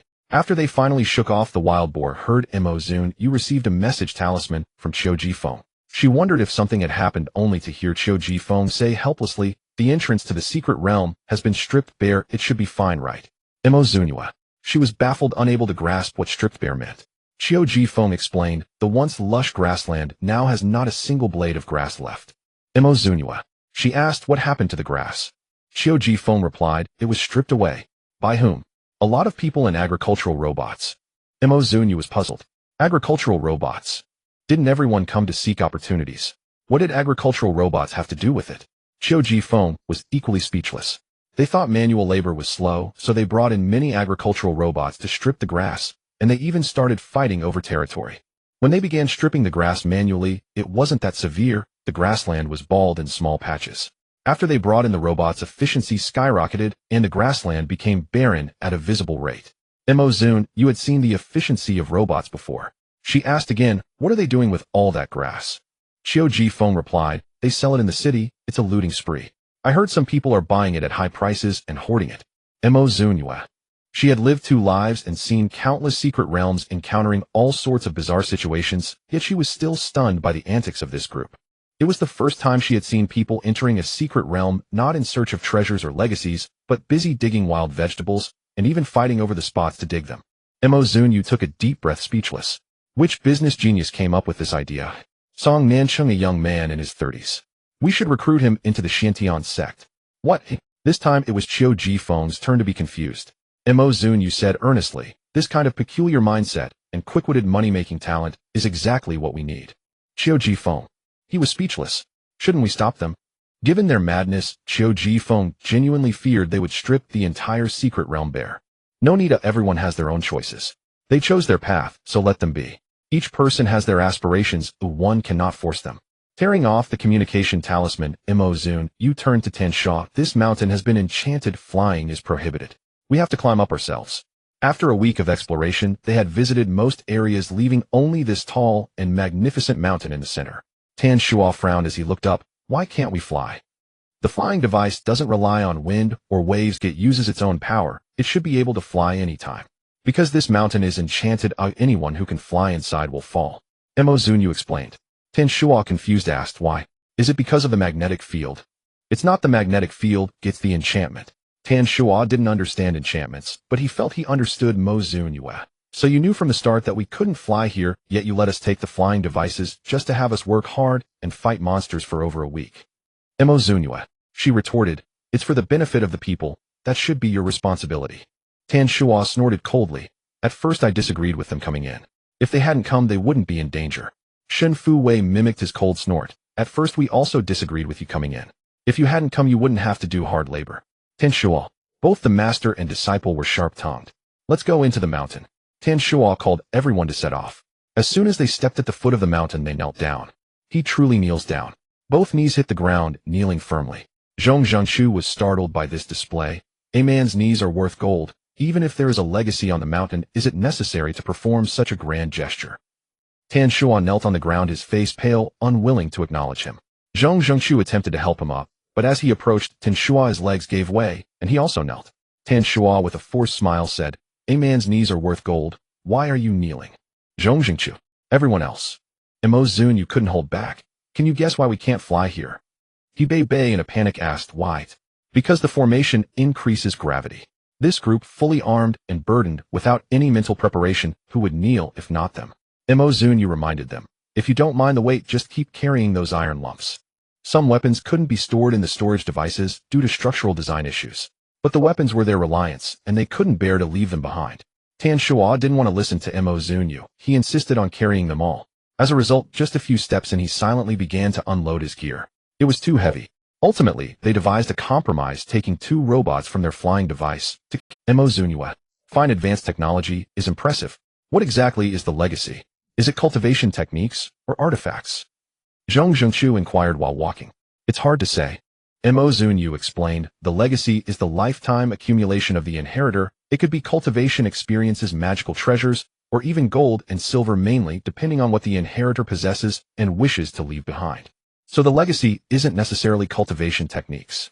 Bei pressed on. Yes, it could be anything. She had encountered an inheritor in her previous life who left behind a pile of clever toys. After people fought desperately to enter, they found it was just a heap of scrap metal, nearly causing them to lose their minds. Is there only one legacy in a secret realm? Ten Shua asked again. Zunyue replied, not necessarily. A secret realm is a space created by powerful cultivators. As long as the master agrees, other cultivators can also leave legacies within it. Additionally, the inheritor might divide their legacy into several parts for someone to inherit their teachings, which is also possible. This statement made everyone's eyes light up. If there are multiple legacies, doesn't that mean everyone has a chance to inherit one? Opportunities determine the legacy. Those without opportunities might not even see it when standing before it. Those with opportunities, even if they seem far from it, can still acquire it through twists and turns. For instance, Shen Fu Wei's sword cultivation legacy passed by He Li was snatched by Tong Li and ultimately flashed before Zunyue before landing in Shen Fu Wei's hands. Thus, Zunyue also didn't know how many legacies were present in the secret realm. Zhong Zhengchu looked at her suspiciously. How do you know so much? She knew many things about secret realms, recognized various spiritual fruits and herbs, understood the attack skills of wild beasts, and even categorized cultivation realms. Her knowledge was profound, like that of an ancient scholar. Such fragmented culture is now impossible to find. How did she come to know it? Her learning ability was also remarkable, but once she encountered a knowledge point, she could quickly integrate it. She was so clever that it felt terrifying. I learned it from dreams. Do you believe that? Zunyue joked. Zhong Zhengchu Shen Fu Wei pondered her. In fact, he had thought about this question too. Since he met Zunyue, she had been proficient in alchemy, array drawing, cultivation, and more. Where did she learn all this? The group continued to walk and chat. As they progressed, Zunyue felt something was wrong. It was too quiet around them, excessively quiet. It was as if a silencer had suddenly been activated, and the sounds of insects chirping, birds singing, and wind rustling through leaves vanished in an instant. Bei evidently noticed the anomaly. I've lost contact with the goo insect. Before she could finish her sentence, she vanished like wind and sand. Fu Wei. Zunyue turned around. Shen Fu Wei and the others had completely disappeared. The surrounding scenery began to twist and shatter. It's an illusion. In an instant, blinding golden light burst through all the cracks and emerged. She stood in midair, surrounded by dazzling golden radiance intertwined with dark demonic energy, as if the sky were collapsing. Beneath the entwined radiance was an ancient formation composed of boundless golden light outlined by dense golden threads. Its complexity was dizzying just to look at. The ancient formation ensnared a handsome and enchanting man exuding overwhelming demonic energy. This was the scene before her death in her previous life. The demon lord stood at the center of the formation, golden threads winding around him, binding him. Yet he appeared unfazed, as if calmly enjoying tea in the afternoon rather than facing a battle of life and death. He raised the corners of his blood-red lips and spoke lightly. You want to kill me. Just like countless times over the millennia, you have had countless opportunities to kill me, yet you never acted. His calmness was full of confidence. Zunyue quietly watched him, allowing the ancient formation to drain her life force while hesitating to strike. She had sacrificed herself to refine this ancient formation, intending to perish alongside the demon lord. Yet she clearly did not need to die. The countless cultivators standing behind him noticed something was amiss and shouted towards her direction. Hurry and act. As long as you kill the demon lord and dismantle the formation with the incense of the living being offered after cultivating for countless years, you will still be our deity. Yes, we can't delay any longer. I beg you, take action. The energy required by the ancient formation was immense. Every minute she delayed, her form would fade further. She was like a flickering flame at any moment from extinguishing. The demon lord also sensed something was wrong. His smile froze on his face. Aren't you going to kill me? Make your move. Zunyue finally spoke. Just now you were so certain I wouldn't kill you. Why do you want me to act now? The demon lord's expression darkened as he gritted his teeth. Why so much nonsense? Weren't you going to kill me? Weren't you going to save the living? Kill me now, quickly. Zunyue stood with her hands behind her back, slowly closing her eyes, still unmoving. She was well aware that this was an illusion of falsehood, yet she still made the same choice as in her past life. She could have survived that battle, yet she chose to perish together. On the other side, Shen Fu Wei was also struggling in the illusion. He found himself in a grand hall resembling a conference chamber. The structure was metallic and the objects within the spacious hall were all cold gray tones, creating an exceptionally oppressive atmosphere. In the hall, only a few people sat in the front rows, coldly staring at Shen Fu Wei. This matter concerns everyone's interests. You cannot act unilaterally. Shen Fu Wei firmly replied, a mistake is a mistake. I disagree. What if everyone in the world believes it should be done this way? Do you intend to go against the world? Then the world is wrong. Shen Fu Wei had never wavered. A thunderous crash echoed. The illusion shattered, and the surrounding forest remained exactly as it had been moments before. The others wore grim expressions, clearly still trapped within the illusion's lingering grasp. Master. Shen Fu Wei turned to Zunyue, who sat motionless with eyes closed, her countenance serene. Then the world is wrong. Shen Fu Wei had never wavered. A thunderous crash echoed. The illusion shattered, and the surrounding forest remained exactly as it had been moments before. Was she waiting for death? Shen Fu Wei recoiled in shock. In his mind, Zunyue was enigmatic and formidable. What kind of illusion could strip her of all will to survive? She had never been one to surrender. Master! Master! He called her name again and again, but she gave no response. Shen Fu Wei withdrew the ancient tome, searching desperately for a way to dispel the illusion. The moment he opened its cover, the world dissolved. Golden radiance and ink-black clouds coiled violently overhead, a spectacle both awe-inspiring and uncanny. Before Zunyue could reply, a roar of fury erupted. Shen Fu Wei leapt in alarm. Only then did he see the demon's sovereign imprisoned within the grand formation face. Before Zunyue could reply, a roar of fury erupted. Shen Fu Wei leapt in alarm. Only then did he see the demon's sovereign imprisoned within the grand formation face, twisted in rage, body writhing and surging, dark chi straining violently to break free. An overwhelming pressure descended like a storm, trembling even the core of Shen Fu Wei's heart. He gasped for breath, stunned anew by the sheer terror a demonic cultivator could embody. Zunyue raised a hand, shattering the oppressive force with effortless grace. Have you finished your tantrum? The demon's sovereign's eyes burned crimson. Kill me. Do not fear, I will not die, nor shall you. Shen Fu Wei, what bizarre demand was this? Why did it feel like watching some overwrought melodrama? And where precisely was he? Why did their clothing look so strange? Behind Zunyue floated countless cultivators, dense, radiant, unmistakably prestellar. A cold dread seized Shen Fu Wei. Master, this is an illusion. All of it is false. Kill him, and we escape. Zunyue sighed softly. So many years passed, and yet this threshold remains unconquered. She gazed at Shen Fu Wei. Leave. Go seek your inheritance. And you? Shen Fu Wei asked. The demon sovereign's face darkened into something monstrous, his gaze locked upon Zunyue with desperate fixation. You would perish with me. Are you trying to move me, or merely soothe your own conscience? Zunyue ignored him entirely and addressed Shen Fu Wei. Instead, such illusions cannot kill me. But you'll suffer backlash injury, Shen Fu Wei protested, concern sharpening his voice.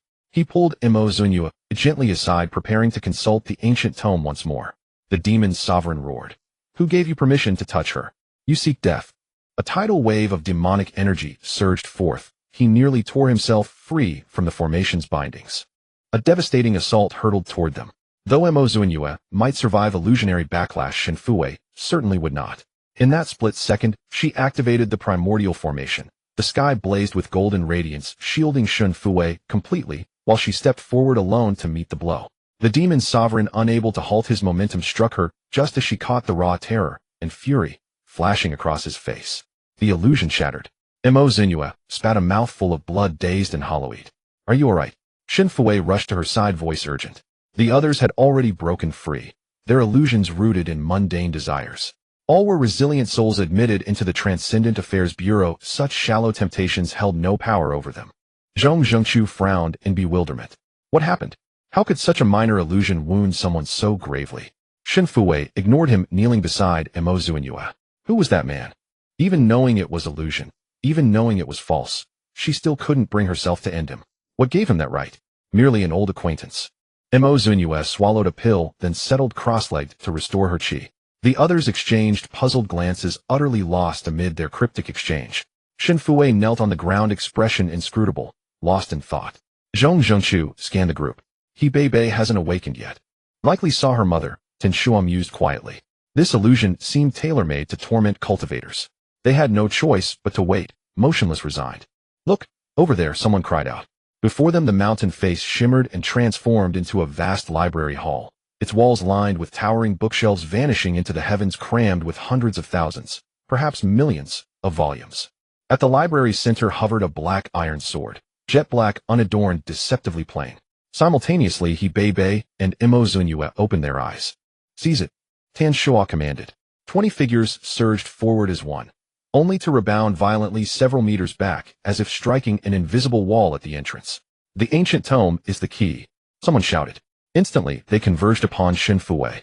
Zunyue's injuries left her weakened, their weapons gleamed ominously. Shen Fuwei stepped firmly before her eyes sharp with vigilance. Tan Shuo gripped an energy rifle. "We bear no ill will. We propose shared access to the inheritance. We can continue cooperating." Shen Fuwei sneered. "Is this how you negotiate cooperation? With guns leveled at another's head, eh?" "I refuse." Tan Shuo stood unyielding. Zunyue is injured. Yet we have a cultivator among us. You may not prevail. Don't accuse us of bullying when it comes to blows. Shen Fuwei hesitated, fearing combat might worsen Zunyue's wounds. "Don't underestimate your master.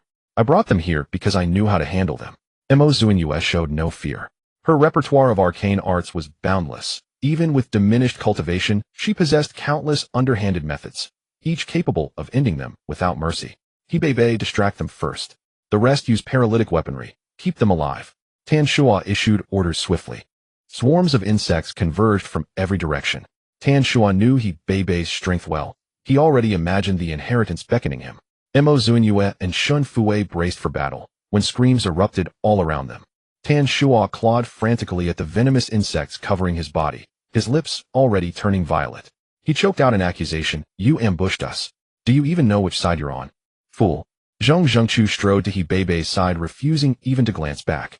Hadn't their time together inside the secret realm revealed enough? Zunyue was no accidental cultivator like Bei. Her path was steeped in hidden depths, her origins veiled in mystery. Leaving aside everything else, her profound mastery of cultivation theory alone made her a living relic in today's fractured era where cultivation knowledge had long since eroded. Her worth dwarfed that of any single inheritance. Had no one considered the possibility of multiple inheritances, to alienate her irreparably over one treasure with sheer unforgivable folly. Zhong Zhengchu had secretly aligned with Bei and several sharper-minded teammates. Should Tan Shuo act recklessly, they would not follow him into ruin. Tan Shuo watched his prize vanish, within one step of transcendence, only to be betrayed by his own team. Like a cat with its tail stepped on, he shrieked, "Traitors! This is treason. You'll answer for this when we return." "What if we eliminate him?" Bei mused aloud. "We'll claim the captain fell to wild beasts. No one will ever know, not if we stay silent." Zhong Zhengchu weighed the proposal seriously. "It's viable." Tan Shuo quickly shut his mouth, becoming as quiet as a chicken. Zunyue looked at Shen Fuwei and said, "Go ahead." Shen Fuwei hesitated, wanting to say something, but ultimately remained silent as she walked into the library. After he entered, the mountain returned to its original state, yet it felt somehow different from before. Something seemed. Bei also sensed it. "Let's check the mountain peak." They left Tan Shuo and the others behind. Bei did not go easy on them, ensuring they wouldn't be able to move for a while. The mountain peak was not what one would expect with rocks and trees, but rather a volcanic crater or something resembling one. The opening was the size of several rooms, and peering down revealed an abyss of darkness whose depth was unknown. Zhong Zhengchu picked up a stone and dropped it, waiting a long time without hearing an echo. Isn't a secret realm just a small space? How can there be a volcano? It's not a volcano. Based on Zunyue's years of experience, any peculiar formations in a secret realm certainly had their unique purposes. Zunyue suggested, Bei, let's channel some spiritual energy into the cave and see what happens. All right. The two of them threw several orbs of spiritual energy inside, but there was still no response. Zunyue felt disheartened. "Master, I'm coming." Tong Li's voice approached from afar, running up from the base of the mountain, accompanied by a series of thunderous sounds that resembled firecrackers. As he got closer, the child was nearly unrecognizable, his skin black as coal hair, smoking with uneven patches missing from his head, and the only white visible were his teeth. However, he wasn't struck in vain. His aura had already reached the late stage of chi refinement, just a step away from foundation establishment. The others, seeing the thunder above his head, quietly stood a bit further away. The one struck by lightning was in surprisingly good spirits, grinning widely, his small hands pressed against the ground, followed by a series of silent movements. This was Tong Li's training in Yin thunder, which compared to the crashing heavenly thunder was a silent and formless kind of lightning. The ground trembled continuously, and from within the cave drifted a ghostly figure. As soon as the figure appeared, it began to curse at Tong Li. "You little brat, again, you can't be killed by lightning, can you? Everyone, damn, there's a ghost. It's a living ghost. The kind that floats in the air." The several big men from the Super Affairs Bureau were so frightened that they instantly took several steps back. The old man, who had been cursing with great fervor, suddenly fell silent, staring wide-eyed at them. He exclaimed in surprise, "Oh, a steel man, and he can even talk. Which genius thought of this? These little gadgets are really interesting." The little gadgets. The old man's tongue was indeed sharp. It's no wonder Tong Li was hiding behind Zunyue, too scared to come out. "Senior." Zunyue respectfully addressed him. Hebei Bei and Zhong Chu also noticed the old man's extraordinary nature and respectfully bowed. The old man stared at Zunyue for a long while before calmly saying, "I'm honored." He then looked at the timid Tong Li hiding behind Zunyue, seemingly afraid of the lightning striking Zunyue, and with his head drooping, he appeared quite cowardly. "Is he your disciple?" the old man asked Zunyue. Zunyue apologized. "My little disciple is mischievous. Oh, I will definitely discipline him well in the future. Whether you can discipline him or not is hard to say." The old man seemed to hint at something. "You are too entangled with demonic cultivators. It's better to be careful in the future." "Thank you for the reminder. I will be cautious," Zunyue replied. The old man raised his hand and dismissed the thunder above Tong Li's head, asking, "Zunyue, are you a sword cultivator or a diviner?" "I was once a sword cultivator, but now I am a diviner." It's wise to switch to becoming a diviner. A powerful diviner can connect with the Tao and link fate with the rules of heaven and earth, which may help you achieve great things in the future. "My Tao partner has found an inheritor, so I should leave now. Since we are fated, let me bestow upon you a blessing." He pointed at Zunyue's forehead, and a wealth of information flooded into her mind as she immediately sat cross-legged in meditation. The others watching from the side were completely baffled and could not understand what the two were saying. Tong Li asked in confusion, "So, both the second junior brother and master have received inheritances, and yet I can only endure being struck by lightning. Is it just because I am a demonic cultivator?" The old man didn't want to respond to him. He should just be grateful he wasn't struck dead, to still want an inheritance. How daring. The old man gazed longingly at the vast secret realm where there were quite a few people, but only 3 real cultivators and a few misfits. He felt quite melancholic. In this end of the law era have cultivators fallen to such a state? End of the law era. Zhong Chu had never heard of it, and kindly reminded, "We are currently in the interstellar era, and spiritual energy has just begun to recover." The old man was taken aback. Spiritual energy is recovering. Interstellar era. He racked his brain, but could not imagine what the interstellar era was like. But he could deduce during the years when spiritual energy vanished, humanity has fallen to such a state. They can no longer rely on spiritual energy for protection and must depend on metal scraps to survive in nature. Fallen. The interstellar era is the pinnacle of human development. How can it be called fallen? Seeing the old man trapped in a secret realm for so many years was quite pitiful. He opened his light brain, and a 3D image projected into the air, showcasing the splendor of the interstellar era. Humanity boarded starships, conquering one planet after another, traversing the universe, soaring through space, dancing with the stars, and shining alongside the sun and moon. "Humanity will not fall," Zhong Chu said. The old man looked at the fleeting images, trembling slightly. In his time, only the powerful could roam the cosmos, but in this era, even mortals could rival the divine. Good. He repeated thrice, "This is a prosperous era. It's a pity I won't get to see it. But before I leave, let me gift you some treasures." As his voice faded, his form gradually became translucent and completely dissipated.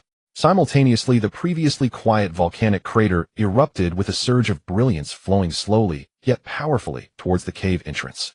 Multicolored light burst forth, and as everyone looked closer, they were instantly delighted. Within the colorful light were various treasures, ancient books, elixirs, spirit tools, and more, like a rainbow floating in the air and scattering across the land. Zhong Chu and the others could hardly wait, and rushed to collect the treasures as they fell. Tong Li and Hebei Bei were attracted by the 7-colored light, sensing the pure spiritual energy within, and immediately sat down to begin absorbing it.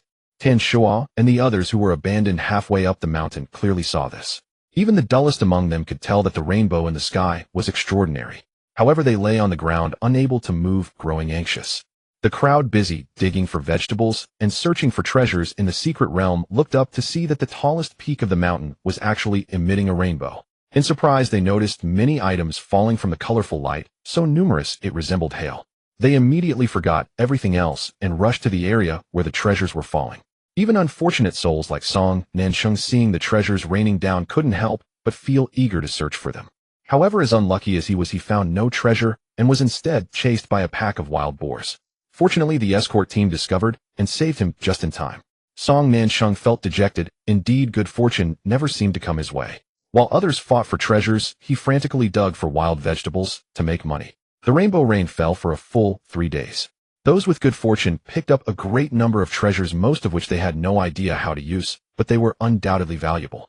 Zunyue spent a whole month comprehending, and when she awoke again her aura surged violently, entering the golden core stage. Tongli said excitedly, "Master has awakened." Shen Fuwei stood beside her holding a mysterious iron sword. Zunyue sensed the aura around them. Thanks to this opportunity, both of them entered the foundation establishment stage, achieving remarkable results. She asked Shen Fuwei, "Did you bring the books from the bookshelf?" Shen Fuwei replied, "What books?" Zunyue responded, "The ones from the place where you accepted the inheritance, the ones so high that you can't see the top." Shen Fuwei. He felt embarrassed to say, "When I finished accepting the inheritance and checked it was an illusion, there were no books." Alright then. Zunyue understood. Cultivation did not require a person's knowledge reserve. Many cultivators were so engrossed in their training that they had no time to read, often being rough and uneducated. But people cared about face, to leave a high-person impression for their disciples. They liked to put on such superficial. She stood up, "Let's go home." She paused halfway. "Did anything happen while I was in meditation?" Shen Fuwei replied, "Nothing major, just that the nearby volcano erupted a lot of treasures, and everyone was busy searching for them in the secret realm.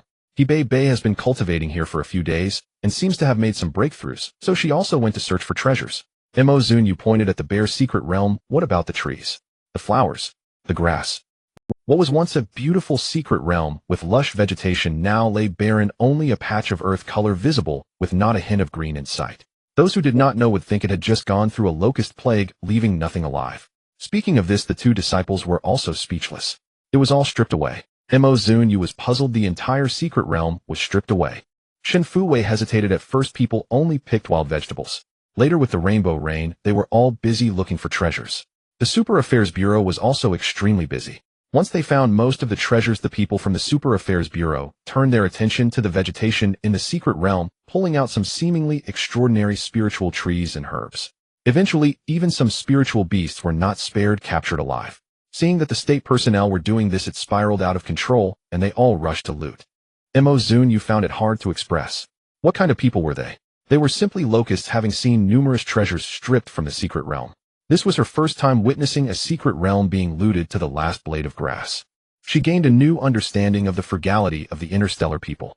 This grand journey through the secret realm had come to an end. Many people, based on ancient texts or the remnants of cultivation left in spiritual treasures, contemplated their own paths into cultivation. Those who did not have the opportunity to enter the secret realm were incredibly envious. Those who entered the secret realm could not only cultivate, but also sell vegetables, filling their pockets. What a grand opportunity this was. Everyone was very happy except for Song Nansheng, who was very unhappy. While others picked up a multitude of treasures, he even saw someone with a huge pile of ancient texts and spiritual treasures, yet he found none.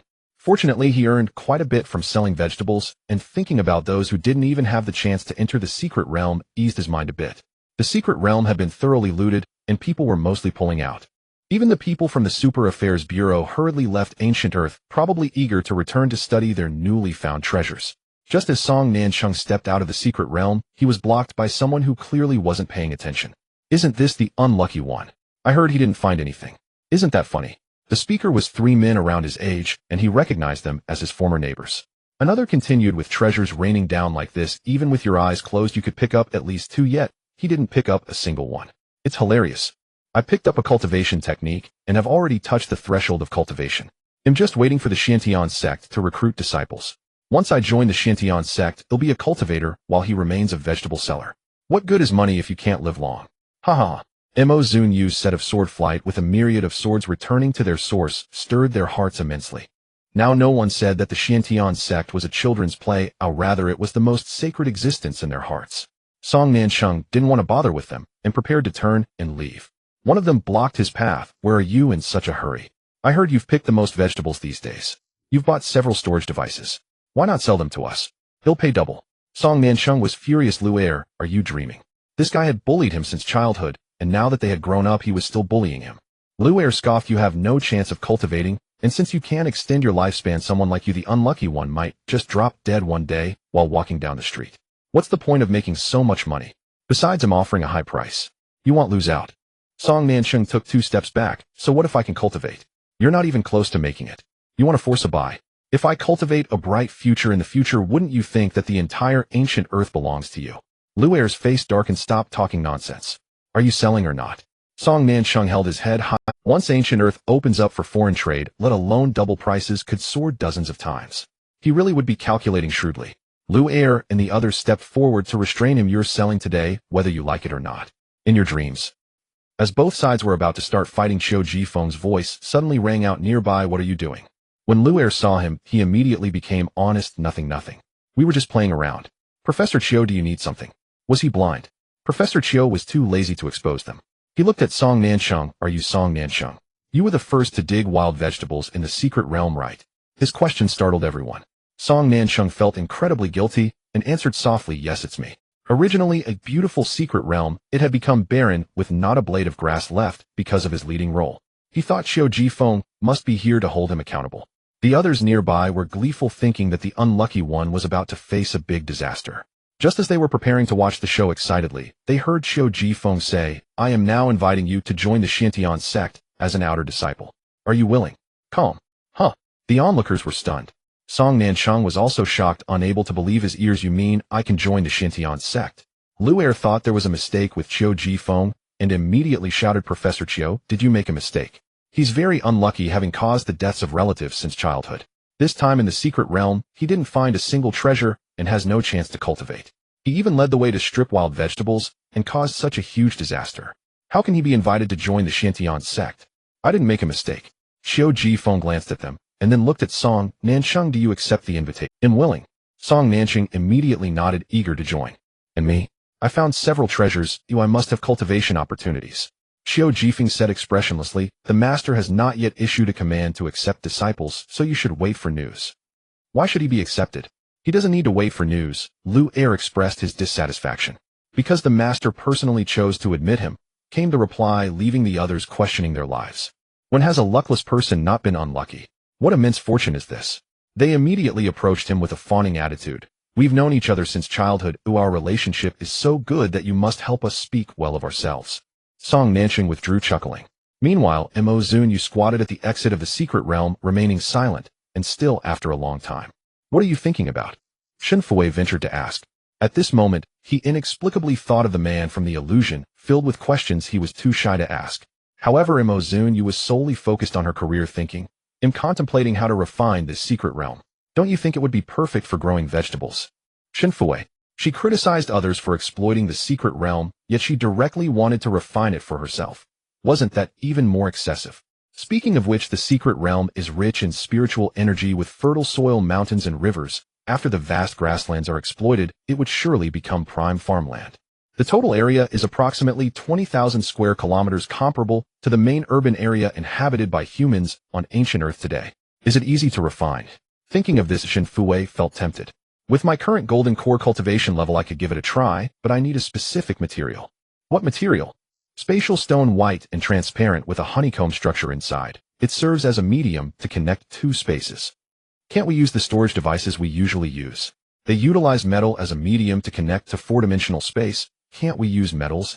Zunyue shook her head. The secret realm is supported by spiritual energy, and the spatial stone is born from it. Only spatial stones can be used. However, these stones are rare and likely hard to find. If we can't find it, there's nothing we can do but watch the secret realm slowly disappear. Xianyu quietly listened from the side and uncertainly spoke. I might have seen such a stone before.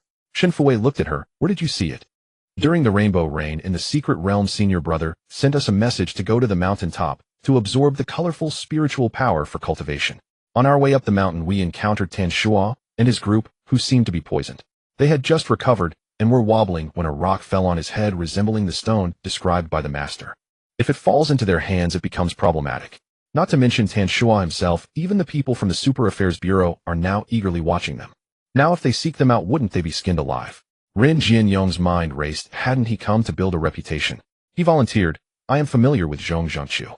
Zunyue waved her hand. Those old foxes, it's not a matter of being familiar. If you don't offer something substantial, they won't give it to you. Although the Super Affairs Bureau managed to seize some treasures, they aren't particularly valuable. In the cultivation world, they are the kind of goods being sold on street corners in sacks by cultivators. While they are helpful for understanding cultivation, to embark on the path of cultivation requires superior cultivation techniques. Possessing a complete set of cultivation techniques allows one to establish a sect in the cultivation world, highlighting their preciousness. The so-called inheritance is precisely the complete cultivation techniques and insights. Cultivation techniques are like a book. Having an inheritance is like having a teacher to explain key points, while lacking inheritance means one must decipher it independently. In either case, one must first possess this book. In today's culture of cultivation, it is evident that they do not have it. The two inheritances in the secret realm were given to Shun Fuwei and Mo Zunyue. Their words may not reveal their thoughts, but they are undoubtedly concerned. Fuwei, Mo Zunyue stood up. You should contact the Super Affairs Bureau and tell them we are willing to exchange a complete set of cultivation techniques for spatial stones. If Mo Zunyue is willing, she can easily write many sets of cultivation techniques. It's nothing special. All right, Shun Fuwei replied. Mo Zunyue turned to Ren Jianyong. You and Xiao Jifeng will select disciples, he will establish a school, and you will be in charge of the discipline hall. She was still thinking about becoming wealthy. Now was the time to recruit helpers. Oh no, I meant disciples. Yes, he responded. This was indeed his area of expertise, and he immediately took his leave. XINU informed the person in charge of the port that we can open external trade, but personnel are not allowed in or out. Goods can only be traded at the port. The XIN group's goods travel frequently, and the port security checks are also managed by the XIN group. Nowadays, with the internet being developed, many businesses can be conducted online, after which logistics can be arranged. Tongli watched as everyone got busy, leaving him staring blankly. What should I do? Mo Zunyue smiled warmly at him. Of course you have things to do. Can you recite the 3-character classic? Tongli immediately wore a bitter expression. I can recite it. Then recite the admonition. I will test you in 3 days. Tongli, when will I grow up? Being a child is too painful. Shen Fuwei had once sympathized with him, never understanding why Mo Zunyue was so adamant about having him memorize ancient texts. After seeing that neurotic demon lord in the illusion, he suddenly understood. He spoke expressionlessly. I have seen the admonition and can guide you on how to memorize it. I remember there was a famous psychology professor who recently released a few videos called How to Be a Good Person, and they were quite expensive. I can buy it for you to watch later. Tongli, let me die? After the people from the Super Affairs Bureau returned to headquarters, the first thing they did was submit their findings from the secret realm. The second thing was to stir up internal strife. In a cold, metallic-toned conference hall, the high-ranking officials of the Super Affairs Bureau were gathered. Tan Shuo stood before them stating, it's all because those few betrayed their teammates. He Bei even used poisonous insects on us, causing us to be unable to act when the treasures fell. This is a loss for the Super Affairs Bureau and the Empire, and they should be severely punished. The director wore a pained expression, looking at Zhong Zhangchu and He Bei. What do you two have to say? He Bei replied nonchalantly. I did use poisonous insects on him. So what? As the only cultivator in the Super Affairs Bureau, they couldn't do anything to her. Tan Shuo glared. So what? Do you know the extent of our losses? How can you still have the face to ask so? We originally had the opportunity to obtain the inheritance, and perhaps everyone here could have legitimately started cultivating by now. He directly tied everyone's interests together, pulling everyone onto his side with a single phrase. No one can resist the allure of immense power and longevity once they understand cultivation. Moreover, according to the ancient texts, they brought back cultivation not only prolongs life, but even grants immortality, the power to create a small world and soar freely through space. No one can refuse such power. The external power brought by weapons is never as substantial as that gained through one's own efforts. Immediately someone stood up to speak for Tan Shuo. No matter what happens, you should not harm your companions. The items you brought back have no guide for entering cultivation. Whose loss is that? Seeing victory in sight, Tan Shuo felt smug. Zhong Zhangchu and He Bei exchanged glances, both regretting that they should have killed him in the secret realm. Zhong Zhangchu spoke. Compared to a mere cultivation technique, I believe Mo Zunyue is more important, as she possesses extensive knowledge about cultivation that can help us clear many unnecessary obstacles. Cultivation techniques will always be available. There's no need to turn against Mo Zunyue for immediate benefits. Our vision should be long-term. Tan Shuo cursed. Long-term, my foot. Who knows how many superior cultivation techniques exist? Who knows how many secret realms there are? Are you blindly trusting whatever Mo Zunyue says? What if there are none in the future? Where would we find techniques? Wouldn't we have to do without cultivation from now? Zhong Zhangchu suddenly felt like speaking no more. He realized these people were blinded by the allure of cultivation, completely driven by their own interests with no regard. Because of their betrayal, we missed such a great opportunity. Punishment is warranted, a significant punishment. The crowd united in their indignation, and Tan Shuo held his head high in a victorious pose. Zhong Zhangchu suddenly felt like speaking no more. He realized these people were blinded by the allure of cultivation, completely driven by their own interests with no regard for future development. Human nature is selfish. In the face of absolute benefits, what righteousness, restraint, or integrity is worth mentioning? His words were meaningless. He raised his head to look at the director. The director's expression was grim, as if deep in thought. Director, deal with these traitors. We cannot keep such people in our bureau. Exactly, otherwise they will cause trouble again next time. The director looked at Zhong Jingqiu. Do you have anything? What could he possibly say? Touching everyone's interests was his greatest mistake. He had barely spoken when a sudden, urgent notification sound came from his light brain. This was the special notification sound he set for Ren Jianyong. Every time Ren Jianyong approached him, it was to present him with merits. In Zhong Zinke's eyes, Ren Jianyong was like a living treasury. Ignoring the hawkish eyes of everyone in the room, he opened his light brain and saw a message from Ren Jianyong. Just now the second junior brother asked me for your contact information. I think it's a good thing, so pay attention. Before Zhong Zhengqiu could inquire about what good thing it was, he soon received a friend request notification. He quickly accepted it, and Shun Fuei's voice message came through. He enabled privacy mode, so others couldn't hear what he was discussing. After hanging up, he noticed the strange looks from everyone, especially the glare from Tan Shuo, as if with daggers wanting to pierce through his bones. Tan Shuo felt inexplicably anxious. Why are you looking at me like that? Ren Jianyong, so what is our relationship now? Zhong Jingqiu. Ren Jianyong, I'm your special concern. Zhong Jingqiu, get lost. My lord, I have something to say. Oh no, chief, I have something to say. Zhou Zhengqiu was so excited that he stumbled over his words. He found a book in the secret realm that detailed the entire process of reasoning behind cultivators' crimes. It was extraordinarily captivating, and he had been burning the midnight oil reading it recently. The chief replied, Go on. Zhou Zhengqiu straightened his back, saying Shun Fuei from the Zantianzong just called me saying they are willing to exchange 2 sets of cultivation methods for a piece of space stone. He emphasized 2 sets. Cultivation methods. Complete. Superior. Authentic. Capable of leading one to the immortal realm without any issues. Bei. I know he is very pleased with himself right now, but there's no need to emphasize every single word. They shouted, exchange it, hurry up, and exchange it. Zhou Zhengqiu slapped his forehead. Where was I? Talking about my disposal, right? No rush, why not finish discussing my disposal first? The other person. Damn it. Zhou Zhengqiu was overly excited to the point of being bizarre, his eyes shining frighteningly bright. The chief sensed something was off. Do we have any space stones among the treasures we obtained? To which Zhou Zinkus, everyone. Damn it. No one stop me, let me go beat him up. His colleagues looked at him, as if he were a fool. No one is stopping you, go ahead. The other person. But someone does have one. Zhou Zhengqiu added. This time, even the chief couldn't hold back, gritting his teeth. Can you speak? Without gasping for breath. Zhou Zhengqiu rubbed his nose. The people from Zuantianzong said they saw Tan Shuo pick up a piece of space stone. This became interesting as Tan Shuo claimed he couldn't move after being poisoned and had not had time to pick up any treasures, leaving empty-handed in the secret realm. Everyone turned to look at Tan Shuo in unison. Tan Shuo, what the hell is this plot twist? Novels don't even have such quick turns. He stubbornly defended himself. What space stone? I don't know. Everyone turned to look at Tan Shuo in unison. Tan Shuo, what the hell is this plot twist? Novels don't even have such quick turns. He stubbornly defended. Everyone stared at Tan Shuo intently, their gazes sharper than Zhou Zinkus earlier, as if they would pierce him with their eyes if he couldn't provide a reasonable explanation. The Information Liaison Department shouted, I said Tan Shuo is no good. He can even ruin a vegetable garden while piloting an aircraft. The Logistics Support Department also shouted exactly. He's stingy, he can't even handle a plot of tomato seeds, and wants the Bureau to intervene, showing his generally inadequate abilities. Tan Shuo. He angrily replied, now that we are discussing the space stone, what nonsense are you all talking about? Everyone shot him looks. So where's the space stone? At such a time he absolutely couldn't admit to anything. Tan Shuo pretended to be clueless. What space stone? I don't even know what a space stone is.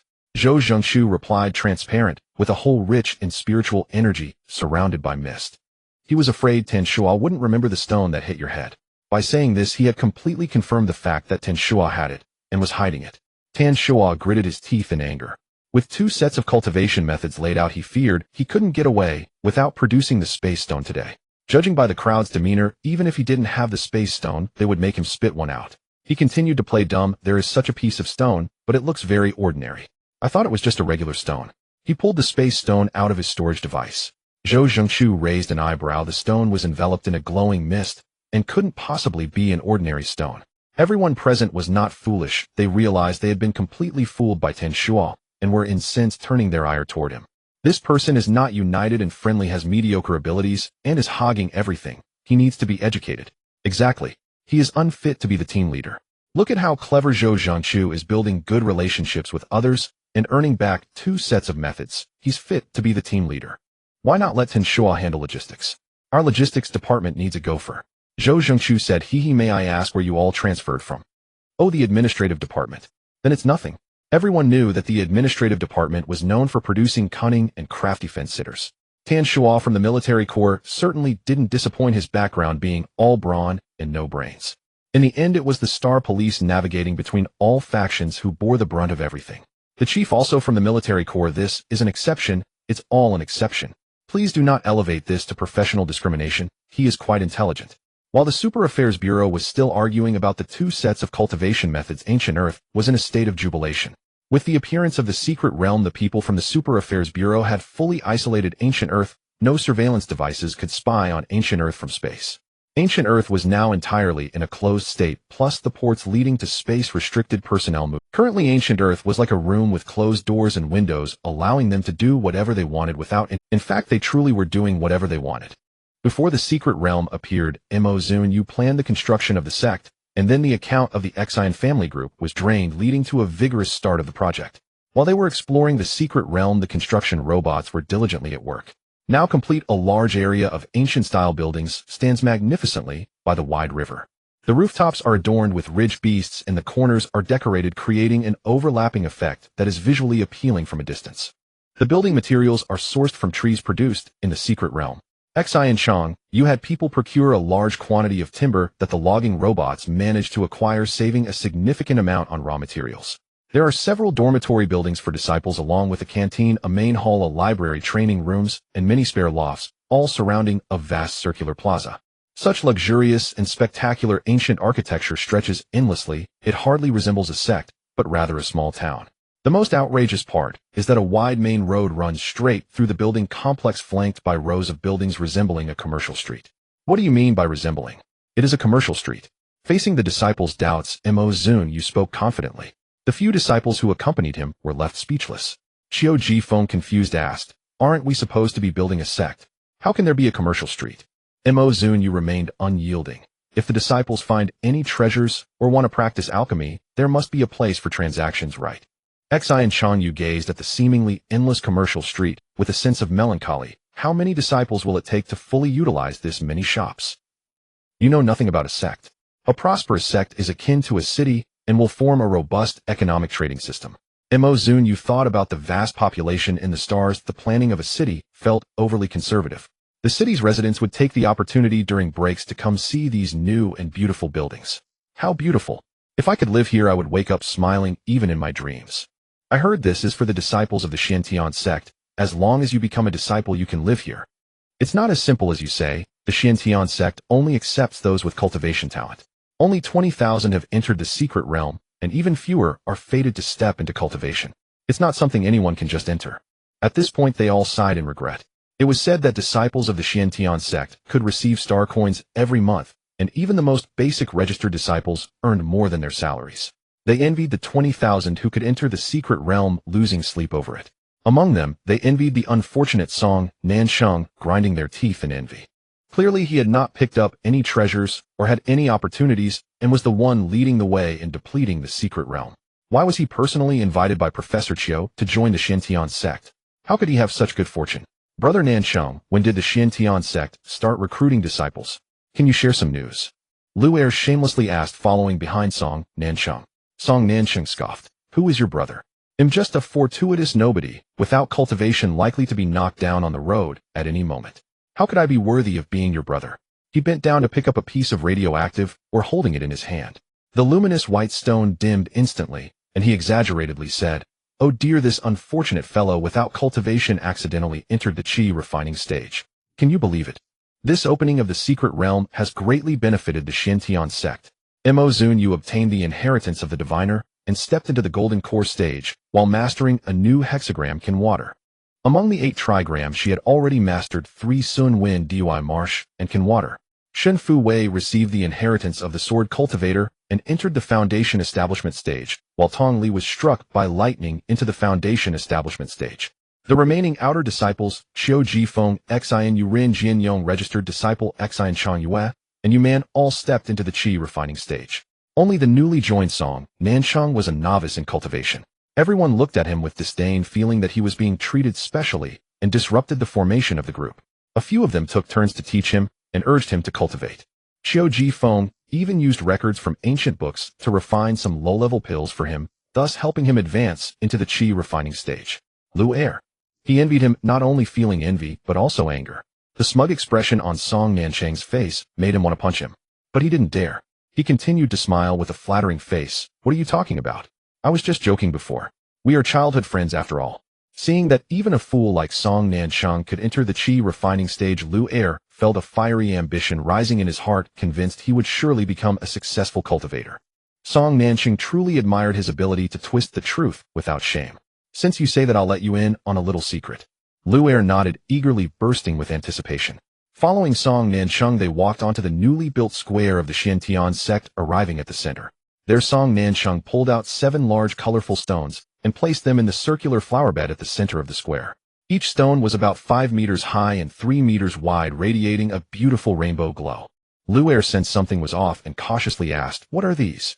Song Nancheng raised an eyebrow. Inheritance stones. They contain the cultivation methods of martial cultivators, talisman cultivators, spell cultivators, alchemists, sword cultivators, weapon cultivators, and diviners. You can choose for yourself and comprehend them. Lu Er was overjoyed, knowing at once that these were valuable items. However, he felt something was amiss. What does it mean to display so many cultivation methods in the square? Song Nancheng scoffed. Naturally, it's for everyone to learn. Lu Er's mind short-circuited. Everyone, all people. Otherwise, are we just going to let you see them alone? Who do you think you are? Just a second-rate. Lu Er was stunned. Did that mean that the hundreds of thousands of people in the city could come and learn to cultivate? The competitive pressure increased tenfold. But then he thought again, those others couldn't even glimpse the secret realm, indicating they lacked talent, and they might not be his competitors at all. Thinking this way, Lu Er felt much more relaxed. Soon reality slapped him in the face. A mother brought her child to visit, and as they arrived at the square, they were drawn to the vibrant, colorful light at the center. The 80-year-old girl bounced over her 2 ponytails, bouncing adorably. Brother. The little girl ran to Song Nancheng, giggling. Song Nancheng's heart melted as he played Hidians. At first, everything was delightful and harmonious, but when the little girl touched one of the colorful stones, she suddenly froze in place. Song Nancheng. The child's mother was startled, thinking something was wrong, and tried to pull her child away. Song Nancheng quickly grabbed her, saying, "Don't touch her. She's having an epiphany."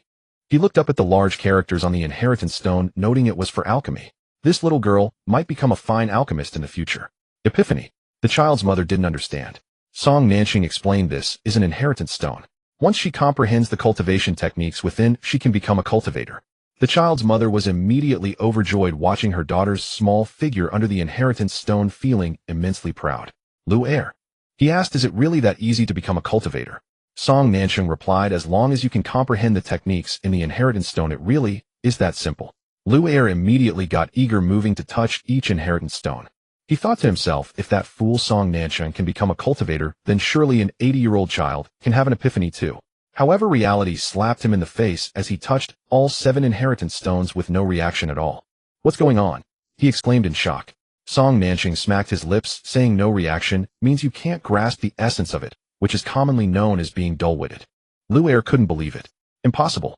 An 80-year-old child can comprehend it, so why can't I? Song Nancheng added insult to injury, saying that just shows you're even worse than an 80-year-old child. Lu Er refused to accept this reality. It must be the stones that are the problem. Yes, definitely. The child's mother, overhearing their conversation, asked in confusion, "Are you saying anyone can touch these stones? If you're lucky, you could become a cultivator. Can I touch them too? But I can't see the mirage. Does that mean I have no—" Song Nancheng instantly smiled, saying, "Of course you can. Everyone can. Not being able to see the secret realm only means you lack the chance for its inheritance, not that you lack opportunity in other areas. You can give it a try." The child's mother cautiously approached the alchemy inheritance stone, reached out to touch it, and then, Lu Er. Damn it. This stone must be faulty. Song Nancheng sympathized with him, saying some people just have lofty ambitions but fragile lives. Lu Er, feeling self-important, couldn't accept this truth. Emotions of shame, anger, resentment, and jealousy surged within him, nearly driving him to madness. "These damn stones must be fake. You must have hired 2 actors to undermine my confidence. You're too insidious." He charged at the inheritance stone, ready to smash it. Before Lu Er could reach the stones, he was suddenly struck by a jolt of electricity and fell to the ground. Tisk, I told you my lightning technique is perfect for sneak attacks. Silent thunder is practically the king of soundless strikes. Luer lay on the ground, twitching, hearing a voice that made his heart race slower in anger, realizing he was being treated like a lab rat. After Tong Li finished speaking, Zunyue and Shin Fuwei looked at him with complex expressions. Was this cunning nature a result of being a demonic cultivator, the lightning technique, or was he just born this way? Meanwhile, the other male disciples were extremely excited, clearly very interested in Tong Li's techniques. Ren Jianyong boldly declared, I want to practice lightning techniques too. A technique that can bombard is just too damn cool. Qiu Jifeng, speechless, said, alright, you've opened the discipline hall, and there's still someone lying on the ground waiting for you. Ren Jianyong promptly picked Luer up, saying, don't worry, I will educate him well, and let him know what it means to be a person. The remaining few looked at the mother and daughter beside the inheritance stone. They are indeed promising prospects, Zunyue praised. The mother and daughter, who had just been wandering around, suddenly had insights, and became outer disciples of the Xiantian sect, even being assigned dormitories and daily necessities. They had just been chatting and envying those who had entered the secret realm, but in the blink of an eye they became the objects of envy. Hand in hand, they stood bewildered at the dormitory door. News of the Xiantian sect recruiting disciples quickly spread. After hearing the legendary story of the mother and daughter, those who had originally lost hope became eager to try their luck. What if they were chosen? The Xiantian sect established new rules, projecting enlarged text with a projector into the air visible to anyone who looked up. The Xiantian sect established new rules, projecting enlarged text with a projector into the air visible to anyone who looked up. The cultivation techniques of the inheritance stones belong to the Xiantian sect. Anyone who comprehends them here must become a disciple of the Xiantian sect, otherwise it will be seen as stealing knowledge and will be severely punished.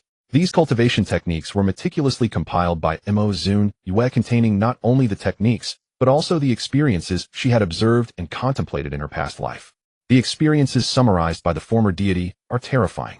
Especially the inheritances of sword cultivators and diviners are profound and intricate, capable of helping newcomers go far.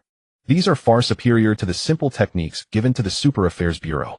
To comprehend, using her experiences naturally means one must be part of the Xiantian sect. There's no such thing as a free lunch. The public felt these warnings were completely unnecessary. They were eager to become disciples of the Xiantian sect. Who wouldn't want that? Behind this warning was another line of text. Now the alchemy peak, array peak, and miscellaneous peak are each lacking a peak master.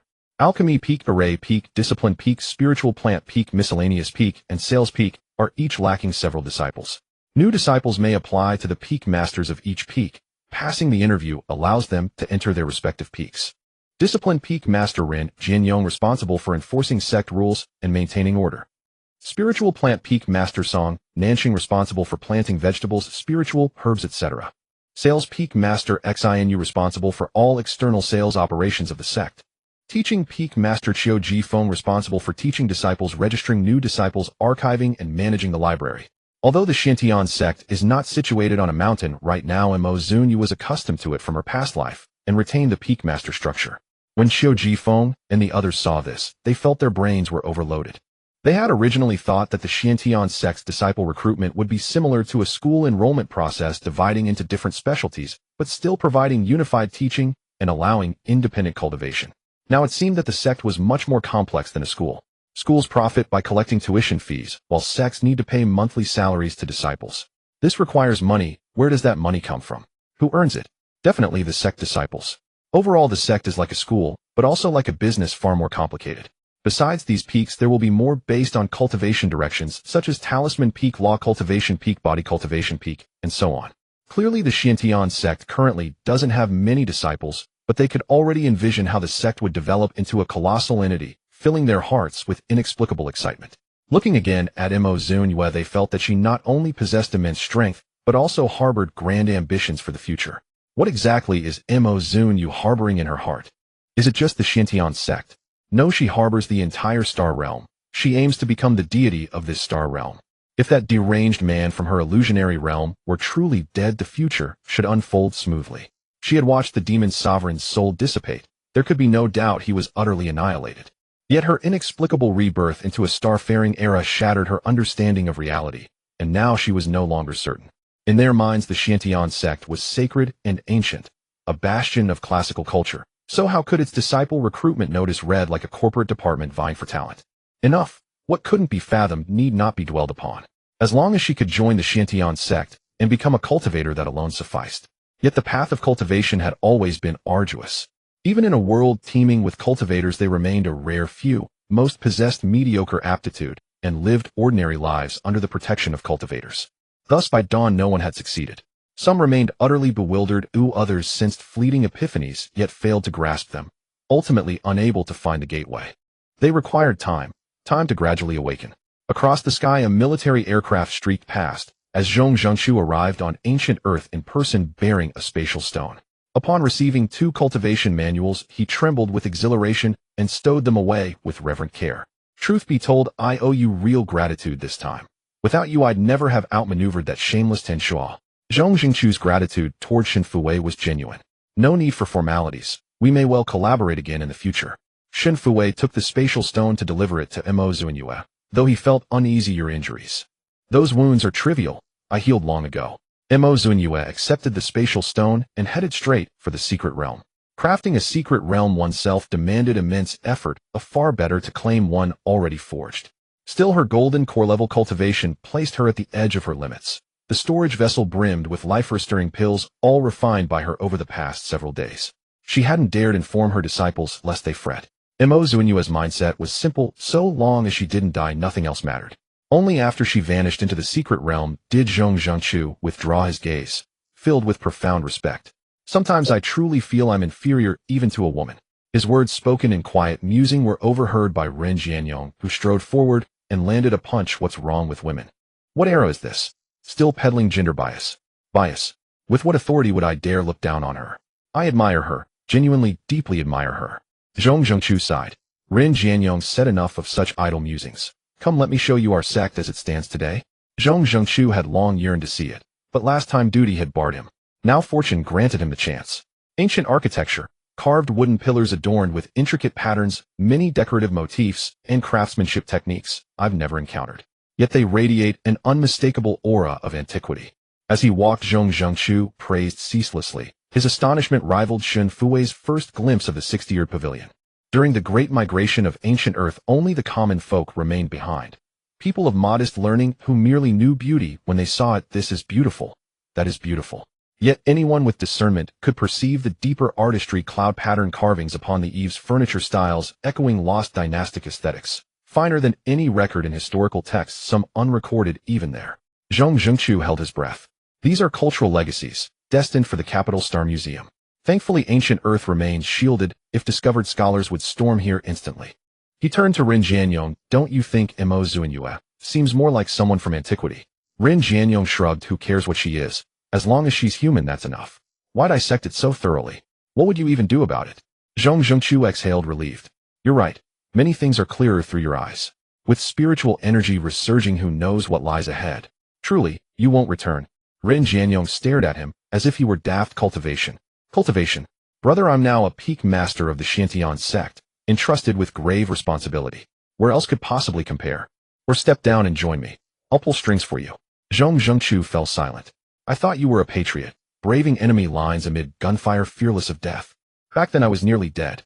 Now I've a chance to live, and perhaps even attain longevity. My perspective has shifted. Enough of this. Here we are. Zhong Zhengqiu was still pondering here we are when he lifted his gaze and beheld a vast plaza thronged with people, all gathered around the luminous colored stones at its center. Some reached out to touch them reverently, others clasped hands and bowed before the stones, as if devotion alone might fulfill their deepest wishes. What's going on?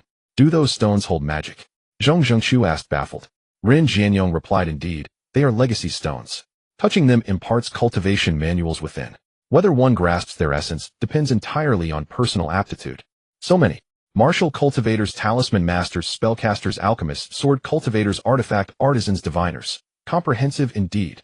Zhong Zhengqiu glanced at the 2 manuals cradled protectively in his arms, and suddenly they felt they had labored exhaustively to obtain just these 2 manuals from Mo Zunyue, believing them to be the sole legacy she and Shen Fuwei had acquired within the secret realm.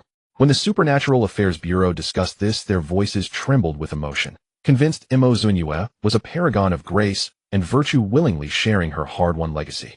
Even in exchange for the spatial stone, she could have offered but 1 manual. Yet she gave 2. What nobler heart could exist? At such moments, someone inevitably cursed Ten Shuo as witless. How could such a gentle, kind-hearted young woman possibly harbor deep scheming? He must have deliberately sown discord harboring ill intent. Now Zhong Zhengchu gazed upon the 7 radiant legacy stones shimmering before him, and then down at his 2 creased worn manuals. He realized he'd judged too hastily. Graceful and virtuous. 2 legacies. A paragon of goodness. He scoffed. These 2 manuals, so revered by the Bureau, now seemed beside the iridescent stones as if salvaged from a refuse heap. What infuriates me even more is that there are not just 1, but 7 superior heritage stones here. Moreover, anyone can learn without any threshold. The people of ancient Earth are truly fortunate. Who was it that proposed abandoning ancient Earth in the first place? Were they blind? Zhong Zhengchu originally held 2 books, but in this stark contrast, he suddenly felt that they were not so precious anymore, and casually tossed them into his storage device. He hesitated. No. Rin Jianyong rejected him. After dealing with each other for so long, Zhong Zhengchu hadn't even spoken yet, and Rin Jianyong already knew what he wanted to say.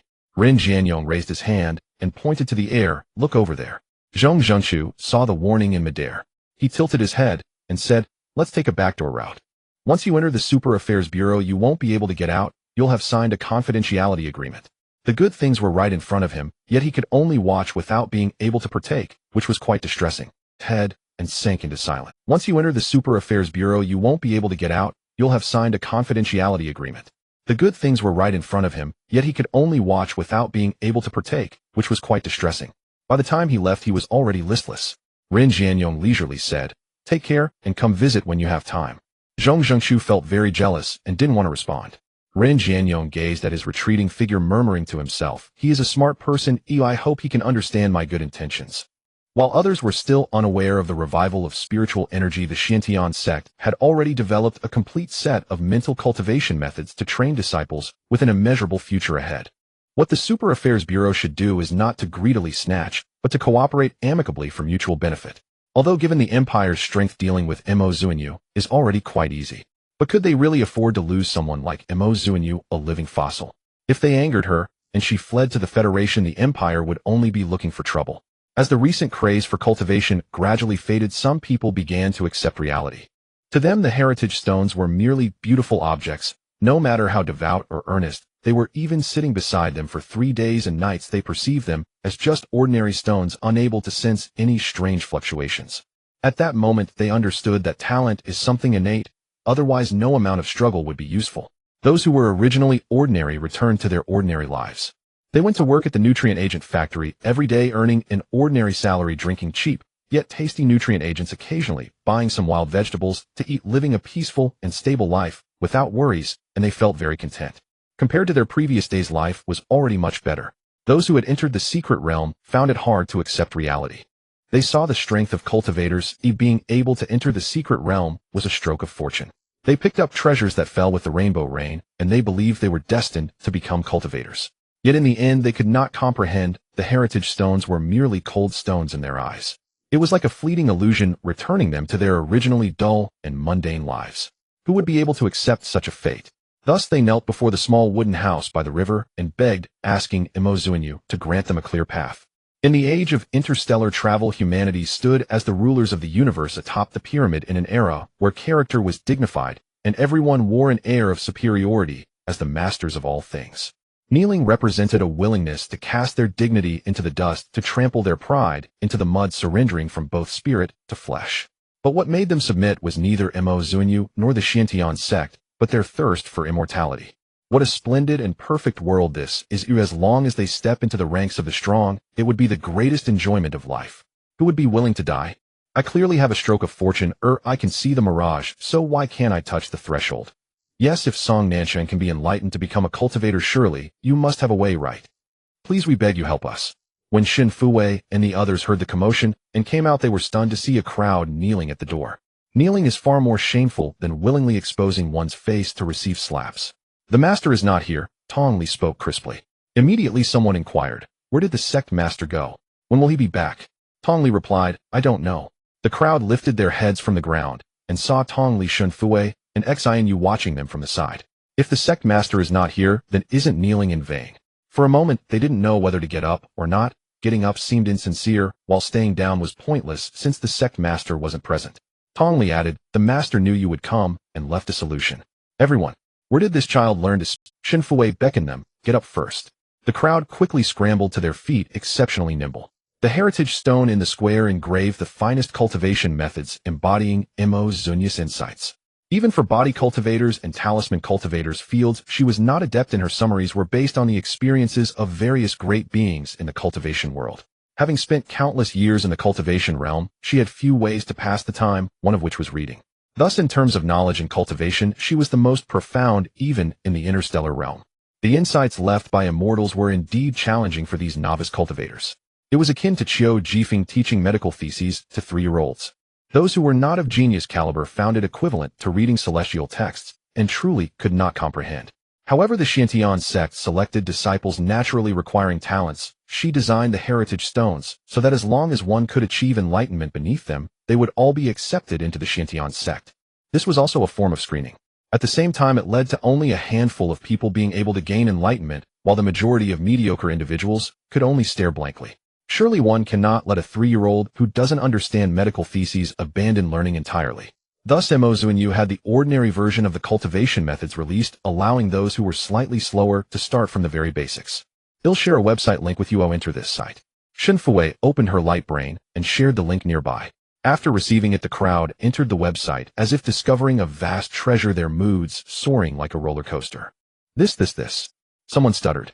Eventually, they chose not to speak and immersed themselves in browsing the website.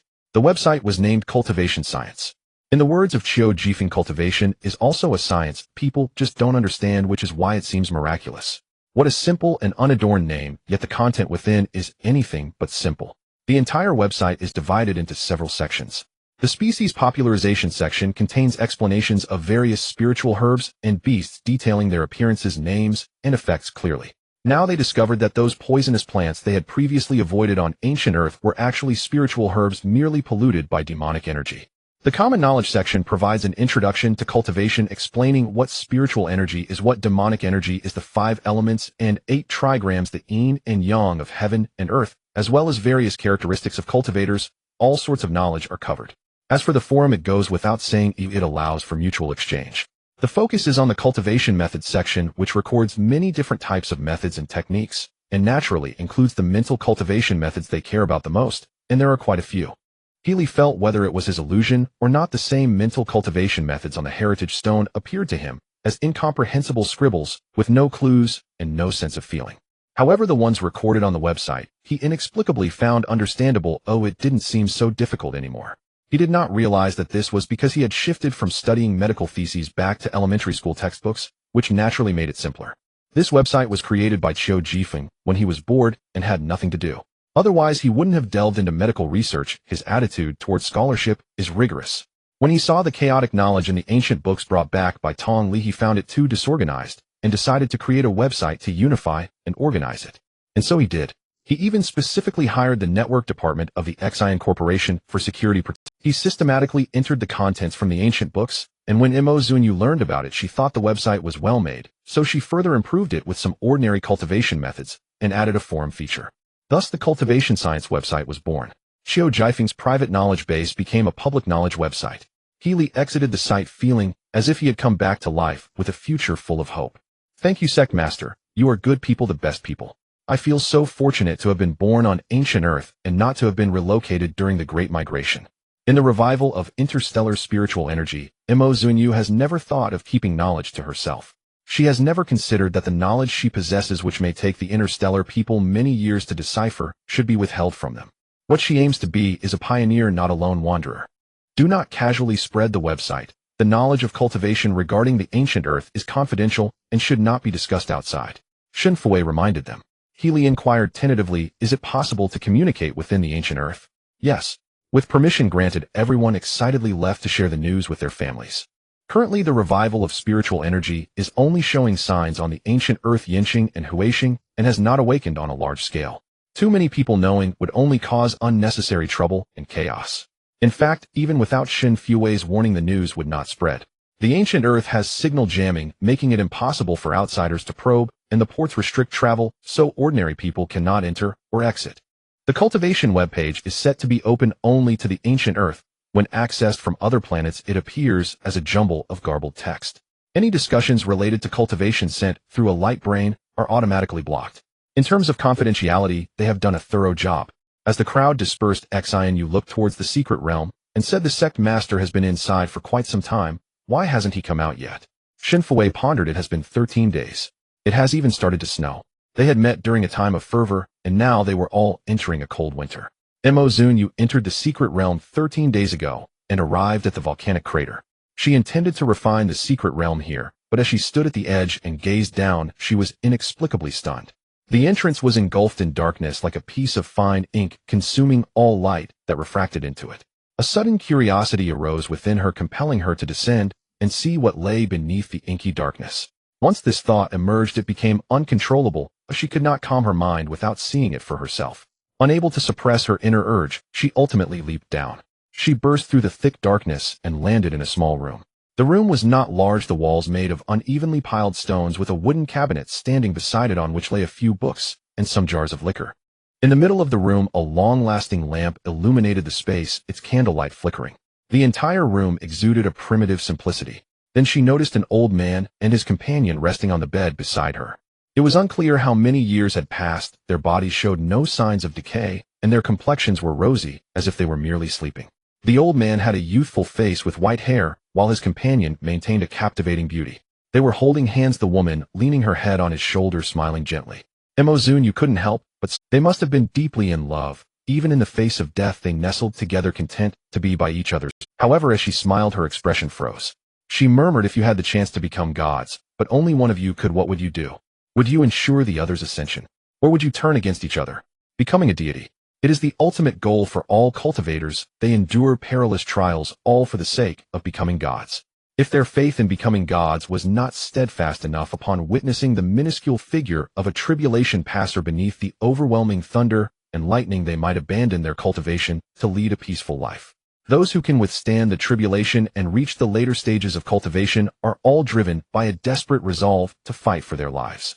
When they finally reach the end of their arduous journey, only one can ascend to divinity due to various reasons. What would they do? While she was lost in thought, a stream of black mist quietly crept up her back. Zunyue shifted her divine sense and arrived at a mountain peak where two figures stood beneath the tumultuous clouds. They hovered in midair, gazing at each other. It was the old man and his companion.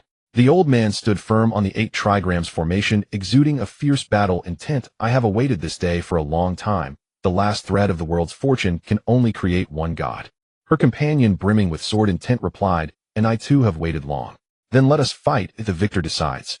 The battle between the diviner and the sword cultivator was fierce, plunging the world into chaos, obscuring the sun and moon. Zunyue stood with her hands behind her back, her expression growing increasingly grim.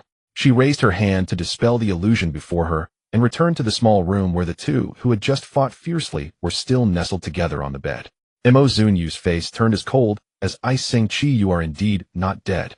Not only was he not dead, but he had also found her. She sneered, "What is the meaning of showing me this? Are you afraid I'll forget what happened back then?"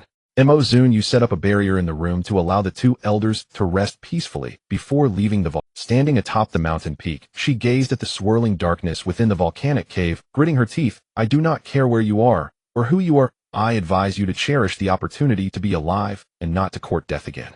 She summoned the 8 trigrams plate, filling the volcanic crater with water to disperse the darkness within. Zunyue suddenly understood why the spiritual energy was reviving on the ancient earth, yet it was mixed with demonic energy. Yinxing and Huixing were merely showing small-scale anomalies. Why was the ancient earth experiencing a full-blown outbreak?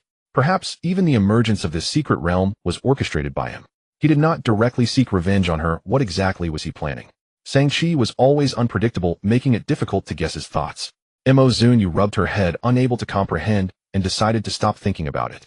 She sat cross-legged, preparing to refine the secret realm while thoroughly investigating every inch to ensure there were no abnormalities. The first thing Zunyue would do after refining was to find Tongli. Tongli was overjoyed to see Zunyue return, running up to greet her only to be met with her icy demeanor. She coldly said to Tongli, "Come with me." Tongli shrank his little head. "I can recite the precepts now. I can recite it backward." The first time he saw Zunyue so cold, colder than the snow on the ground. Several disciples who approached saw Zunyue with a dark expression, leading Tongli back to the room, instructing them not to disturb. This would mean 3 days without the two of them leaving the room. Song Nanxing scratched his head. "What happened?" Did the senior brother anger the sect master? Ren Jianyong was also puzzled. I don't know. In the past, when Tong Li was mischievous, the sect master would just punish him by making him recite scriptures. What happened this time? I don't know. They had no idea what had happened. For the past 3 days, Zunyue had examined Tong Li thoroughly from his divine sense to his physical body. There were no abnormalities, no signs of other divine souls parasitizing, and no evidence of being possessed. Master, what happened? Am I going to die? Tong Li asked fearfully. Zunyue, what nonsense are you spouting? Tong Li was on the verge of tears. This is more serious than a major surgery. 3 days. I feel like a rag doll being stitched and patched up by your spiritual power. Am I not close to death? Get out. Zunyue was exasperated. After calming down, she thought that perhaps she had been overly cautious. Although Tong Li was a demonic cultivator, it did not necessarily mean he was the one. Sang-Chi was not foolish and would not blatantly flaunt himself in front of her. The disciples who had been waiting outside saw Tong Li emerge and rushed over, chattering away. Did you anger the sect master? What happened? Is master injured? What did the sect master say to you? Tong Li opened his mouth in despair. I might die. Oh, the crowd was shocked. Shen Fui was anxious. Wasn't it master who went to refine the secret realm? How could you also be injured? Tong Li's eyes brimmed with tears, unable to speak. Over the past 2 days, he had learned a great deal from browsing the cultivation science website. Cultivation was not that simple, and if he made a mistake, it could cost him his life. It must be that he had encountered some issue, and master noticed, thus rescuing him painstakingly for 3 days and nights. He remained silent, and the rest were even more anxious, their hearts racing. Don't listen to his nonsense. Zunyue descended. He can eat and jump. His body is fine. Shen Fui kicked Tong Li in frustration, sending him aside. Master, are you all right? Shen Fui asked with concern. I'm fine. She took out a circular ring and handed it to Song Nancheng. Song Nancheng was astonished, quickly receiving it with both hands, his heart racing with excitement. The sect master had given him something. The sect master personally gave it to him. She had given it to no one else but him. This is a secret realm. A secret realm. The glass ring in his hand was actually a secret realm. Zunyue said, you will manage this secret realm later. I will give you some vegetable seeds to plant. The animals left inside should also be well taken care of. Our sect is relying on it to make a fortune. The yield from the Hengwen stone and the spirit-infusing pill was too low. Recently, they had been busy with the secret realm and had no stock. Until the alchemy peak and array peak were established, they probably could not expect to make a fortune. However, recruiting disciples also costs money. The XIN group had good returns, but most of her profits were invested in city maintenance. Public facilities maintenance and city upkeep all require funds. This is her responsibility as a star master. Currently, the fastest way to make money is to plant vegetables in the secret realm and sell them. Leave the seed matter to me. Xiao Jiefeng's good friend, the head of the Agricultural Institute Tian Koyang, was soon to be of service. Zunyue instructed, focus on the sect's construction and do not neglect your cultivation. She needed to build up her strength just in case. Not only the disciples of Xuantiangong needed to work hard, but the common people, upon discovering the cultivation website, were also making great efforts. I can feel the spiritual energy, haha. I've already learned to channel the qi into my body. Did I say anything? Shantian sect is impressive, organizing so much useful knowledge. Those who had lost all hope now saw a glimmer of it again, igniting their fighting spirit. They knew that if they missed this opportunity again, they would truly be hopeless, destined to live as ordinary people. As they gradually understood this strange new world, they began to calm down. Cultivation had become a part of their daily lives. At this moment, they finally remembered that the vegetables they had harvested in the secret realm had yet to be sold. Now that foreign trade is open, wild vegetables can be sold to other planets with prices reaching absurd heights. If they play their cards right, they could strike it rich. At this time, many people recalled Song Nancheng. When everyone was searching for treasures, only Song Nancheng was quietly gathering vegetables, and they had mocked him back then. They said he was a luckless fool without opportunities, hoping to make some money this time around. Now, however, he not only harvested plenty of wild vegetables, but also became a disciple of Shantian sect, and even the peak master, now entering the qi refinement stage, far surpassing them. Is this misfortune? This is clearly overwhelming luck, a true winner in life. Song Nancheng was feeling quite pleased. The agricultural robot he purchased earlier was now in use, and he had even acquired a batch at a low price from others, all currently tilling the land in the secret realm. First, he would till the land, waiting for Xiao Jiefeng to return with vegetable seeds. During this time, he would sell the wild vegetables he had stored. He had stockpiled several containers. Initially, he even found a shortcut with the Shin group's logging robots, cutting in the front while he gathered leaves from behind, achieving high efficiency. Now he was somewhat conflicted, as he knew a restaurant owner and wasn't sure whether to contact her, because she was his ex-girlfriend who had broken up with him. When they broke up, she had made it clear not to contact her again. She wouldn't return to ancient Earth, and he being a grade in mental strength had no future, meaning they would have no further interactions. Song Nanqing thought better of it and decided to find another restaurant supplier. His ex-girlfriend's family had some money, and she had run a restaurant back when they were on ancient Earth. People's usual food consisted of nutritional agents, while restaurant food was usually for improving meals or high-end products for the wealthy of families that could run restaurants had some capital. As for Song Nanqing, this poor unlucky guy, how could he hope to date a wealthy girl? He relied mainly on his good. His ex-girlfriend was named Zunyue. True to her name, she was wealthy, intelligent, a socialite, and undeniably a rich and beautiful woman. When Song Nanqing worked part-time at the restaurant, his striking eyebrows and bright innocent eyes caught her attention, making him the pampered partner of the domineering CEO. Song Nanqing felt that after meeting Zunyue, he didn't seem that unlucky anymore. Zunyue, on the other hand, believed that ever since she foolishly dated a pretty boy, her luck had plummeted. Her restaurant had been thriving on ancient Earth, but when ancient Earth suddenly declared itself a wasteland, she had to close it and relocate to the current Lady A planet.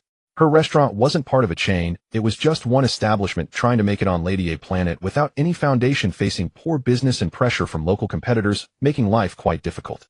After coming of age, she started her own venture without wanting to involve her family, shouldering everything herself. The profits from the past 2 years had dwindled to less than half in just a few months, and if this continued, she would have to close down. Boss still no business today. The head chef was a slightly plump middle-aged man who had come from ancient Earth. Zunyue looked at the empty restaurant, feeling a headache, her lovely face scrunching up. The restaurant across from us is having an event. The one on the left has supposedly switched vegetable suppliers and tastes better than before, and the one on the right has launched new post-meal fruits. Even the barbecue stall behind us is doing a buy 2, get 1 free deal. Who would want to eat at our place? The pack of wolves surrounding them couldn't be worse. The head chef swirled a spoon. We are having an event as well. We can't. Lady A planet has a region with local farms, and their costs are low. The events they can afford we can't match. But we also source from local farms, the head chef countered. Zunyue was even more distressed. We can't source from them. They have an established partnership and bully outsiders, refusing to sell to me. How did we ever choose this location for our restaurant? He shouldn't have said anything. Once he did, Zunyue exploded with anger, wanting to smash the table. When we first opened, there were no restaurants here, but as soon as our business started, they immediately opened nearby to compete with us. These shameless people. The head chef silently closed his mouth, not daring to speak. This boss was young, but had an explosive. Back on ancient Earth, when Zunyue was dating, things were a bit better. That kid Song Nanqing knew how to coax people and could always calm her fiery temper. Since their breakup, coupled with declining business, her temper had become like a powder keg, ready to explode at any moment. And then there was the audacious owner of the restaurant across the street, a carefree, rich second generation who would often saunter by and say, "Beautiful lady, when are you closing up to come be the boss lady at my restaurant?" Zunyue exploded on the spot. What the hell? The head chef and helpers quickly held her back, for they had no doubt that she would go up and smash his head in. Seeing that continuing like this wasn't a solution, someone weakly suggested, "Boss, why not contact Song Nanqing?" Zunyue's anger immediately shifted, turning to the helper who spoke. The head chef quickly interrupted. "I heard that ancient Earth is selling a new dish that's supposed to taste great and has been trending." Zunyue asked, "What situation is this?" She opened her light brain, discovering a sudden influx of posts and videos online. Ancient Earth is at it again. After nutrient agents and fasting pills, they're now selling vegetables. This is the first time in my life I have eaten such delicious vegetables, sweet and fragrant, carrying the unique aroma of fresh greens. If Zunyue saw this sentence, she would certainly scoff, saying that it's clearly the taste of grass. How can it be described as the unique fragrance of vegetables? And considering the bitter and astringent vegetables from interstellar sources, the taste of grass suddenly seems far more delicious. What is going on with ancient Earth lately? From silence to astonishing news. I don't know, I've heard ancient Earth has been blocked and no one knows what's happening there. Yeah, before you could see a general situation of ancient Earth on the map, but now it's all hazy and nothing is visible. It has become increasingly mysterious. The conversation shifted off topic, and Zunyue resumed searching for videos about green vegetables. Lush and vibrant, just looking at them is enticing. The blogger shared rush. According to Insider News, this batch of quality vegetables is limited. Many people are already out of stock, and if you don't buy soon, you won't be able to get any. The secret realm is only so big, and faced with the terrifying interstellar population, it is truly insignificant. When it first became popular, many people had already exhausted their stock of wild grass. Some smart people knew prices would rise, and were still hoarding some unsold stock. Zunyue was shocked. What's going on? Do you know anyone from ancient Earth? Quickly contact them. If the restaurant could get these vegetables, it would definitely revive. The head chef shook his head sincerely. We asked, but we found out too late, it's all gone. Wan Ziyuan felt disheartened, having been excited for nothing. However, I've learned that Song Nanqing still has a large batch of vegetables which seems to be unsold so far, the head chef chuckled. Wan Ziyuan. Boss, just contact him. Our restaurant's survival depends on Song Nanqing now. The head chef added.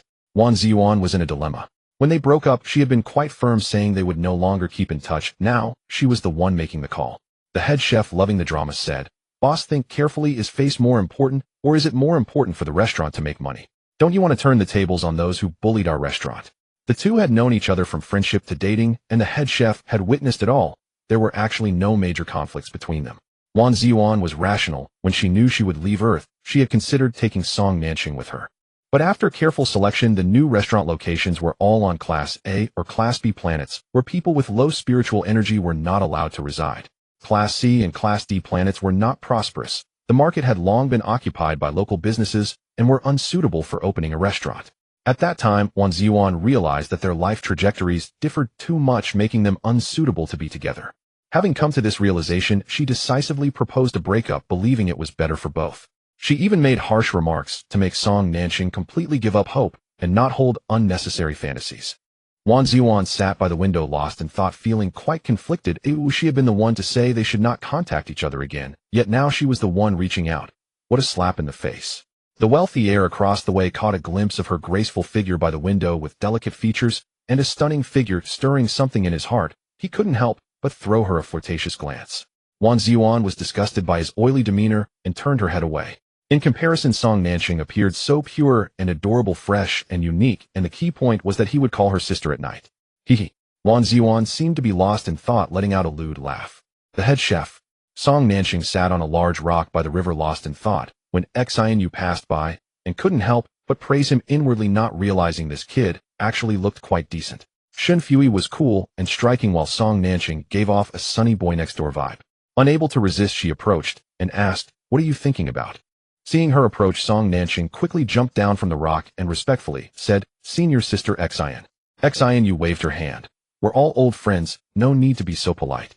She jumped onto the large rock and patted the side, inviting him to sit.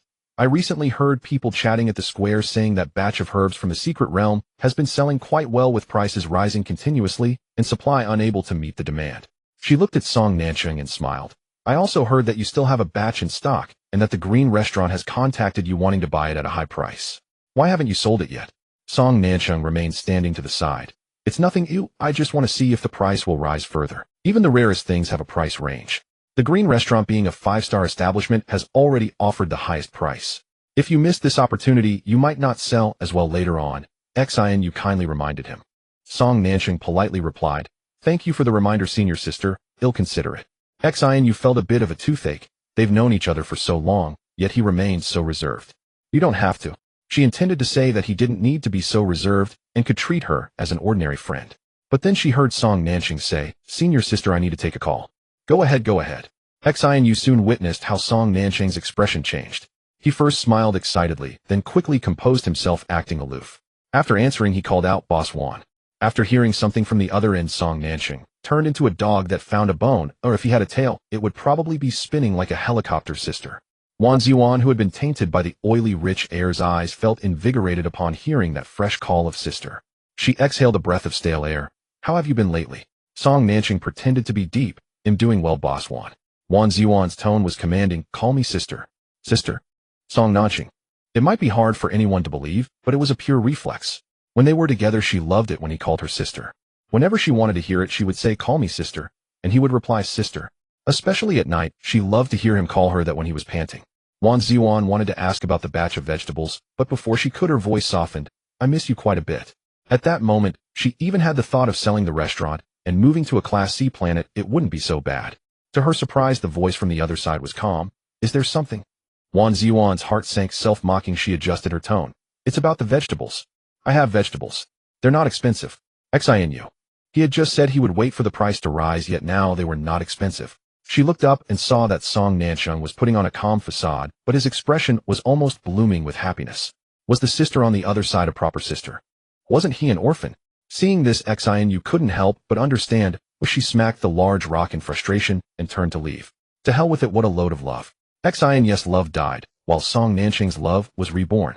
After hanging up, he was beaming with joy.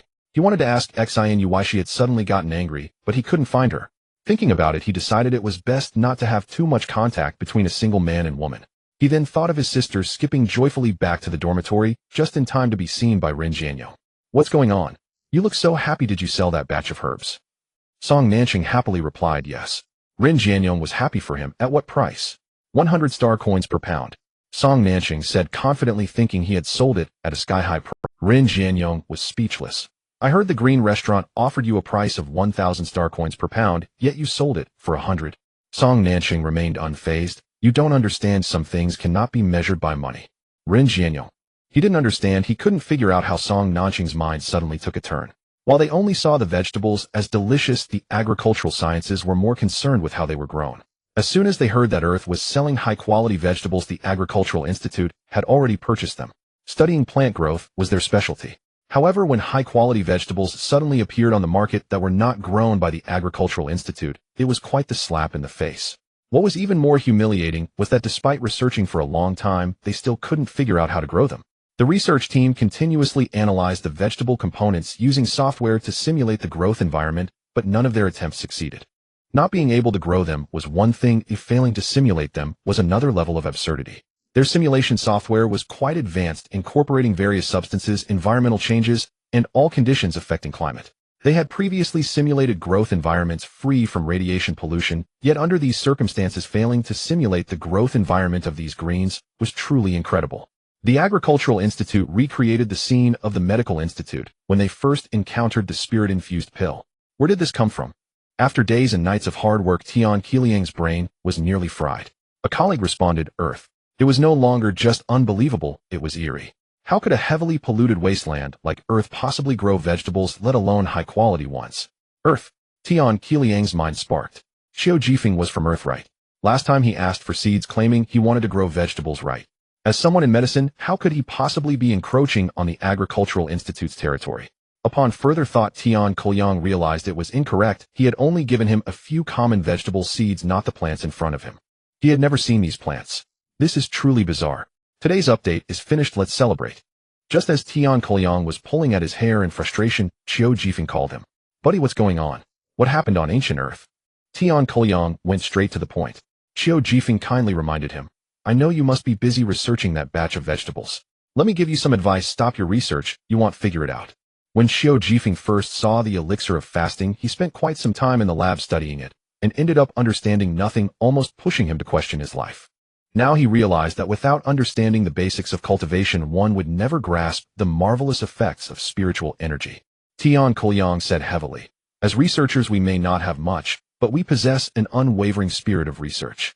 If high-quality vegetables can be cultivated, there must be conditions for their growth. They can't just appear out of thin air. As long as they aren't conjured from nothing, what can be grown elsewhere can surely be grown in our Agricultural Institute too. Xiao Jifeng thought for a moment, and the emergence of secret realms is quite similar to things appearing out of. He advised, even if you research, don't go at it headlong. Trust me, just wait a bit longer, the answers will reveal. Tian Qiliang wary asked, do you know something? Xiao Jifeng did not deny it, saying, I know a bit, but I can't say much right now. Just trust me, you won't be wrong to listen to me. When the spiritual energy fully revives, they will naturally understand. After asking for quite a while, without getting any information, Tian Qiliang gave up. Did you contact me for something? Xiao Jifeng chuckled. Tian Qiliang couldn't help but shiver, saying, don't hee-hee at me. Ooh, I can tell from your hee-hee that it's not good news. Xiao Jifeng said awkwardly, can you sell me some seeds? Tian Qiliang became even more vigilant. If it were just a couple of acres, giving him some wouldn't be a problem, but since Xiao Jifeng used the word sell, it indicated he wanted a lot. He cautiously inquired, how much? Xiao Jifeng made a large request, enough to cultivate 200,000 square kilometers, please. What? Tian Qiliang was startled, nearly flipping his chair. What do you need so much for? Xiao Jifeng replied, to farm, of course. Isn't ancient Earth wasteland? How can you grow vegetables there? Tian Qiliang was puzzled. Xiao Jifeng said, as long as you sell them to me, it's fine. Buying through regular channels requires all sorts of certificates. I just need you to give me a backdoor deal. Tian Qiliang's mind turned, and a light bulb moment struck him. He smiled slyly, even more cunning than Xiao Jifeng. Actually, giving you seeds isn't an issue, but there's a condition. Xiao Jifeng asked, what is it? Tian Qiliang chuckled. Since you aren't going through the proper channels, you must have a justification for such a large quantity of seeds. To prevent you from mishandling them due to lack of planting knowledge, I'll need to send a technician to guide the planting. He was just short of explicitly saying he would send someone to gather information. Xiao Jifeng. He looked amused. Are you sure? Tian Kouyang replied. I am sure. Xiao Jifeng gave him a warning. You must have heard about ancient Earth being blocked off recently. Currently, it's prohibited for anyone to enter or leave. You can send someone, but it can only be one person, and once they enter they cannot leave until ancient Earth is fully reopened. Tian Kouyang deliberated. Buddy, be honest with me, is there any danger on ancient Earth now? No danger, it's very safe. Then it's settled. I'll send someone with the seeds. Tian Kouyang made an immediate decision. What seeds do you? Xiao Jifeng grinned. Staple foods, vegetables, fruits, all the usual seeds please. Tian Kouyang felt something was off about his grin, looking like a cunning old fox spotting a young chick. But since there was no danger, Tian Kouyang understood Xiao Jifeng's character. He hung up the phone and immediately called his grandson. Jitsong, you need to go to ancient Earth. Tian Jitsong, not very old, had just graduated from university, majoring in agriculture, and was currently interning at the Agricultural Institute. He was unwilling, saying, Ancient Earth is a wasteland. Ooh, I've heard it's very dangerous. What's the point of going there? To farm. Tian Jitsong resisted. I don't want to go. He never liked his agricultural studies, his family insisted he pursue it, and now they wanted him to work at the Agricultural Institute. He couldn't understand the appeal of farming. All his friends were into mechs and holographic games, while he was stuck farming, which was mortifying. Farming on a wasteland. Was this work? It felt more like being sent to prison. Tian Kouyang was exasperated. Am I trying to trick you? He always felt that ancient Earth had become unusual recently. Nutrient solutions, elixirs of fasting, temperature-regulating stones, spirit-conserving pills, each product that surfaced was astonishing. More importantly, no one could figure out their underlying principles. Now ancient Earth was blocked off again, and such tight security could only mean the government was involved. Ancient Earth, personally protected by the officials, couldn't be ordinary. Moreover, Xiao Jifeng assured there was no danger, which indicated it wasn't a bad thing. Not a bad thing meant it was definitely a good thing. Tian Jitsong frowned. Grandpa, you wouldn't trick me, but I can't trick myself. Isn't my dad fond of farming? Let him go instead. Tian Kouyang sighed, knowing that his grandson disliked the Agricultural Institute. Young people preferred trendy things. He said, if you go to ancient Earth and still don't want to stay at the Agricultural Institute when you come back, I will agree to let you pursue what you want to do. Tian Jitsong's eyes lit up. You said it, you can't go back on your word. He hurried off to ancient Earth. He felt this was a test for him. As long as he completed the task, the sky was the limit for him, and he could do what. After the starship docked at the port, the staff checked his identity and then let him through. Tian Jitsong, transferred to a public flying vehicle, arrived in the city and went to find Xiao Jifeng. He asked a passerby, how do I get to the Shintian sect? While asking, he couldn't help but complain in his heart about how childish the names sounded, and why were they playing these ancient religious tricks without being eradicated as a cult. He soon saw the passerby looking at him with admiration and devotion, saying, in that direction. Why do you want to go to the Shintian sect? Do you know someone who is a disciple there? In an instant, he began to wonder if he might not be his grandfather's biological grandson, and if his grandfather was looking for an opportunity to eliminate him. He gritted his teeth and moved forward. Since he was already here, there was no turning back. He decided to investigate first. As he walked, he complained in his buddy group, my grandfather wants to kill me. What's going on? His several good buddies immediately erupted in disbelief. Erguzi, aren't you your grandfather's precious grandson? What heinous crime have you committed to force your grandfather into such a ruthless position? Daiguzi Tian Jitsong, I suspect I'm not biologically related to the Tian family. After my grandfather found out, he wanted to kill me. You need to ask your mother about this. Daiguzi Tian Jitsong, I can't go back. Seguzi, why can't you go back? Where are you now? Daiguzi Tian Jitsong cried out, my grandfather tricked me into a wasteland. After I arrived, I found a huge cult organization here. I might die here. What the hell, where are you? I'll call the police to rescue you. Seguzi, where are you? Hurry up and tell us. If you die, our group of 4 will be incomplete. While they were in a state of panic, Daiguzi Tian Jitsong went silent. The remaining buddies were anxious to call the police, but they couldn't locate which wasteland he was in. Daiguzi Tian Jitsong had already fallen into a dazed state as he witnessed a large cult worship scene, further solidifying his thoughts. In the center of the circular plaza, several colorful stones were surrounded by crowds of people worshipping. They worshipped, bowed, and finally stood still while touching the stones. This meaningless behavior could only be described as cult-like. Just as he was frozen in fear and unable to speak, a voice came from behind him. Tian Jitsong, you've grown so big since the last time I saw you when you were just a small child. Professor Chiu, Tian Jitsong exclaimed, seeing the visitor like grasping a lifeline. Professor Chiu, you must be in a tough spot too. It's okay. I'll find a way to help you escape. How could someone as intelligent as Xiao Jifeng be brainwashed? He must be pretending engaging the enemy in a game of deception. Qiu Jifeng, what is this? Seeing Qiu Jifeng's response, Tian Jitsong felt a chill in his heart, thinking, what if Professor Qiu has also been brainwashed? This cult organization is quite formidable. Qiu Jifeng rubbed his hands together with a friendly smile, while my dear nephew. Tian Jikang's heart sank. Here it comes, the first step of a pyramid scheme, building connections. Uncle Qiu, please go ahead, he said, feeling hopeless. Qiu Jifeng proposed, can you owe me the seed money for now? The sect is a bit strapped for cash lately, but I'll definitely pay you back before you go home. Tian Jitsong felt like crying. How could he refuse when he was in a den of thieves? At this point he just wanted to survive. Uncle Qiu, there's no rush about the money. Qiu Jifeng immediately beamed with joy, I knew you were a good person. He then led Tian Jitsong to find Song Nanqing. As Tian Jitsong walked along, he thought, regardless of everything else, the cult leader really has good taste, the house is beautifully built. While he was looking around, an explosion suddenly erupted from a nearby tower, and his legs went weak. Was it a murder and a cover-up? Inside that tower, a mother and daughter pair were covered in soot, looking at each other in dismay, having just blown up a furnace of pills. Song Nanqing woke up in the training room, clicking his tongue. This is the 5th furnace that has exploded today. Refining pills isn't easy. Just as he finished speaking, Qiu Jifeng brought Tian Jitsong, and this is the guy. Oh, I'm handing him over to you. Qiu Jifeng patted Tian Jitsong on the shoulder. Nephew, he's in charge of farming. From now on you'll follow him. If you have any issues, feel free to find me. After that he sighed, kid, you're really fortunate. Once Qiu Jifeng finished his instructions, he went off to handle his own matters. Tian Jitsong was left standing there pondering cautiously, shall we go farm? He suddenly thought that farming at the agricultural academy might not be a bad idea. The outside world was too dangerous. Where are the seeds? Song Nanqing asked with a smile. To avoid becoming the next victim of a cover-up, Tian Jitsong quickly pulled out the seeds he had brought. Song Nanqing collected all the seeds into a secret realm. A few days ago, Mo Zunyue had used a divination plate in the secret realm to create a water source, claiming that the water gathered there was condensed spiritual energy. Once the seeds arrived, soaking them in the water for a few days would improve their quality. Seeing Song Nanqing sitting still, Tian Jitsong asked, aren't we going to farm? We need to process the seeds first, we'll plant them in a few days. Tian Jitsong, what? He was shocked. How are you going to process them? Song Nanqing, they need to soak for a few days.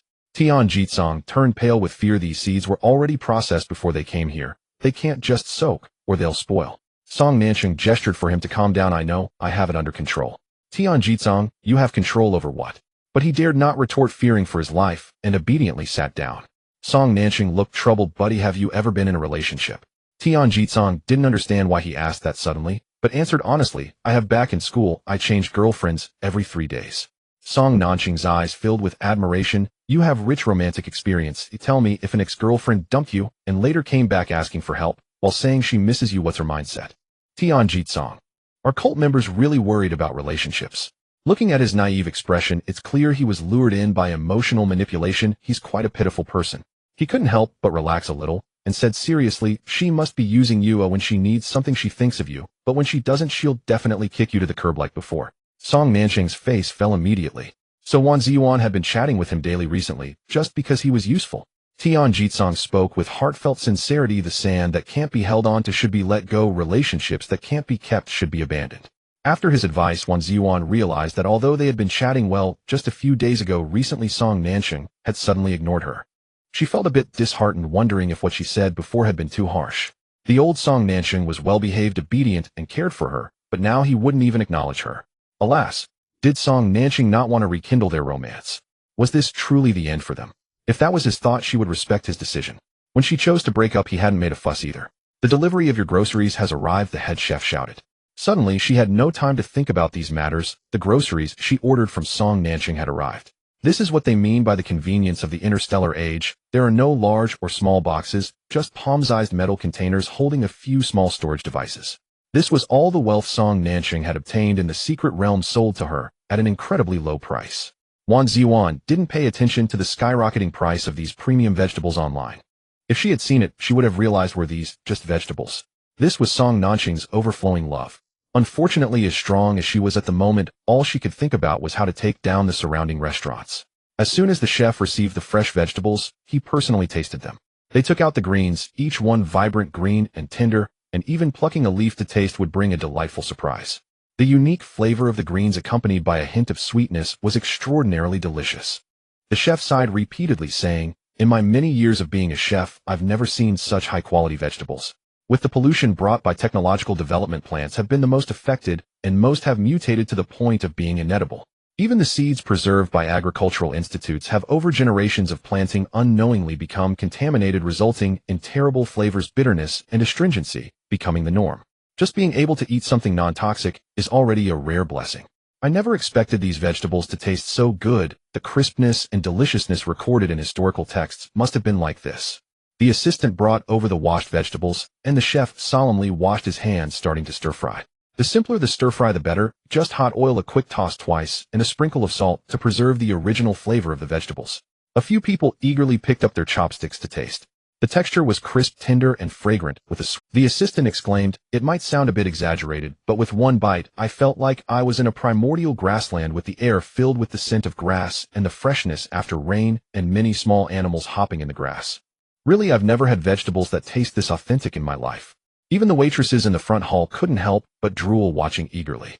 Zunyue encouraged them to try as well. One little girl cried for joy over how delicious it was, saying, "Even the tastiest fruits have a complex flavor of bitterness and sweetness. This pure green vegetable is truly unprecedented. It seems like it has never been contaminated by radiation. Where on earth did these vegetables come from? Moreover, the price is so cheap." The chef said earnestly, "Boss, you must thank Song Nanching this time. Selling you vegetables of this quality at 100 star coins per pound is already a heavily discounted friendship price." Zunyue knew this all too well, but Song Nanchang's recent indifferent attitude felt like this batch of vegetables was a parting gift thrown in her face, showing no sign of nostalgia. People outside had been working all morning and came out for lunch. As usual, they directly ignored the Nanyuan restaurant and headed to other nearby eateries. This newly opened restaurant had only been worth visiting during its opening events. Later, when they found the taste average and the prices high, they stopped going. Thus, they had a habit of ignoring this restaurant, hurrying past. But today they were destined to not ignore it completely. Their footsteps turned back, noses sniffing curiously. "Is there something wrong with my nose? This rich fragrance must be emanating from the Nanyuan restaurant, right? It seems so. I can smell it too. Has the Nanyuan restaurant released a new product? But I remember this restaurant's dishes are a bit more expensive than others. It's not worth it. If it tastes good, I don't mind paying a little more. Shall we go in and take a look?"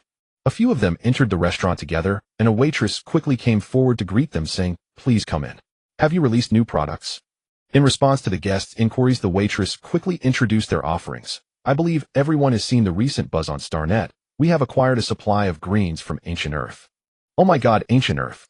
Is that the batch of high-quality vegetables that has been trending online, said to be so delicious that it almost restores the taste from the era before humanity left Ancient Earth?" Immediately someone asked, "Yes, it's indeed that batch of vegetables. Bring me 2 plates. Hey, I want to see how good this new internet sensation really is."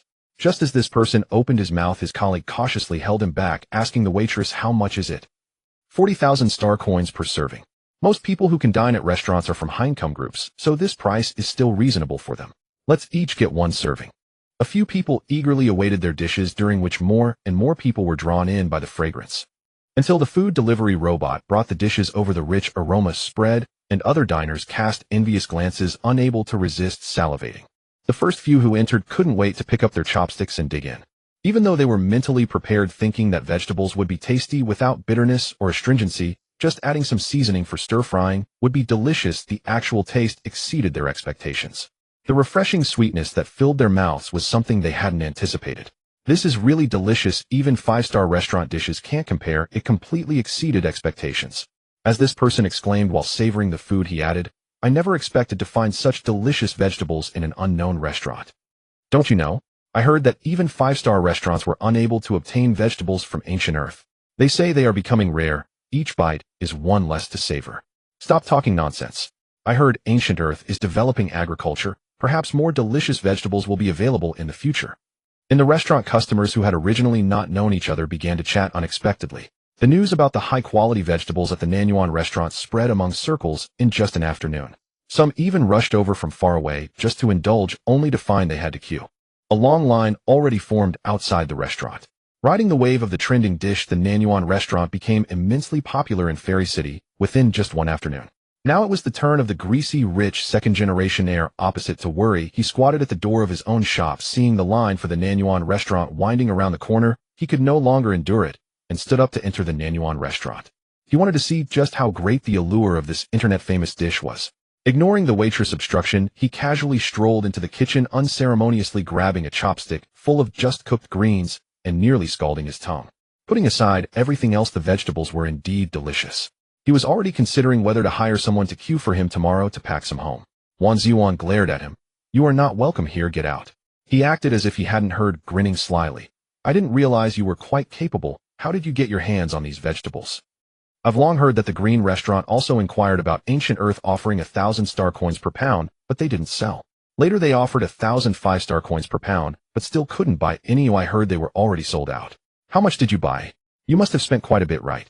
Wang Ziwan's hand reaching for the knife retracted. What did you say? The Green Restaurant offered how much? 1,000 5-star coins per pound. She couldn't believe it. The batch in Song Nansheng's hands was the last one. He actually didn't sell it at a high price to the Green Restaurant, but sold it to her for 100 star coins per pound. The rich second-generation heir sneered. What are you so surprised about? Didn't you snatch it up at an even higher price? And still pretend not to know? He then noticed Wang Ziwan glaring at him with the knife in her hand. Frightened, he dropped his chopsticks and ran away, not forgetting to retort. We'll see what you do after this batch of vegetables is sold out, hum. Wang Ziwan couldn't understand what Song Nansheng was thinking. The chef beside her clicked his tongue. What a child, heavy on emotion and righteousness. If he doesn't take the initiative to speak up, he might just become someone else's. The emotionally attached Song Nansheng was receiving enlightenment from his senior, from the youngest senior at that. Tong Li, as a devil cultivator, discovered many techniques he couldn't cultivate, and in a fit of anger, he researched a new technique. Today was the day he would showcase his self-created technique. To show off a bit, he called all the disciples of the Xintian sect. Even the mother and daughter who had recently joined as alchemists, as well as the busy registered disciples Xi and Changyue and Yu Man, were called over. Tian Jizong was also among the onlookers, somewhat puzzled about what was happening. He asked Song Nansheng, who he had recently become familiar with, why is everyone gathered so neatly? What are we doing? Is this a brainwashing meeting of some cult? Song Nansheng explained, the senior brother has recently mastered an incredible technique and said he would showcase it for us. A technique? So what is this, practicing martial arts? Tian Jizong was confused. Song Nansheng looked at him. You've been here for several days, what have you been doing? Don't you know we are a sect of cultivation? Cultivation? Tian Jikong's smile stiffened. This cult is truly ridiculous and impressive. Such an absurd reason could convince so many people. What had he been doing these past few days?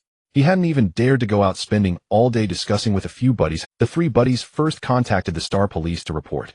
When the Star Police heard, they responded, "Oh, Ancient Earth.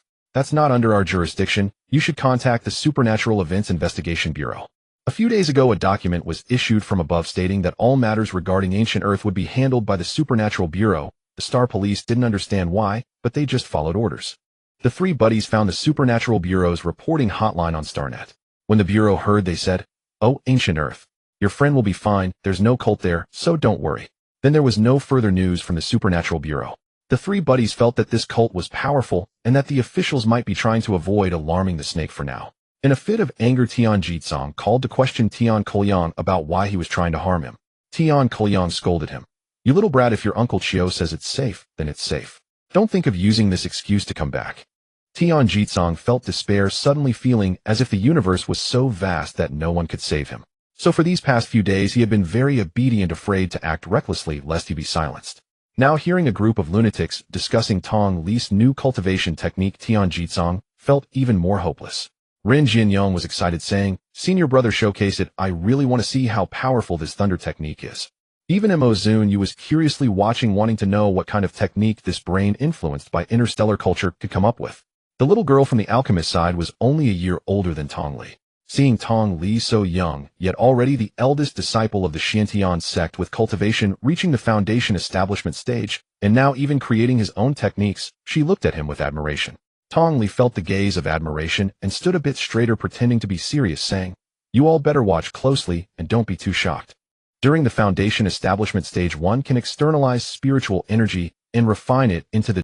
For instance, Shen Fuwei can transform spiritual energy into a sword, exuding extraordinary power, while Tong Li has perfectly utilized this in his technique creation, the only difference being that he externalizes demonic energy." Amidst the curious gazes of many, dark demonic powers spilled from his palm, rapidly coalescing into the shape of a weapon under his guidance. But this weapon? Everyone's eyes widened in shock as Ren Jianyong exclaimed, "You can't be serious, right?" Even Mo Zunyue was unsettled. Although she did not show it on her face, she silently complained that after being a deity for tens of thousands of years, it was the first time she realized that spiritual power could be externalized in such a manner. Qiu Jifeng and the others looked as though they had seen a ghost. Tian Jitsong was almost possessed, his eyes wide open, his mouth agape, his tongue nearly falling out. He almost thought he was dead. Oh, what was he witnessing? He saw dark, demonic energy surging from Tong Li's palm, coalescing in the air like mist, and light solidifying in the blink of an eye into a weapon that appeared almost tangible. Moreover, this weapon was neither a sword nor a knife, but a rocket launcher, specifically an anti-tank rocket launcher, one with no recoil, causing Tian Jitsong to nearly faint. This must be some kind of magic trick. It certainly must be a magic trick. Utilizing some sort of technological product, it must be a 3D projection. Tong Li must have hidden the equipment. It has to be that way. Ren Jianyong could hardly contain his excitement as he rushed over to observe the nozzle, the firing mechanism, the sight, the shoulder stock, the safety device for the detonator. You're quite the professional. The cylindrical rocket launcher, formed from condensed demonic energy, emitted a dark sheen. To those unfamiliar with weapons, it appeared quite impressive. Only Ren Jianyong, who understood weapons, knew just how remarkable this rocket launcher was. It looked unremarkable from the outside, but inside the various firing mechanisms were intricate and complete. Not to mention that this required a deep understanding of the triggering principles of weapons. Just the control and assembly of each small part demanded a tremendous mastery of demonic energy. Ren Jianyong couldn't help but acknowledge that Tong Li truly deserved to be the top disciple of the Xiantian sect. He was undoubtedly a monstrous genius. Fire a shot for me to see, Ren Jianyong urged. The rocket launcher was a meter-long, robust, and precise, appearing exceptionally heavy when placed on Tong Li, who was only a meter tall. Tong Li, as if unconcerned, chuckled. Watch closely. His hand rested on the barrel, running the thunder technique to condense a projectile directly in the barrel. A shot was fired without a sound, due to the silent nature of the shadow thunder. It was as if a silencer had been attached when the rocket launcher was triggered. All that could be seen was a black spherical lightning bolt streaking out, and in the blink of an eye a resounding explosion erupted from a small mountain at the edge of the mountain range 100 kilometers away, obliterating it and creating a deep crater. Its power surpassed even the 10,000 swords, returning to one displayed by Zunyue before entering the secret realm. Zunyue. Everyone was momentarily dumbfounded. Tong Li, exuding an aura that promised not to stop until he frightened someone to death, gleefully declared, "I can fire continuously." Yes, continuously. With no concerns about reloading, he could continuously condense ammunition and fire one after another. Moreover, everything proceeded silently, with no sound of firing or slicing through the air. Only when the explosion occurred, sending rocks flying, did a loud crashing sound follow. In a leisurely manner, Tong Li fired 3 to 5 shots, and the distant mountain range was literally blown apart. The citizens in the city saw the commotion on the mountain and exclaimed, "The disciples of the Xiantian sect are practicing again, leveling several mountains in the blink of an eye. What does that even mean? Isn't this already accomplished?" They were quite accustomed to such phenomena from the Xiantian sect. For instance, the frequent explosions were from the alchemy furnace exploding. The frequent chaotic flying swords in the sky were from Shun Fue practicing swordsmanship. Or the occasional changes in the sky were from Zunyue practicing the 8 trigrams. Today's commotion must be due to new disciples refining new techniques. Zunyue, numb to it all, managed to utter 2 words: impressive. Shun Fue clicked her tongue in amazement. This power is frightening. Qiu Jifeng appeared dazed. This is not how cultivation is described in ancient texts. Who could imagine a cultivator wielding a modern cannon to attack? The Xian family could no longer express their shock in words. Their applause was fervent. As the saying goes, outsiders watch the excitement while insiders see the essence. Ren Jianyong analyzed on the spot. Demonic energy is domineering, and the thunder technique is even more so. You cultivate a domineering technique and now apply the principles of modern weaponry, utilizing explosive reactions to generate a significant amount of high-temperature gas shock waves in a short time, propelling projectiles to attack targets. This enhances the already formidable power of the thunder technique several-fold, or just thinking about that destructive power is terrifying. Everyone was shocked and surprised, not expecting Tong Li, who spent his days studying the Tao Te Ching, to quietly develop such a massive technique. This could no longer be called a fusion of East and West. This was a fusion of ancient and modern. Tian Jitsong rolled his eyes and nearly fainted. He had just managed to convince himself that this was merely sleight of hand, but the severed mountain was undeniable. Song Nanqing, amidst his shock, hurriedly tried to save people. He transmitted a thread of spiritual energy to Tian Jitsong, forcing him awake. Tian Jitsong frantically grabbed Song Nanqing. "Tell me what's happening. Who are you all? How can you be so powerful? It's terrifying. Are you even human? I was scared to death. Ew, I want to go home, woohoo." Song Nanqing. Everyone. Truly he is a pampered young master. His ability to handle pressure is like that of a little girl. Song Nanching urged him to calm down. I told you we are a sect of cultivators. You refuse to believe it and frighten yourself instead. Tian Jitsong cried, where are the immortals? Are there really immortals in this world? There will be from now on. A little girl beside them looked on with disdain. This big brother is really useless. Tian Jitsong. Subsequently Fong Xiaodai looked at Tong Li with admiration. Big brother is so amazing. I want to be as powerful as big brother in the future. Tong Li, flattered by the little girl's soft and cute voice, pretended to ruffle Fong Xiaodai's hair and said gently, I am also very capable with my studies. If you have any questions in your studies, you can come to me. I can recite the Tao Te Ching, the Analects, and the Book of Admonitions fluently and teach you. Fong Xiaodai tilted her little head, her braided hair swaying, but I haven't studied these. There's no need to memorize them. Tong Li. He looked at Qiu Jifeng in disbelief. Qiu Jifeng awkwardly scratched his nose. The new disciples don't have these in their courses. Tong Li looked at Mo Zunyue incredulously. So, is this my exclusive course? Is master worried that I would grow into a bad person, which is why I have to recite these moral teachings every day? Mo Zunyue. The sudden soul-searching question caught her off guard. How should she explain? She was afraid he would become the next Shang-Chi due to her fear of snakes. Ahem. Senior brother, how can you say that? Master wants you to become a knowledgeable and modest young gentleman and has high hopes for you. Others do not receive such treatment. If you say this, master will be very sad. Mo Zunyue's face fell as she pretended to be heartbroken. Tong Li, half believing, asked, really? Mo Zunyue with a sorrowful expression replied, if you are unwilling to learn, then just follow Qiu Jifeng to class. I see Fong Xiaodai is quite smart. Fong Xiaodai looked at him with sparkling eyes, and Tong Li exclaimed, Master, I was wrong. He'll study, he'll recite it 10 times today. Fong Xiaodai, who missed the opportunity, looked regretful, and her mother Fong Ji also wore a disappointed expression. If only they could join the sect master's tutelage, they would be able to wake up smiling from their dreams. Tong Li huffed. It's rare to find such a clever disciple as me. Oh, look how impressive the rocket launcher I researched is. This was indeed impressive. Even Mo Zunyue was astonished. Using the principles of modern weaponry to amplify the power of the thunder technique several times over was unprecedented in the cultivation realm. How did you think of it? Tong Li replied proudly, there wasn't a suitable killing technique for me to practice, so I thought of it myself. I considered the power of modern weaponry and wanted to see if it could work, and to my surprise it really did.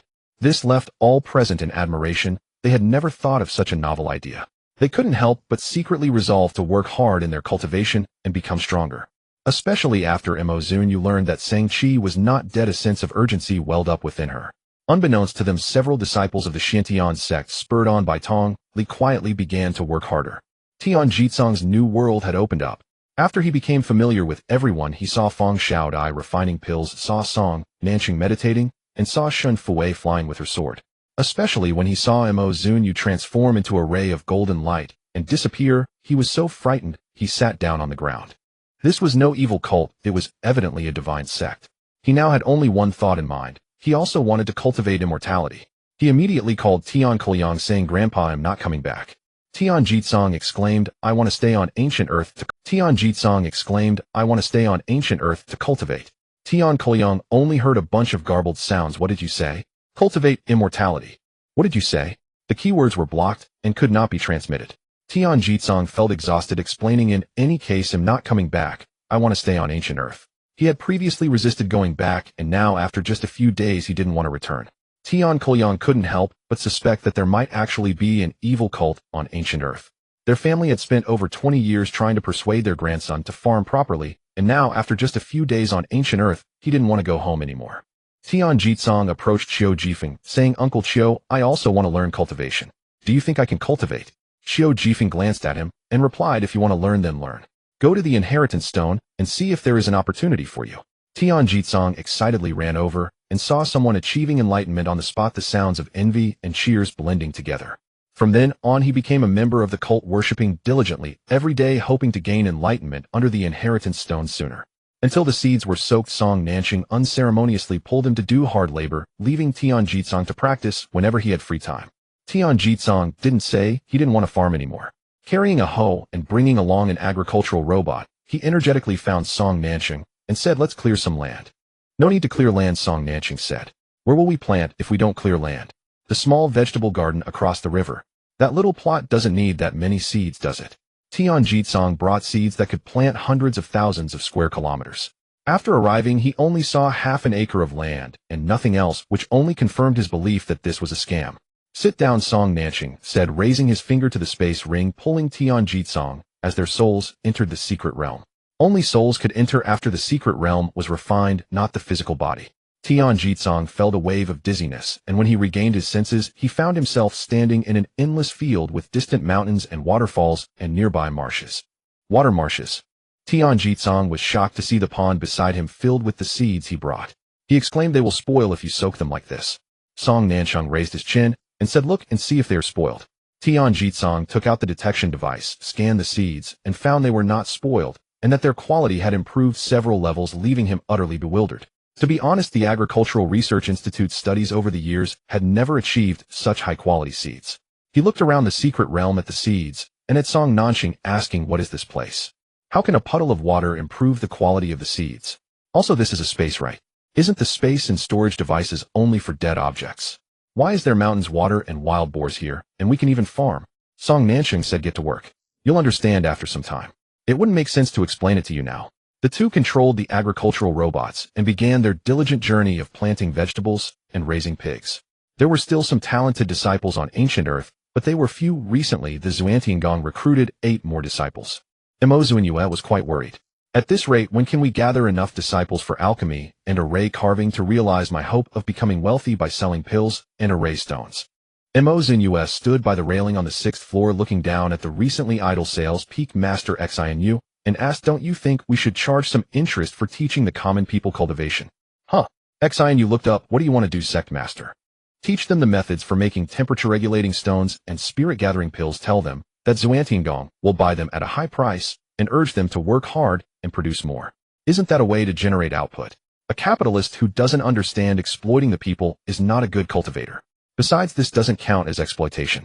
Selling a temperature-regulating stone for 10,000 star coins, we can buy it back for 1,000 star coins. Selling a spirit-gathering pill for 500,000, we can buy it for 50,000 star coins. As long as they can refine it and work a little harder, not to mention becoming wealthy, earning a monthly income comparable to that of white-collar workers on prosperous planets should be no problem. The carving of array stones is not difficult. Any cultivator who steps through the door can learn it after a period of study. However, spirit-gathering pills have higher requirements for the cultivator's level and control over their mental strength. But with time, as their cultivation gradually improves, it shouldn't be difficult for them to refine it in the future."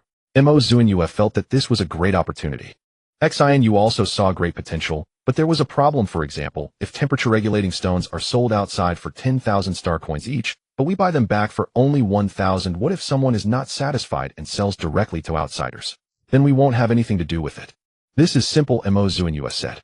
Not only was she the sect master, but also a star master. "Issue a decree saying that pills and array stones can only be traded within ancient Earth, and anyone who sells them to outsiders will be dealt with as a smuggler." "Excellent." Xinu, you gave a thumbs up. "This means that trading is fine among everyone daily and nobody interferes with the prices they trade at. However, the purchase price of Zunyue is fixed, and they buy as much as is available while prohibiting sales to outsiders. This means that ancient Earth becomes the large factory of Zunyue, with everyone as workers in the factory. This is good for Zunyue and also good for the people."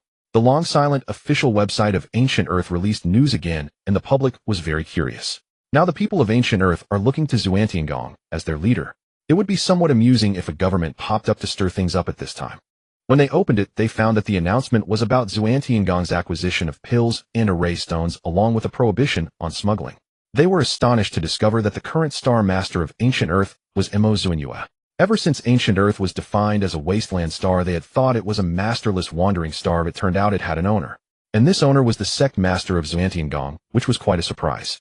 You can't deny that the sect master has indeed fulfilled her responsibilities as a star master. She brought in the Xinu group to solve everyone's livelihood issues and is now selflessly teaching us cultivation.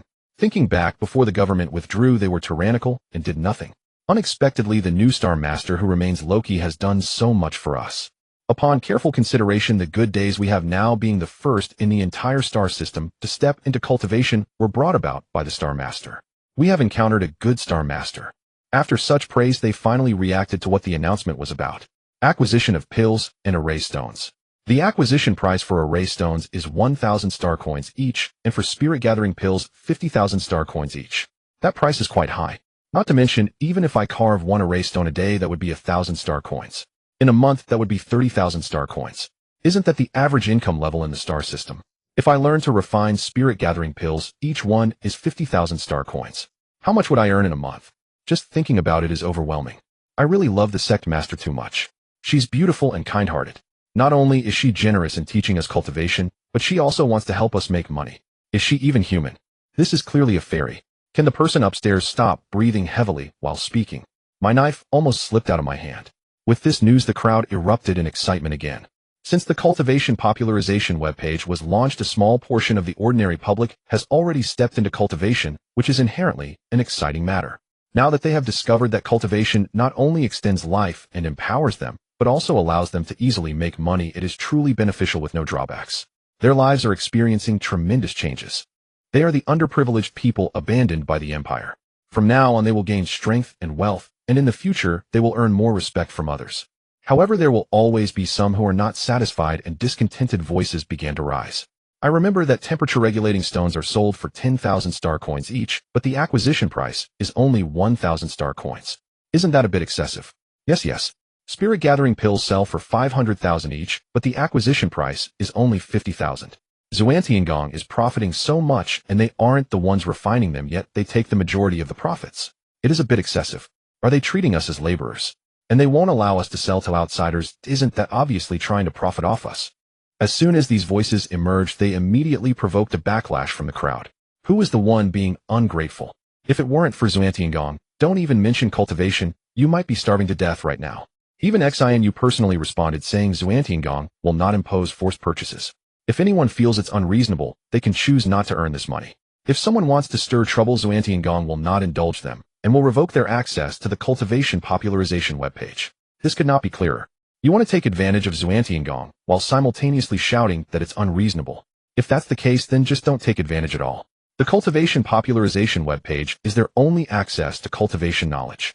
If it gets shut down, it means cutting off their path to cultivation. Once this was said, the discontented voices immediately quieted down. Justice-minded individuals seized the opportunity to criticize these people's selfish attitudes. As a result, the effect was quite good. In just half a month, people began to come and sell array stones one after another. Unfortunately, no one could refine spirit-gathering pills, yet so none were received. But this did not affect the reopening of Zunyue's online store. The clothing merchants who had been restless could no longer sit still. When the constant temperature stone was ablaze during the refining of the fasting pill, it followed the fire for a while. Unfortunately, the production couldn't keep up, and later, when things got busy, it completely ceased production, leaving no further developments. The memory of the internet is ephemeral, and now as it is being sold again, netizens couldn't help but be taken aback. Why does the name Constant Temperature Stone sound so familiar? Until someone reminded them that it was a product from ancient Earth.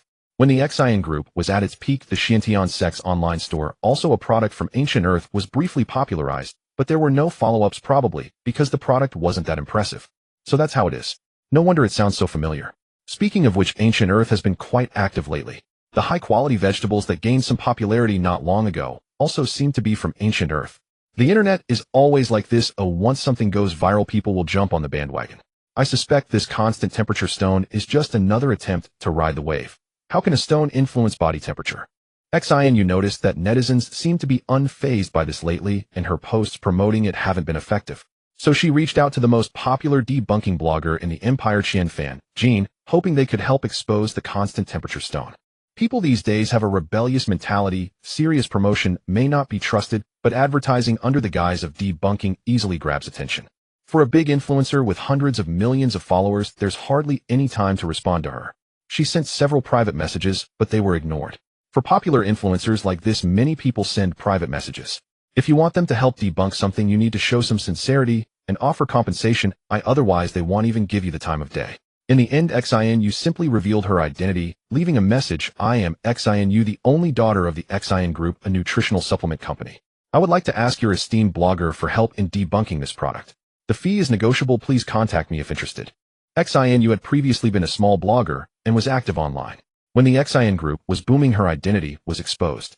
It wouldn't be hard to verify her identity. A quick search online would suffice. Sure enough, soon someone claiming to be Qianfan Jean's assistant contacted her. Is this Miss Xinu? Xinu calmly replied yes. The assistant immediately became enthusiastic. I am the assistant to the blogger Qianfan Jean. I saw that you want us to help debunk something. Which product are you referring to? The business legend of the XIN Group is still a topic of great interest, with many bloggers repeatedly riding its coattails and some novelists even turning it into compelling business war stories. From growing into one of the 3 leading brands in the low-end nutritional supplement market to being suppressed and forced into bankruptcy, and then making a powerful comeback with the most cost-effective light-stream nutritional supplement in history, defeating rival companies and gaining admiration from the entire empire, the XIN Group has completely become the leader in the low-end market and has even ventured into the high-end market with the fasting pill, causing the dominant Tianjin Group to harbor fears. All these reversals occurred within a few months, making it one of the greatest legends in business history. Without top-notch business acumen, resilient products, and decisive methods, none of this would have been possible. Now the entire business world holds XIN Group and XIN Zunyue in the highest regard. As long as the XIN family knows that the resilient products were developed by Zunyue and the aggressive strategies for entering the high-end market were proposed by Xin Fuwei, it is not truly their merit. But that does not diminish the admiration from the outside world. I want to debunk the constant temperature stone.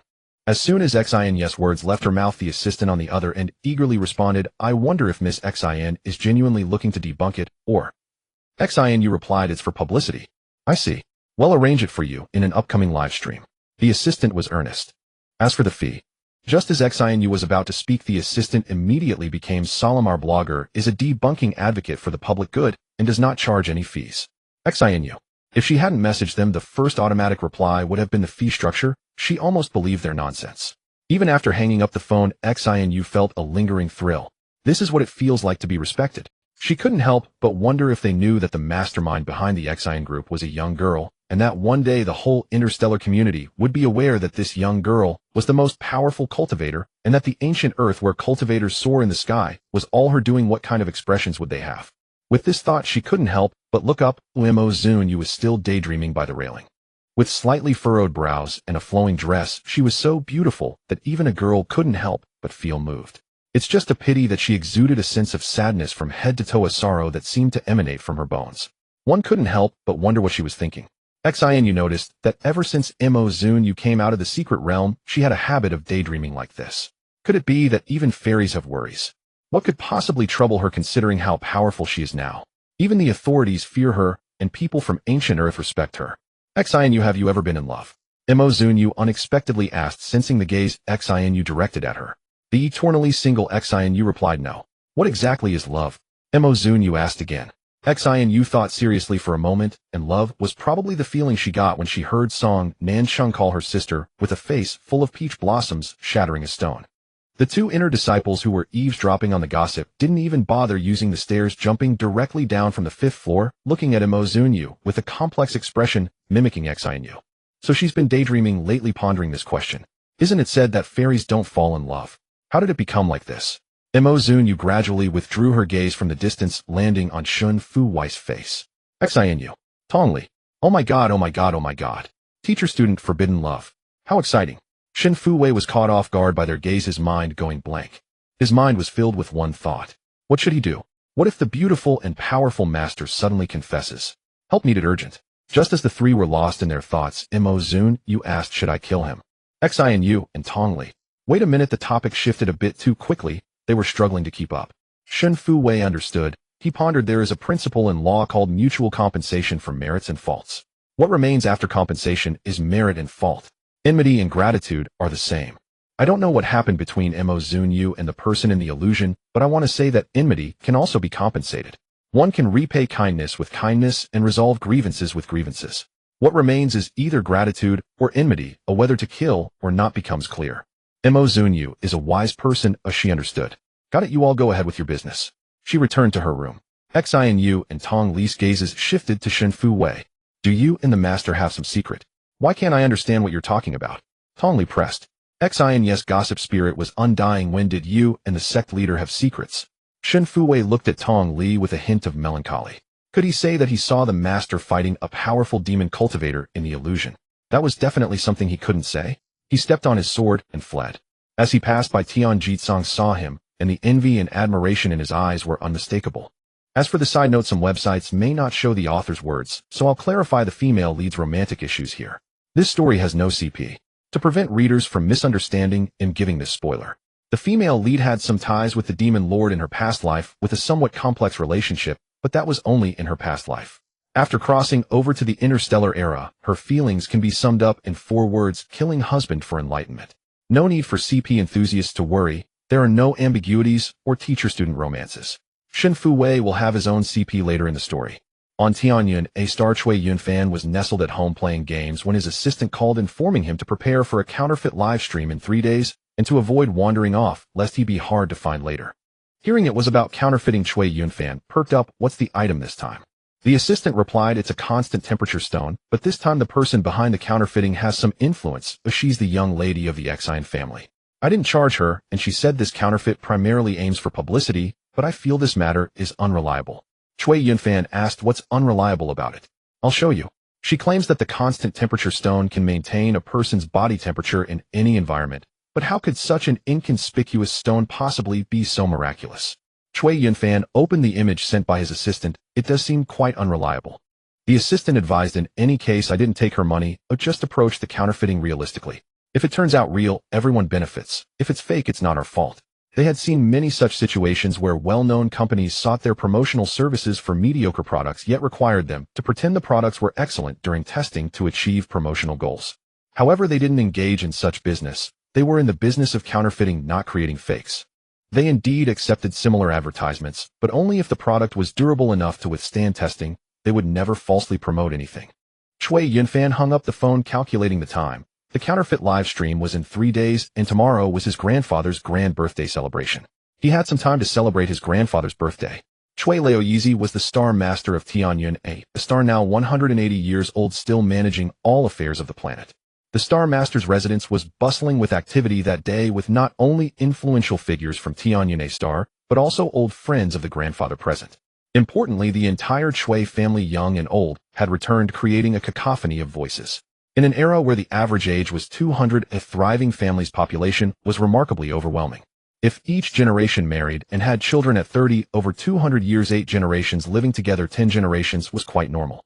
These 10 generations also married and had children at 30, branching out. If a few more were born, the family would lose count of its own members. Among the complicated relationships, even those dedicated to managing the family tree would take 3 days and nights to untangle them, and still might not succeed. Cui Yunfan felt a headache coming on in such situations where he couldn't even recognize his 7 aunts and 8 uncles. Unfortunately, he didn't know many people, but many knew him. After all, he was a well-known blogger in the empire. A family producing a renowned public figure would certainly remember and greet him. Often at times like this, Cui Yunfan would quietly open his light brain and search the family tree to figure out the relationships of the people in front of him. My cousin has arrived. Hello, aunt. Great-great-great-grandmother looks so young. Ooh, just look at this good skin. Great-great-great-great-grandfather, long time no see. I heard you just married a 20-year-old great-great-great-great-grandmother. Didn't she come today? After exchanging pleasantries, Cui Yunfan questioned his existence. Yet everyone seemed delighted to greet him. He supported himself with income from his blogging, not vying for family business status or fame.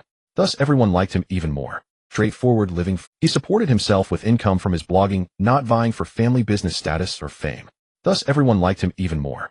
Unlike over there where a bunch of people fought desperately, even competing over gift offerings. What I brought is top-notch nutrition, something most people can't buy. What you have is nothing. Ew, I brought the recently popular fasting pill made entirely from traditional medicine, beneficial for both body and spirit and limited in quantity. It's not something money can easily buy. Oh, I had to pull many strings to get it. What I have is a good thing, a new product from Tianshan Group, not yet on the market, definitely what the grandfather needs most.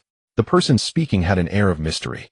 Cui Yunfan passing by couldn't help but stretch his neck to take a look. It was a metal box, and he wondered what good item it contained. Recognizing him, someone teased, little cousin, what have you prepared this year? I prepared a mouthful. After saying this, Cui Yunfan shook his head and entered. Others used the opportunity of the birthday banquet to make a good impression. Getting familiar with the grandfather would be beneficial for future development. Cui Yunfan was different. He didn't rely on the family and was too lazy for such superficial efforts. With so many people present today, no one would care if he didn't bring a gift. While the hall was lively, the atmosphere in a certain study was rather somber. The old steward reminded the grandfather the birthday banquet is about to start. We should head down. Yet the response was a fit of coughing from the grandfather, whose complexion wasn't good. It's time to select a successor. The old steward comforted him. You're still young, there's no rush to wait a few more years. Cui Laoyizi waved his hand. I know my own body. I can't hold on for too long. Several years ago his mental strength began to collapse, and with age it rapidly deteriorated, bringing along various complications. In recent years he had sought medical advice, but it was of no use. The collapse of mental strength is a condition with no medical remedy. This is common knowledge. He couldn't deny aging any longer, and had begun contemplating retirement. Tianyun, a star, needed a qualified successor. "Let's go," Chui Laoyizi said, leaning on his cane as he descended the stairs. The once boisterous hall fell silent the moment the grandfather appeared, and everyone's eyes brightened. They were aware of the grandfather's failing health and the impending selection of a successor.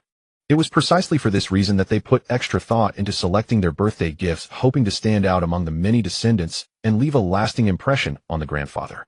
If one could be favored by the grandfather and chosen as the successor, it would be a meteoric rise. Just think, before humanity had left Earth, they had fought fiercely over a small piece of land. This was a matter of ruling over a planet, and more so on the prosperous a star. The allure was self-evident. As soon as the grandfather sat down, a conspicuous fellow spoke up. "I've brought the recently popular fasting pill, which nourishes both body and spirit with long-term benefits." Like those prepared gifts, they simply had to register upon entry and place them on the gift pile. Only those who thought their gifts were particularly good would present them in person. Thus there was a gift-giving segment before the banquet began. Chui Yunfan stood by the snack table eating while watching the commotion. The pastries in the residence were better than those in five-star restaurants outside, which was a significant motivation for him to make the trip every year for the grandfather's birthday. The gift-giving segment was nothing to behold. Although their gifts were novel, they were not particularly rare. After all, the grandfather had been the star master for so many years and had seen all kinds of good items. Though the fasting pill was good, the grandfather could also buy it. At this time one had to present something urgently needed by the grandfather. Clearly some understood this well. That young man who had been holding the metal box stood up, his back straight. To the uninformed one might think he was holding some miraculous elixir. Chui Peng stepped forward confidently. "Today, I bring the unlisted new product from Tianxin Group, the spiritual essence." Chui Yunfan paused the hand that was stuffing pastries into his mouth. This name sounded so familiar, as if he had heard it somewhere. The hall instantly fell silent.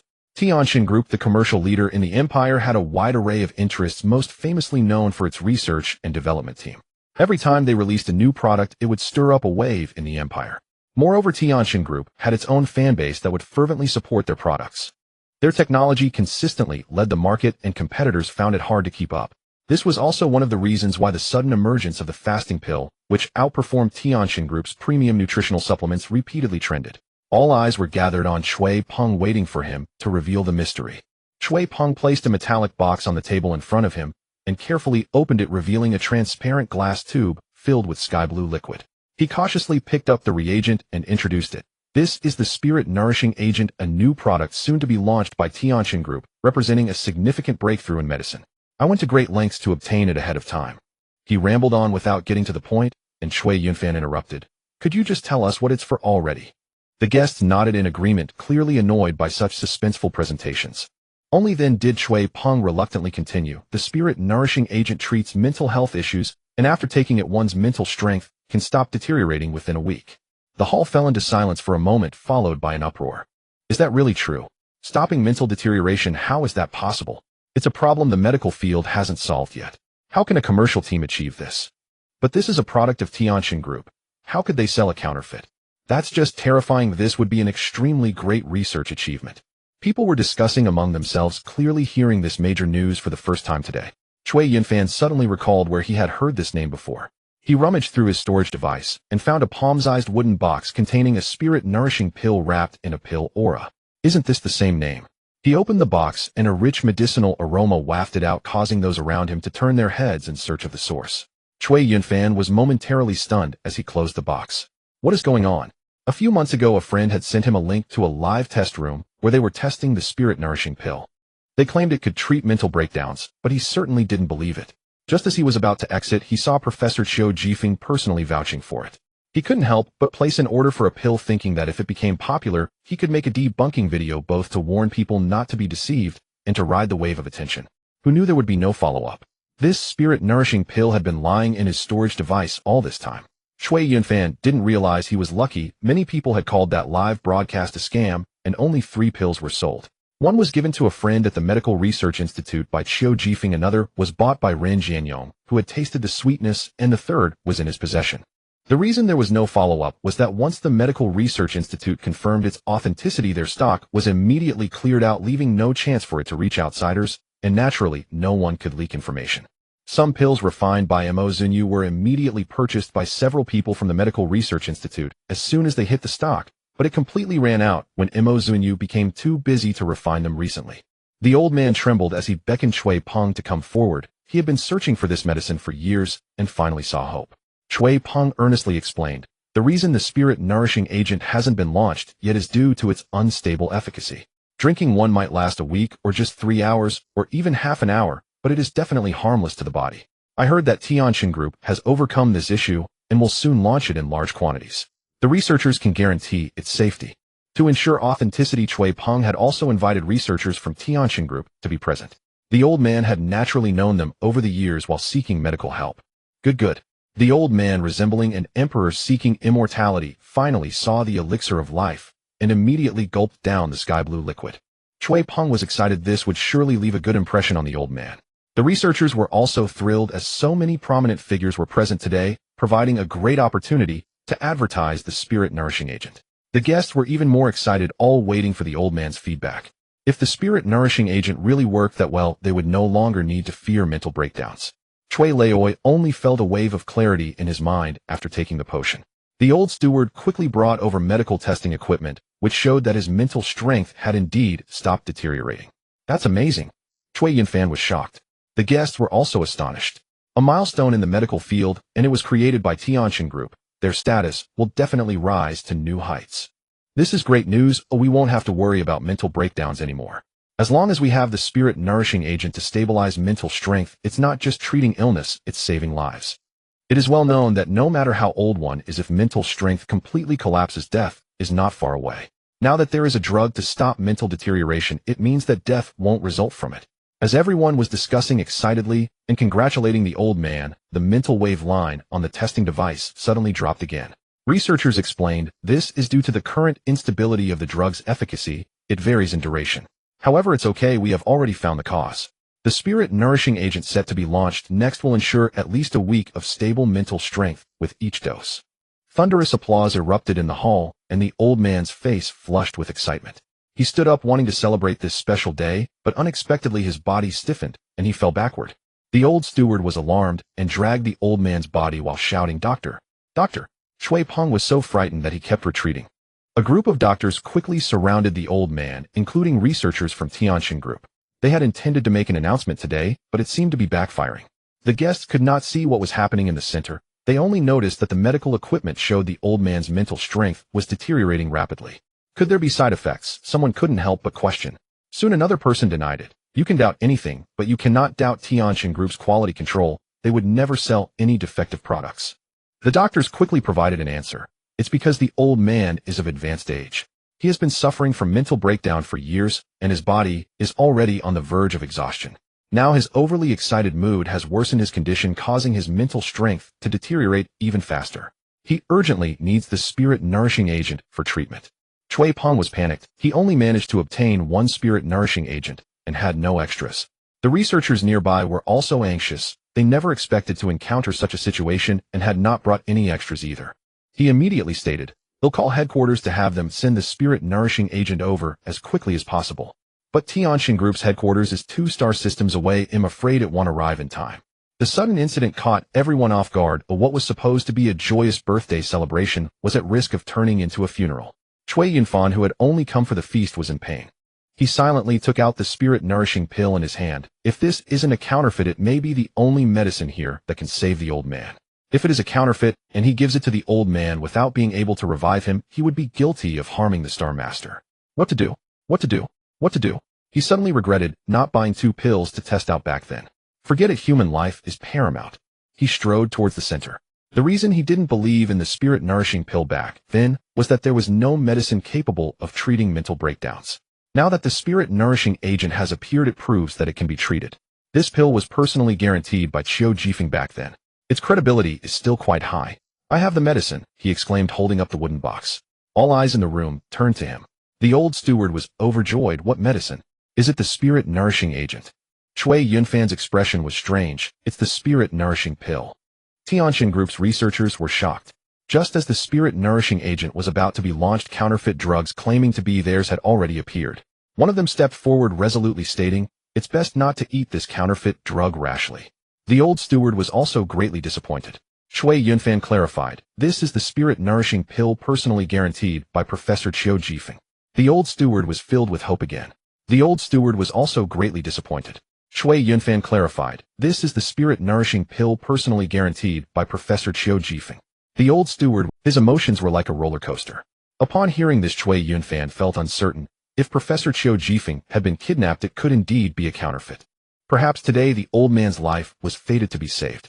Over the years he had met many doctors while seeking medical help, and today coincidentally, there were doctors from the Medical Research Institute present. He stood up to testify, "Professor Qiu Jifeng hasn't been kidnapped, and that spirit-nourishing pill is indeed real." His tone wasn't very friendly, as neither the spirit-nourishing pill nor the spirit-nourishing agent had been developed by the Medical Research Institute. Moreover, both parties had kept their formulas under tight wraps.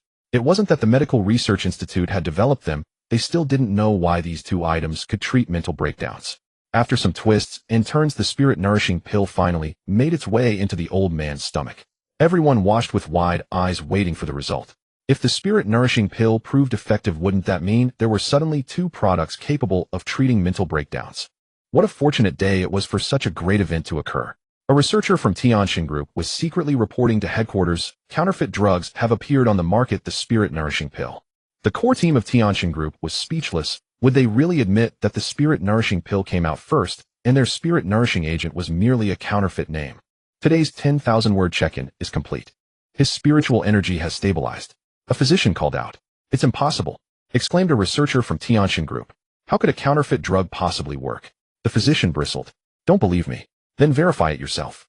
He leaned in closely, and indeed the patient's spiritual energy had ceased its collapse. Moreover, his overall physical condition had markedly improved. The researcher stubbornly refused to yield. "I already stated that the effects of the spirit-nurturing agent are inherently unstable. Perhaps it merely failed moments ago and has now resumed efficacy. It certainly cannot be attributed to a counterfeit drug." Shui Yunfan. Does Tianxin Group truly operate with such brazen audacity? Strangely enough, some people actually believed him. Someone asked, "Which institution developed your spirit-nurturing pill?" Shui Yunfan. "Purchased from an obscure online shop." At those words, waves of disdainful scoffs rippled through the crowd, and his credibility plummeted to zero.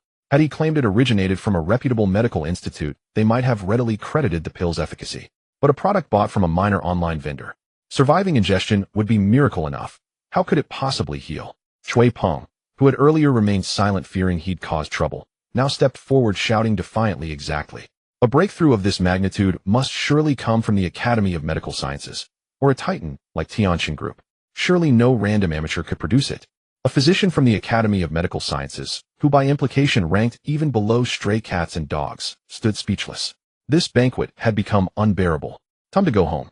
Yes, you're absolutely right. Everything you say is flawless." Shui Yunfan offered the reply with casual indifference. After all, the patient was saved. He'd accepted no advertising fee for the spirit-nurturing pill, nor did he intend to seek recognition before the elder. There was no reason to quarrel over such trivialities. Shui Peng. It felt like punching into soft cotton, frustrating, hollow, utterly unfulfilling. As the elder regained consciousness, guests rushed forward with congratulations.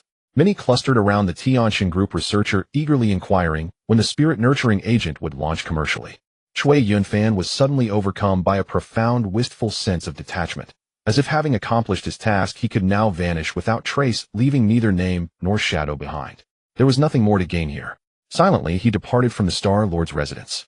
The elderly steward pointed discreetly toward Shui Yunfan's retreating figure and whispered to the elder, "It was young Master Shui Yunfan who at the critical moment produced the medicinal pill that stabilized his condition." After all, who better knew which medicine worked and which did not than the elder himself? Yet after a moment's reflection, he drew a blank. "Shui Yunfan, which child is that?" "He's the one who hosts truth-exposing live streams. He rarely participates in family affairs, hence his infrequent appearances." The elder nodded slowly. A commendable temperament this young man possesses. In the wake of this incident, Tianxin Group, originally planning a delayed commercial rollout, launched a full-scale advertising blitz for the spirit-nurturing agent the very next day. Such was Tianxin Group's financial might. Within a single night, banners flooded every major Star Network portal and illuminated colossal public screens across bustling planetary cities. Predictably, the entire empire erupted in shock. The spirit nurturing agent. A treatment for spiritual disorders. Am I reading this correctly? You read it right. It's a genuine Tianqin Group product. You may doubt yourself, but never doubt Tianqin Group. Star Network forums and video feeds overflowed with discussions about the spirit nurturing agent. Tianqin Group's fanbase elevated it to near mythical status. The news arrived so abruptly that many stood dazed, staring blankly at the torrent of new advertisements flooding their feeds. If it's true, then why has no one ever heard of treating spiritual energy before? If it's false, how could Tianqin Group, a paragon of corporate integrity, endorse it? Reality had grown too astonishing to comprehend. Why not simply buy one and test it for yourself? 88 million star credits per vial. Upon seeing the price, sudden thoughts of death seemed almost comforting. A long, heavy silence followed. At 88 million credits per vial, with efficacy lasting only about a week, the cost was for ordinary citizens tantamount to choosing oblivion. Let's ask blogger Qian Fanjin to run a test. We can't afford it, but we can certainly observe its effects. When it comes to authenticity verification, Qian Fanjin is the sole authority I trust. Shui Yunfan scrolled through the deluge of private messages and silently mouthed 2 words: humph. Tianqin Group, terrified that the spirit-nurturing pill might expose their fraud, had rushed headlong into promoting their new spirit-nurturing agent. He ignored the sudden flood of mass petitions demanding a video, instead releasing one announcing a product test in 2 days. He emphasized with deliberate clarity that the subject of the test would not be the spirit-nurturing agent. The video instantly ignited widespread curiosity among his followers. With the spirit-nurturing agent dominating headlines, what extraordinary product could possibly warrant testing? Especially one deliberately not tied to the trend. Could anything possibly surpass the spirit-nurturing agent in intrigue? Fans hurriedly reserved seats for the upcoming livestream. Meanwhile, Xinu gritted her teeth and purchased a vial the moment the agent launched, her fingers trembling as she confirmed payment. She muttered bitterly, Tianqin Group truly knows no bounds. Stealing their name is one thing, but charging exorbitantly for an inferior product is another. When the spirit-nurturing agent arrived the next day, she rushed to Zunyue with the delivery package. Master counterfeit and substandard products have flooded the market and are selling remarkably well. Zunyue sniffed the vial, then swirled its contents thoughtfully. It's not counterfeit. This truly does stabilize spiritual energy. Apparently, a planet has undergone a beneficial spiritual energy anomaly. Xinu frowned. How does the sect know this? The spirit-nurturing pill derives its name from the spirit-nurturing grass, a mid-tier spirit herb that nourishes the soul, what you call spiritual energy. This agent's primary ingredient is likewise spirit-nurturing grass, likely cultivated on a planet undergoing spiritual energy resurgence. Someone discovered its therapeutic effect and formulated it into a pharmaceutical. What puzzles me is how they learned the herb's name, or why they named the agent after it. Xinu hesitated. Could it be they don't know its true name at all, and merely plagiarized ours? Zunyue raised an eyebrow. Which company released the spirit-nurturing agent? Xinu Tianqin Group. Zunyue nodded slowly. Oh, no wonder. I wondered which corporation possessed such shameless audacity. Tianqin Group explains everything. Xinu. Why did it feel as though the master possessed intimate knowledge of Tianqin Group? Then again, it made sense. Tianqin Group specialized in healthcare, annually recruiting top graduates from the Academy of Medical Sciences. Its ties with the Academy ran deep. Academy researchers routinely scoured online shops for spirit-nurturing pills, so Tianqin Group's familiarity with them was hardly surprising. Never underestimate any department of Tianqin Group, especially its intelligence division. Zunyue browsed the Star Network and felt a pang of frustration. A mere imposter product brazenly appropriating their name was trending wildly online, while their authentic counterpart remained unknown. Plainly put, low production volume meant insufficient visibility. Now tell me, Zunyue asked abruptly, what cultivation realms have Feng Xiaodai and her mother reached? Xinu sighed. They entered the mid-stage qi cultivation phase days ago, but still haven't mastered alchemical techniques. Their failed attempts have piled up enough cauldrons to fill a junkyard. Fortunately, their current cauldrons were ordinary, mass-produced mechanical units, not spirit artifact grade. Otherwise, they'd have exhausted every available vessel long ago. Relying on them to produce spirit-nurturing pills would require considerable time. Zunyue rose. Clear everyone from the plaza. I need it now. Summon Feng Xiaodai and her mother there immediately. Let Tianqin Group seize this lucrative enterprise, if they must. But stealing their name, that was unforgivable. She intended to reclaim it. Zunyue hadn't been in a rush before. She planned to wait until cultivators across ancient Earth collectively advanced further, making spirit-nurturing pill refinement feasible and scalable. Yet fate intervened before that moment arrived. Alchemy, formation drawing, artifact forging. These arts need not be confined solely to specialist alchemists, formation masters, or artifact forgers. Simple low-tier artifacts can be crafted by any cultivator with basic training. Only high-grade items demand professional expertise. After all, mastery lies in specialization. Xinu tore a communication talisman and instructed Ren Jianyong to bring his 2 newly accepted disciples to clear the plaza, then proceeded to notify Feng Xiaodai and her mother. Ren Jianyong, ever the loudmouth, immediately broadcast the news to all Xiantian sect disciples. The master may be about to stir things up. Hurry to the plaza. By the time Zunyue arrived, veterans and novices alike stood assembled in the plaza. A crowd of onlookers gathered around. Many had come to meditate beneath the heritage stone. Though Ren Jianyong ordered them to disperse, not a single soul left. They lingered instead, drawn by curiosity. Word is the master's coming. What purpose could clearing the plaza serve? I've served here for years, yet never glimpsed the master's face. Only a streak of light flashes past, vanishing before I catch a glimpse. One word: exquisite, like an angel incarnate. Honestly, even the game's angelic avatars pale beside her. Amid the murmurs, a golden streak blazed across the sky, like a meteor trailing radiant light. As it drew near, Zunyue descended gracefully, her flowing robes billowing softly, residual spiritual energy shimmering around her like molten gold. Gazing upward, one beheld divinity made manifest. Wow, so beautiful. The first time seeing such a scene, my legs felt weak with fear. I wanted to praise it a little, but my limited vocabulary turned all my thoughts into a single phrase: wow, so beautiful. The sect master's cultivation has improved again. The last time I saw her, she was standing on a bagua plate. Now she can fly directly in the sky without using any spiritual tools. The crowd erupted with voices of envy and astonishment. When will I be able to become this strong, waking up laughing in my dreams? The people were in an uproar. Feng Xiaodai and Feng Ji stood anxiously in place, not daring to move, unsure of why the sect master suddenly called for them. At the same time, they felt a bit scared. Could it be that they had blown up too many alchemy furnaces recently, and the sect master was truly fed up and planned to publicly punish them? Watch closely. Zunyue's voice gently resonated, soothing to the ears. The onlookers stared intently, afraid to miss any exciting developments. Especially Tian Jizong, who had been trying for days without success. Zunyue hovered in midair, releasing her spiritual power, and then began to form hand seals. White spiritual energy transformed into threads, slowly and steadily weaving into complex circuits. Those who had recently learned much about cultivation could see some clues. This seems to be forming a formation, but isn't the sect master a diviner? I also remember the sect master was a diviner. She used to travel, standing on a bagua plate. You are mistaken. Before we entered the secret realm, we saw the sect master flying on her sword. A set of 10,000 swords returning to the sect destroyed a small mountain. The sect master is clearly a sword cultivator. But what is this formation the sect master is currently creating? Just from its scale, this great formation is quite extraordinary. Could it be that the sect master is also a formation cultivator? They had just begun to touch upon the cultivation world, and knew that pill cultivators refined pills, sword cultivators practiced swordsmanship, and formation cultivators drew formations. Zunyue, who seemed to know everything, left them confused.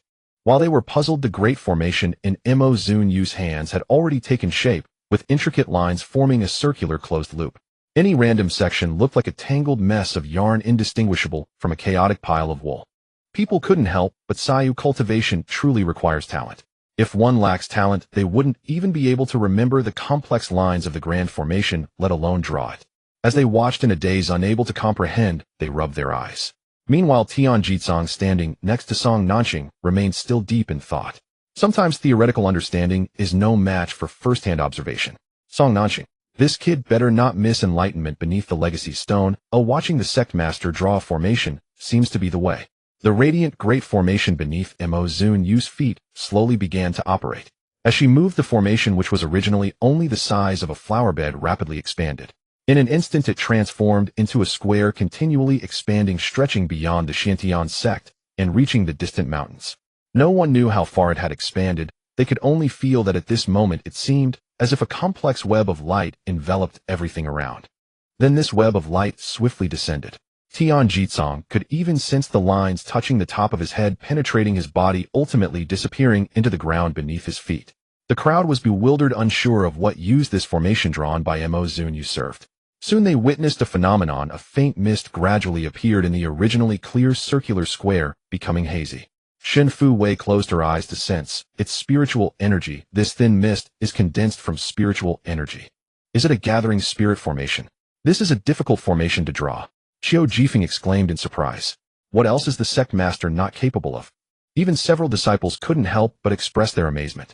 No matter what their previous occupations were or their social status, now watching the young girl meditating in the square, they all felt one word in their hearts: admiration.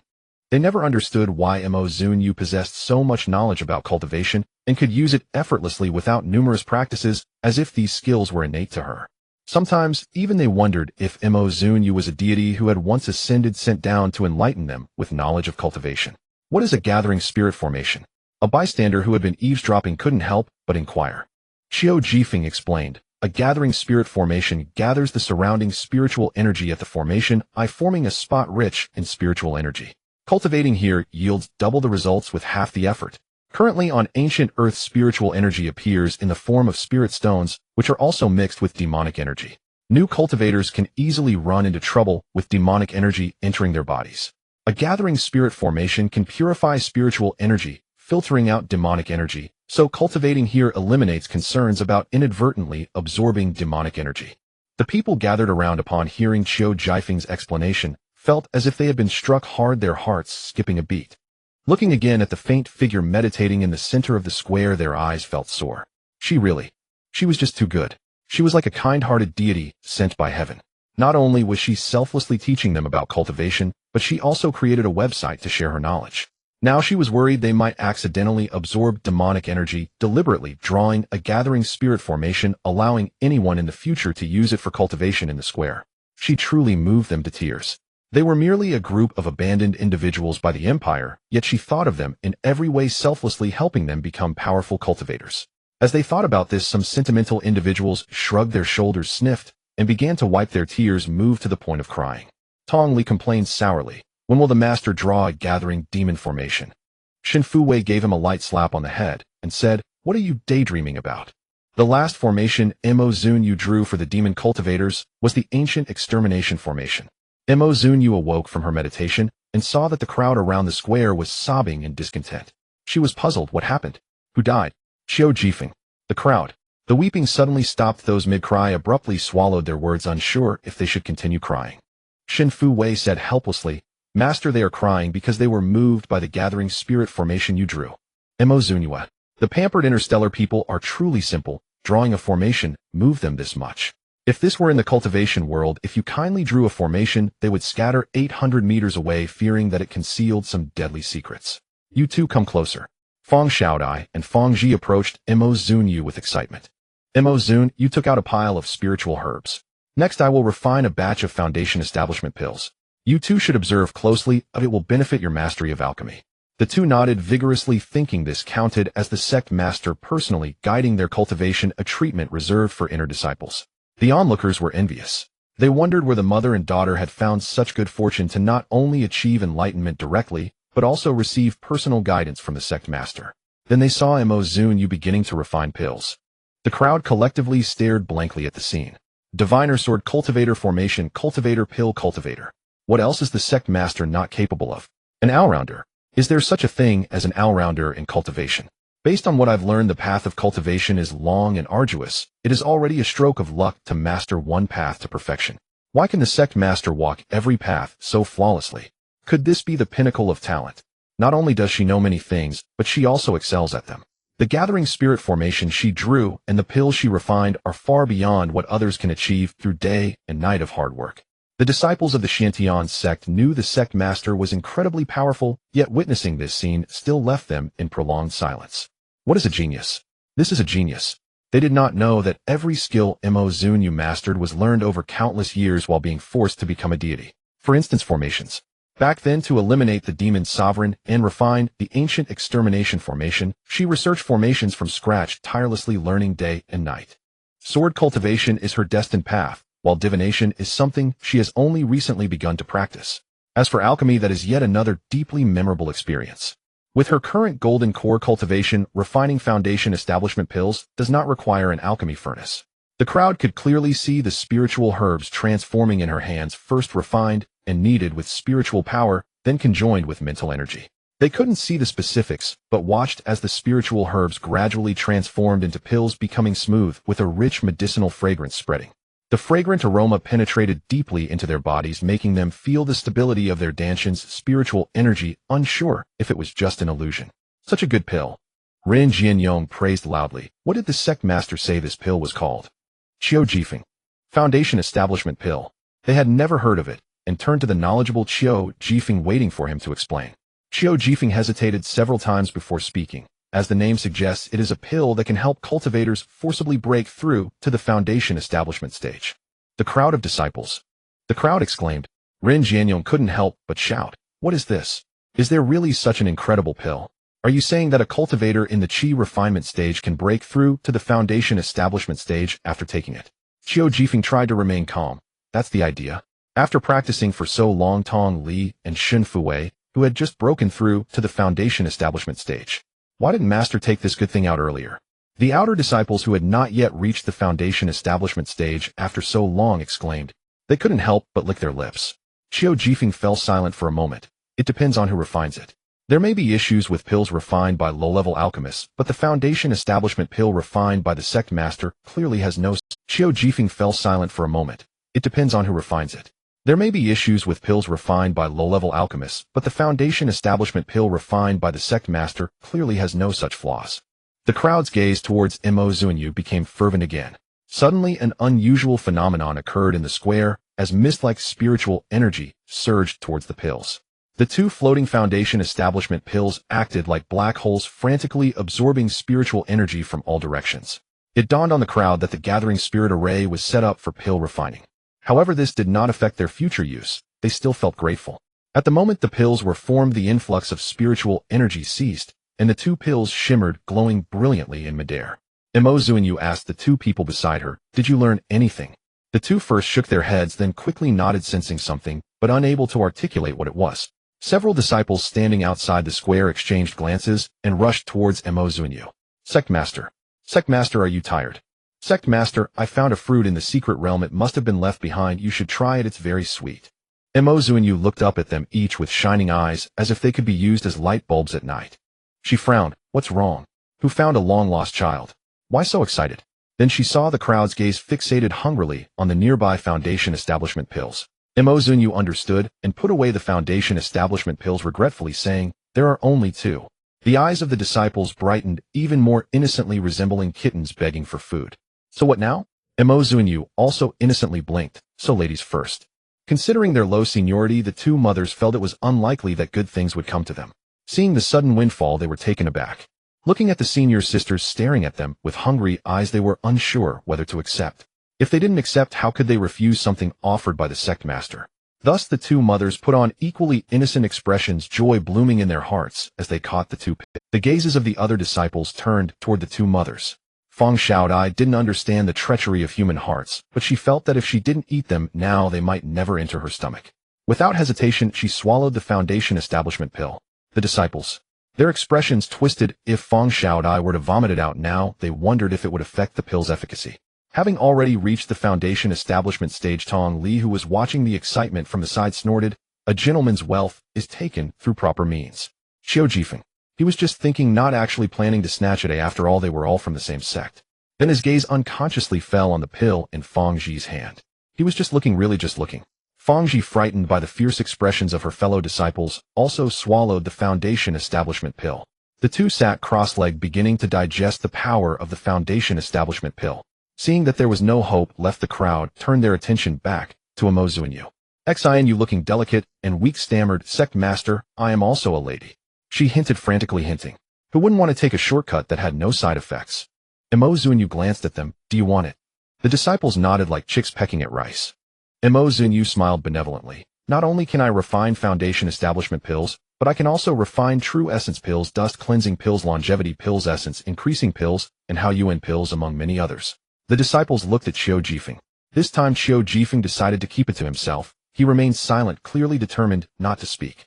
The disciples, unable to do anything, quickly opened their light brains to search the cultivation science network. True Essence Pill, a pill suitable for mid-foundation establishment cultivators to enhance their cultivation. Dust Cleansing Pill, a spirit pill that increases the chance of forming a golden core. Longevity Pill, a spirit pill refined from longevity fruits that can increase lifespan.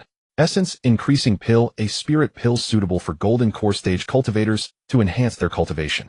How UN pill, a spirit pill for golden core stage cultivators to break through bottlenecks and enhance their cultivation. The crowd was astonished.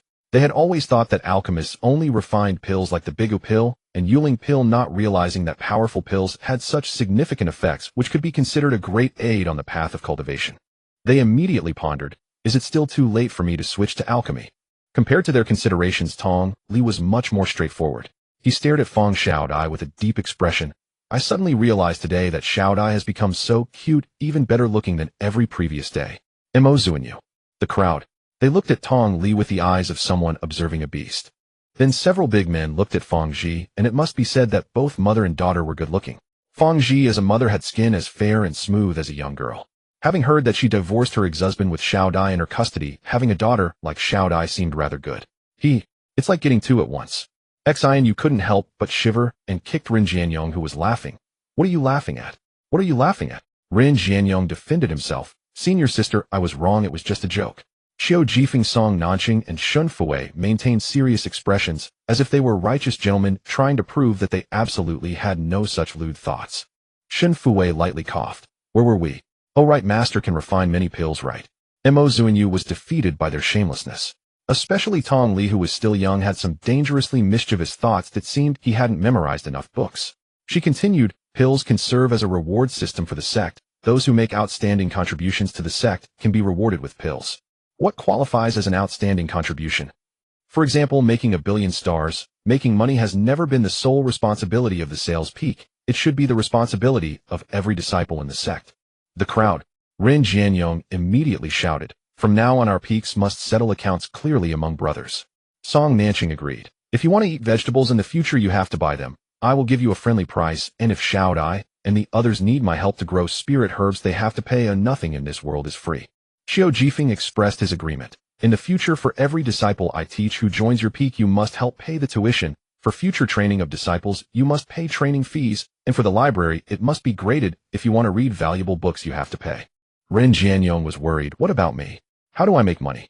In this way, I will protect the safety of your peaks, and you must pay a protection fee. If sect disciples are bullied by outsiders and come back to ask us from the discipline peak, we will fight back for you. Xinu. Song Nanqing looked at her. Senior sister, don't blame me. When the vegetables are ripe and sold outside, you have to give us a share, as we are the ones who worked hard to grow them. Several disciples immediately calculated. Mo Zunyue showed a smile of a fisherman benefiting. Didn't this just stir things up? It had to be stirred up first to have the motivation for progress.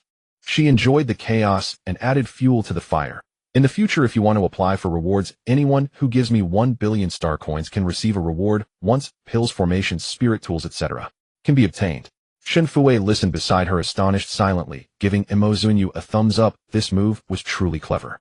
From then on, each peak would operate independently, deciding how to make money and spend money. If they lost money, they had to figure it out themselves, and any profits were handed over to the sect master for rewards.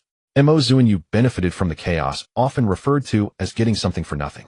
From then on, the sect's development took on a somewhat corporate nature. Beneath the corporation are various subsidiaries operating independently, generating profits for the parent company. If any subsidiary suffers significant losses, the parent company will provide assistance. Mo Zunyue, upon receiving funds, would invest in more projects, naturally expanding the business and improving its development. However, the reality is not that simple. Both sect construction and planetary development are costly endeavors. This is also the reason why Mo Zunyue sought to accumulate wealth quickly. The audience outside the square had no idea what the members of the Xiantian sect were discussing, nor did they know what was happening inside. Nonetheless, everyone gathered here, unwilling to leave. Time passed, and suddenly the spiritual energy in the air began to fluctuate, surging towards a specific location. This time it was not a pill, but a person. Someone is breaking through. There are actually two people. They located the source of the spiritual energy fluctuations, which belonged to Feng Xiaodai and her daughter. What the hell, what kind of monsters are these two? They're about to break through to Foundation establishment already. How long has it been since the inheritance stone appeared in the square? Have they already reached Foundation establishment? As far as I know, those two inner disciples of the Xiantian sect have only just reached that stage after such a long time. The crowd was in a brainstorming frenzy, seriously questioning their lives. They haven't even entered the door yet, and these two have already made breakthroughs. How can the gap between people be so wide? Wait. Someone realized they didn't break through their own cultivation. It was the effect of the pills. Just now Professor Chiu mentioned the Foundation Establishment pill, which can directly elevate a person to Foundation Establishment. The two pills just refined by the sect master were consumed by them. Upon this realization, the crowd expressed their astonishment, moving from disbelief to a state of mental paralysis. They have witnessed too much today. The doors to cultivation have opened a little more before them. Someone exclaimed, "At first, I thought Song Nancheng didn't seem like a gifted person. How did he suddenly reach Qi refinement after entering the Xintian sect? Now it seems my thinking was too narrow-minded. Just one pill can elevate a person to a new realm. Is this cultivation? This is clear. So cultivation can indeed be cheating." The crowd expressed that they had gained new insights. At this moment, they silently resolved to work hard and definitely enter the Xintian sect. After the two broke through Zunyue, you had them learn to refine a new pill, the Healing Spirit pill. The Healing Spirit pill can restore damaged souls after they have suffered harm. In interstellar terms, it means that if one's mental strength drops from a certain level after consumption, it can return directly to peak condition. In comparison to the Healing Spirit pill, the Spirit Nourishing pill is nothing. However, it's not easy to refine. Even with Foundation Establishment cultivation, the failure rate remains high. Given the current level of their alchemy skills, which often resulted in explosions in the furnace Zunyue, you couldn't say when they would be able to refine it. Regardless, they would practice first. Whenever they succeeded, they would sell it. She didn't believe Tianjin Group could replicate it. Can a single pill really restore a collapsed mental strength? Shen Fu Wei and Rin Jianyong fell. Their mental strength had once dropped from 3S level to the lowest tier, with 1 foot already in the gates of hell, and they had been waiting in despair for death. Later they encountered Zunyue, who helped stabilize their mental strength through cultivation and even allowed it to rise alongside their cultivation level. This alone had already excited them. Now discovering that just one small pill could restore their mental strength to its peak back to 3S. Just one small pill. Their feelings were incredibly complex. Zunyue explained the principle of the Healing Spirit pill is to use spiritual power combined with medicinal properties to repair the soul, requiring a high reserve of spiritual energy from the alchemist and advanced refining techniques. Even in the era of cultivation, it is a difficult pill to refine. You two are lucky. You have caught the era of spiritual energy revival. A collapse of mental strength is actually a disintegration of the soul, otherwise it would indeed be incurable. The two fell increasingly silent. With Zunyue's understanding of the interstellar world over this period, she discovered that the cultivation speed of interstellar people is faster than that of the cultivation realm. For instance, from sensing spiritual energy to entering the Qi refinement stage, a genius requires about a month. Those with good aptitude may take a few months, and those with average aptitude may take years without necessarily breaking through. While Tongli only took a week, several outer disciples took just a month or two. This is likely due to their souls evolving, leading to a quicker cultivation speed. The whole day passed amidst the crowd's exclamations. The news that the Xintian sect could enhance cultivation through pills quickly spread. Those who heard it were stunned, asking why can cultivation still be cheating? The concept that cultivation required solid effort was shattered. Knowing this news made everyone feel. The spirit nourishing agent stirred up a frenzy online.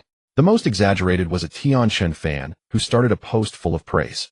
Tianjin forever a god. Every time a new product is released, it will explode online for 3 days. This time was no exception. The spirit nourishing agent was unexpectedly remarkable. The comments below were all praises as well. 5L, I will always believe in Tianjin. This spirit nourishing agent will save countless lives. 6L, I only believe in Tianjin in this life, using only Tianjin's products. 7L, the person above must be wealthy. I can't afford it, but I still support Tianjin quietly. I'm a lifelong fan. 8L, indifferent. I own all of Tianjin Group's products, and I've even set aside a whole house for my collection. Below were endless expressions of envy and jealousy. Sibei lay in the grand villa looking at the pile of flattery above, with satisfaction, his vanity soaring. Not only is he a diehard fan of Tianjin Group, but he is also about to become the son-in-law of Tianjin Group. Tianjin Group is a family business and a leading enterprise in the empire. His integration into it, even as a branch, will lead to limitless prospects. He felt quite pleased watching the online praise for Tianjin all around him, feeling as if the flattery was directed at him. Among the many posts praising Tianjin, his gaze caught an incongruous post.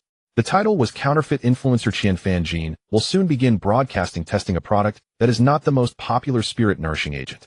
This title attracted many people's attention who clicked in to check. 15L, Qian Fanjin has always been on top of trends. Whenever a popular product appears, he will test it live. This time he didn't test the spirit nourishing agent, which is truly peculiar.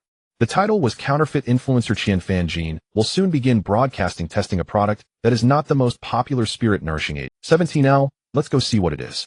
As the audience speculated in various ways, C-Bay coldly snorted, feeling irritated that someone dared to promote other products while the spirit-nourishing agent was on fire. He followed the link and clicked in. He was curious to see what could be more popular than the current spirit-nourishing agent. Upon entering, he saw the host introducing the product. Behind him was a lake unfathomable and shrouded in a thin mist. Chui Yunfan wore a black swimsuit with his hair covered by a swim cap, revealing only his handsome face. He pointed to the lake behind him. This is the famous scenic spot Hantan on Tianyune Star. Many of you have probably heard of it. Hantan was formed in the last 2 years, regardless of the season or whether the surface water remains at 15 degrees Celsius, pleasantly cool. The deeper you go, the colder it gets. Every 10 meters, the water temperature drops by about 10 degrees. A professional team once conducted tests, and at several hundred meters down, even thermal suits couldn't withstand it. As for submarines, their equipment would freeze. To this day, no one knows just how deep this Hantan is. The popularity of the live stream surged after it began, currently reaching over 1 billion viewers. The audience was frantically spamming the chat. What's going on? Is the host really going to jump into Hantan today? What is being tested? It can't be the swimsuit. It might be thermal underwear. I think it might be a submarine, a cold-resistant submarine. As the audience speculated wildly, Chui Yunfan quietly took out a stone. Comment section. After countless ellipses, someone couldn't believe their eyes. So what? What do you mean by are you going to perform skipping stones in a swimsuit at Hantan? Are you trying to show off? How long until the stone hits the bottom? Chui Yunfan mysteriously said, not at all. This stone is called the constant temperature stone, which can maintain body temperature in any environment. Today I will jump into Hantan wearing just this ordinary swimsuit to see how low of a temperature I can endure. The host is not bad looking, but why does he seem a bit foolish? You could have just chosen to die, but you're looking for a reason to commit suicide. Originally displeased, C-Bay couldn't help but exclaim, there's a reason you can be popular. Among countless influencers on the interstellar web, why is Chui Yunfan the most popular? When someone mentions a counterfeit influencer, he is the first that comes to mind. Because he is genuine, every product he tests is done at the risk of his life. For example, right now, to test a dubious little stone, he actually comes to Hantan. He isn't afraid that the constant temperature stone won't work and that he might freeze to death in Hantan. Even Xinyue, who was watching the live stream, was dumbfounded. She turned to her fellow sect members watching the live stream, saying, I asked him to test the constant temperature stone, I didn't tell him to risk his life. Although I have great confidence in our constant temperature stone, what if something goes wrong? What if the constant temperature stone he wears falls off? Wouldn't he freeze to death in there? Zunyue, who once fought through life and death, couldn't help but exclaim, what a daredevil. She had risked her life for treasure. Is there really nothing in this world that he cares about? How can he dare to be so reckless? Chui Yunfan remained unfazed, smiling with a carefree demeanor, saying, don't worry brothers, I have a rescue team prepared. I won't die in there. The audience. Is this really a matter for a rescue team? What if you dive too deep, and even the rescue team? This is a Hantan where the temperature drops by 1 degree Celsius for every meter. If you descend a few hundred meters, even regular instruments would malfunction from the cold. Is life meant to be a gamble on possibilities? The host is serious. If a worthless stone can withstand the low temperatures of the cold pond, I will livestream myself eating shit. A camera mounted on Chui Yunfan's head captures his entire descent. A small temperature measuring device is attached to him, projecting 2 virtual screens beside him, clearly displaying his body temperature and the surrounding water temperature. His body temperature remains a steady 26 degrees Celsius. If it weren't for the rapidly decreasing water temperature around him, as he descends, the audience might have doubted whether the waters of the cold pond were truly cold. Is it true then that the small stone is really effective? The audience cannot believe it. They cannot fathom the principle behind it. The water temperature in the cold pond is somewhat different from elsewhere. In other places, after donning a thermal suit, one can distinctly feel the cold being isolated. However, in the cold pond, the chill is inescapable. Even at a depth of -50 degrees, still within the thermal suit's protection, one can feel the bone-chilling cold. The deeper he goes, the colder it gets. Wearing only a thin swimsuit, can the temperature-stabilizing stone really withstand the increasingly lower water temperatures? The host is merely looking for an excuse to commit suicide. I have already purchased a plot for him, the highest-grade starlight funeral, so he can go worry-free. As Chui Yunfan descends, the audience watching on screen is filled with anxiety. The displayed water temperature has already dropped to over -60 degrees. C-Bay is astonished. He cannot understand why this person is willing to risk his life to test a product. Fortunately, although the host's swimsuit is not thermal, it can withstand water pressure, so he doesn't genuinely want to die. Otherwise, not to mention freezing to death, just the water pressure below could crush a person. -80 degrees. -100 degrees. -110 degrees. No matter how rapidly the water temperature drops, the screen measuring Chui Yunfan's body temperature still displays 26 degrees Celsius. Not only the audience, but even he himself is astonished. At first he thought he would just test a few dozen meters down, who knew he would feel not a hint of cold, as if bathing in a spring breeze refreshing and pleasant. He thought to descend a little more, and before he knew it he had already gone over 100 meters. The audience watched in fear, worried he wouldn't be able to surface. The assistant waiting above is also anxious. They had clearly agreed before the broadcast that he would just descend a few dozen meters, but he is not following the plan. Quickly get the host back up. Oh, we believed it, we bought it, you really shouldn't play with your life. I am truly fed up. Oh, I want to report this. At such a time, they are suddenly relieved that the temperature stabilizing stone is indeed real, and that no matter how the water temperature drops, the host's body temperature remains constant. Let's not mention anything else. The temperature stabilizing stone is truly remarkable. Otherwise the host would have frozen into a popsicle by now. A stone capable of withstanding temperatures that thermal suits cannot. This world is becoming increasingly magical. I can hardly comprehend it. Which company is selling this? I want to buy some to try out. Xiantian Sect's online store. What a cringeworthy name. Anyone who sees this name can't help but scoff. Nevertheless, quite a few people clicked in to place orders, and the sales in the store backend surged. A temperature-stabilizing stone costs 10,000 star coins. In just a few minutes the revenue has reached hundreds of thousands, or even millions. Several disciples were pleased with such sales figures, but when they turned around they saw Zunyue staring intently at the screen with a solemn expression. Shen Fu Wei sensed something was off. What's wrong? Zunyue remained silent, his eyes fixated on Cui Yunfan. Had already descended over 200 meters, and below him was still pitch black. The searchlight could hardly illuminate the bottom. He was conflicted about whether to continue descending. Testing how deep the temperature-stabilizing stone could withstand was already quite a testament to its durability. However, he felt not a hint of cold, and inexplicably wanted to descend a bit more to see what lay beneath. He has always been one to dare to try. Just as this thought crossed his mind, his body obediently swam downward. He didn't even know how long he had been swimming. He only felt that he was continuing to go down, and his pressure-resistant diving suit might not hold out much longer. Just as he was preparing to turn back, a sudden flash of light appeared on the dark lake bottom under the spotlight. Cui Yunfan swam towards the light, and slowly appearing before him was a large patch of black coral, with a crystal growing on it, pale blue and hexagonal, several pieces piled into a large mass looking oddly shaped. From its texture it doesn't seem like ice crystal, but has a smooth, jade-like feel. Is this a treasure? It looks extraordinary. The audience also possesses good insight discussing what this jade might be. Cui Yunfan reached out to touch the jade. The moment his hand made contact with the stone, the screen abruptly went black. Oh no, the host is done for. The assistant completely lost contact with Cui Yunfan. He was as anxious as an ant on a hot stove, calling for the rescue team to descend quickly. Originally looking solemn, Zunyue's expression now turned grave. How far is the cold pond from the city? Xianyu quickly opened her light brain to check. It's just on the outskirts of the city. Fu Wei, Zunyue said seriously. Disciple here. You go contact the people of the Super Events Bureau, have them swiftly arrange for the evacuation of the city surrounding the cold pond. Evacuate. Shen Fu Wei looked at Zunyue. Evacuating a city's population. A city has millions of residents at the very least. Moving them is no small task. That jade is called Han Sui Yu. Wherever such jade appears, there must be a cold spring underground with temperatures low enough to freeze a space. Once it erupts, it's not something a city can withstand. If it were ordinary cold air, we might still resist with energy shields or similar defensive weapons, but the cold that can freeze a space is beyond what technology can counter. We can't possibly blast half a planet to eliminate a cold spring. However, we could set up a temperature-stabilizing array in the city.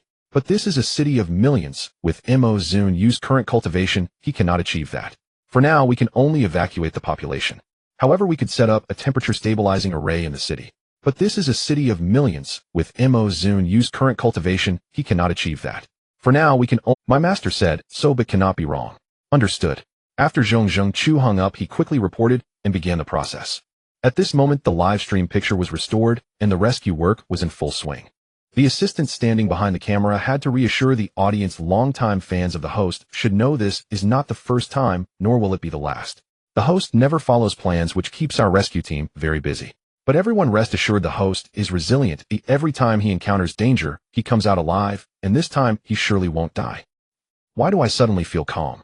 I can testify you this is the 108th time that Xianfan nearly played himself to death during a live stream, and the 108th rescue attempt. Each time we thought he would die, and each time he lived just fine. These words floated across the live screen, and both new and old fans in the live stream fell silent. They quietly watched as the rescue team prepared their facilities. Just as they were about to leap down, a small head emerged from the lake. It was Cui Yunfan, the one whom millions believed had perished inside. He seemed unaware of the tense atmosphere on the shore as the propulsion device behind him pushed him towards the shore. While swimming, he shouted, "Look quickly, I found something good down here." The screen filled with ellipses as the audience in the live stream fell even more silent. "Wait a moment, let me check if I can refund the Starlight funeral package I booked for the host. The equipment has already malfunctioned due to the cold down there, yet the host bounces back up. Did I see that correctly? The temperature stabilizing stone is genuine, the product tested with his life." Everyone rush. The group that just doubted the product fell silent in an instant. The living example was right in front of them. How could they still doubt? Could it be that the one swimming to shore was a ghost? So the good thing the host mentioned, could it be that he brought that piece of, or up? It is indeed something the host could do. Then they saw the lively host, who hadn't even reached the shore, throw a large stone up first. It was the crystal the assistant. He quickly retreated dozens of meters away. "Did you bring up a millennium of cold ice? It's so cold." The assistant reached his hand towards the screen. A layer of frost formed on his arm hair. He activated a temperature stabilizing stone on site, and the frost quickly disappeared. The effect was remarkable. What did I say? The world is becoming increasingly magical. After this live stream, the temperature stabilizing stone became famous. The live stream host's suicide attempt was actually due to this.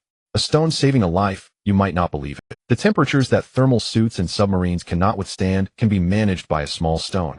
Eye-catching topics circulated online after Cui Yunfan ended the broadcast. It became the second most searched topic after the spiritual essence.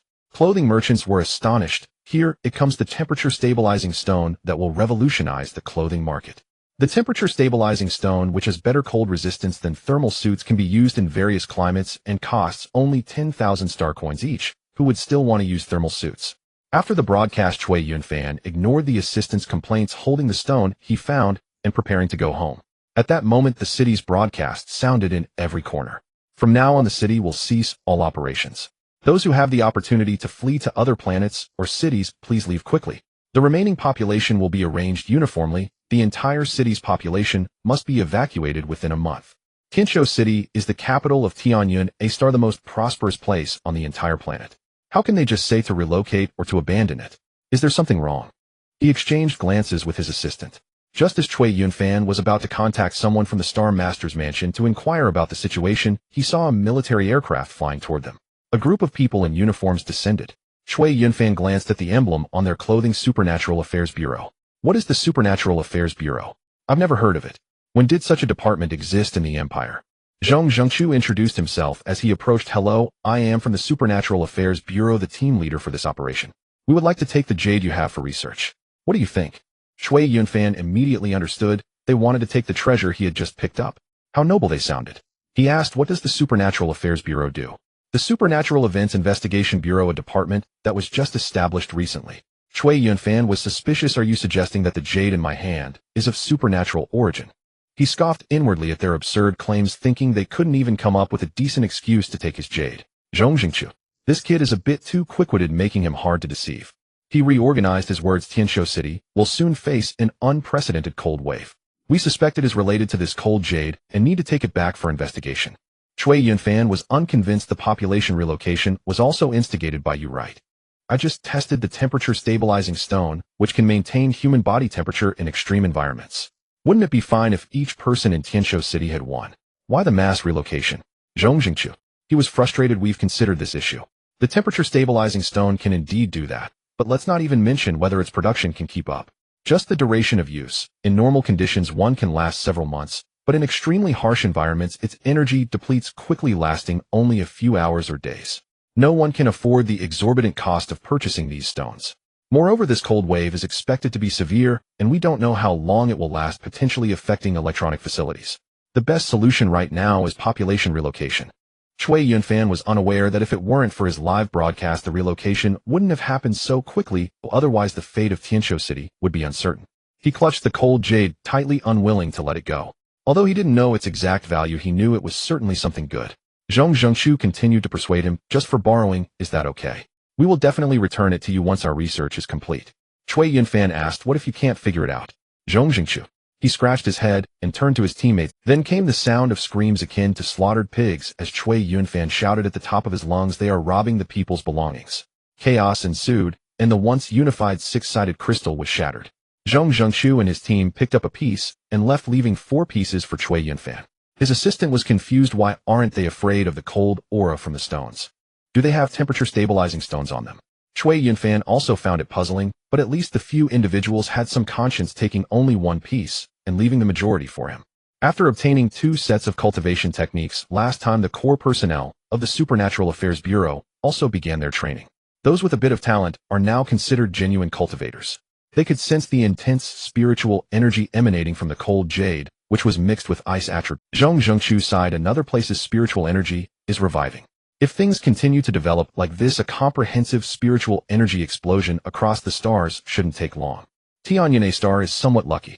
Currently, it is a disaster for them, but when the era of cultivation arrives, they will understand how fortunate it is to live on a planet where spiritual energy is reviving.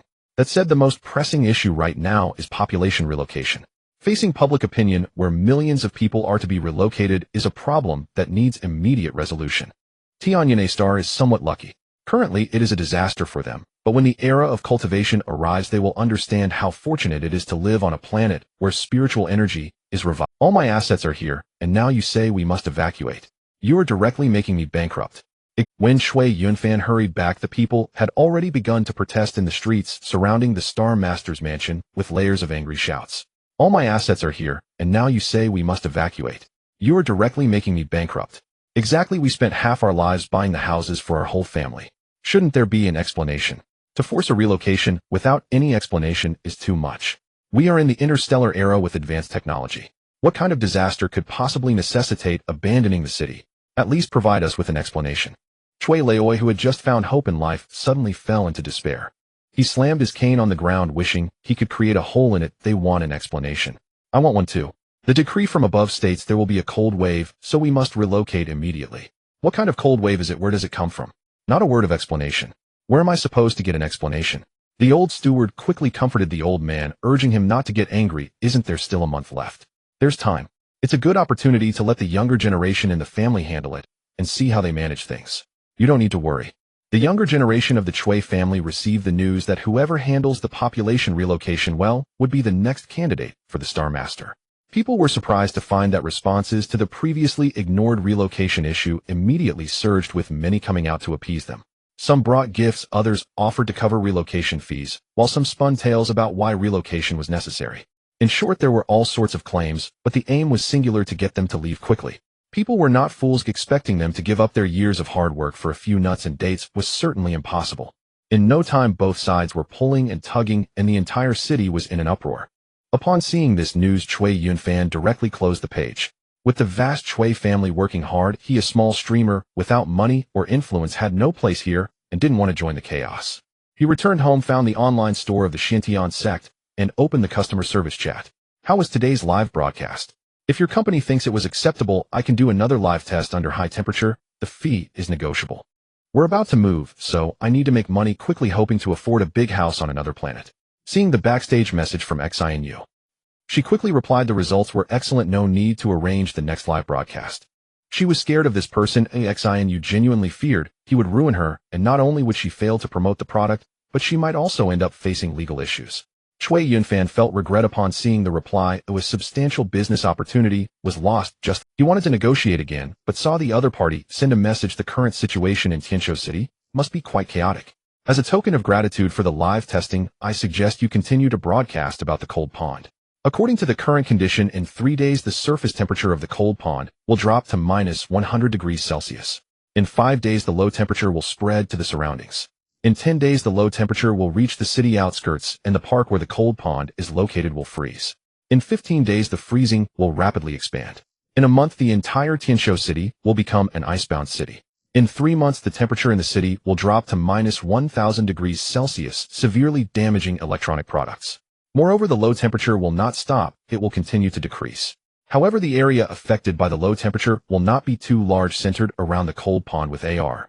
After sending this long message, Xinyue presented the page to Zunyue sect master. Should this Zunyue glanced at the holographic display on her light brain, where Zhong Zhengqiu had sent her a panoramic map of Tianyane star, which detailed all the data about the entire planet. Where there are rivers, where there are wells, and how deep the underground rock layers are, everything is clear. From this panoramic map, Mo Zun, you could see the location of Tianshu City, marked by a deep blue, almost black, which indicated the presence of the cold pool. Fortunately, this cold spring is not too large, and its impact area is also limited. She glanced at the dialogue page with Xian Yu saying tell him that the city's population does not need to evacuate too far. This cold spring will soon become a treasure. Cold marrow jade and cold springs are both coveted resources by ice-type cultivators. She did not want to let the Super Affairs Bureau take advantage, as once it fell into their hands it would be hard for others to obtain. However, if the master of Tianyun a star guards it, perhaps it could later be traded to the truly needy ice-type. She did not believe that the Super Affairs Bureau would dare to directly seize resources from the master of a star. That would be too shameless. Seeing a long string of messages from Cui Yunfan. What's going on? He seems to have uncovered some hidden. Is the so-called cold wave disaster caused by a small cold pool? Moreover, this cold pool, which could harm an entire city, will soon become a treasure. He was shocked. Is that true? Xian replied, if you go to the cold pool and wait for 3 days, won't you know whether it's true or not? Cui Yunfan. Then he called his assistant and went to stake out. Xian sidled up to Mo Zunyue with a reserved expression. Master, I would like to request a leave of absence. Mo Zunyue looked up at her. Go ahead. She had just stepped out when Shin Fu Wei came in. Master, I would like to request a leave of absence. This time, Mo Zunyue didn't even look up. Go ahead. Then before long, Xiao Jifeng rushed in eagerly. Master, I would like to request a leave of absence. Mo Zunyue. Go ahead. Song Nansheng. He did. Although he had sold the wild vegetables he dug up in the secret realm at a low price, to Wang Jiyuan the quantity was, his eyes spun around suddenly awakening, and he immediately dashed out. He first found Song Nansheng, his eyes sparkling. Junior brother, do you have any money? Song Nansheng. He did. Although he had sold the wild vegetables he dug up in the secret realm at a low price, to Wang Jiyuan the quantity was substantial, totaling 3 million star coins. Yes, how much do you need? Tong Li's eyes brightened even more. How much do you have? Song Nansheng hesitated. 3 million. Tong Li. He was overjoyed. Lend it to me, I'll write you an IOU and pay you interest every month. Song Nansheng remained silent. If senior brother needs it, take it. Discussing interest feels too distant, but an IOU is still necessary. This was the most money he had made in years. Although he felt reluctant seeing that senior brother needed it, he was still. Tong Li immediately wrote an IOU urging Song Nansheng to transfer the funds. Upon seeing 3 million credited, Tong Li turned his gaze to Tian Jitsong. Future junior brother, do you have any money? Tian Jitsong, who was still fumbling at the entrance of the cultivation area. The sect's senior brother called him future junior brother, and he felt delighted. He immediately rejoiced. Yes, I have 5 million, which my grandparents' parents and aunts and uncles gave me as pocket money before coming to ancient Earth. As soon as he finished speaking, he saw Tong Li and Song Nansheng looking at him with strange expressions. Tian Jitsong, panicking, asked what's wrong. Song Nansheng sighed. I worked my fingers to the bone to earn 3 million, and your pocket money is 5 million. Is this the disparity between people? Tong Li lamented. Don't say that. The most money I've seen is my recent few months' salary. Come on, lend me some. I'll write you an IOU. Tian Jitsong waved his hand. Senior brother, you're too polite. No need for an IOU, I'll just take it if you need it. It's just a small amount, I can ask my family for more. Tong Li and Song Nansheng. Tong Li left sighing, realizing the disparity between people. Ren Jianyong saw him walking down with his head hung low. What's wrong, senior brother? Tong Li weakly waved his hand, slowly raised his head. Do you have any money, junior brother? The equally broke Ren Jianyong. He became cautious. What do you want to do? Borrow money. Tong Li. I was just asking if you believe me. Ren Jianyong shook his head. I don't believe you. In the end, he was still robbed of 300,000 by Tong Li under the guise of borrowing money. Ren Jianyong, unwilling, followed behind him, asking, senior brother, tell me, why does a kid like you need to borrow so much money? That's 300,000. Can you even spend that much? Shouldn't you return some to me? Listening to him grumbling all the way behind, Tong Li's mind was filled with thoughts of Tian Jitsong's 5 million pocket money being spent freely. This is the disparity of life. Ultimately, he turned into the alchemy room, where 2 half-trained alchemists were busy blowing up the pill furnace. Feng Xiaodai greeted with her dark little face, senior brother's sect leader Ren. Tong Li immediately opened with, do you have any money? Feng Xiaodai, huh? What? She looked at her mother. Feng Ji paused for a moment. Yes. How much? Tong Li asked. Feng Ji replied, a lot. Tong Li pressed, how much is a lot? Feng Ji replied, enough to buy a city probably. Tong Li and Ren Jianyong. Then the mother and daughter duo saw the two of them banging their heads against the wall. After they finished, Tong Li weakly said, can you lend me some? Feng Ji was startled, wondering if it was wise to lend money to a senior brother. This seemed like a terrible interpersonal relationship. She tentatively asked, how much do you want to borrow? Tong Li hesitantly replied, 1 million. Ren Jianyong. Wow, I've never seen so much money in my life. Is this kid in big trouble? I'd better report to the sect leader soon. Fangji. She breathed a sigh of relief. Thank goodness, just 1 million. She thought he was going to borrow 100 million. Sure, I can transfer it to you right now. Then she saw the two of them banging their heads against the wall again. This is probably the saying that people are meant to be compared. Goods should be discarded if they don't measure up. Both of them were careful in their dreams that night, not daring to dream of 1 million. Ren Jianyong couldn't hold back. Why are you so wealthy? Why didn't you transfer it out before? What are you doing leaving it on ancient Earth? Oh, you mean that? Fangji replied casually, this is alimony from my ex-husband. He can't find me here. Ren Jianyong immediately imagined a scene of a wealthy wife fleeing with a child. She escaped, he chased, she had nowhere to fly. What kind of extravagant ex-husband could provide alimony enough to buy a city? I'm sorry. Ren Jianyong turned around and left. He couldn't afford to deal with these two. Tong Li adjusted his clothes, giving himself a mental pep talk. Although he was poor, he was the chief disciple of Zhantiangong, a leading figure on the cultivation path, with extraordinary talent. A demon cultivator. He was suddenly filled with confidence, suggesting, can I take Fang Xiaodai out to play for 2 days? The little girl was too adorable. His childhood wish was to have such a precious little sister. Being with her had nothing to do with being a wealthy alchemist. Fang Xiaodai, who had been cooped up in alchemy all day, looked at Fang Ji with anticipation. Mommy. Fang Ji paused for a moment. Sure. Now ancient Earth belonged to Zhantiangong, and Tong Li's strength was evident. She wasn't worried about any danger. Fang Ji never expected that Tong Li would take Fang Xiaodai away from ancient Earth. He first took Fang Xiaodai to find Mo Zunyue. Master, we'd like to request a leave of absence. Even the composed Mo Zunyue felt a strange sense of unease when she saw him bringing Fang Xiaodai along. Worried that it would be difficult to explain later, she finally lost her composure. I'll go with you. Mo Zunyue threw out the 8 trigram disc, and the group boarded it, leaving ancient Earth aboard a starship. The 4 who had lent money looked up, still unaware of where they were headed. Song Nin Chung said, I feel like something is off. It feels like they're sneaking off to have fun behind our backs. Chui Yunfan had been lurking by the cold pool for a week, discovering that the situation here was exactly as described by the customer service of the Xintian sect's online store. The cold air in the pool had dropped to over 200 degrees below zero, and the water had frozen solid into large ice blocks. The cold air spread outward, freezing the land within hundreds of meters around the cold pool, making it hard and unmovable. Both he and his assistant were astonished. How could anyone predict with such precision? Prepare to go live. The audience settings will only allow viewers within the transmigrated area to see. We will be broadcasting the situation here in real time for 24 hours. Now transmigrated had turned into a chaotic mess. The descendants of the Chui family were all out, causing trouble to vie for the inheritance of the Star Master. Initially, they tried to persuade people with kind words, offering benefits, and even paying relocation fees out of their own pockets, but when they saw it was futile, they tore off the facade and resorted to coercive measures. Their only objective was to drive people away. The people, however, had their own single purpose. They would not leave no matter what, vowing to protect their homes and property with their lives. The two sides even clashed, engaging in small-scale skirmishes twice. The entire city was filled with tension and hostility. If things continued like this, it could very likely lead to widespread conflicts between officials and civilians, creating a major incident. Old Master Chui jabbed the ground with his cane, saying, not a single one of them is useful. The Chui family has many descendants, yet all are useless. Not one of them is capable. The old steward, trembling with fear, comforted him. Don't be angry, please don't be angry. This matter is indeed difficult to handle. Outside the sky is clear, yet they insist on saying that the upcoming cold wave will be beyond the capability of any energy shield to withstand.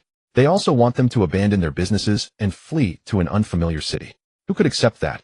If this matter cannot be clarified, it will be hard to manage whatever happens. The old man sighed. I have repeatedly inquired from above. They are unwilling to reveal a single word. What secret could they possibly be guarding so mysteriously? Just when countless people were at a loss, Chui Yunfan energetically began his broadcast. He also took advantage of his identity to notify relevant departments, ensuring that his live stream would be prominently pushed in transmigrated with screens throughout the city, broadcasting it in real time. The people who were in turmoil discovered that the streets and alleys were filled with the face of the broadcaster Chui Yunfan. He was earnestly explaining the recent events. I am sure many of you are puzzled about why there is suddenly a mass relocation in the city, and you have not been given an explanation these days. I am here to clarify this for everyone today. He repeated the words that Xinu had sent him verbatim. Continuing, he said, I have been monitoring the cold pool for a week. The low temperature is spreading outward. In just a few days it will reach the surroundings of the city. In a month the entire city will be frozen and the temperature will continue to drop, causing immense damage to electronic products.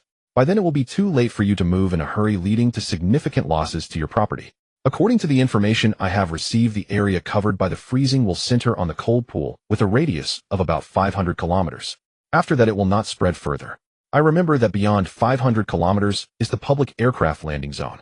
If you do not want to leave your homes, we can relocate the aircraft to another place, and you can temporarily move there with your belongings. All public aircraft will cooperate fully to help minimize your losses.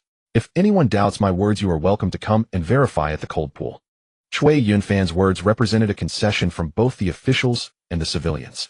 If the people were to relocate to another city or planet, they would leave behind many belongings. Storage devices are so expensive that it is impossible to buy a bunch just to store items of moderate value. That would be a greater loss. They would have to sell at a low price or discard them, which would be a huge loss for them. However, now they were only moving to the outskirts of the city, and their belongings did not need to be thrown away. If possible, they could set up temporary offices and continue working. Though it was a bit troublesome, their losses were minimized. After a moment's reflection, people headed toward the cold pool to see if what Shui Yunfan said was true. Once they confirmed it, they began to hurry and pack their things. Some even made a profit from this. For instance, those selling portable collapsible houses took them out from storage devices, opened them up on the ground, and they transformed into fully furnished little homes, quite convenient, and now sold out. The Chui family descendants were left speechless. Is that it? They had their weapons ready, preparing to confront these troublesome civilians, and all it took was a live broadcast from Chui Yunfan to resolve everything. In truth, the civilians just wanted a valid explanation. The relocation would be a heavy loss for them, and a proper rationale was absolutely necessary. Chui Yunfan's back office was bombarded with inquiries from all sides. Old Master Chui, where did you get this information? Zhongxingchu, where did you get this information? Chui family descendants, where did you get this information? The happiest was Old Master Chui. The imminent crisis was resolved without a single soldier being dispatched. Yet he could not understand how Chui Yunfan knew what he himself did not. Thinking of this, he couldn't help but chuckle. Amidst the many useless members of the Chui family, there was still someone competent. The most infuriated were the people from the Super Affairs Bureau who were waiting for the Tianzhaoqing residents to vacate, leaving it a deserted city that no one wanted. Then they could brazenly settle in under the pretext of investigation. The cold spring would belong to them. With this, the entire population of Tianzhaoqing was observing with keen interest. How could they continue to operate? Zhong Zhengchu said nothing. It must be the Xiantian sect ruining our plans. Don't underestimate the Xiantian sect. Most of them are just a bunch of young children, yet they're quite clever. Now that the situation has come to this, there's no way to avoid it. Although we cannot monopolize the cold spring, that we need to utilize in the future can still be used at any time. It's not a significant loss for us. The key is to avoid creating a rift with the Xiantian sect. We cannot do what Tenshua did. We will need to rely on the Xiantian sect for many things in the future. These gentlemen were all sensible people. The mentioned members of the Xiantian sect had just arrived in Tianzhaoqing, gazing at the bustling city, filled with people, moving, each of them laughing heartily. We arrived just in time, Shen Fuwei said with a smile. Xinu echoed. Yes, just right, neither early nor late. Buy properties near the cold spring, those will be valuable in the future. Qiu Jifeng reminded the group of youngsters. Tong Li sighed. I hope housing prices drop significantly, though I don't have much money. Only Fang Xiaodai looked at them in confusion, wondering what excitement her seniors were feeling. What were they excited about? They were thrilled that the housing prices in Tianzhaoqing would soon plummet, and they had specifically taken leave to invest in real estate. Given the current situation, Tianzhaoqing would soon become a ghost city. However, looking at the long term, this city was enveloped by the cold air of the cold spring. The cold spring was nurtured by spiritual energy, and the cold air contained dense spiritual energy, making it not only suitable for ice-type cultivators, but also allowing ordinary cultivators to achieve twice the results with half the effort. When the cultivation boom arrives, this place will become a sacred ground for cultivation, and by then property prices will definitely skyrocket. Mo Zun, you did not wish to comment on their actions.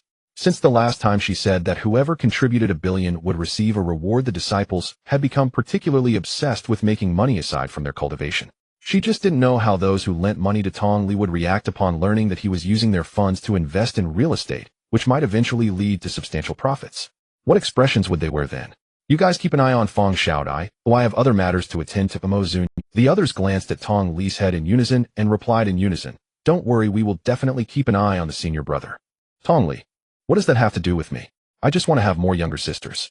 Everyone Mo Zun, you left them behind, and the group rushed into the vast real estate market. Many people fear that the city will truly fall into ruin, and to minimize losses they begin to sell off their properties.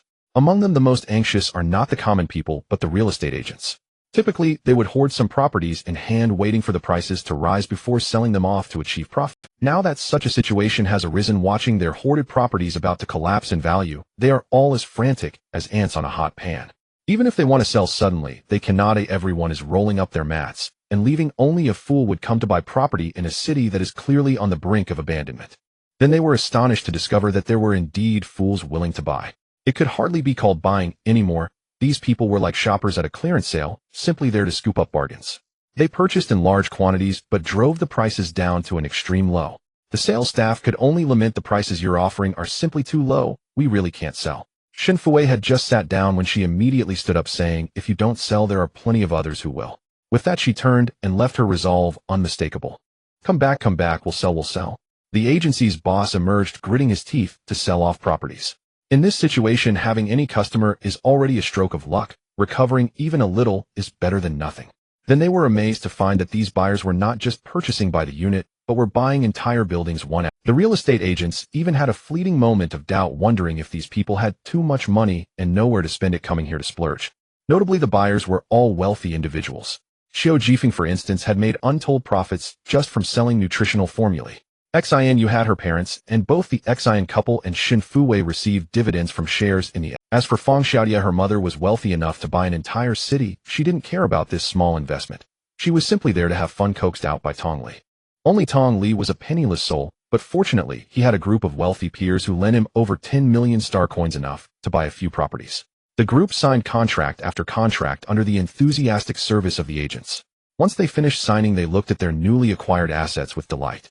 The penniless Tong Li was excessively happy, looking at the several properties under his name, never expecting that this former beggar could have such a day. Although the money was all borrowed, and he couldn't compare to the others who were buying multiple buildings, he still felt he would wake up laughing in his dreams. Then, turning around with delight, the group exclaimed, "Where's Xiaodai? Tong Li, where's Xiaodai?" Tong Li's joy froze on his face. How would I know? He looked at the staff. Where's Xiaodai? The staff were stunned. We've been watching as she was just here. How could she disappear in the blink of an eye? The group disregarded everything else and rushed out to find her. The sales staff watched as they had just been standing there perfectly fine, and in the blink of an eye they vanished like the wind. What the heck? The staff rubbed their eyes hard, thinking they must be seeing things. How could anyone disappear right before their eyes? Cui Yunfan and his two assistants were also struggling with the same question. Just moments ago, during a live broadcast, they saw a golden light streak across the sky, leaving them in a daze. Cui Yunfan asked, was that a shooting star that just passed by? The assistant opened the live recording, zoomed in, and nodded affirmatively. Yes, it was a humanoid shooting star. How strange. Cui Yunfan immediately returned to the camera and encouraged the citizens of the city. Just now a celestial omen descended, a golden shooting star passed by in human form. Our relocation effort will surely proceed smoothly. The humanoid omen Zunyue arrived at a deserted place, summoned a bagua plate, and with a gust of wind, dense blades of wind surged towards the ground. In the blink of an eye, a large pit formed, and in another blink it had deepened several meters.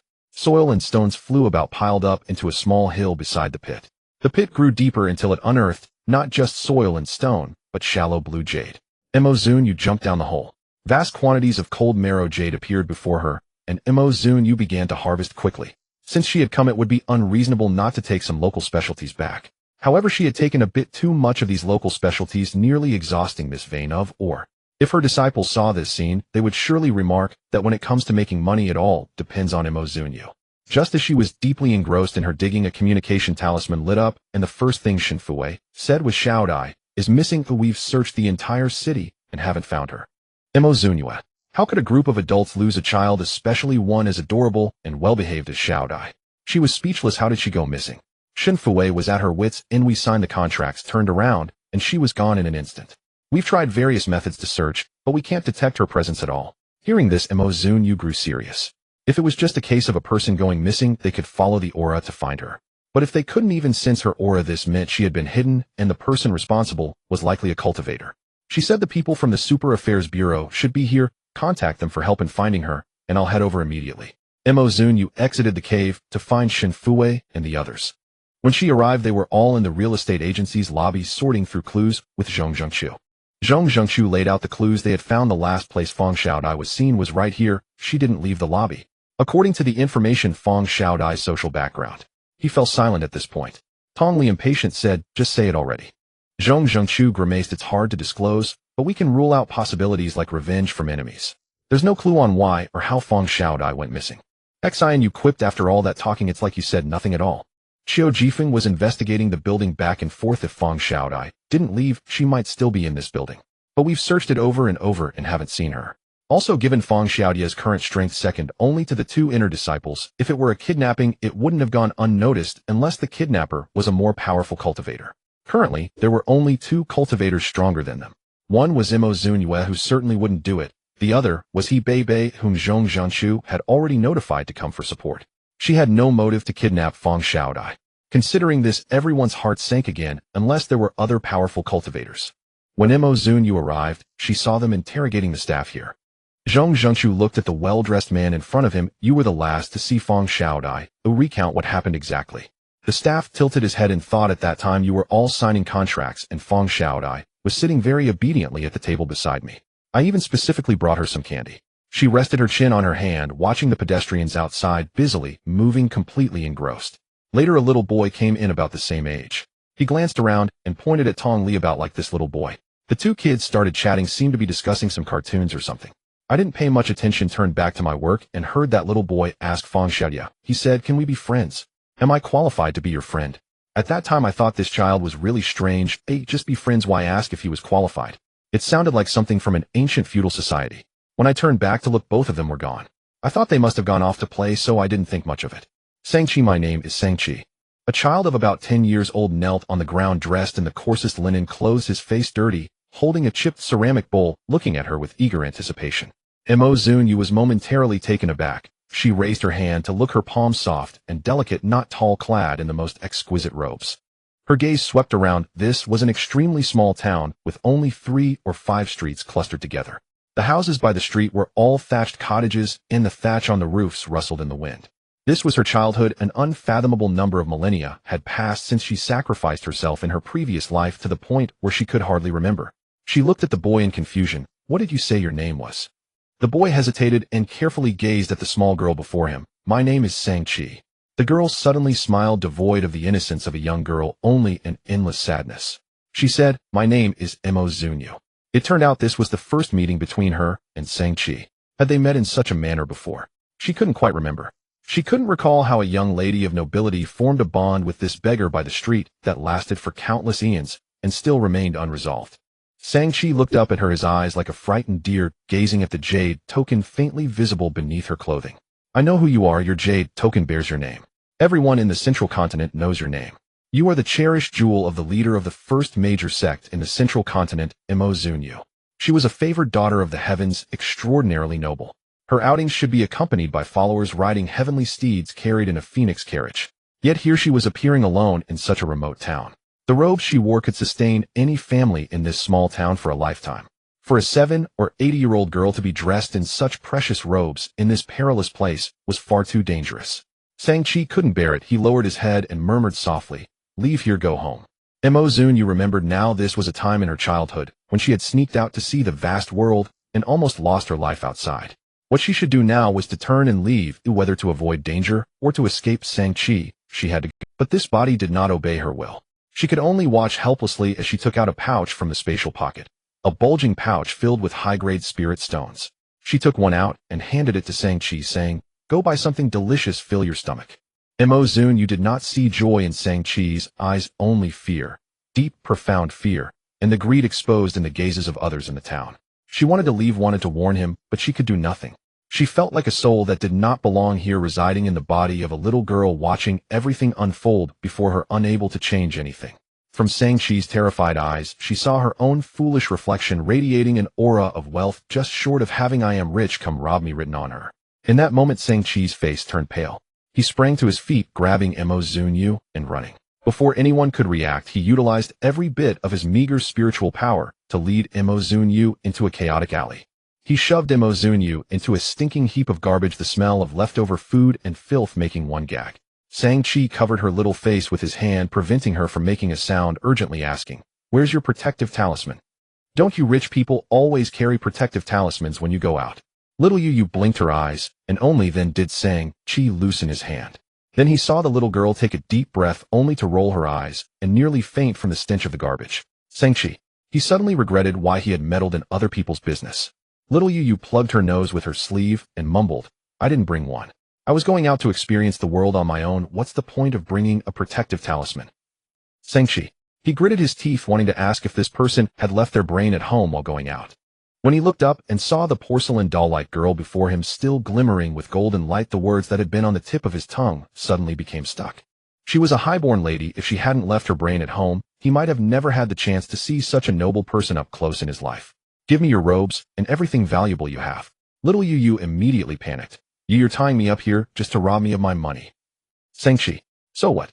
He dragged her away at full speed, unceremoniously shoving her into the garbage pile, and after chatting for a while, she only just realized he intended to rob her.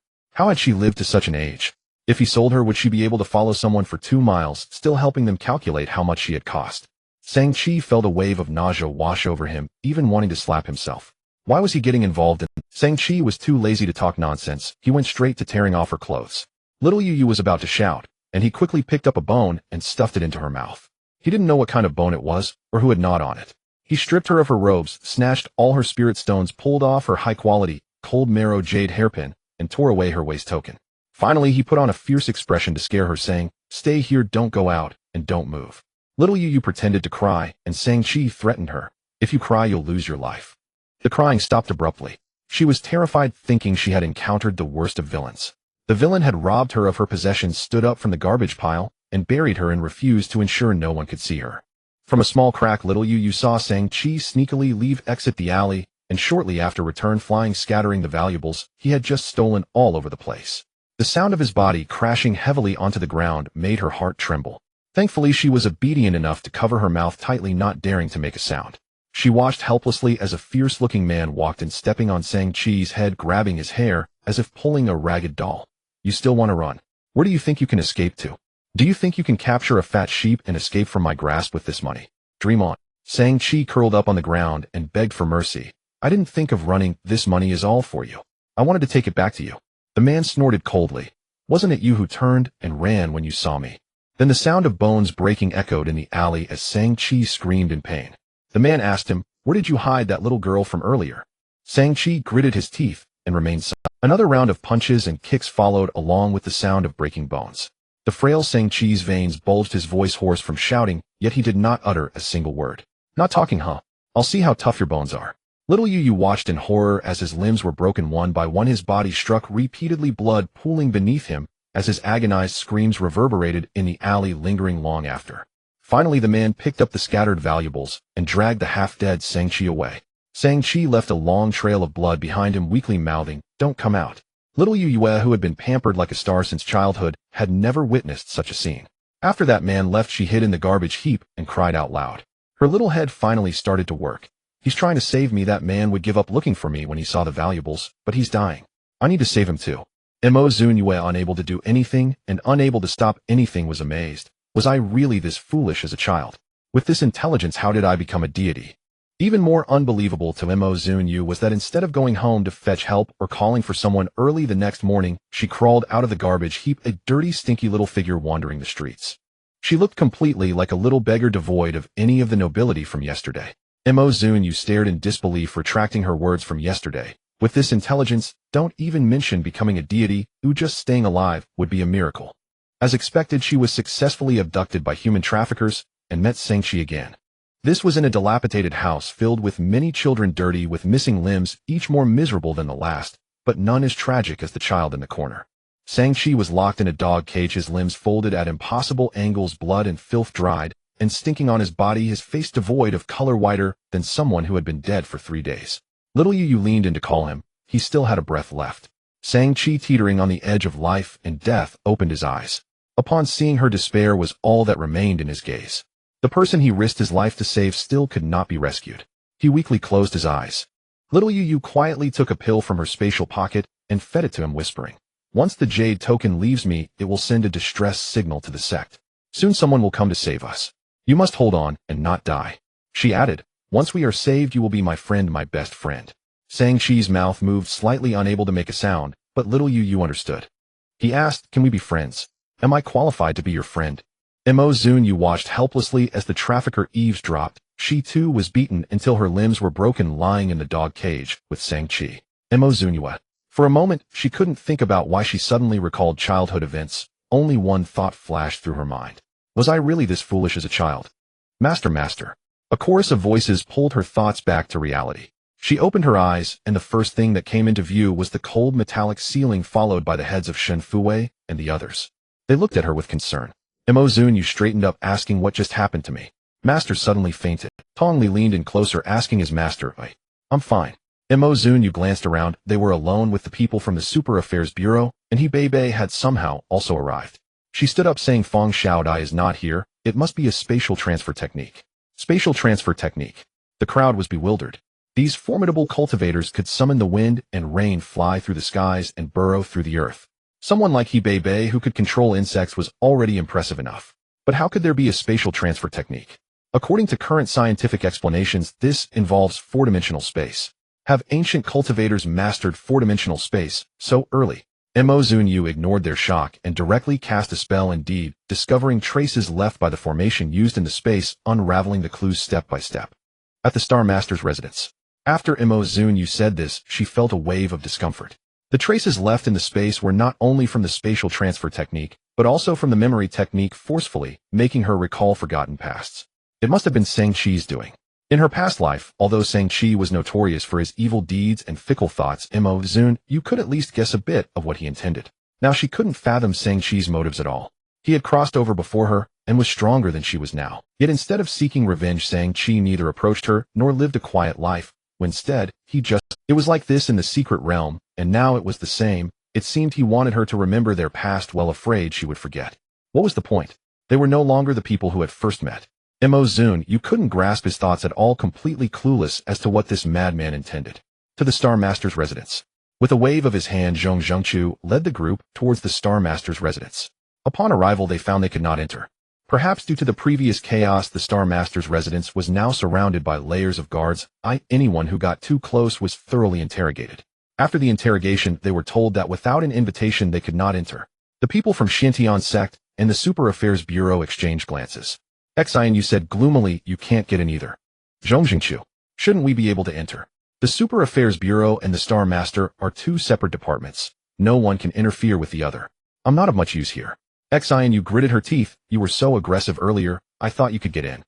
Zhongzhengqiu could no longer act fierce, stating you all told Cui Yunfan such important news. I thought you were familiar with each other. Who knew you couldn't get in either? Xianyu was puzzled. What does this have to do with Cui Yunfan? Zhongzhengqiu stared. You don't know. The Star Master of Tianyun, a star, has the surname Cui, and Cui Yunfan also has the surname Cui. What do you think their relationship is? Xianyu. She immediately messaged Cui Yunfan, do you believe I want to go see your magnificent home? The assistant live streaming on Cui Yunfan's account saw the message and exclaimed, when did you get involved with the young lady of the Xian family?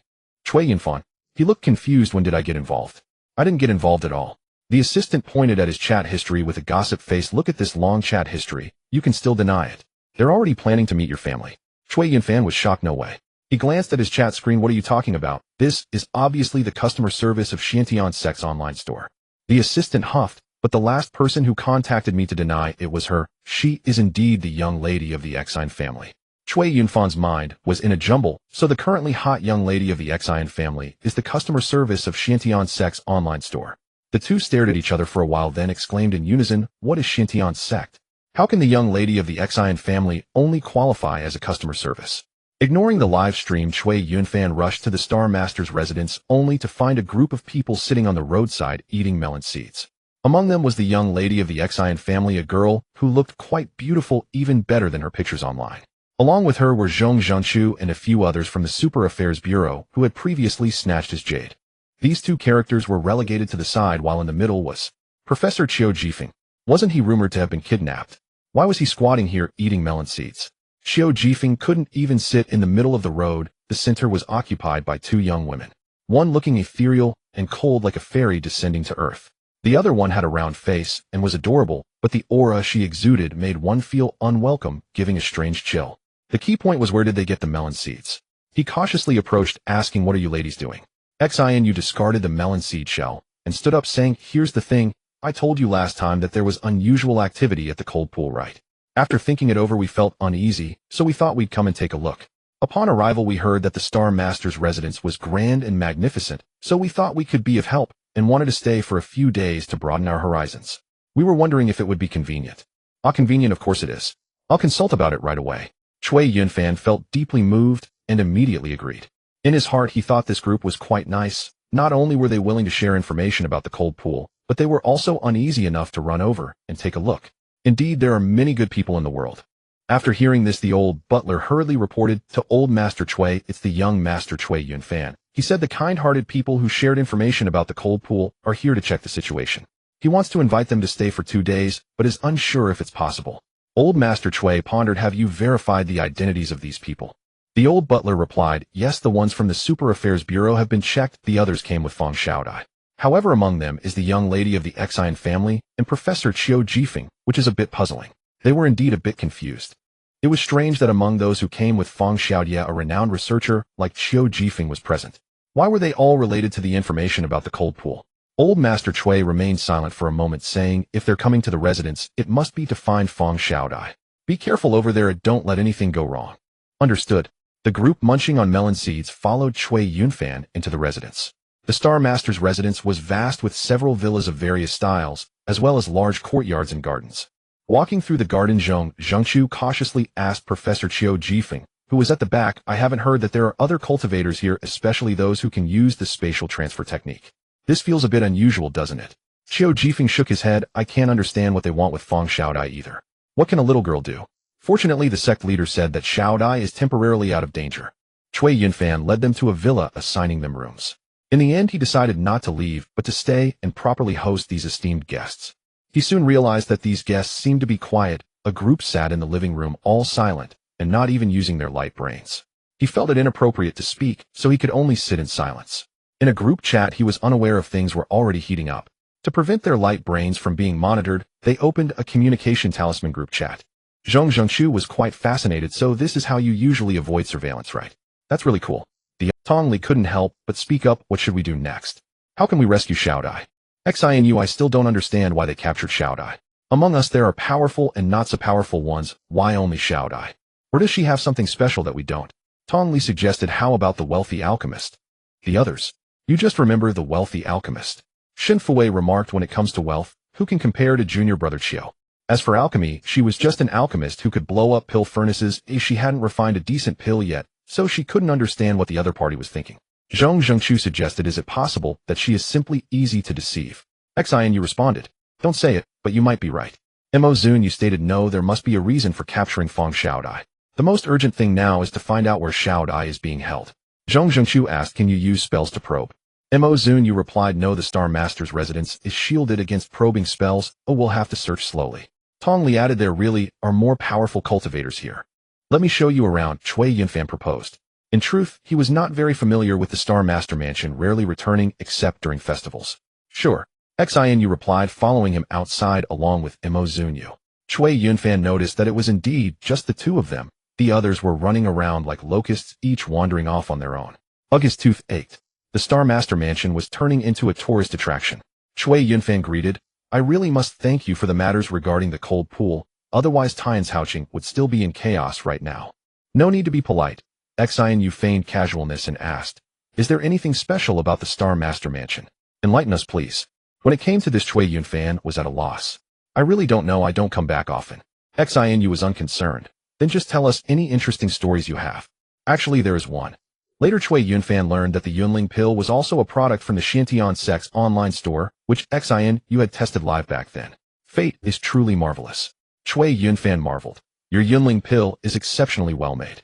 You have no idea, when I presented the Yunling pill, the expression of that representative from the Tianjin group was quite something." Zunyue caught the key point. "Are you saying that the Star Master's mental collapse has become life-threatening?" Cui Yunfan sighed. "Yes, had I not taken out the Yunling pill back then, who knows what would have happened to the old man." Zunyue subtly probed, "I've heard that the Star Master is a person of great strategy. The previous Tianyun star was not an A-class star, but developed rapidly under his guidance, leading to the current Tianyun Asta.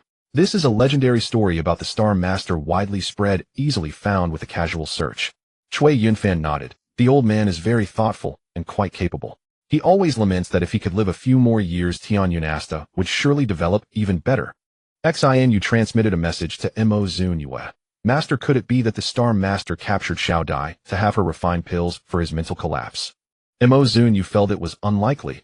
That cultivator could perform spatial transfer. Refining a healing pill should not be difficult for them. Xinyue speculated. What if that cultivator is deliberately not helping him, merely using him? The main issue now is figuring out where that powerful cultivator came from, and what their motives are. Zunyue was unsure of the others' motives, but she knew they were definitely targeting her. She decided to take the initiative and let the other party reveal their true intentions. Zunyue asked Cui Yunfan, "May I meet the Star Master?" Cui Yunfan immediately consulted the butler, and they were invited into the most extravagant villa of the Star Master mansion. By the time they arrived, the old man was already waiting with fine tea and water, politely inviting them to take a seat. Old Master Cui expressed his gratitude warmly. "I really must thank both of you for what happened at the cold pool. If it weren't for you, Tian's Houching would likely be exploding with chaos right now." Zunyue maintained her surface politeness while secretly evaluating the old man's mental state. He appeared to have stabilized since taking the Yunling pill last time. Yet his complexion was not great.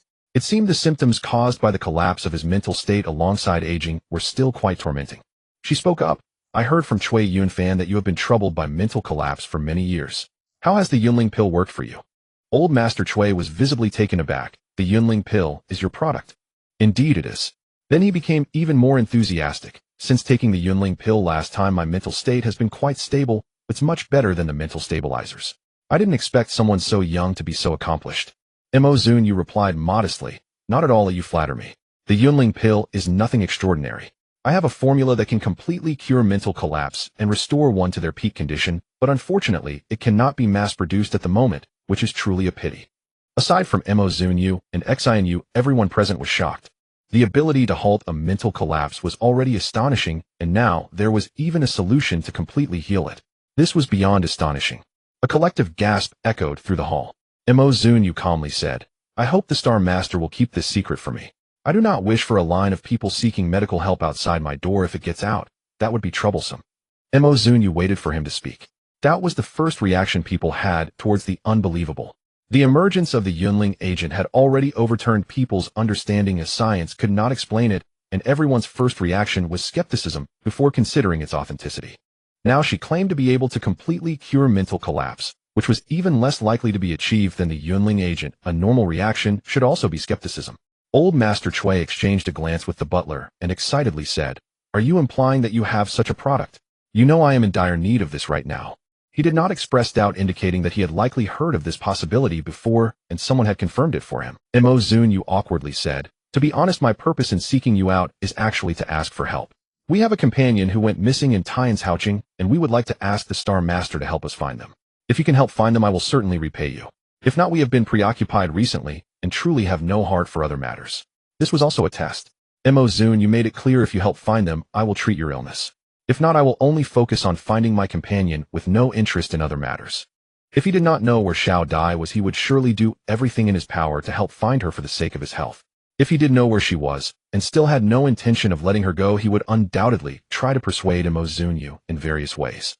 Then Zunyue heard Old Master Cui say, "Your companion missing in Tian's Houching is indeed due to our inadequate management.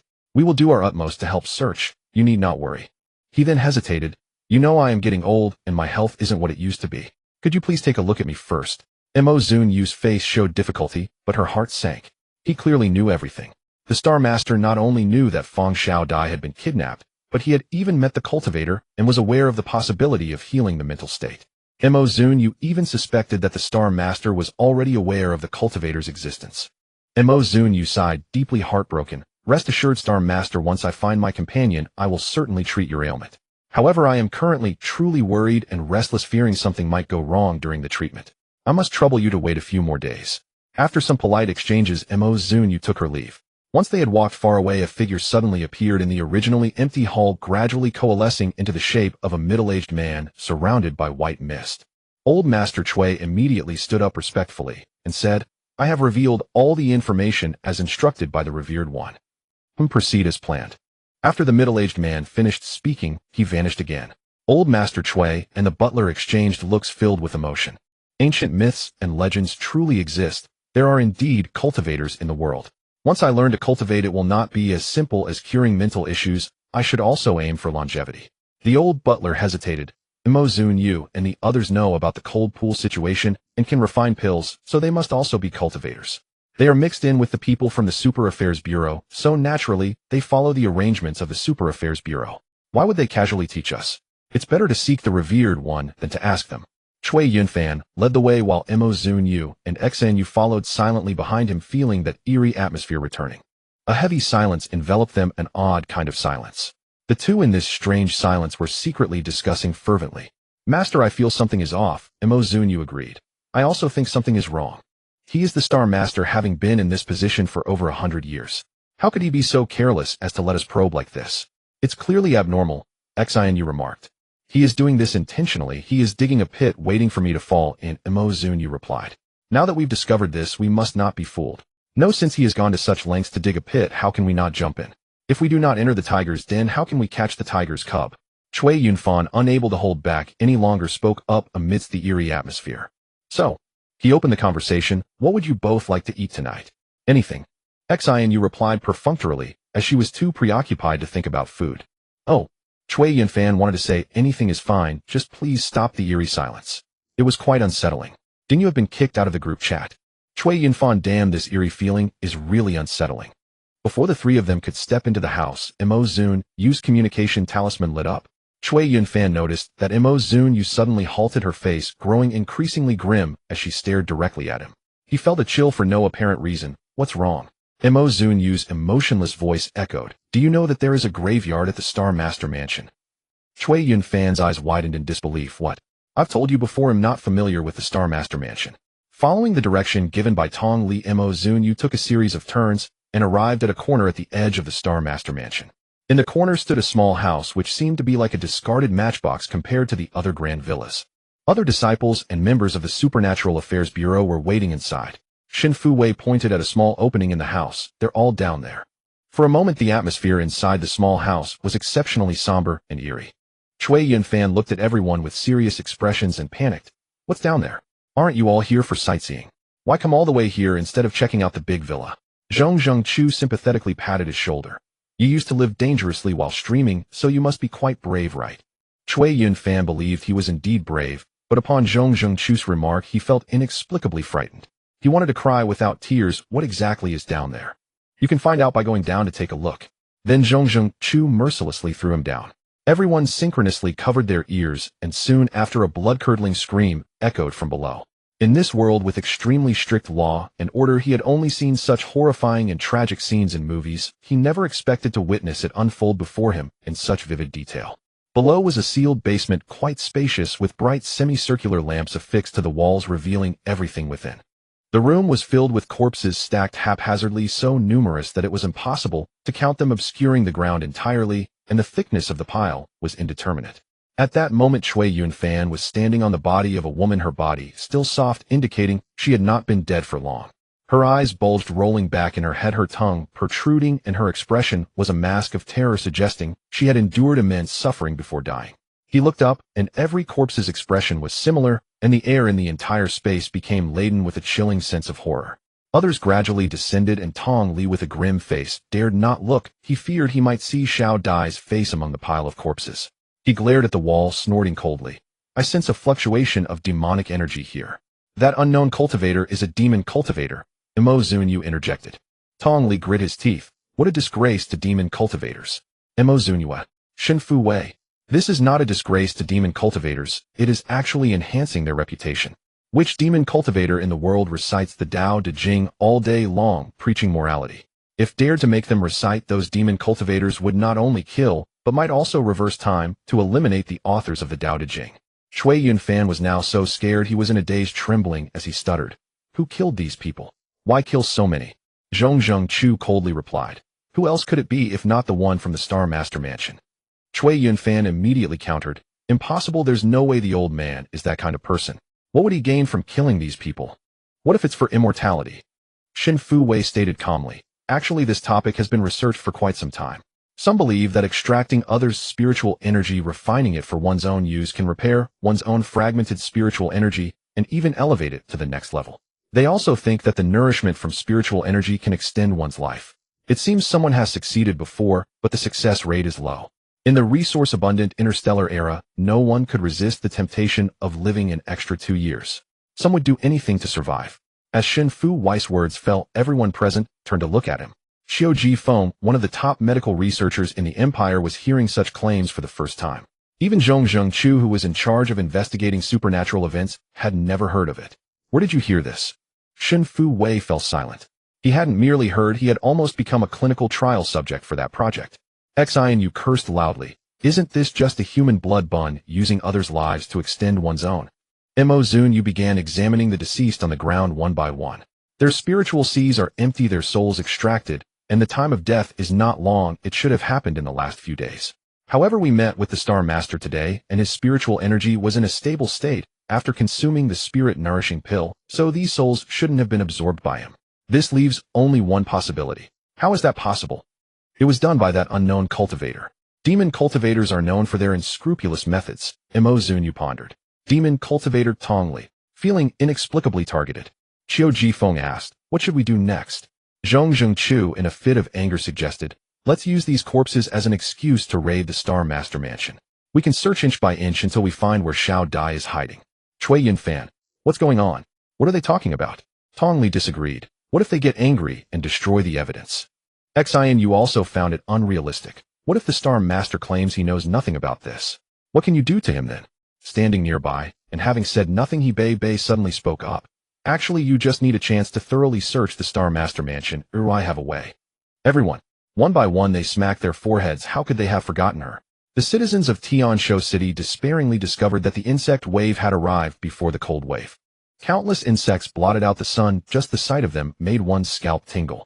Waves of insects surged from all directions, climbing over tall buildings and crossing roads, ultimately converging on the Star Master Mansion. The guards at the Star Master Mansion were bewildered, unable to understand why these insects only came to the Star Master Mansion, their numbers terrifyingly large. They bombarded them with various weapons, and after one wave another would come. Even when they activated the protective energy barrier, these insects could gnaw holes in it. They were more terrifying than star thieves. The guards' attention was entirely focused on the insect wave, and even the Star Master himself, leaning on a cane, stepped outside to gaze at the swarms of insects, which blocked out all light, almost causing him to faint from fear. He was enraged. What is going on? What is happening? This year Tianshu City has been especially plagued with disasters. Where did all these insects come from? At that moment, the conspicuous Cui Peng arrived late to the rescue, immediately showcasing himself. Star Master, don't be afraid. Oh, I've brought people to protect you, and not a single insect will touch you. Instantly, a small team he brought displayed impressive weaponry surrounding the Star Master. This scene was just witnessed by Xianyu, who found the conspicuous Cui Peng very annoying despite not knowing him. She quietly signaled to He Bei, there's an obvious guy over there, so annoying. Soon after, a large swarm of flying insects charged toward them, causing Cui Peng and his team to fall to the ground screaming in agony. The Star Master, who had originally been free from insect attacks, was also unfortunately implicated, receiving several vicious bites from fist-sized beetles. Elder Cui, which branch's unworthy descendant is this? They would have been better off not coming. Cui Yunfan, already frightened into a daze, stared blankly at everything from a distance, resembling a fool. Xianyu, exasperated, kicked him to bring him back to reality. Do you want to be the Star Master? Cui Yunfan, bewildered, replied, I do. Then hurry up and show it off. With a push, Xianyu sent Cui Yunfan stumbling toward the Star Master, nearly causing him to fall. The Star Master just bit and exchanged glances with him. Cui Yunfan quickly stood up, picked up a weapon from the ground, and declared, I'm here to protect you. Elder Cui truly wished to say, you all shouldn't come to protect me. When you weren't here, I wasn't bitten by insects, and now that you are here, the insects have come. Before he could speak, the old man was surprised to see the insects rushing toward them suddenly turn and leave in mid. The old man thought to himself, this unassuming young man has quite a knack for handling matters. Sometimes he seems to have good luck too. At least he's much better than those fools. You stay outside and guard well, the old man instructed, supported by the old steward as he walked into the house. As soon as he entered the main hall and closed the door, Elder Cui immediately revealed a flattering smile, calling out into the empty hall, Master, Master, are you there? The middle-aged man appeared once again. Elder Cui intended to ask him for assistance with the insect wave outside, but before he could speak, a fierce wind suddenly swept through the hall, with wind blades rushing toward the middle-aged man. Wind represents sun. Water represents can. As the middle-aged man finally realized and prepared to flee, several thick water ropes ensnared him. At the same time, Xianyu and the others stormed in from outside, brandishing their weapons and surrounding the middle-aged man. In an instant, wind blades ravaged the area, and the water ropes spun rapidly around the man, forming a cage. Tong Li's black, demonic energy instantly coalesced into a rocket launcher, the dark barrel aimed squarely at his head. Shen Fuwei summoned her Xiantai sword, pointing it at the middle-aged man's crown. Xinu and Qiu Jifeng took charge of the perimeter, dealing with guards that might rush in. In reality, no one charged in. Everyone present was dumbfounded. Chui Yunfan, holding his weapon, stood guard. Chui Peng rolling on the ground as he was bitten by bugs. Even the old man and the butler in the room wore blank expressions. Water floated in the air, swords flew above, and even the rocket launcher was assembled right before their eyes rather than being taken out. The light in the hall was blinding. The old man trembled. Is this the power of cultivators? Before he could finish his sentence, Zhong Chu had already captured him. The Star Master usually didn't oversee such matters, but when it came to supernatural events it fell under his jurisdiction. Facing a group of people surrounding him, the middle-aged man remained unfazed, looking at Tong Li with a complex expression. Can demonic power be used like this? When he saw the rocket launcher that Tong Li had conjured, his mind short-circuited for 3 seconds. Can spells really be combined with modern weapons? What a freak. Tong Li glared at him fiercely. Where did you take Xiao Dai? The middle-aged man responded with a non-answer. You seem to care about her, but you are a demonic cultivator. How can a demonic cultivator be friends with the righteous path? Tong Li coldly snorted. None of your business. What exactly do you want to do? Zunyue began to speak, but sighed, changing her tone. Forget it, it's pointless to ask. You won't tell, I'll just kill you. After saying that, the wind blades coalesced, ready to strike. The middle-aged man was shocked. My master was right, this woman has a cruel heart, attacking without a word. Muttering to himself, he formed hand seals before the wind blades could fall, and in an instant the originally radiant hall plunged into darkness.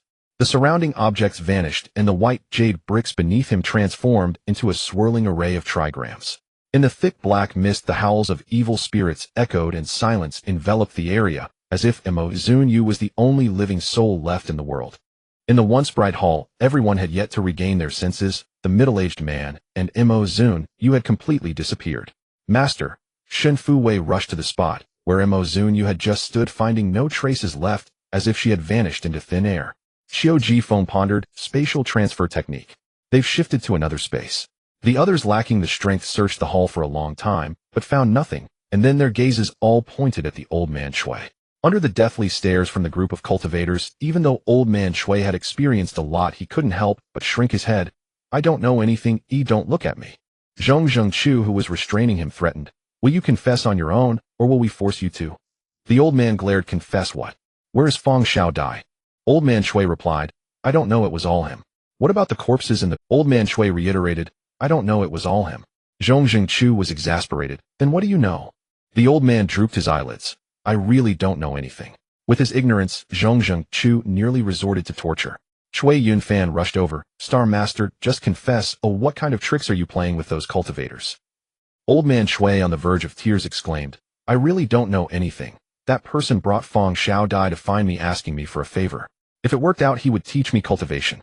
The corpses you mentioned, I truly didn't do it. He hadn't even started teaching me yet. Shen Fuwei ground her teeth. What did he ask you to help with? Old man Chui's small eyes darted around, mumbling. It was just to help trick you into the Star Master's mansion, then to deceive you into this great hall, and finally, to trick Zunyue away. I completed the task perfectly, but I don't know when he'll come to teach me cultivation. By the end, his tone was quite proud, like a child who had diligently completed his homework. Chui Yunfan sighed heavily, realizing this person was hopeless. It was time to take him away. As expected, several disciples from the Xiantian sect turned red with anger, ready to rush up and beat him.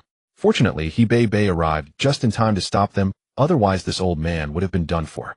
Zunyue stepped forward in a grand formation, with the surrounding evil spirits stirring restlessly, looking for an opportunity to charge at her. These evil spirits had lost their rationality, driven only by the instinct to bite anything that came near.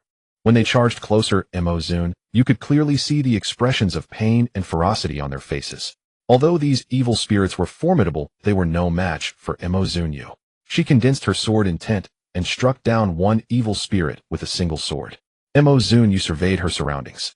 These evil spirits were not meant for attacking, they were extracting the soul power to stabilize the space. Although that person could split space with his current cultivation level, it must have been quite taxing for him, which is why he resorted to indiscriminate killing and extracting others' soul power for assistance. Based on their brief confrontation earlier, his cultivation level should be one realm higher than hers at the nascent soul stage. As the demonic energy flowed around, the middle-aged man appeared. Your sword path is invincible, your sword heart as solid as a rock. Why not change to become a diviner? Zunyue sneered. I do as I please. The middle-aged man. This woman was not only ruthless, but also hard to converse with. Zunyue looked at him. You know my sword path is formidable. Then you should also know that even with my golden core cultivation, I can still slay you with a single sword. The middle-aged man glared. If you slay me, you'll kill Feng Shao Dai. Zunyue looked at him coldly. Indeed, their underhanded tactics were their standard. She snorted coldly. Speak up, or what are you trying to achieve with this delay? The middle-aged man also snorted. Give me the destiny plate in your hand, and I'll release Feng Shao Dai. Destiny plate. Zunyue pulled out her bagua plate. Are you referring to this? When she revealed the bagua plate, she clearly noticed the brightness in his eyes. Zunyue couldn't help but look at it more closely. It was just a bagua plate found in a rapidly collapsing secret realm. Who would have thought it was such a rare item? The middle-aged man urged, give it to me. You tell me what this is, and I'll consider whether to give it to you or not. Zunyue teased the bagua plate in her hand. The person felt a jolt in his heart, staring at Zunyue with a look of disbelief. If I tell you, you definitely won't give it to me. Zunyue scoffed. Knowing you still want it, if you dare to ask for it today, tomorrow you'll dare to snatch it. The middle-aged man. He just wanted to snatch it now. Finally, he grew tired of the chatter and activated the bagua formation. The demonic energy surged toward Zunyue. At that moment, she looked at him with a dismissive smile. Didn't your master tell you? I was once a god. Even before I became a god, challenging above my level was a daily occurrence. Who gave you the courage to act tough in front of me? The middle-aged man sensed something was off and tried to retreat, only to find himself utterly unable to move. A small spiritual sword coalesced in front of Zunyue and shot directly toward his dantian. Before the spiritual sword could pierce his body, he heard Zunyue's scoff. I may have changed to become a diviner, but I'm not a discarded sword path, you fool. The middle-aged man stared wide-eyed, regretting it was too late. His master had never mentioned that she was once a god. How could she be a god? But his master did say not to provoke her. If he wanted the destiny plate, he'd better keep his life. His mission this time was only to recall the memory array. The moment Zunyue recalled their previous encounter in her past life, his mission was complete. Kidnapping Feng Shao Dai, arriving at the Star Master's mansion, luring Zunyue into the array, and seizing the destiny plate were all his private actions. Clearly she was only at the golden core stage, and this undead array was more than enough to deal with a golden core cultivator. How could this happen? How did he die in one encounter? When did golden core cultivators become so terrifying? Zunyue took advantage of his near-death state to torment him. She squatted beside him, looking at his half-dead condition. Are you wondering how you lost? If I hadn't wanted to find Shao Dai to play with you, you wouldn't even know how many times you'd have died already. She raised an eyebrow. The reincarnation of a god possessed techniques and spells that others can only dream of. Don't say killing above my level, even 2 levels above, I can still contend. Who gave you the courage to provoke me? Finally, she worried he might die, stuffing nearby demonic energy into his body to sustain his life. Now tell me, what is the destiny plate? I not only have the means to kill, but my methods of tormenting are quite impressive as well. The middle-aged man. He lay on the ground, spitting out a mouthful of old blood. Insult, a blatant insult. Who has ever sustained life for their opponent? As he watched Zunyue condense countless small swords beside her, he secretly pondered where to stab him. The middle-aged man finally could not help but speak. Heaven's destiny, the Tao governs the fate of all lives. The destiny plate is a token left by the Tao in the mortal realm. Whoever can control the destiny plate can act in the name of the Tao and command fate. Zunyue looked at the destiny plate in her hand, surprised by its significance. I don't feel anything special about it, isn't it just a bagua plate? The middle-aged man spat out blood again. You must master 8 trigrams to use it. Oh. Zunyue put away the bagua plate and earnestly advised him, for someone like you who is not even worthy of a name, be cautious in your next reincarnation. In your next life, don't be too arrogant, or you may end up not knowing how you died. With a swift motion, she solved him with a single strike. Looking at the multitude of souls, Zunyue sighed. I also know some methods to guide the souls. You all disperse, and be careful in your next life, don't run into any beasts again. When Zunyue found Feng Shao Dai in this space, she was busy refining pills, crying while doing so. It was unclear if she had succeeded, but the pill furnace had already exploded a pile. Feng Shao Dai cried, even louder upon seeing Zunyue. A bad uncle made me refine pills for him, giving me a bunch of high-level pill formulas. I couldn't make them, and he scared me, saying he would feed me to ghosts. I got so agitated I just... Zunyue picked her up and laughed. What happened when you got agitated? Did you blow up the pill furnace? Feng Shao Dai wiped her tears. No, when I got agitated, I refined a healing spirit pill. Zunyue. She looked at the smooth pill in the little girl's hand, wondering how this little girl turned misfortune into fortune. Even the coerced were able to refine healing spirit pills. When they emerged from the space, they saw a group of people bullying an old man. The old man Shui was so annoyed he nearly fell sick, but unfortunately the quality of the healing spirit pills was too good, keeping him on the brink of illness. He broke down. I really don't know. I've already said everything I know. I didn't kill anyone, and I don't know why he kidnapped Feng Xiaodai. He just said that after he set up the Grand Array he would trick Zunyue here, and once he succeeded, he would teach me how to cultivate. I really don't know anything else. Cui Yunfan felt the old man was not being honest, and earnestly persuaded Star Master please tell us what he wanted to do with Zunyue. The old man Cui was on the verge of tears. I really don't know. He never told me. The two who had just come out were dumbfounded, and Feng Xiaodai felt pity. This old grandpa is really pitiful. The great hall fell into a brief silence. They all turned to see two people standing at the side, watching the Tong Li rushed forward. Xiaodai, are you alright? You scare me to death. I haven't been able to eat or sleep, while lately I've lost several pounds. Sect Master, are you okay? Zunyue reassured that she was fine. Seeing everyone was safe, the old man Shui let out a huge sigh of relief, finally feeling he could live again. Zunyue glanced at the healing spirit pill in Feng Xiaodai's fair little hand, and smiled at the old man Shui. Old man Shui. He nervously turned to Zhong Chu and shouted, see. She's fine. She's alive, and well, not missing any limbs. I was also deceived, so let me go. If you don't release me soon I might fall sick. Zhong Chu. How is this old man still trying to play tricks? She's fine, and since Zunyue didn't pursue it he freed him. Old man Shui cheerfully approached Zunyue. Well, I truly was deceived in this matter. That evil person is quite skilled at manipulating people. Zunyue smiled. So what about cultivating? On no treating your illness. Old man Shui was also quite clever. Seeing that the man hadn't come out, it was likely he wouldn't, so he sought another way out, and turned to Zunyue. Having just tricked someone, he immediately spoke of cultivation, realizing he had gone too far. He quickly changed his wording, thinking it best to treat his mental breakdown first. Zunyue slapped her forehead enthusiastically, saying, we talked last time. If the Star Master can help me find my companions, I will do everything in my power to help you with your illness. You lured that evil person out with a false pretense of leading someone, which gave me the chance to save my companions. I really must thank you for that. Old man Shui. Huh? What? What are you saying? The members of the Xintian sect were holding back laughter, knowing Zunyue was definitely plotting something. The people from the Super Affairs Bureau were bewildered, unsure of what scheme Zunyue was cooking up.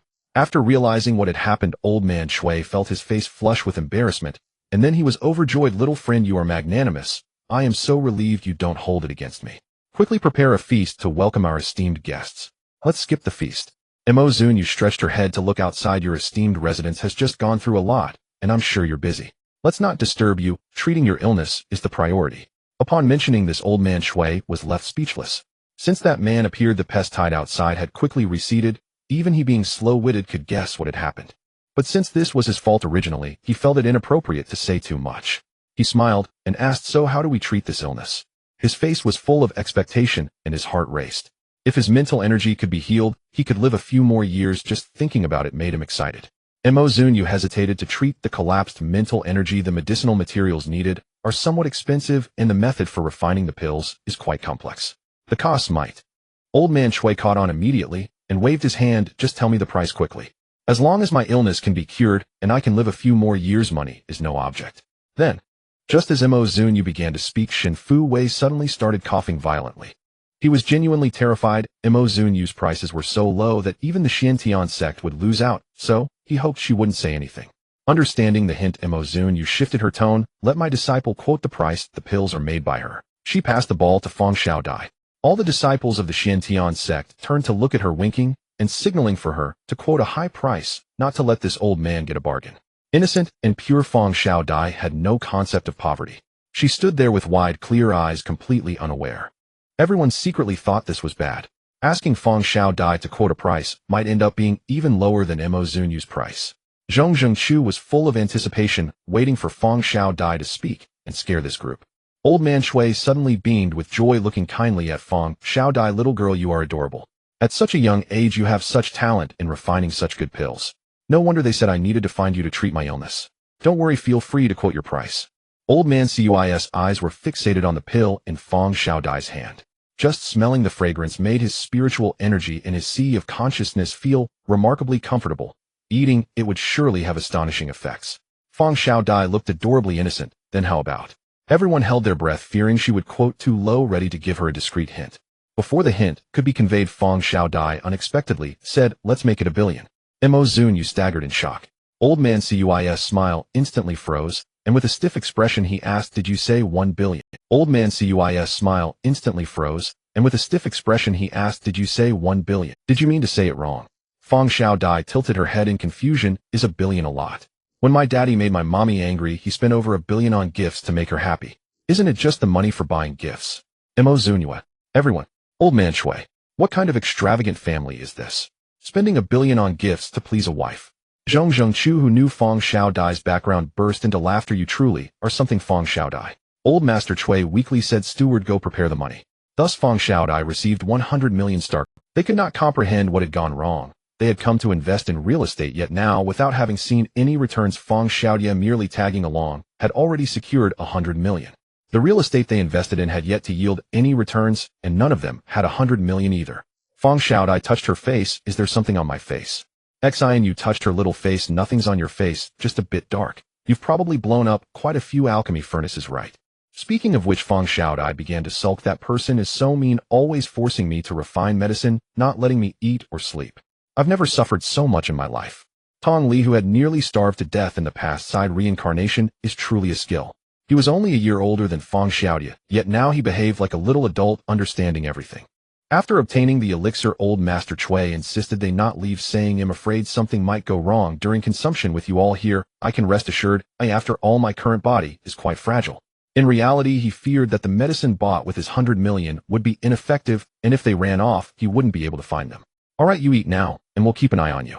Mo Zunyue also feared the elixir refined by Feng Xiaodai, worried that if something went wrong it might kill someone.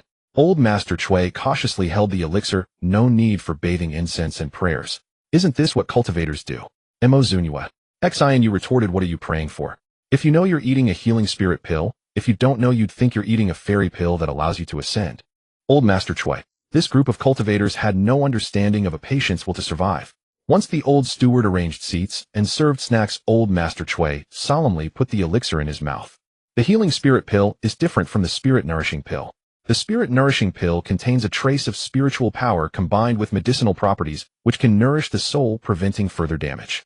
In contrast, the healing spirit pill is a high-grade elixir. It requires not only strong medicinal properties, but also sufficient spiritual energy to restore the fragmented soul. After old Master Chui consumed the pill, the overwhelming spiritual energy from the healing spirit pill spread out, forming a layer of white mist around him, which was gradually absorbed, converging in his sea of consciousness, slowly repairing his damaged soul. This process lasted for 3 days. They sat in the great hall eating and meditating, and after meditating they would eat again. Not to mention the snacks from the Star Master's residence were truly delightful.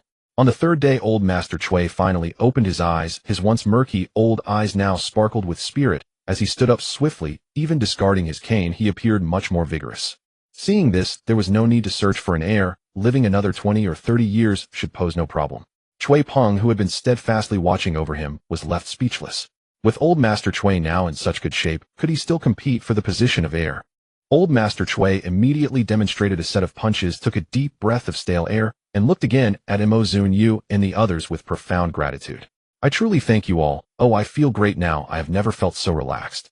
Mo Zunyue waved his hand. "No need for such courtesy. Just currently there are no plans to publicly disclose the spirit-nourishing pill of confidentiality in this matter."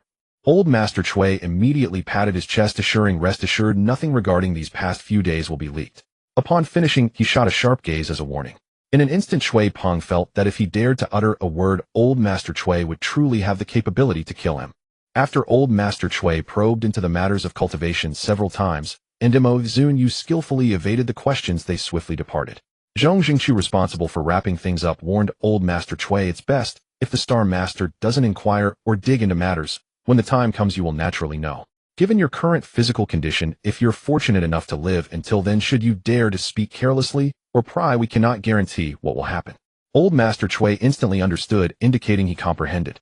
The Empire's operations were indeed ruthless in many aspects.